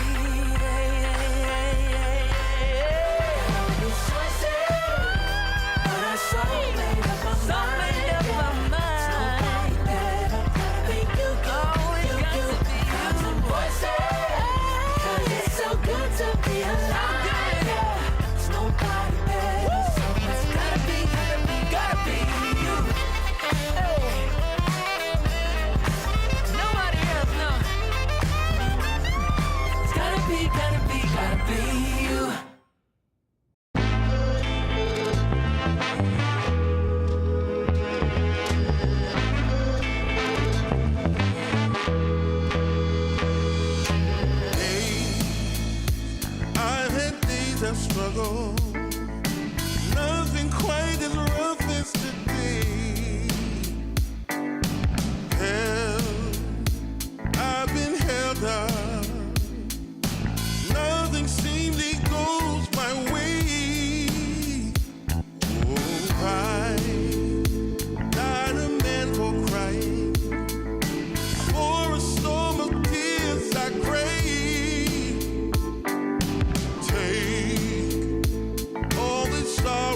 me. How much more do I have to pray? Foolish of me, you might say. I make my way out of this here my way. All reservations I have come to bear. It's clear that I'm not going anywhere.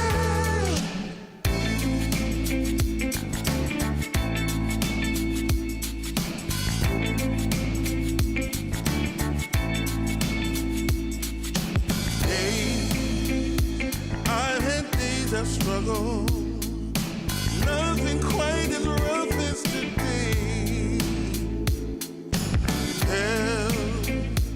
I've been held up, nothing seemingly goes my way.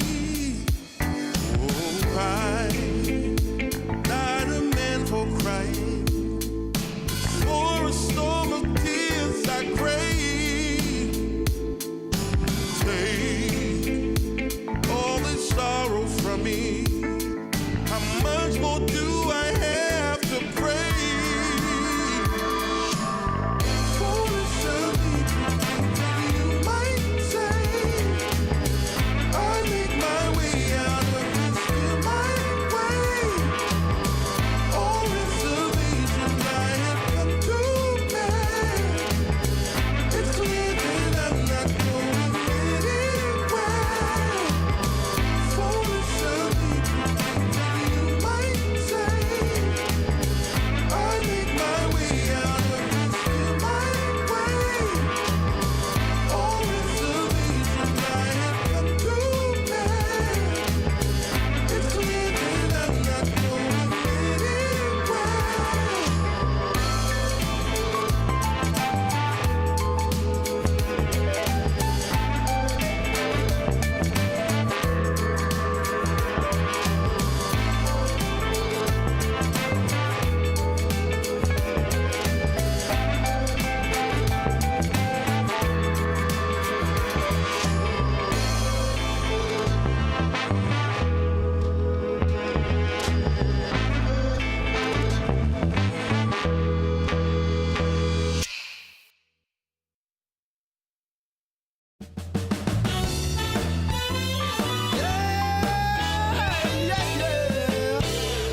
Oh, yeah. Take away my bag of butt, my camels and jack.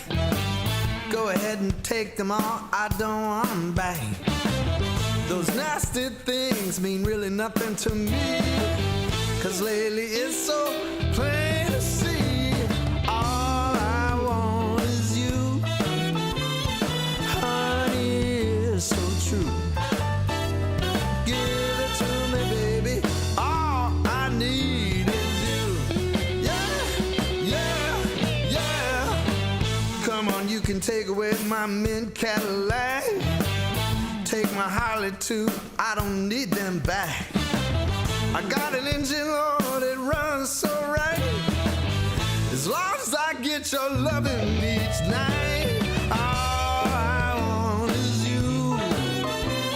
Honey, is so true. Give it to me, baby.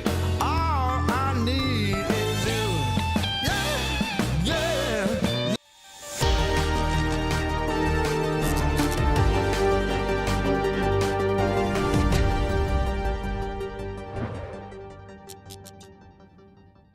We're back, everybody, here at Dream League Season 26 as we're almost finishing up the day here for day 2 of the group stage. It is going to be Navi Jr. taking on Flipster Talon. Currently, Flipster Talon, a very dominant performance in Game 1 off the back of a Medusa that they seem to have no answer for. Yeah, I think a very slow, methodical win. And a big part of that is dodging the bounty and the ET early tempo with the cores. I think on paper, Navi Jr.'s draft is good, and I can see a world where it works out, you know, if you change up a couple things. But we also see why the meta does sometimes matter. Like, ET aside, because it does make sense versus the Medusa, we don't see a ton of Bounty Hunter right now, and when they have Jakiro Ringmaster, two of the best meta heroes for their strong lanes, and you're supposed to win early and have a good game, and you can't get a start even in the laning stage. That's sometimes why the meta exists, and a lot of teams work towards the same stuff as opposed to trying some of these other supports. I mean, they did the trying, and now we're at the tail end of the patch, and they know the tried and true stuff. I mean, I'm just so confused by the bounty pick over like Nyx Assassin, right? If this is a team that actually plays Nyx Assassin and they wanted to kind of do an off-meta pick, like, why not just pick it that game? Like, I don't know if I'm missing something, but like, I know neither of us really agree it's that good of a hero, especially like into Medusa either way, but yeah, the bounty hunter didn't really pay off. We saw like maybe 2 track kills the whole game, which is not ideal, right, when you play this hero. And to me, it kind of comes back to the Beastmaster, man. The dude just jungled for like 25 minutes. And like, it felt like they could never really make plays on the map. And I just don't know if that's the Elder Titan effect, where it's like you have this ET who's kind of like playing a reactionary game with the Medusa. And so like you don't really have supports to play around or what, but a very awkward game 1 from Navi Jr. We'll see if things change as we jump into the draft here for game number 2. I think to finish up their thoughts on the game 1 and see what changes here, part of it is where they played in the early game. I actually do like the Bounty Hunter more than Nyx to go for a fast playstyle versus the Medusa, but then, I think they had acceptable lanes, but then so many fights happen top where the Nature's Prophet is, and we go, okay, yeah, about to even trade, also Medusa's farming. Okay, this trade, yeah, about even, he gets some kills, also Medusa's farming, right? Like, you're supposed to take the fights to the enemy carry so that 23 doesn't get space, and then your carry is farming the whole time and teleports in because it's a Nature's Prophet, so you get the best of both worlds, and that's the part that didn't really happen. So I actually think they tried to be early paced, but where they went was incorrect.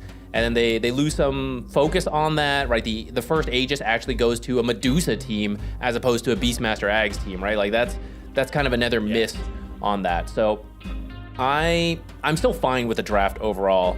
And I do think they made many good attempts, but just not enough, which is why you don't always see these early pace lineups where it's like you're kind of on a timer, everything has to go well, otherwise you lose, right? That feels like what happened there. So we'll see what goes on here in game 2. They're gonna start with a Tiny pick, which leaves it open. Stable, early playmaker, good lanes. And I'm one of the most picked heroes here.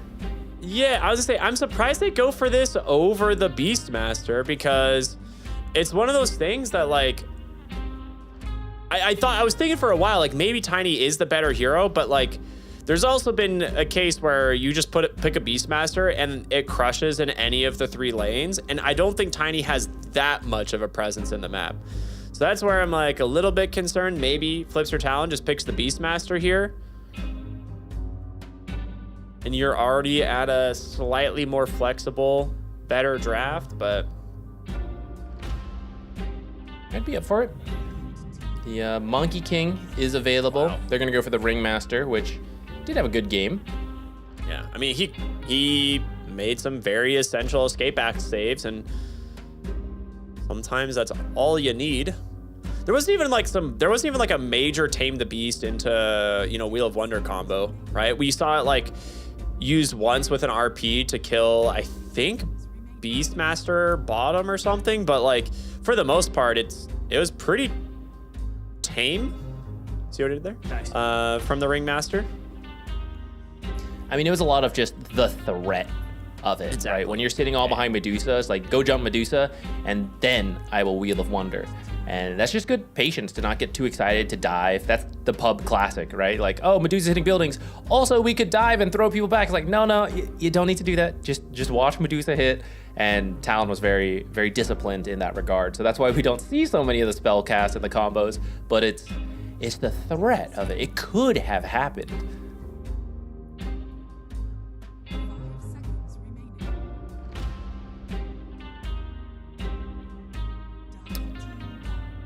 There's the Monkey King ban. Since they didn't grab it earlier, I'm gonna remove it now. It has a decent matchup into Tiny, but you can also just flex it around, and it it shuts down the idea of flexibility. It's like, oh, I want Ember and Tiny carry. It's like, well, no, they've already got the Monkey King, right? So if you don't take it yourselves, you do see it banned out in many cases. Go ahead, sorry. No, that was it. I was gonna say, now you actually do have the chance of picking up Beastmaster still if you want, right? Like, with the one of the things that's kind of neat with how they did the draft, it left Monkey King and Beastmaster in, so they get this Ringmaster, and like you can only ban one on Na'Vi there, so they get rid of the Monkey King, which is arguably the more difficult matchups for the Tiny, and they actually grab a Doom. We saw this yesterday in one of their series that we thought, oh, this lineup looks greedy, but they made it work. Doom was part of that. He was very patient with when to use the ultimate, but had very good impact. And it's not too bad with the Ringmaster in terms of aggressive potential, but I think it really depends on what that safe lane looks like, because these two heroes don't really have the best initiation. Doom likes to run people down with Scorched Earth, whereas Ringmaster kind of wants some setup that Doom doesn't really provide.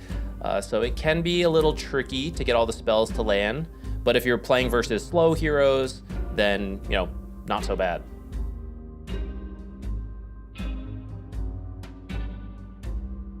And you could always just end up doing Ringmaster 5, pick a new position 4 for the Doom.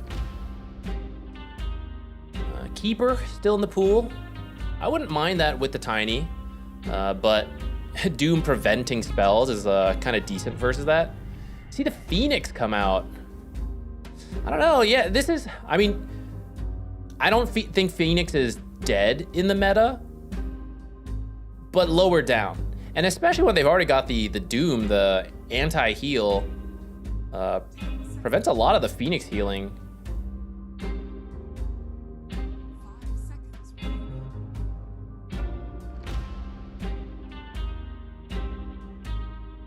We talked about Snapfire earlier, common response to the Phoenix, but I don't think Flips or Talon will actually go for that kind of pick.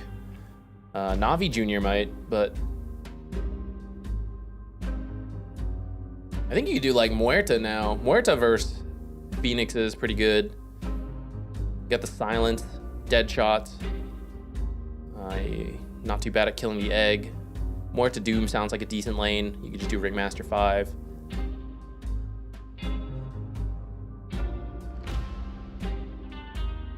So a lot of reserve time being spent here, as we still got a lot of the draft left. And that has me a little worried for Na'Vi Jr. Okay, they actually do go for the next assassin. It's in their comfort, I guess, so let's see what they do with it. I gotta say, I'm not loving this draft so far. Tiny was fine, but I don't see what the Phoenix... I know what Phoenix offers, but Phoenix always offers that. So what is it in response to them? And I don't see that. Now you got Jakiro, double hit versus Egg, strong laner versus the Nyx. Sure, you might self-stun a lot in team fights, but it's whatever. Especially if you're potentially paired with this carry Razor. Like, what is the Nyx gonna even do in that lane? Just creep drag. But that's where Jakiro, not actually that bad at running down those types of heroes. Or punishing the offlaner who's being left alone while you're creep dragging. Yeah, Sendos are at least good at surviving that sort of thing. Stampede will get you away from the link. And it's not a bad response to the Doom. We see this where maybe Talon tries to take a fight, Doom a key target, and you go, okay, this is not the fight we want to take anymore, so you just Stampede everybody out of there and reinitiate afterwards when they don't have Doom.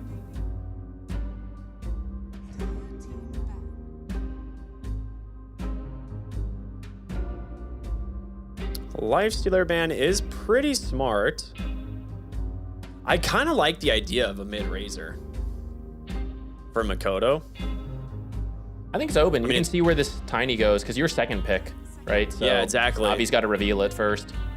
It's also just like a good tempo hero if you're going to play it mid lane. Now, there are still a lot of options for mid laners left in the pool. We actually haven't really seen almost any of them banned out. There's going to be the Puck, You could get rid of the Ember as well if you want to try and give yourself a Storm opening, but that Na'Vi might just take the Storm themselves, so you kind of have to consider, you know,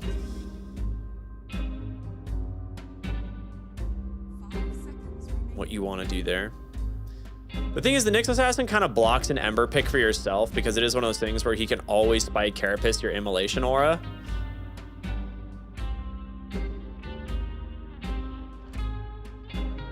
We just haven't really seen a Nyx Assassin in a while. Yeah. That's where I would like a playmaker for Talon, like the Ember, or let's assume they need a mid laner, since if it's a carry, there's not really playmaking carries as much. Oh gosh, Beastmaster. Yeah, I forgot about that. Still in the pool. Oh yeah, you could have done that. That would have been cool. Actually, in hindsight, in game 1, if you had done Beastmaster carry with a different offlaner, that might have helped you bring the tempo even more. Yeah. I still don't mind the natures though. I think it's just where they pick the fight. Not to go back to it again. We're in game 2. You know, new mindset. I think both teams, I wouldn't mind more playmaking, just because, like, okay, now you have the Nyx setup instead of the Bounty setup. Didn't work so well in game 1, but Nyx is a little bit stronger in that setup. So again, some kind of rotations in. Natures is available, but I kind of like Slardar for Talon. Like a mid Slardar, carry Razor into the Centaur lane. Okay, they do go with a Storm. I mean, is the obvious pick not just Ember and you just like try to roll the dice against the Nyx Assassin? you could do that. Or you just go Slardar. Then you just lack Disable for the Storm Spirit and you have to like really kind of play around that.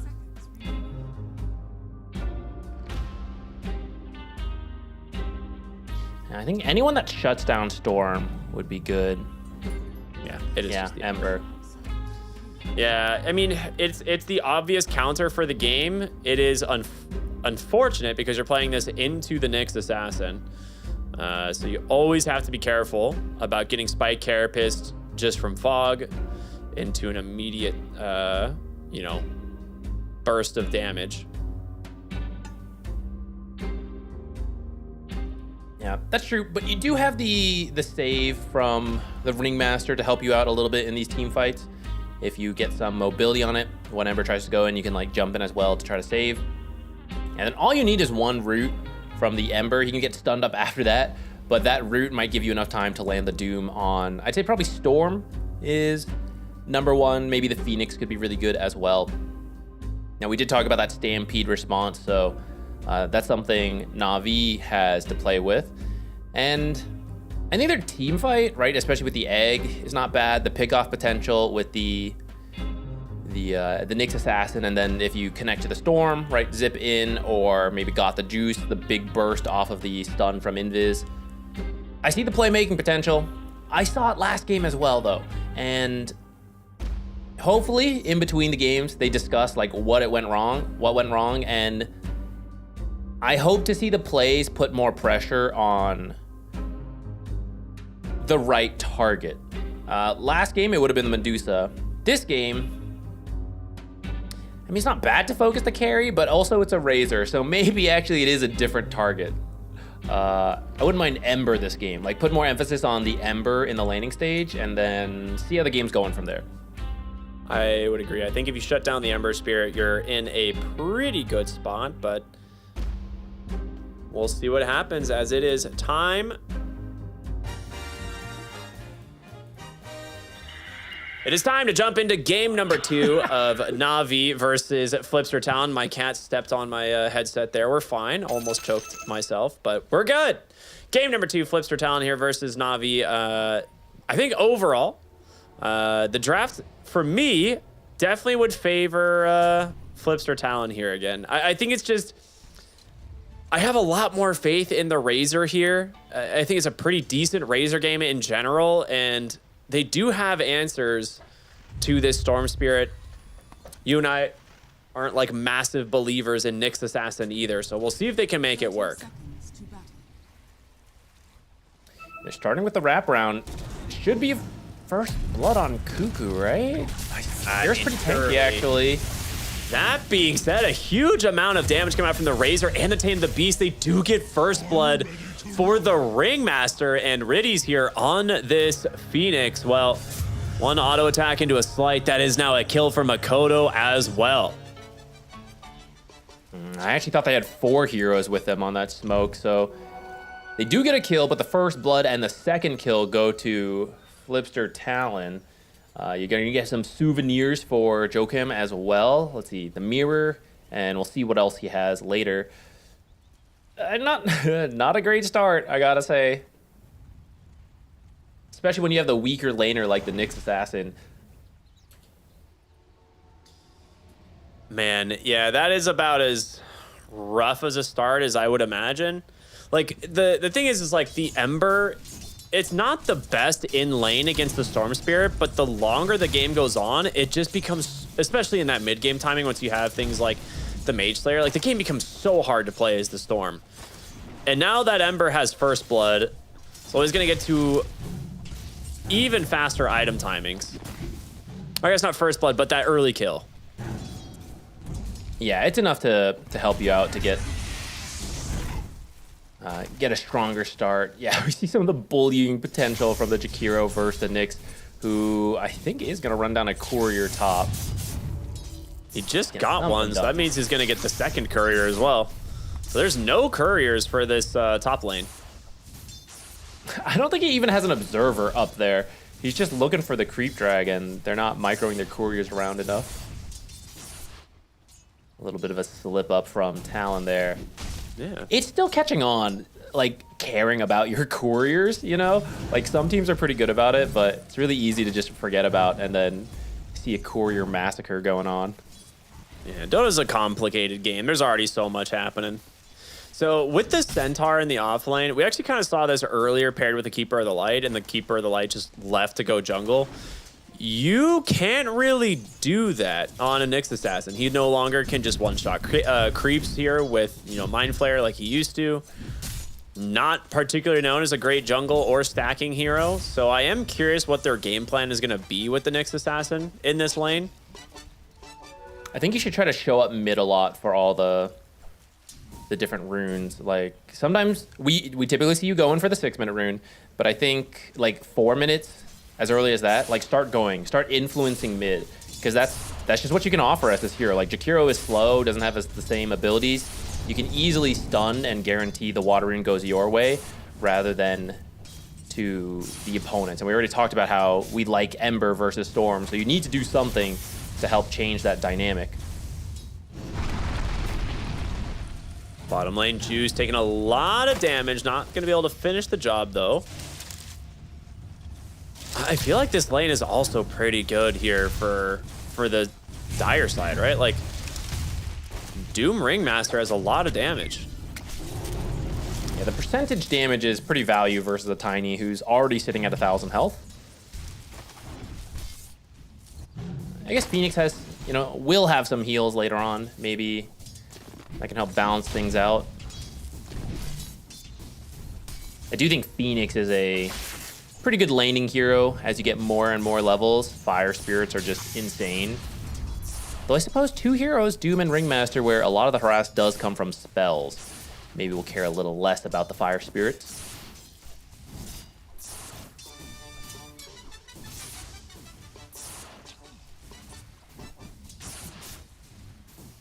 Mid lane is going kind of as expected, slightly favored CS-wise for the Storm, but the Ember's not really struggling all that much.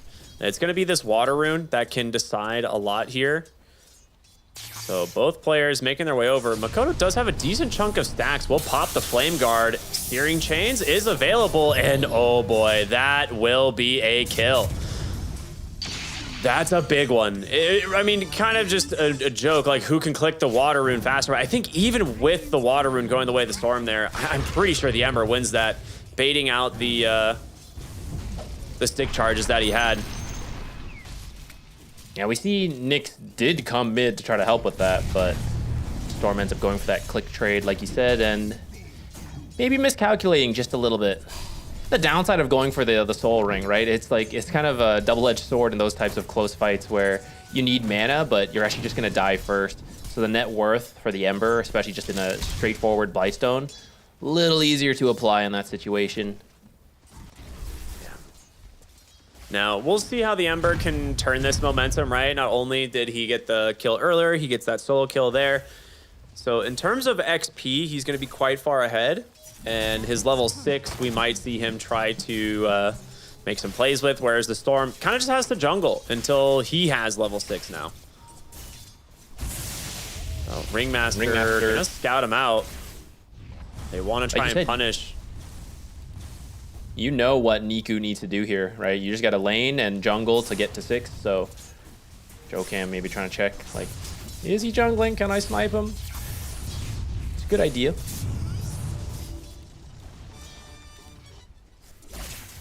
Actually bring the Nyx Assassin all the way across the map for this one. I think he went through the Twin Gate bottom, doesn't find anything, and then walks towards mid because he's like, oh, there might be a gank happening. Now he's going to walk all the way back top. I think he should actually be stacking and then going for the 6-minute rune. I don't see what he's going to do in this lane. I know Phoenix is coming in here, but if you land all your spells, you can get this. But this is just a level 1 hoof stomp. Centaur doesn't even have double edge. Oh, there we go. Level 4, actually. He has it now, but 23 Savage has stolen a lot of damage himself. Kuka comes in. 23 Savage does die. Okay, they do get the kill.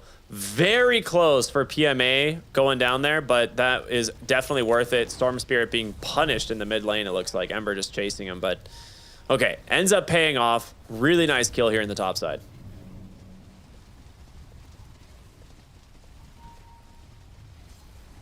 Amplified damage Storm, though. Scary rune to give over. And I think it did work out because they happened to catch 23 Savage over there, but I think that was is he just a bit of a risky play. And also, he just runs down PMA. So now it's kind of bounced back. Yeah, that one shouldn't happen. That one really hurts because he just invested into like some extra regen and a salve and stuff like that. So that hurts a lot. Makoto with an amplified damage. There is no shot you are getting this Wisdom Shrine here. Cuckoo gets the kill. So double Shrine for the side of Talon. And now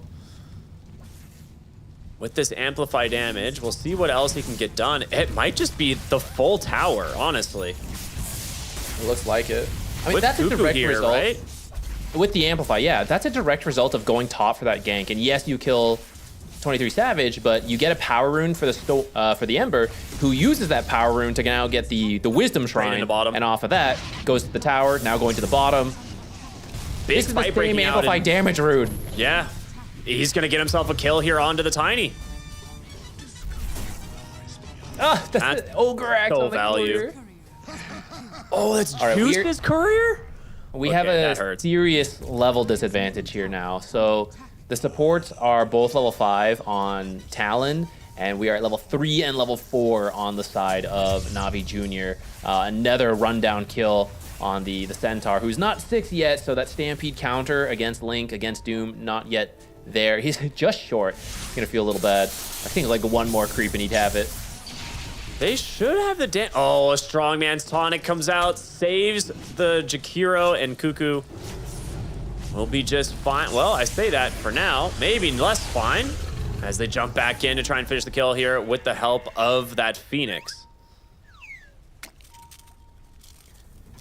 We are seeing the weaknesses of the Nyx Assassin.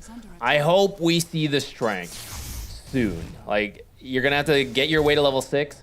That's the strength of Nyx Assassin, and it's gonna have to be worth it to get them back into this, because they're already 2K behind, and I don't know, it's gonna take forever to get 6 unless they get a fortunate kill or you just give the mid lane to them for the next 2 minutes. The 6 timing they is actually too late. have to do that. Yeah, if the 6 timing is too late on the Nyx, you start to miss the strength. They're about to doom the Tiny bottom. Yeah, they got him. Nice use of the ice pad.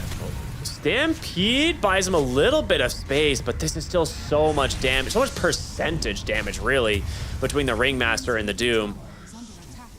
So they get the kill. Stampede goes down, and mid lane, Makoto The tail end of the shield rune might respect these and back away. Vortex into the impale. You just don't have the damage. He's got one remnant to safety. Heads bottom. Can just TP. Actually, doesn't have a TP. Well, in the jungle, they will find the Phoenix. Makoto, dollar signs in his eyes. Doesn't get the... Did the chains on cooldown there? I'm not sure. No. We're going to turn back around here. I mean, Niku's taking a ton of damage here himself. There is a Wheel of Wonder, but he has no mana for this. Jumps to the bottom of the high ground with the whoopee cushion, but will be chased out. And now Makoto trying to do what damage he can here, but not a lot left in the tank. 3v1, not a likely to continue chasing. Also, 23 Savage is farming.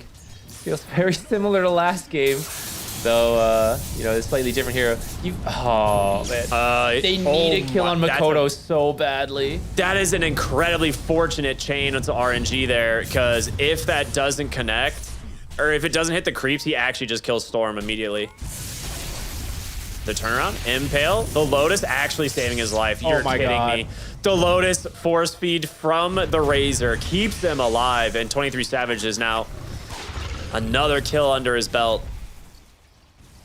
Ember is 4-0-2 right now. He's really pushing the line, and there's some clutch moments to keep him alive.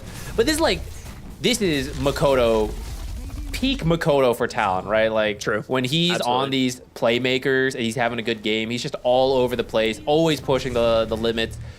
Sometimes gets punished for it, but this game so far, just barely surviving and making the space for his team. And we're still at a level 4 Nyx Assassin. He's getting close to level 5, but they're actually going to give the XP to Riddies first to try to get Egg online. I don't know, man. 14 minutes? When you get the level 6 off the 14-minute Wisdom Shrine, that's some despair mode right there.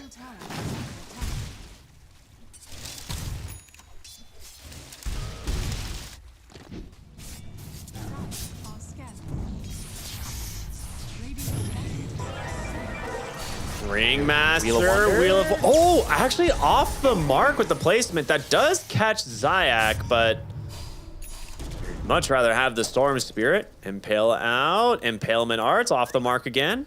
If either of those daggers hit, this is a kill onto Zayak. So very fortunate there for Na'Vi Jr.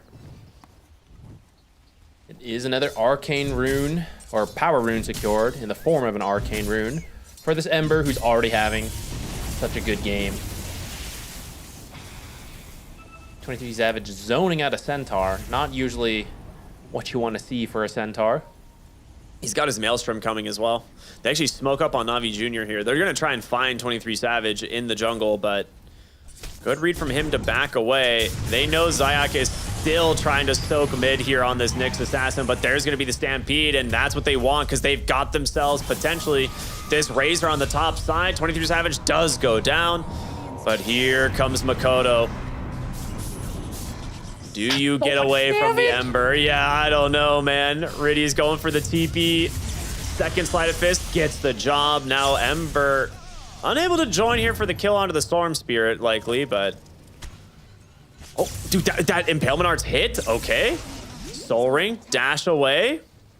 He has an Arcane Rune. Makoto actually has a chains in 2 seconds. Oh, it doesn't even need the Remnant. Oh my goodness, they get the kill again. Is that worth it? You kill Razor, you get a lot of space for the Tiny, but you do end up losing your Storm, the Galvanized stacks. You know, you drop a couple.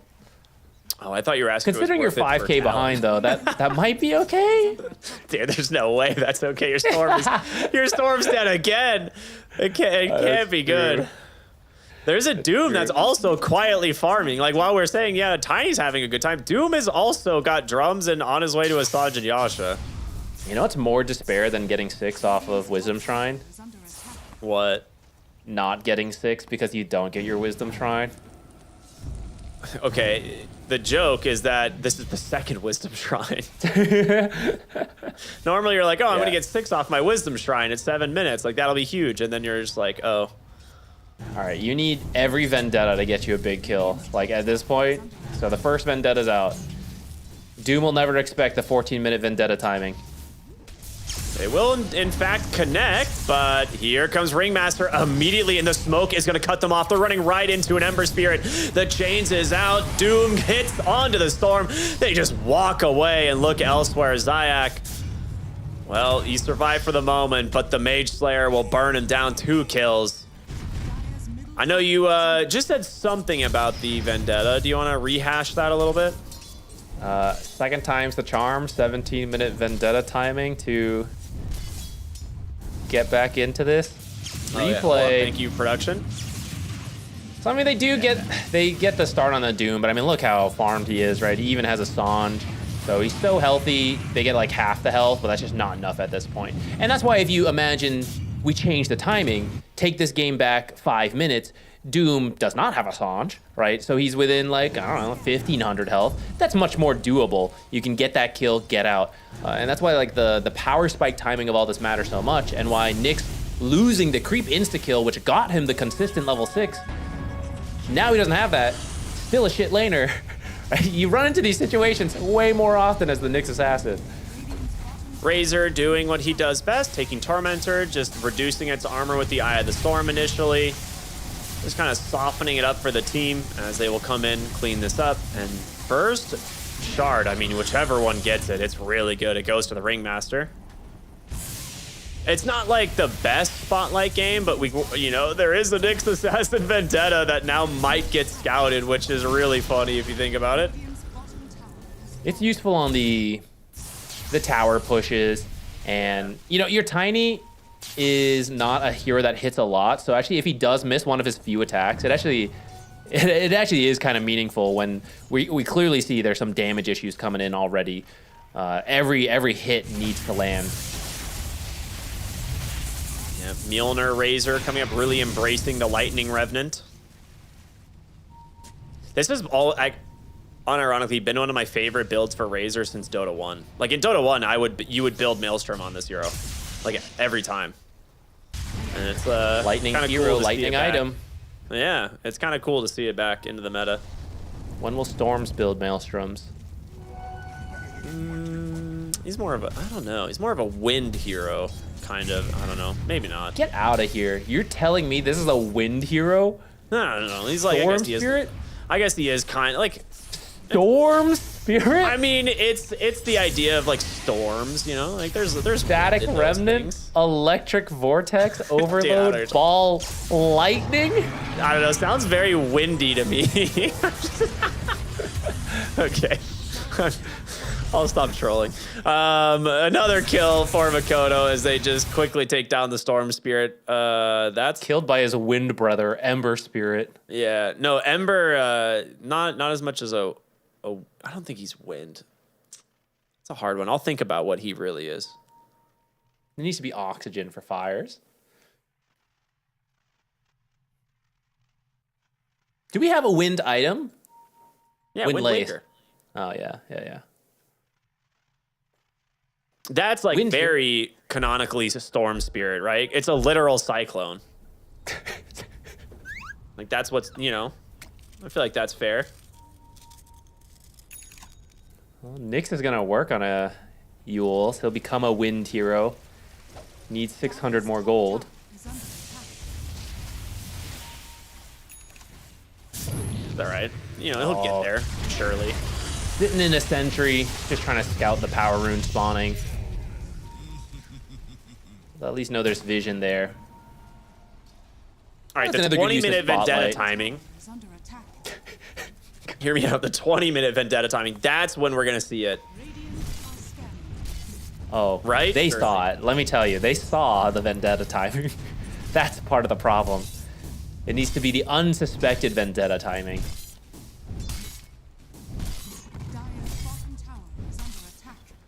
Riddy's sneaking over to the enemy side of the map. This is what happens when the game gets desperate. You just got to make your way over, find farm wherever you can. And even if you get killed, but you draw heroes over here, it's not too bad. Well, when you're losing, they can kill you on your half of the map. Yeah, in your own triangle, less than ideal. Is Centaur a wind type with Stampede? You could argue. Is everyone a wind type? Who doesn't need to breathe, you know? Dude's Which got heroes? wings. Wind type. Who else? Ringmaster? Actually, maybe Ringmaster doesn't need to breathe. He's kind of a That's robot. actually, yeah. He's a puppet, He's right? a mech. Yeah, like a puppet, wooden puppet thing. Radiant's middle tower is under attack. Radiant structures are fortified. All right, we got Vendetta going. But I think it's just a scouting Vendetta. This is the 20-minute Vendetta timing we were looking for. There is a sentry underneath 23 Savage, though.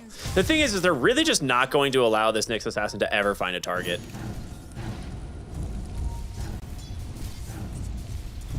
The thing is, at this point, I don't think you even have to... Like, when it's a close game, it's like, okay, stay together, play in the sentries, all that. Uh-oh. At this point, you can just send the Razor. I was like, yeah, there's no way they can kill him with Nyx. It's fine. You know, like, you don't even have to think that hard on it.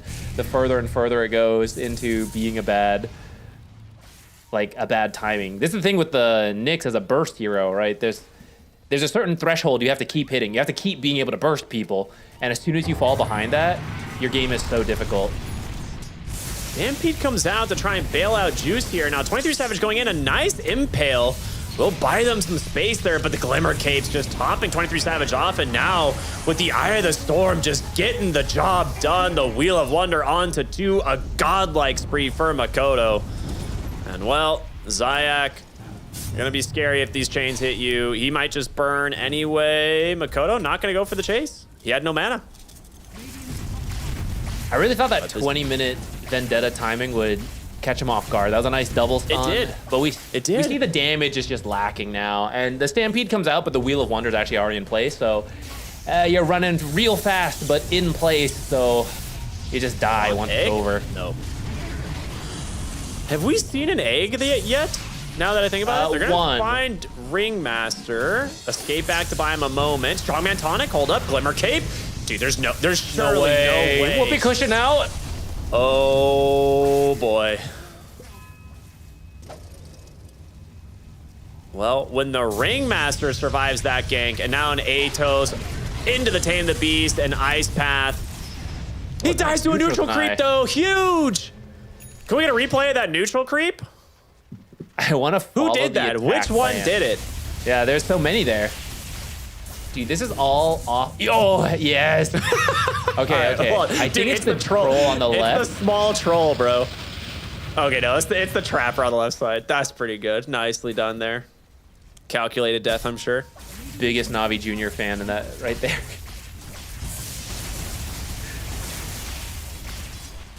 All right, the 22-minute Vendetta timing. This is it. This is the one. Don't let him take it. Yes. Got him. He's got him. Storm It's Spirit actually comes happening. in. Centaur's there. They got him. Finally, the 22-minute Vendetta timing was the real secret all along. They do manage to find another kill in the river there, but Juice healing. Double top side here. He's gonna get burned down. They do have the egg still, but I think you're kind of afraid of this Doom and Ember Spirit personally. Yeah. Spike Carapace being annoying, but about all it is. That's definitely worth it. That trade in kills, even though you lose your carry, for where you're at, when you are 10k behind and you can go even on a trade, that's a huge win. At least at 23 minutes. I agree. And that puts the fear back into Talon about respecting the Invis Nyx, because it could get you killed when you're taking the enemy outpost on your own and 3 heroes get you. This guy's farming so noisily here. Yeah, what is it? What is happening right now? It's the Searing Signet proccing like. Oh, is that what that was? Wait, there was pretty sure that's literally what that a is. patch. There was literally a patch where they fixed that, and they said Searing Signet's like audio was fixed for when it's proccing off of AoE abilities. Like that was an actual patch note. And you know what else needed an audio fix? Do you remember when Wheel of Wonder came out? How loud that one was? Yeah, dude, it was like 10 times louder than every spell in the game. Burst their eardrums. If you're I'm not at watching least Doom getting Farm. them to... I'm pretty sure it's the Searing Signet just It going might off. Can we replay it? Can I get a jazz remix with the beat of the Searing Signet procking on like 6 Ancient Creeps? Right, I'm sure they'll get back to you on that one. Sounds pretty straightforward, really easy to do, I'm sure. Chains still on cooldown. Okay, he's out.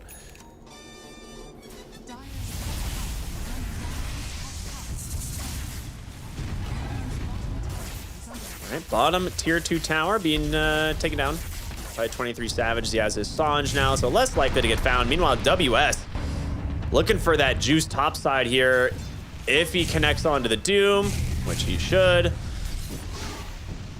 Quit or not. All right, there's the chains. Maybe maybe they just don't need it now with the Ember Spirit. They get the BKB. The Doom will. Oh, he did cast it actually. Wait, oh, he's what? got this. He's dead. Yeah, he's dead. It was just a very. He literally timed it for the last. He's dead. Dude, he's so is dead. he? He's so Is dead. he? He's not dead. 24 HP. Oh my goodness. Top side fight breaking out. Cuckoo in some trouble. Saved by the escape act. There's the egg. And there's not the egg. Now Niku on the run here from the Storm Spirit. Gonna be able to zip up to the high ground. Does he have a TP? Not for 10 13 seconds. He is so dead. This looks very dead. Yes. They got themselves another kill. 3 fall for the side of Navi Jr. Tormentor will be up in a moment, I think, if they want to hang around. But the lead they've built, it's time to just start clearing up all these tier 2s. Get Roshan. I actually see an amplified damage. If they scout this out, this could, you bottle that, get all these, save it for pushing the high ground with the Aegis. Or just keep running people down on the map. Makoto 11, 0, and 11. Do you think he'll die this game? No, I don't.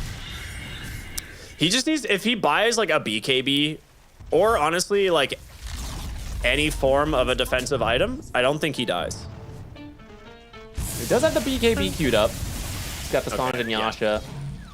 So, yeah, you're right. It's pretty hard to kill him.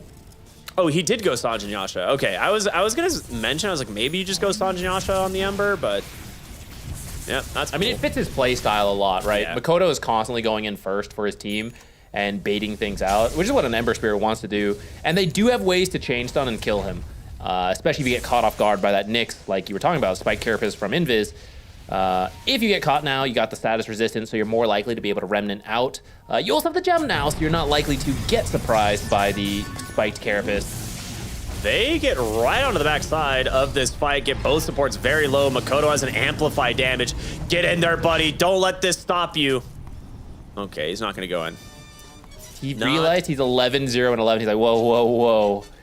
Can't die here. It's not worth it. I agree. I don't think he can die. That's why he should just go in with the amplified damage.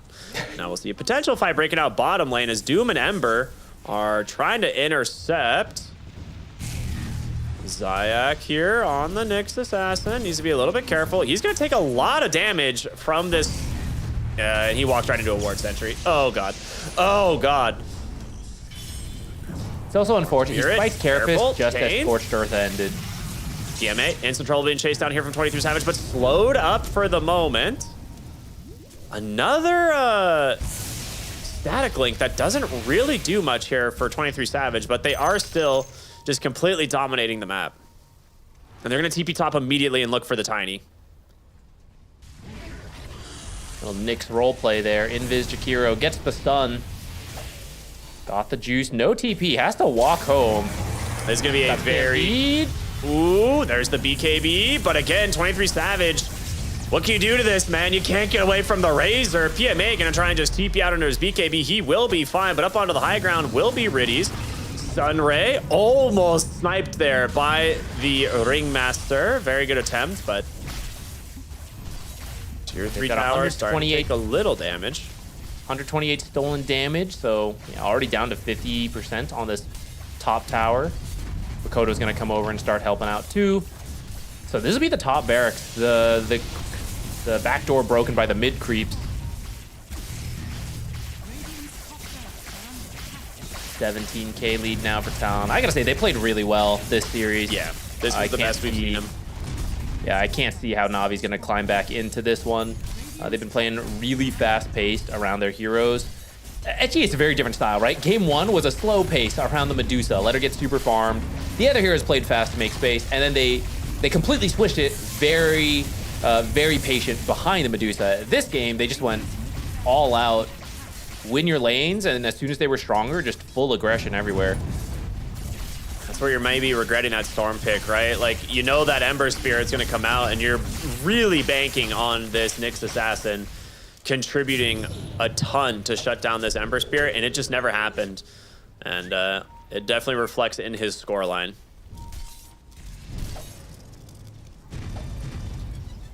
Barracks and a half down. Bottom, there's like a tier 2 saving you, but this is still one of your last tries as Navi Jr. Desperate smoke here. Zipped on the backside, looks for the Ringmaster, he gets the escape backed off, but in comes Zayak, nice stun, but just BKBs come out, so does the pipe, they just absorb everything. The egg dropped, but immediately cleaned up. The Doom onto the Storm Spirit, he's gonna burn out, got the juice, tried the TP out in the middle of this, and he can't do it. It's a team wipe, baby. Na'Vi will buy back, but it doesn't matter. An absolute beatdown here, not only in game 2, but just in this series. Like you said, the best we've seen Talon look in this event. Yeah, I think the summary of this series to me is that I like the ideas Navi Jr. has, and the draft makes sense to me, but it feels like it's the wrong patch for those ideas. I think Flipster Talon this time also had good ideas, the drafts make sense, and the heroes are stronger in the current meta. We see some differences like the Razor carry, right? Not something we always see, but strong enough, especially in combination with the rest of the heroes they have. And so when you bring 2 different ideas, but one is just better in the given meta, and I would argue the execution is stronger, right? It leads to games like this where 8-33, right? They just very quickly did not have the damage to do anything to Talon. I mean, just look at the scoreline from Makoto, man. 13-0-15, WS 4-0-13. Like, they're all involved in so many kills. Obviously, 23 Savage on the Razor. He's like farming for the late game to be the late game carry in case they need it. So he's not involved in as many kills, but he's in 18 of them. Like, that's not bad. But this game really, it all started right here. You know, this first team fight, you get first blood for the Ringmaster. Makoto gets his first kill before the Horn. So this is the beginning of the end almost for Na'Vi as he just continued to run away with the game. Yeah, and I gotta say the Nyx did fall flat. Like we kind of expected. We don't really like this hero. I wanted to see the idea for it if they would do something different, but yeah, it was a weak lane. We can say, yeah, okay, the first bloods really didn't help, but I mean, you first blood a Ringmaster, and it still feels like, okay, that's still, like, we still have to respect the Ringmaster in the lane. You know, top just so quickly got out of control, and we weren't able to see the Nyx get very much done. And then the rest of the team also, it feels like there wasn't a follow-up plan after that. Like, as soon as you didn't have Nyx Vendetta to, okay, go here, get the kill, go here, get the kill, really struggled. They tried a couple times with the Storm, Stampede, Phoenix, right? But just lost a lot with that key pivotal hero, the Nyx Assassin, which is kind of predetermined to have a bad start in the current meta. I mean, level 6 at 15 minutes. Like, that's how long it took him to get level 6, and that was while soaking mid lane. Like, they were giving up Niku's experience in mid lane to try and desperately get Zayak to level 6 on the Nyx Assassin. And the first Vendetta fails in the bottom gank at 17 minutes onto the Doom, right? And then it turns into you lose 3 heroes. They try another attempt at like 19 minutes. He dies in the river. And then like we finally see the only Vendetta kill really of the game on the Razor as he's taking the outpost, right? Like it's an unfortunate kind of like a just disappointing performance. Like we were hoping to see something more exciting, but it just doesn't quite come together. I know we're gonna have an interview in a moment, everybody, so we're gonna go to a short break and we'll be back with Talon here in just a few moments, so stay tuned. We'll see you in just a sec.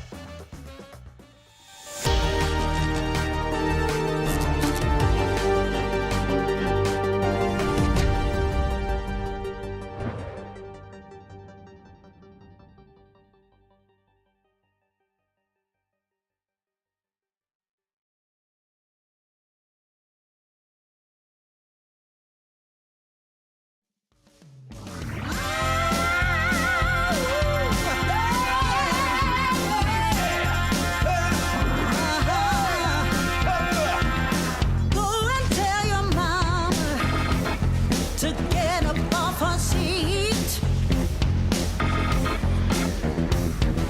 Go and tell your mama to come out in the street. 'Cause it's all going on right here. We're gonna make it perfectly clear.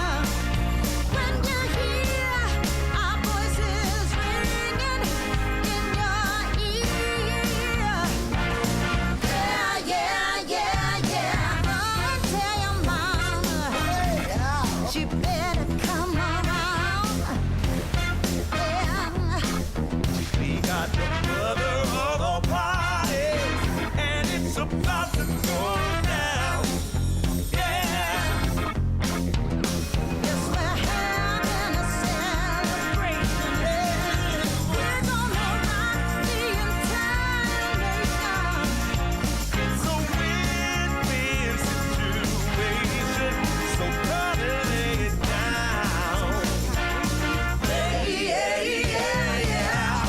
Ooh, your mama got to tell. Your mama got to tell. Your mama, you got to go and tell your mama. Let's be having a celebration. Gonna rock the entire nation. It's gonna be a sweet sensation, so come and lay it down.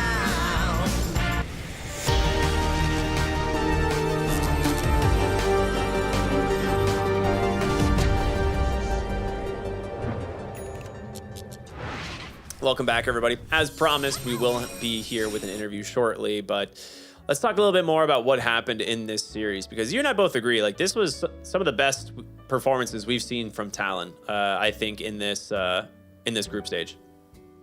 Yeah, I think their drafts made sense. They had good starts in the lane. And then just the way they played together. Hopefully we'll get a little bit more insight on that in the interview in just a moment. But whatever that shot calling was really good. And it felt like extremely smooth for the whole game. All right, well, let's do it. Let's jump into the interview with WS.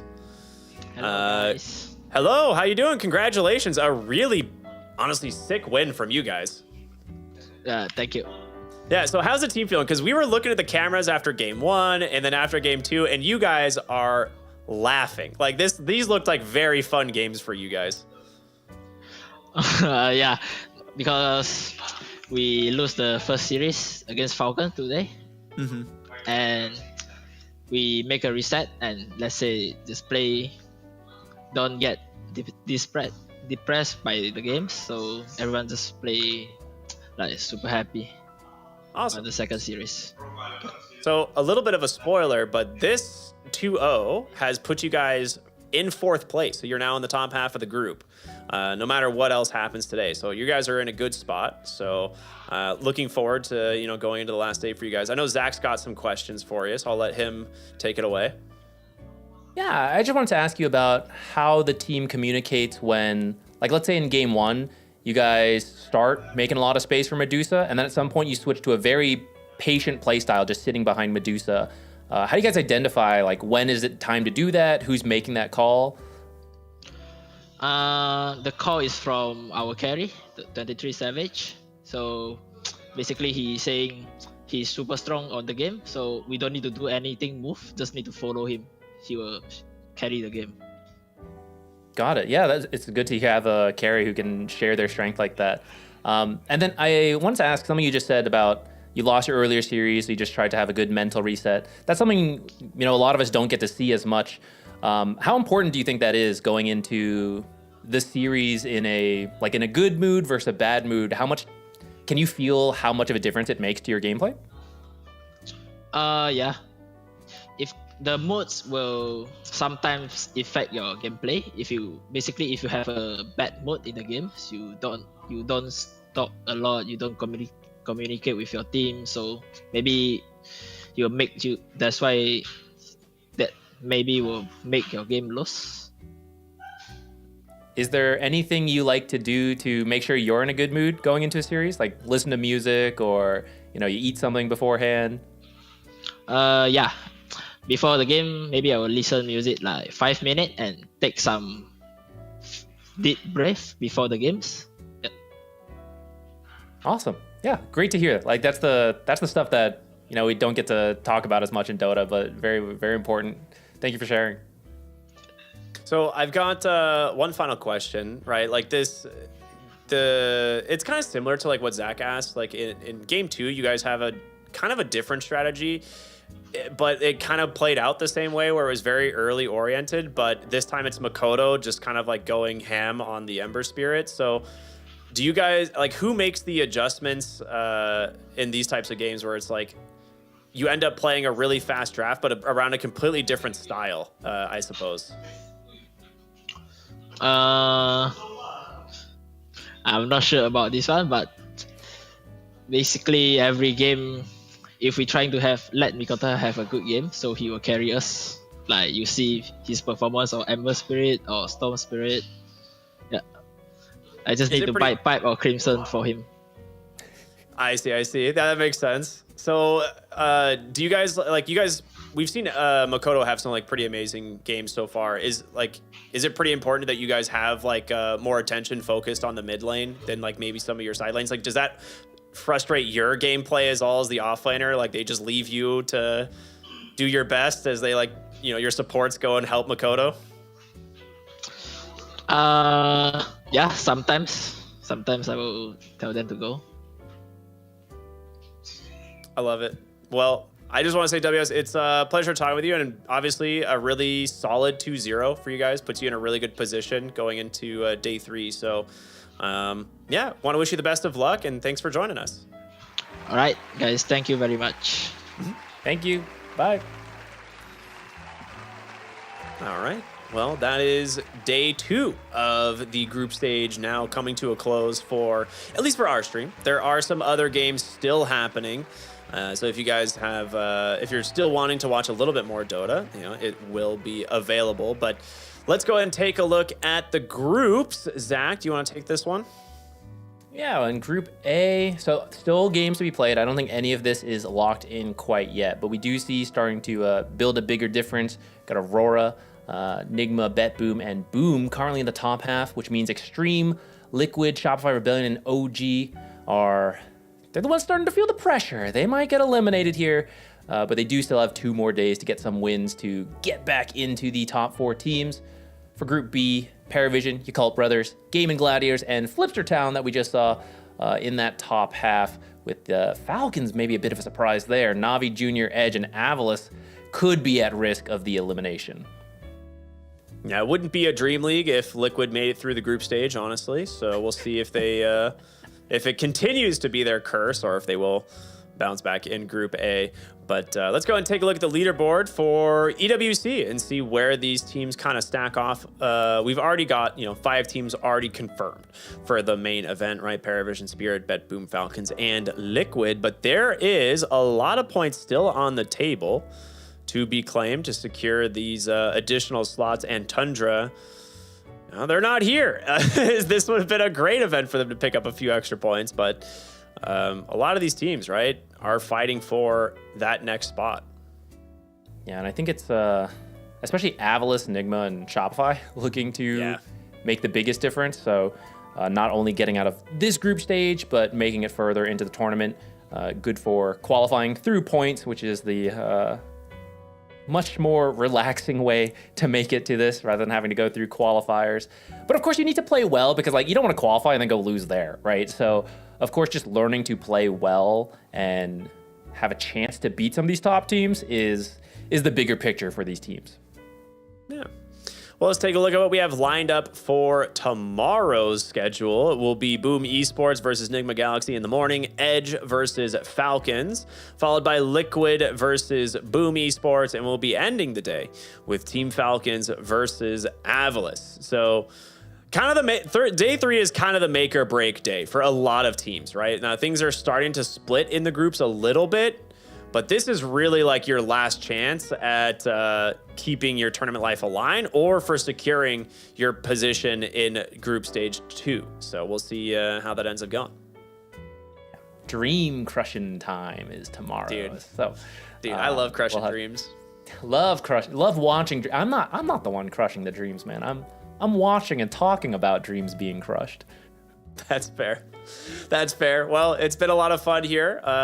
But as all good things, we have to call it an evening. It's been a lot of Dota here today. Make sure to go check out the other streams here that are still underway. But we will be back tomorrow, same place, same time for more Dream League Season 26. Thank you all so much for watching. Have a wonderful evening. We'll see you tomorrow.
Dream League Season 26 is brought to you in part by DHL, 1xBet, and Anthros.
your smile and that you're still unsure.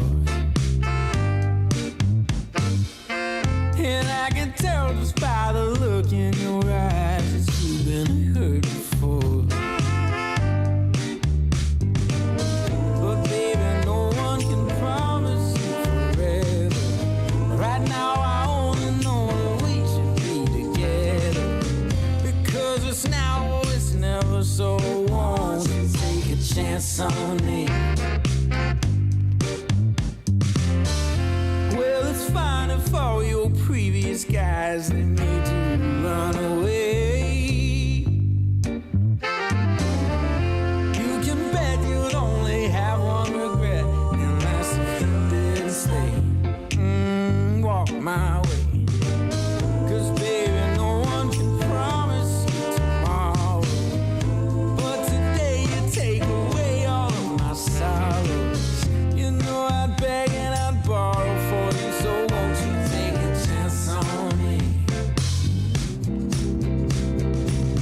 Right from the moment we met, I knew that I couldn't let my fear get the best of me. And every moment since then has proven time and again that we're exactly where we're supposed to be. Yeah. Oh, won't you take a chance on me?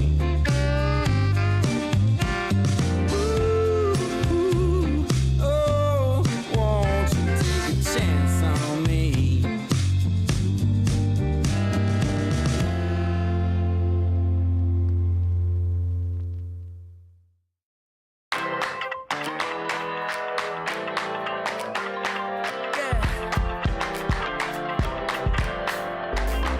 You crack the ceiling.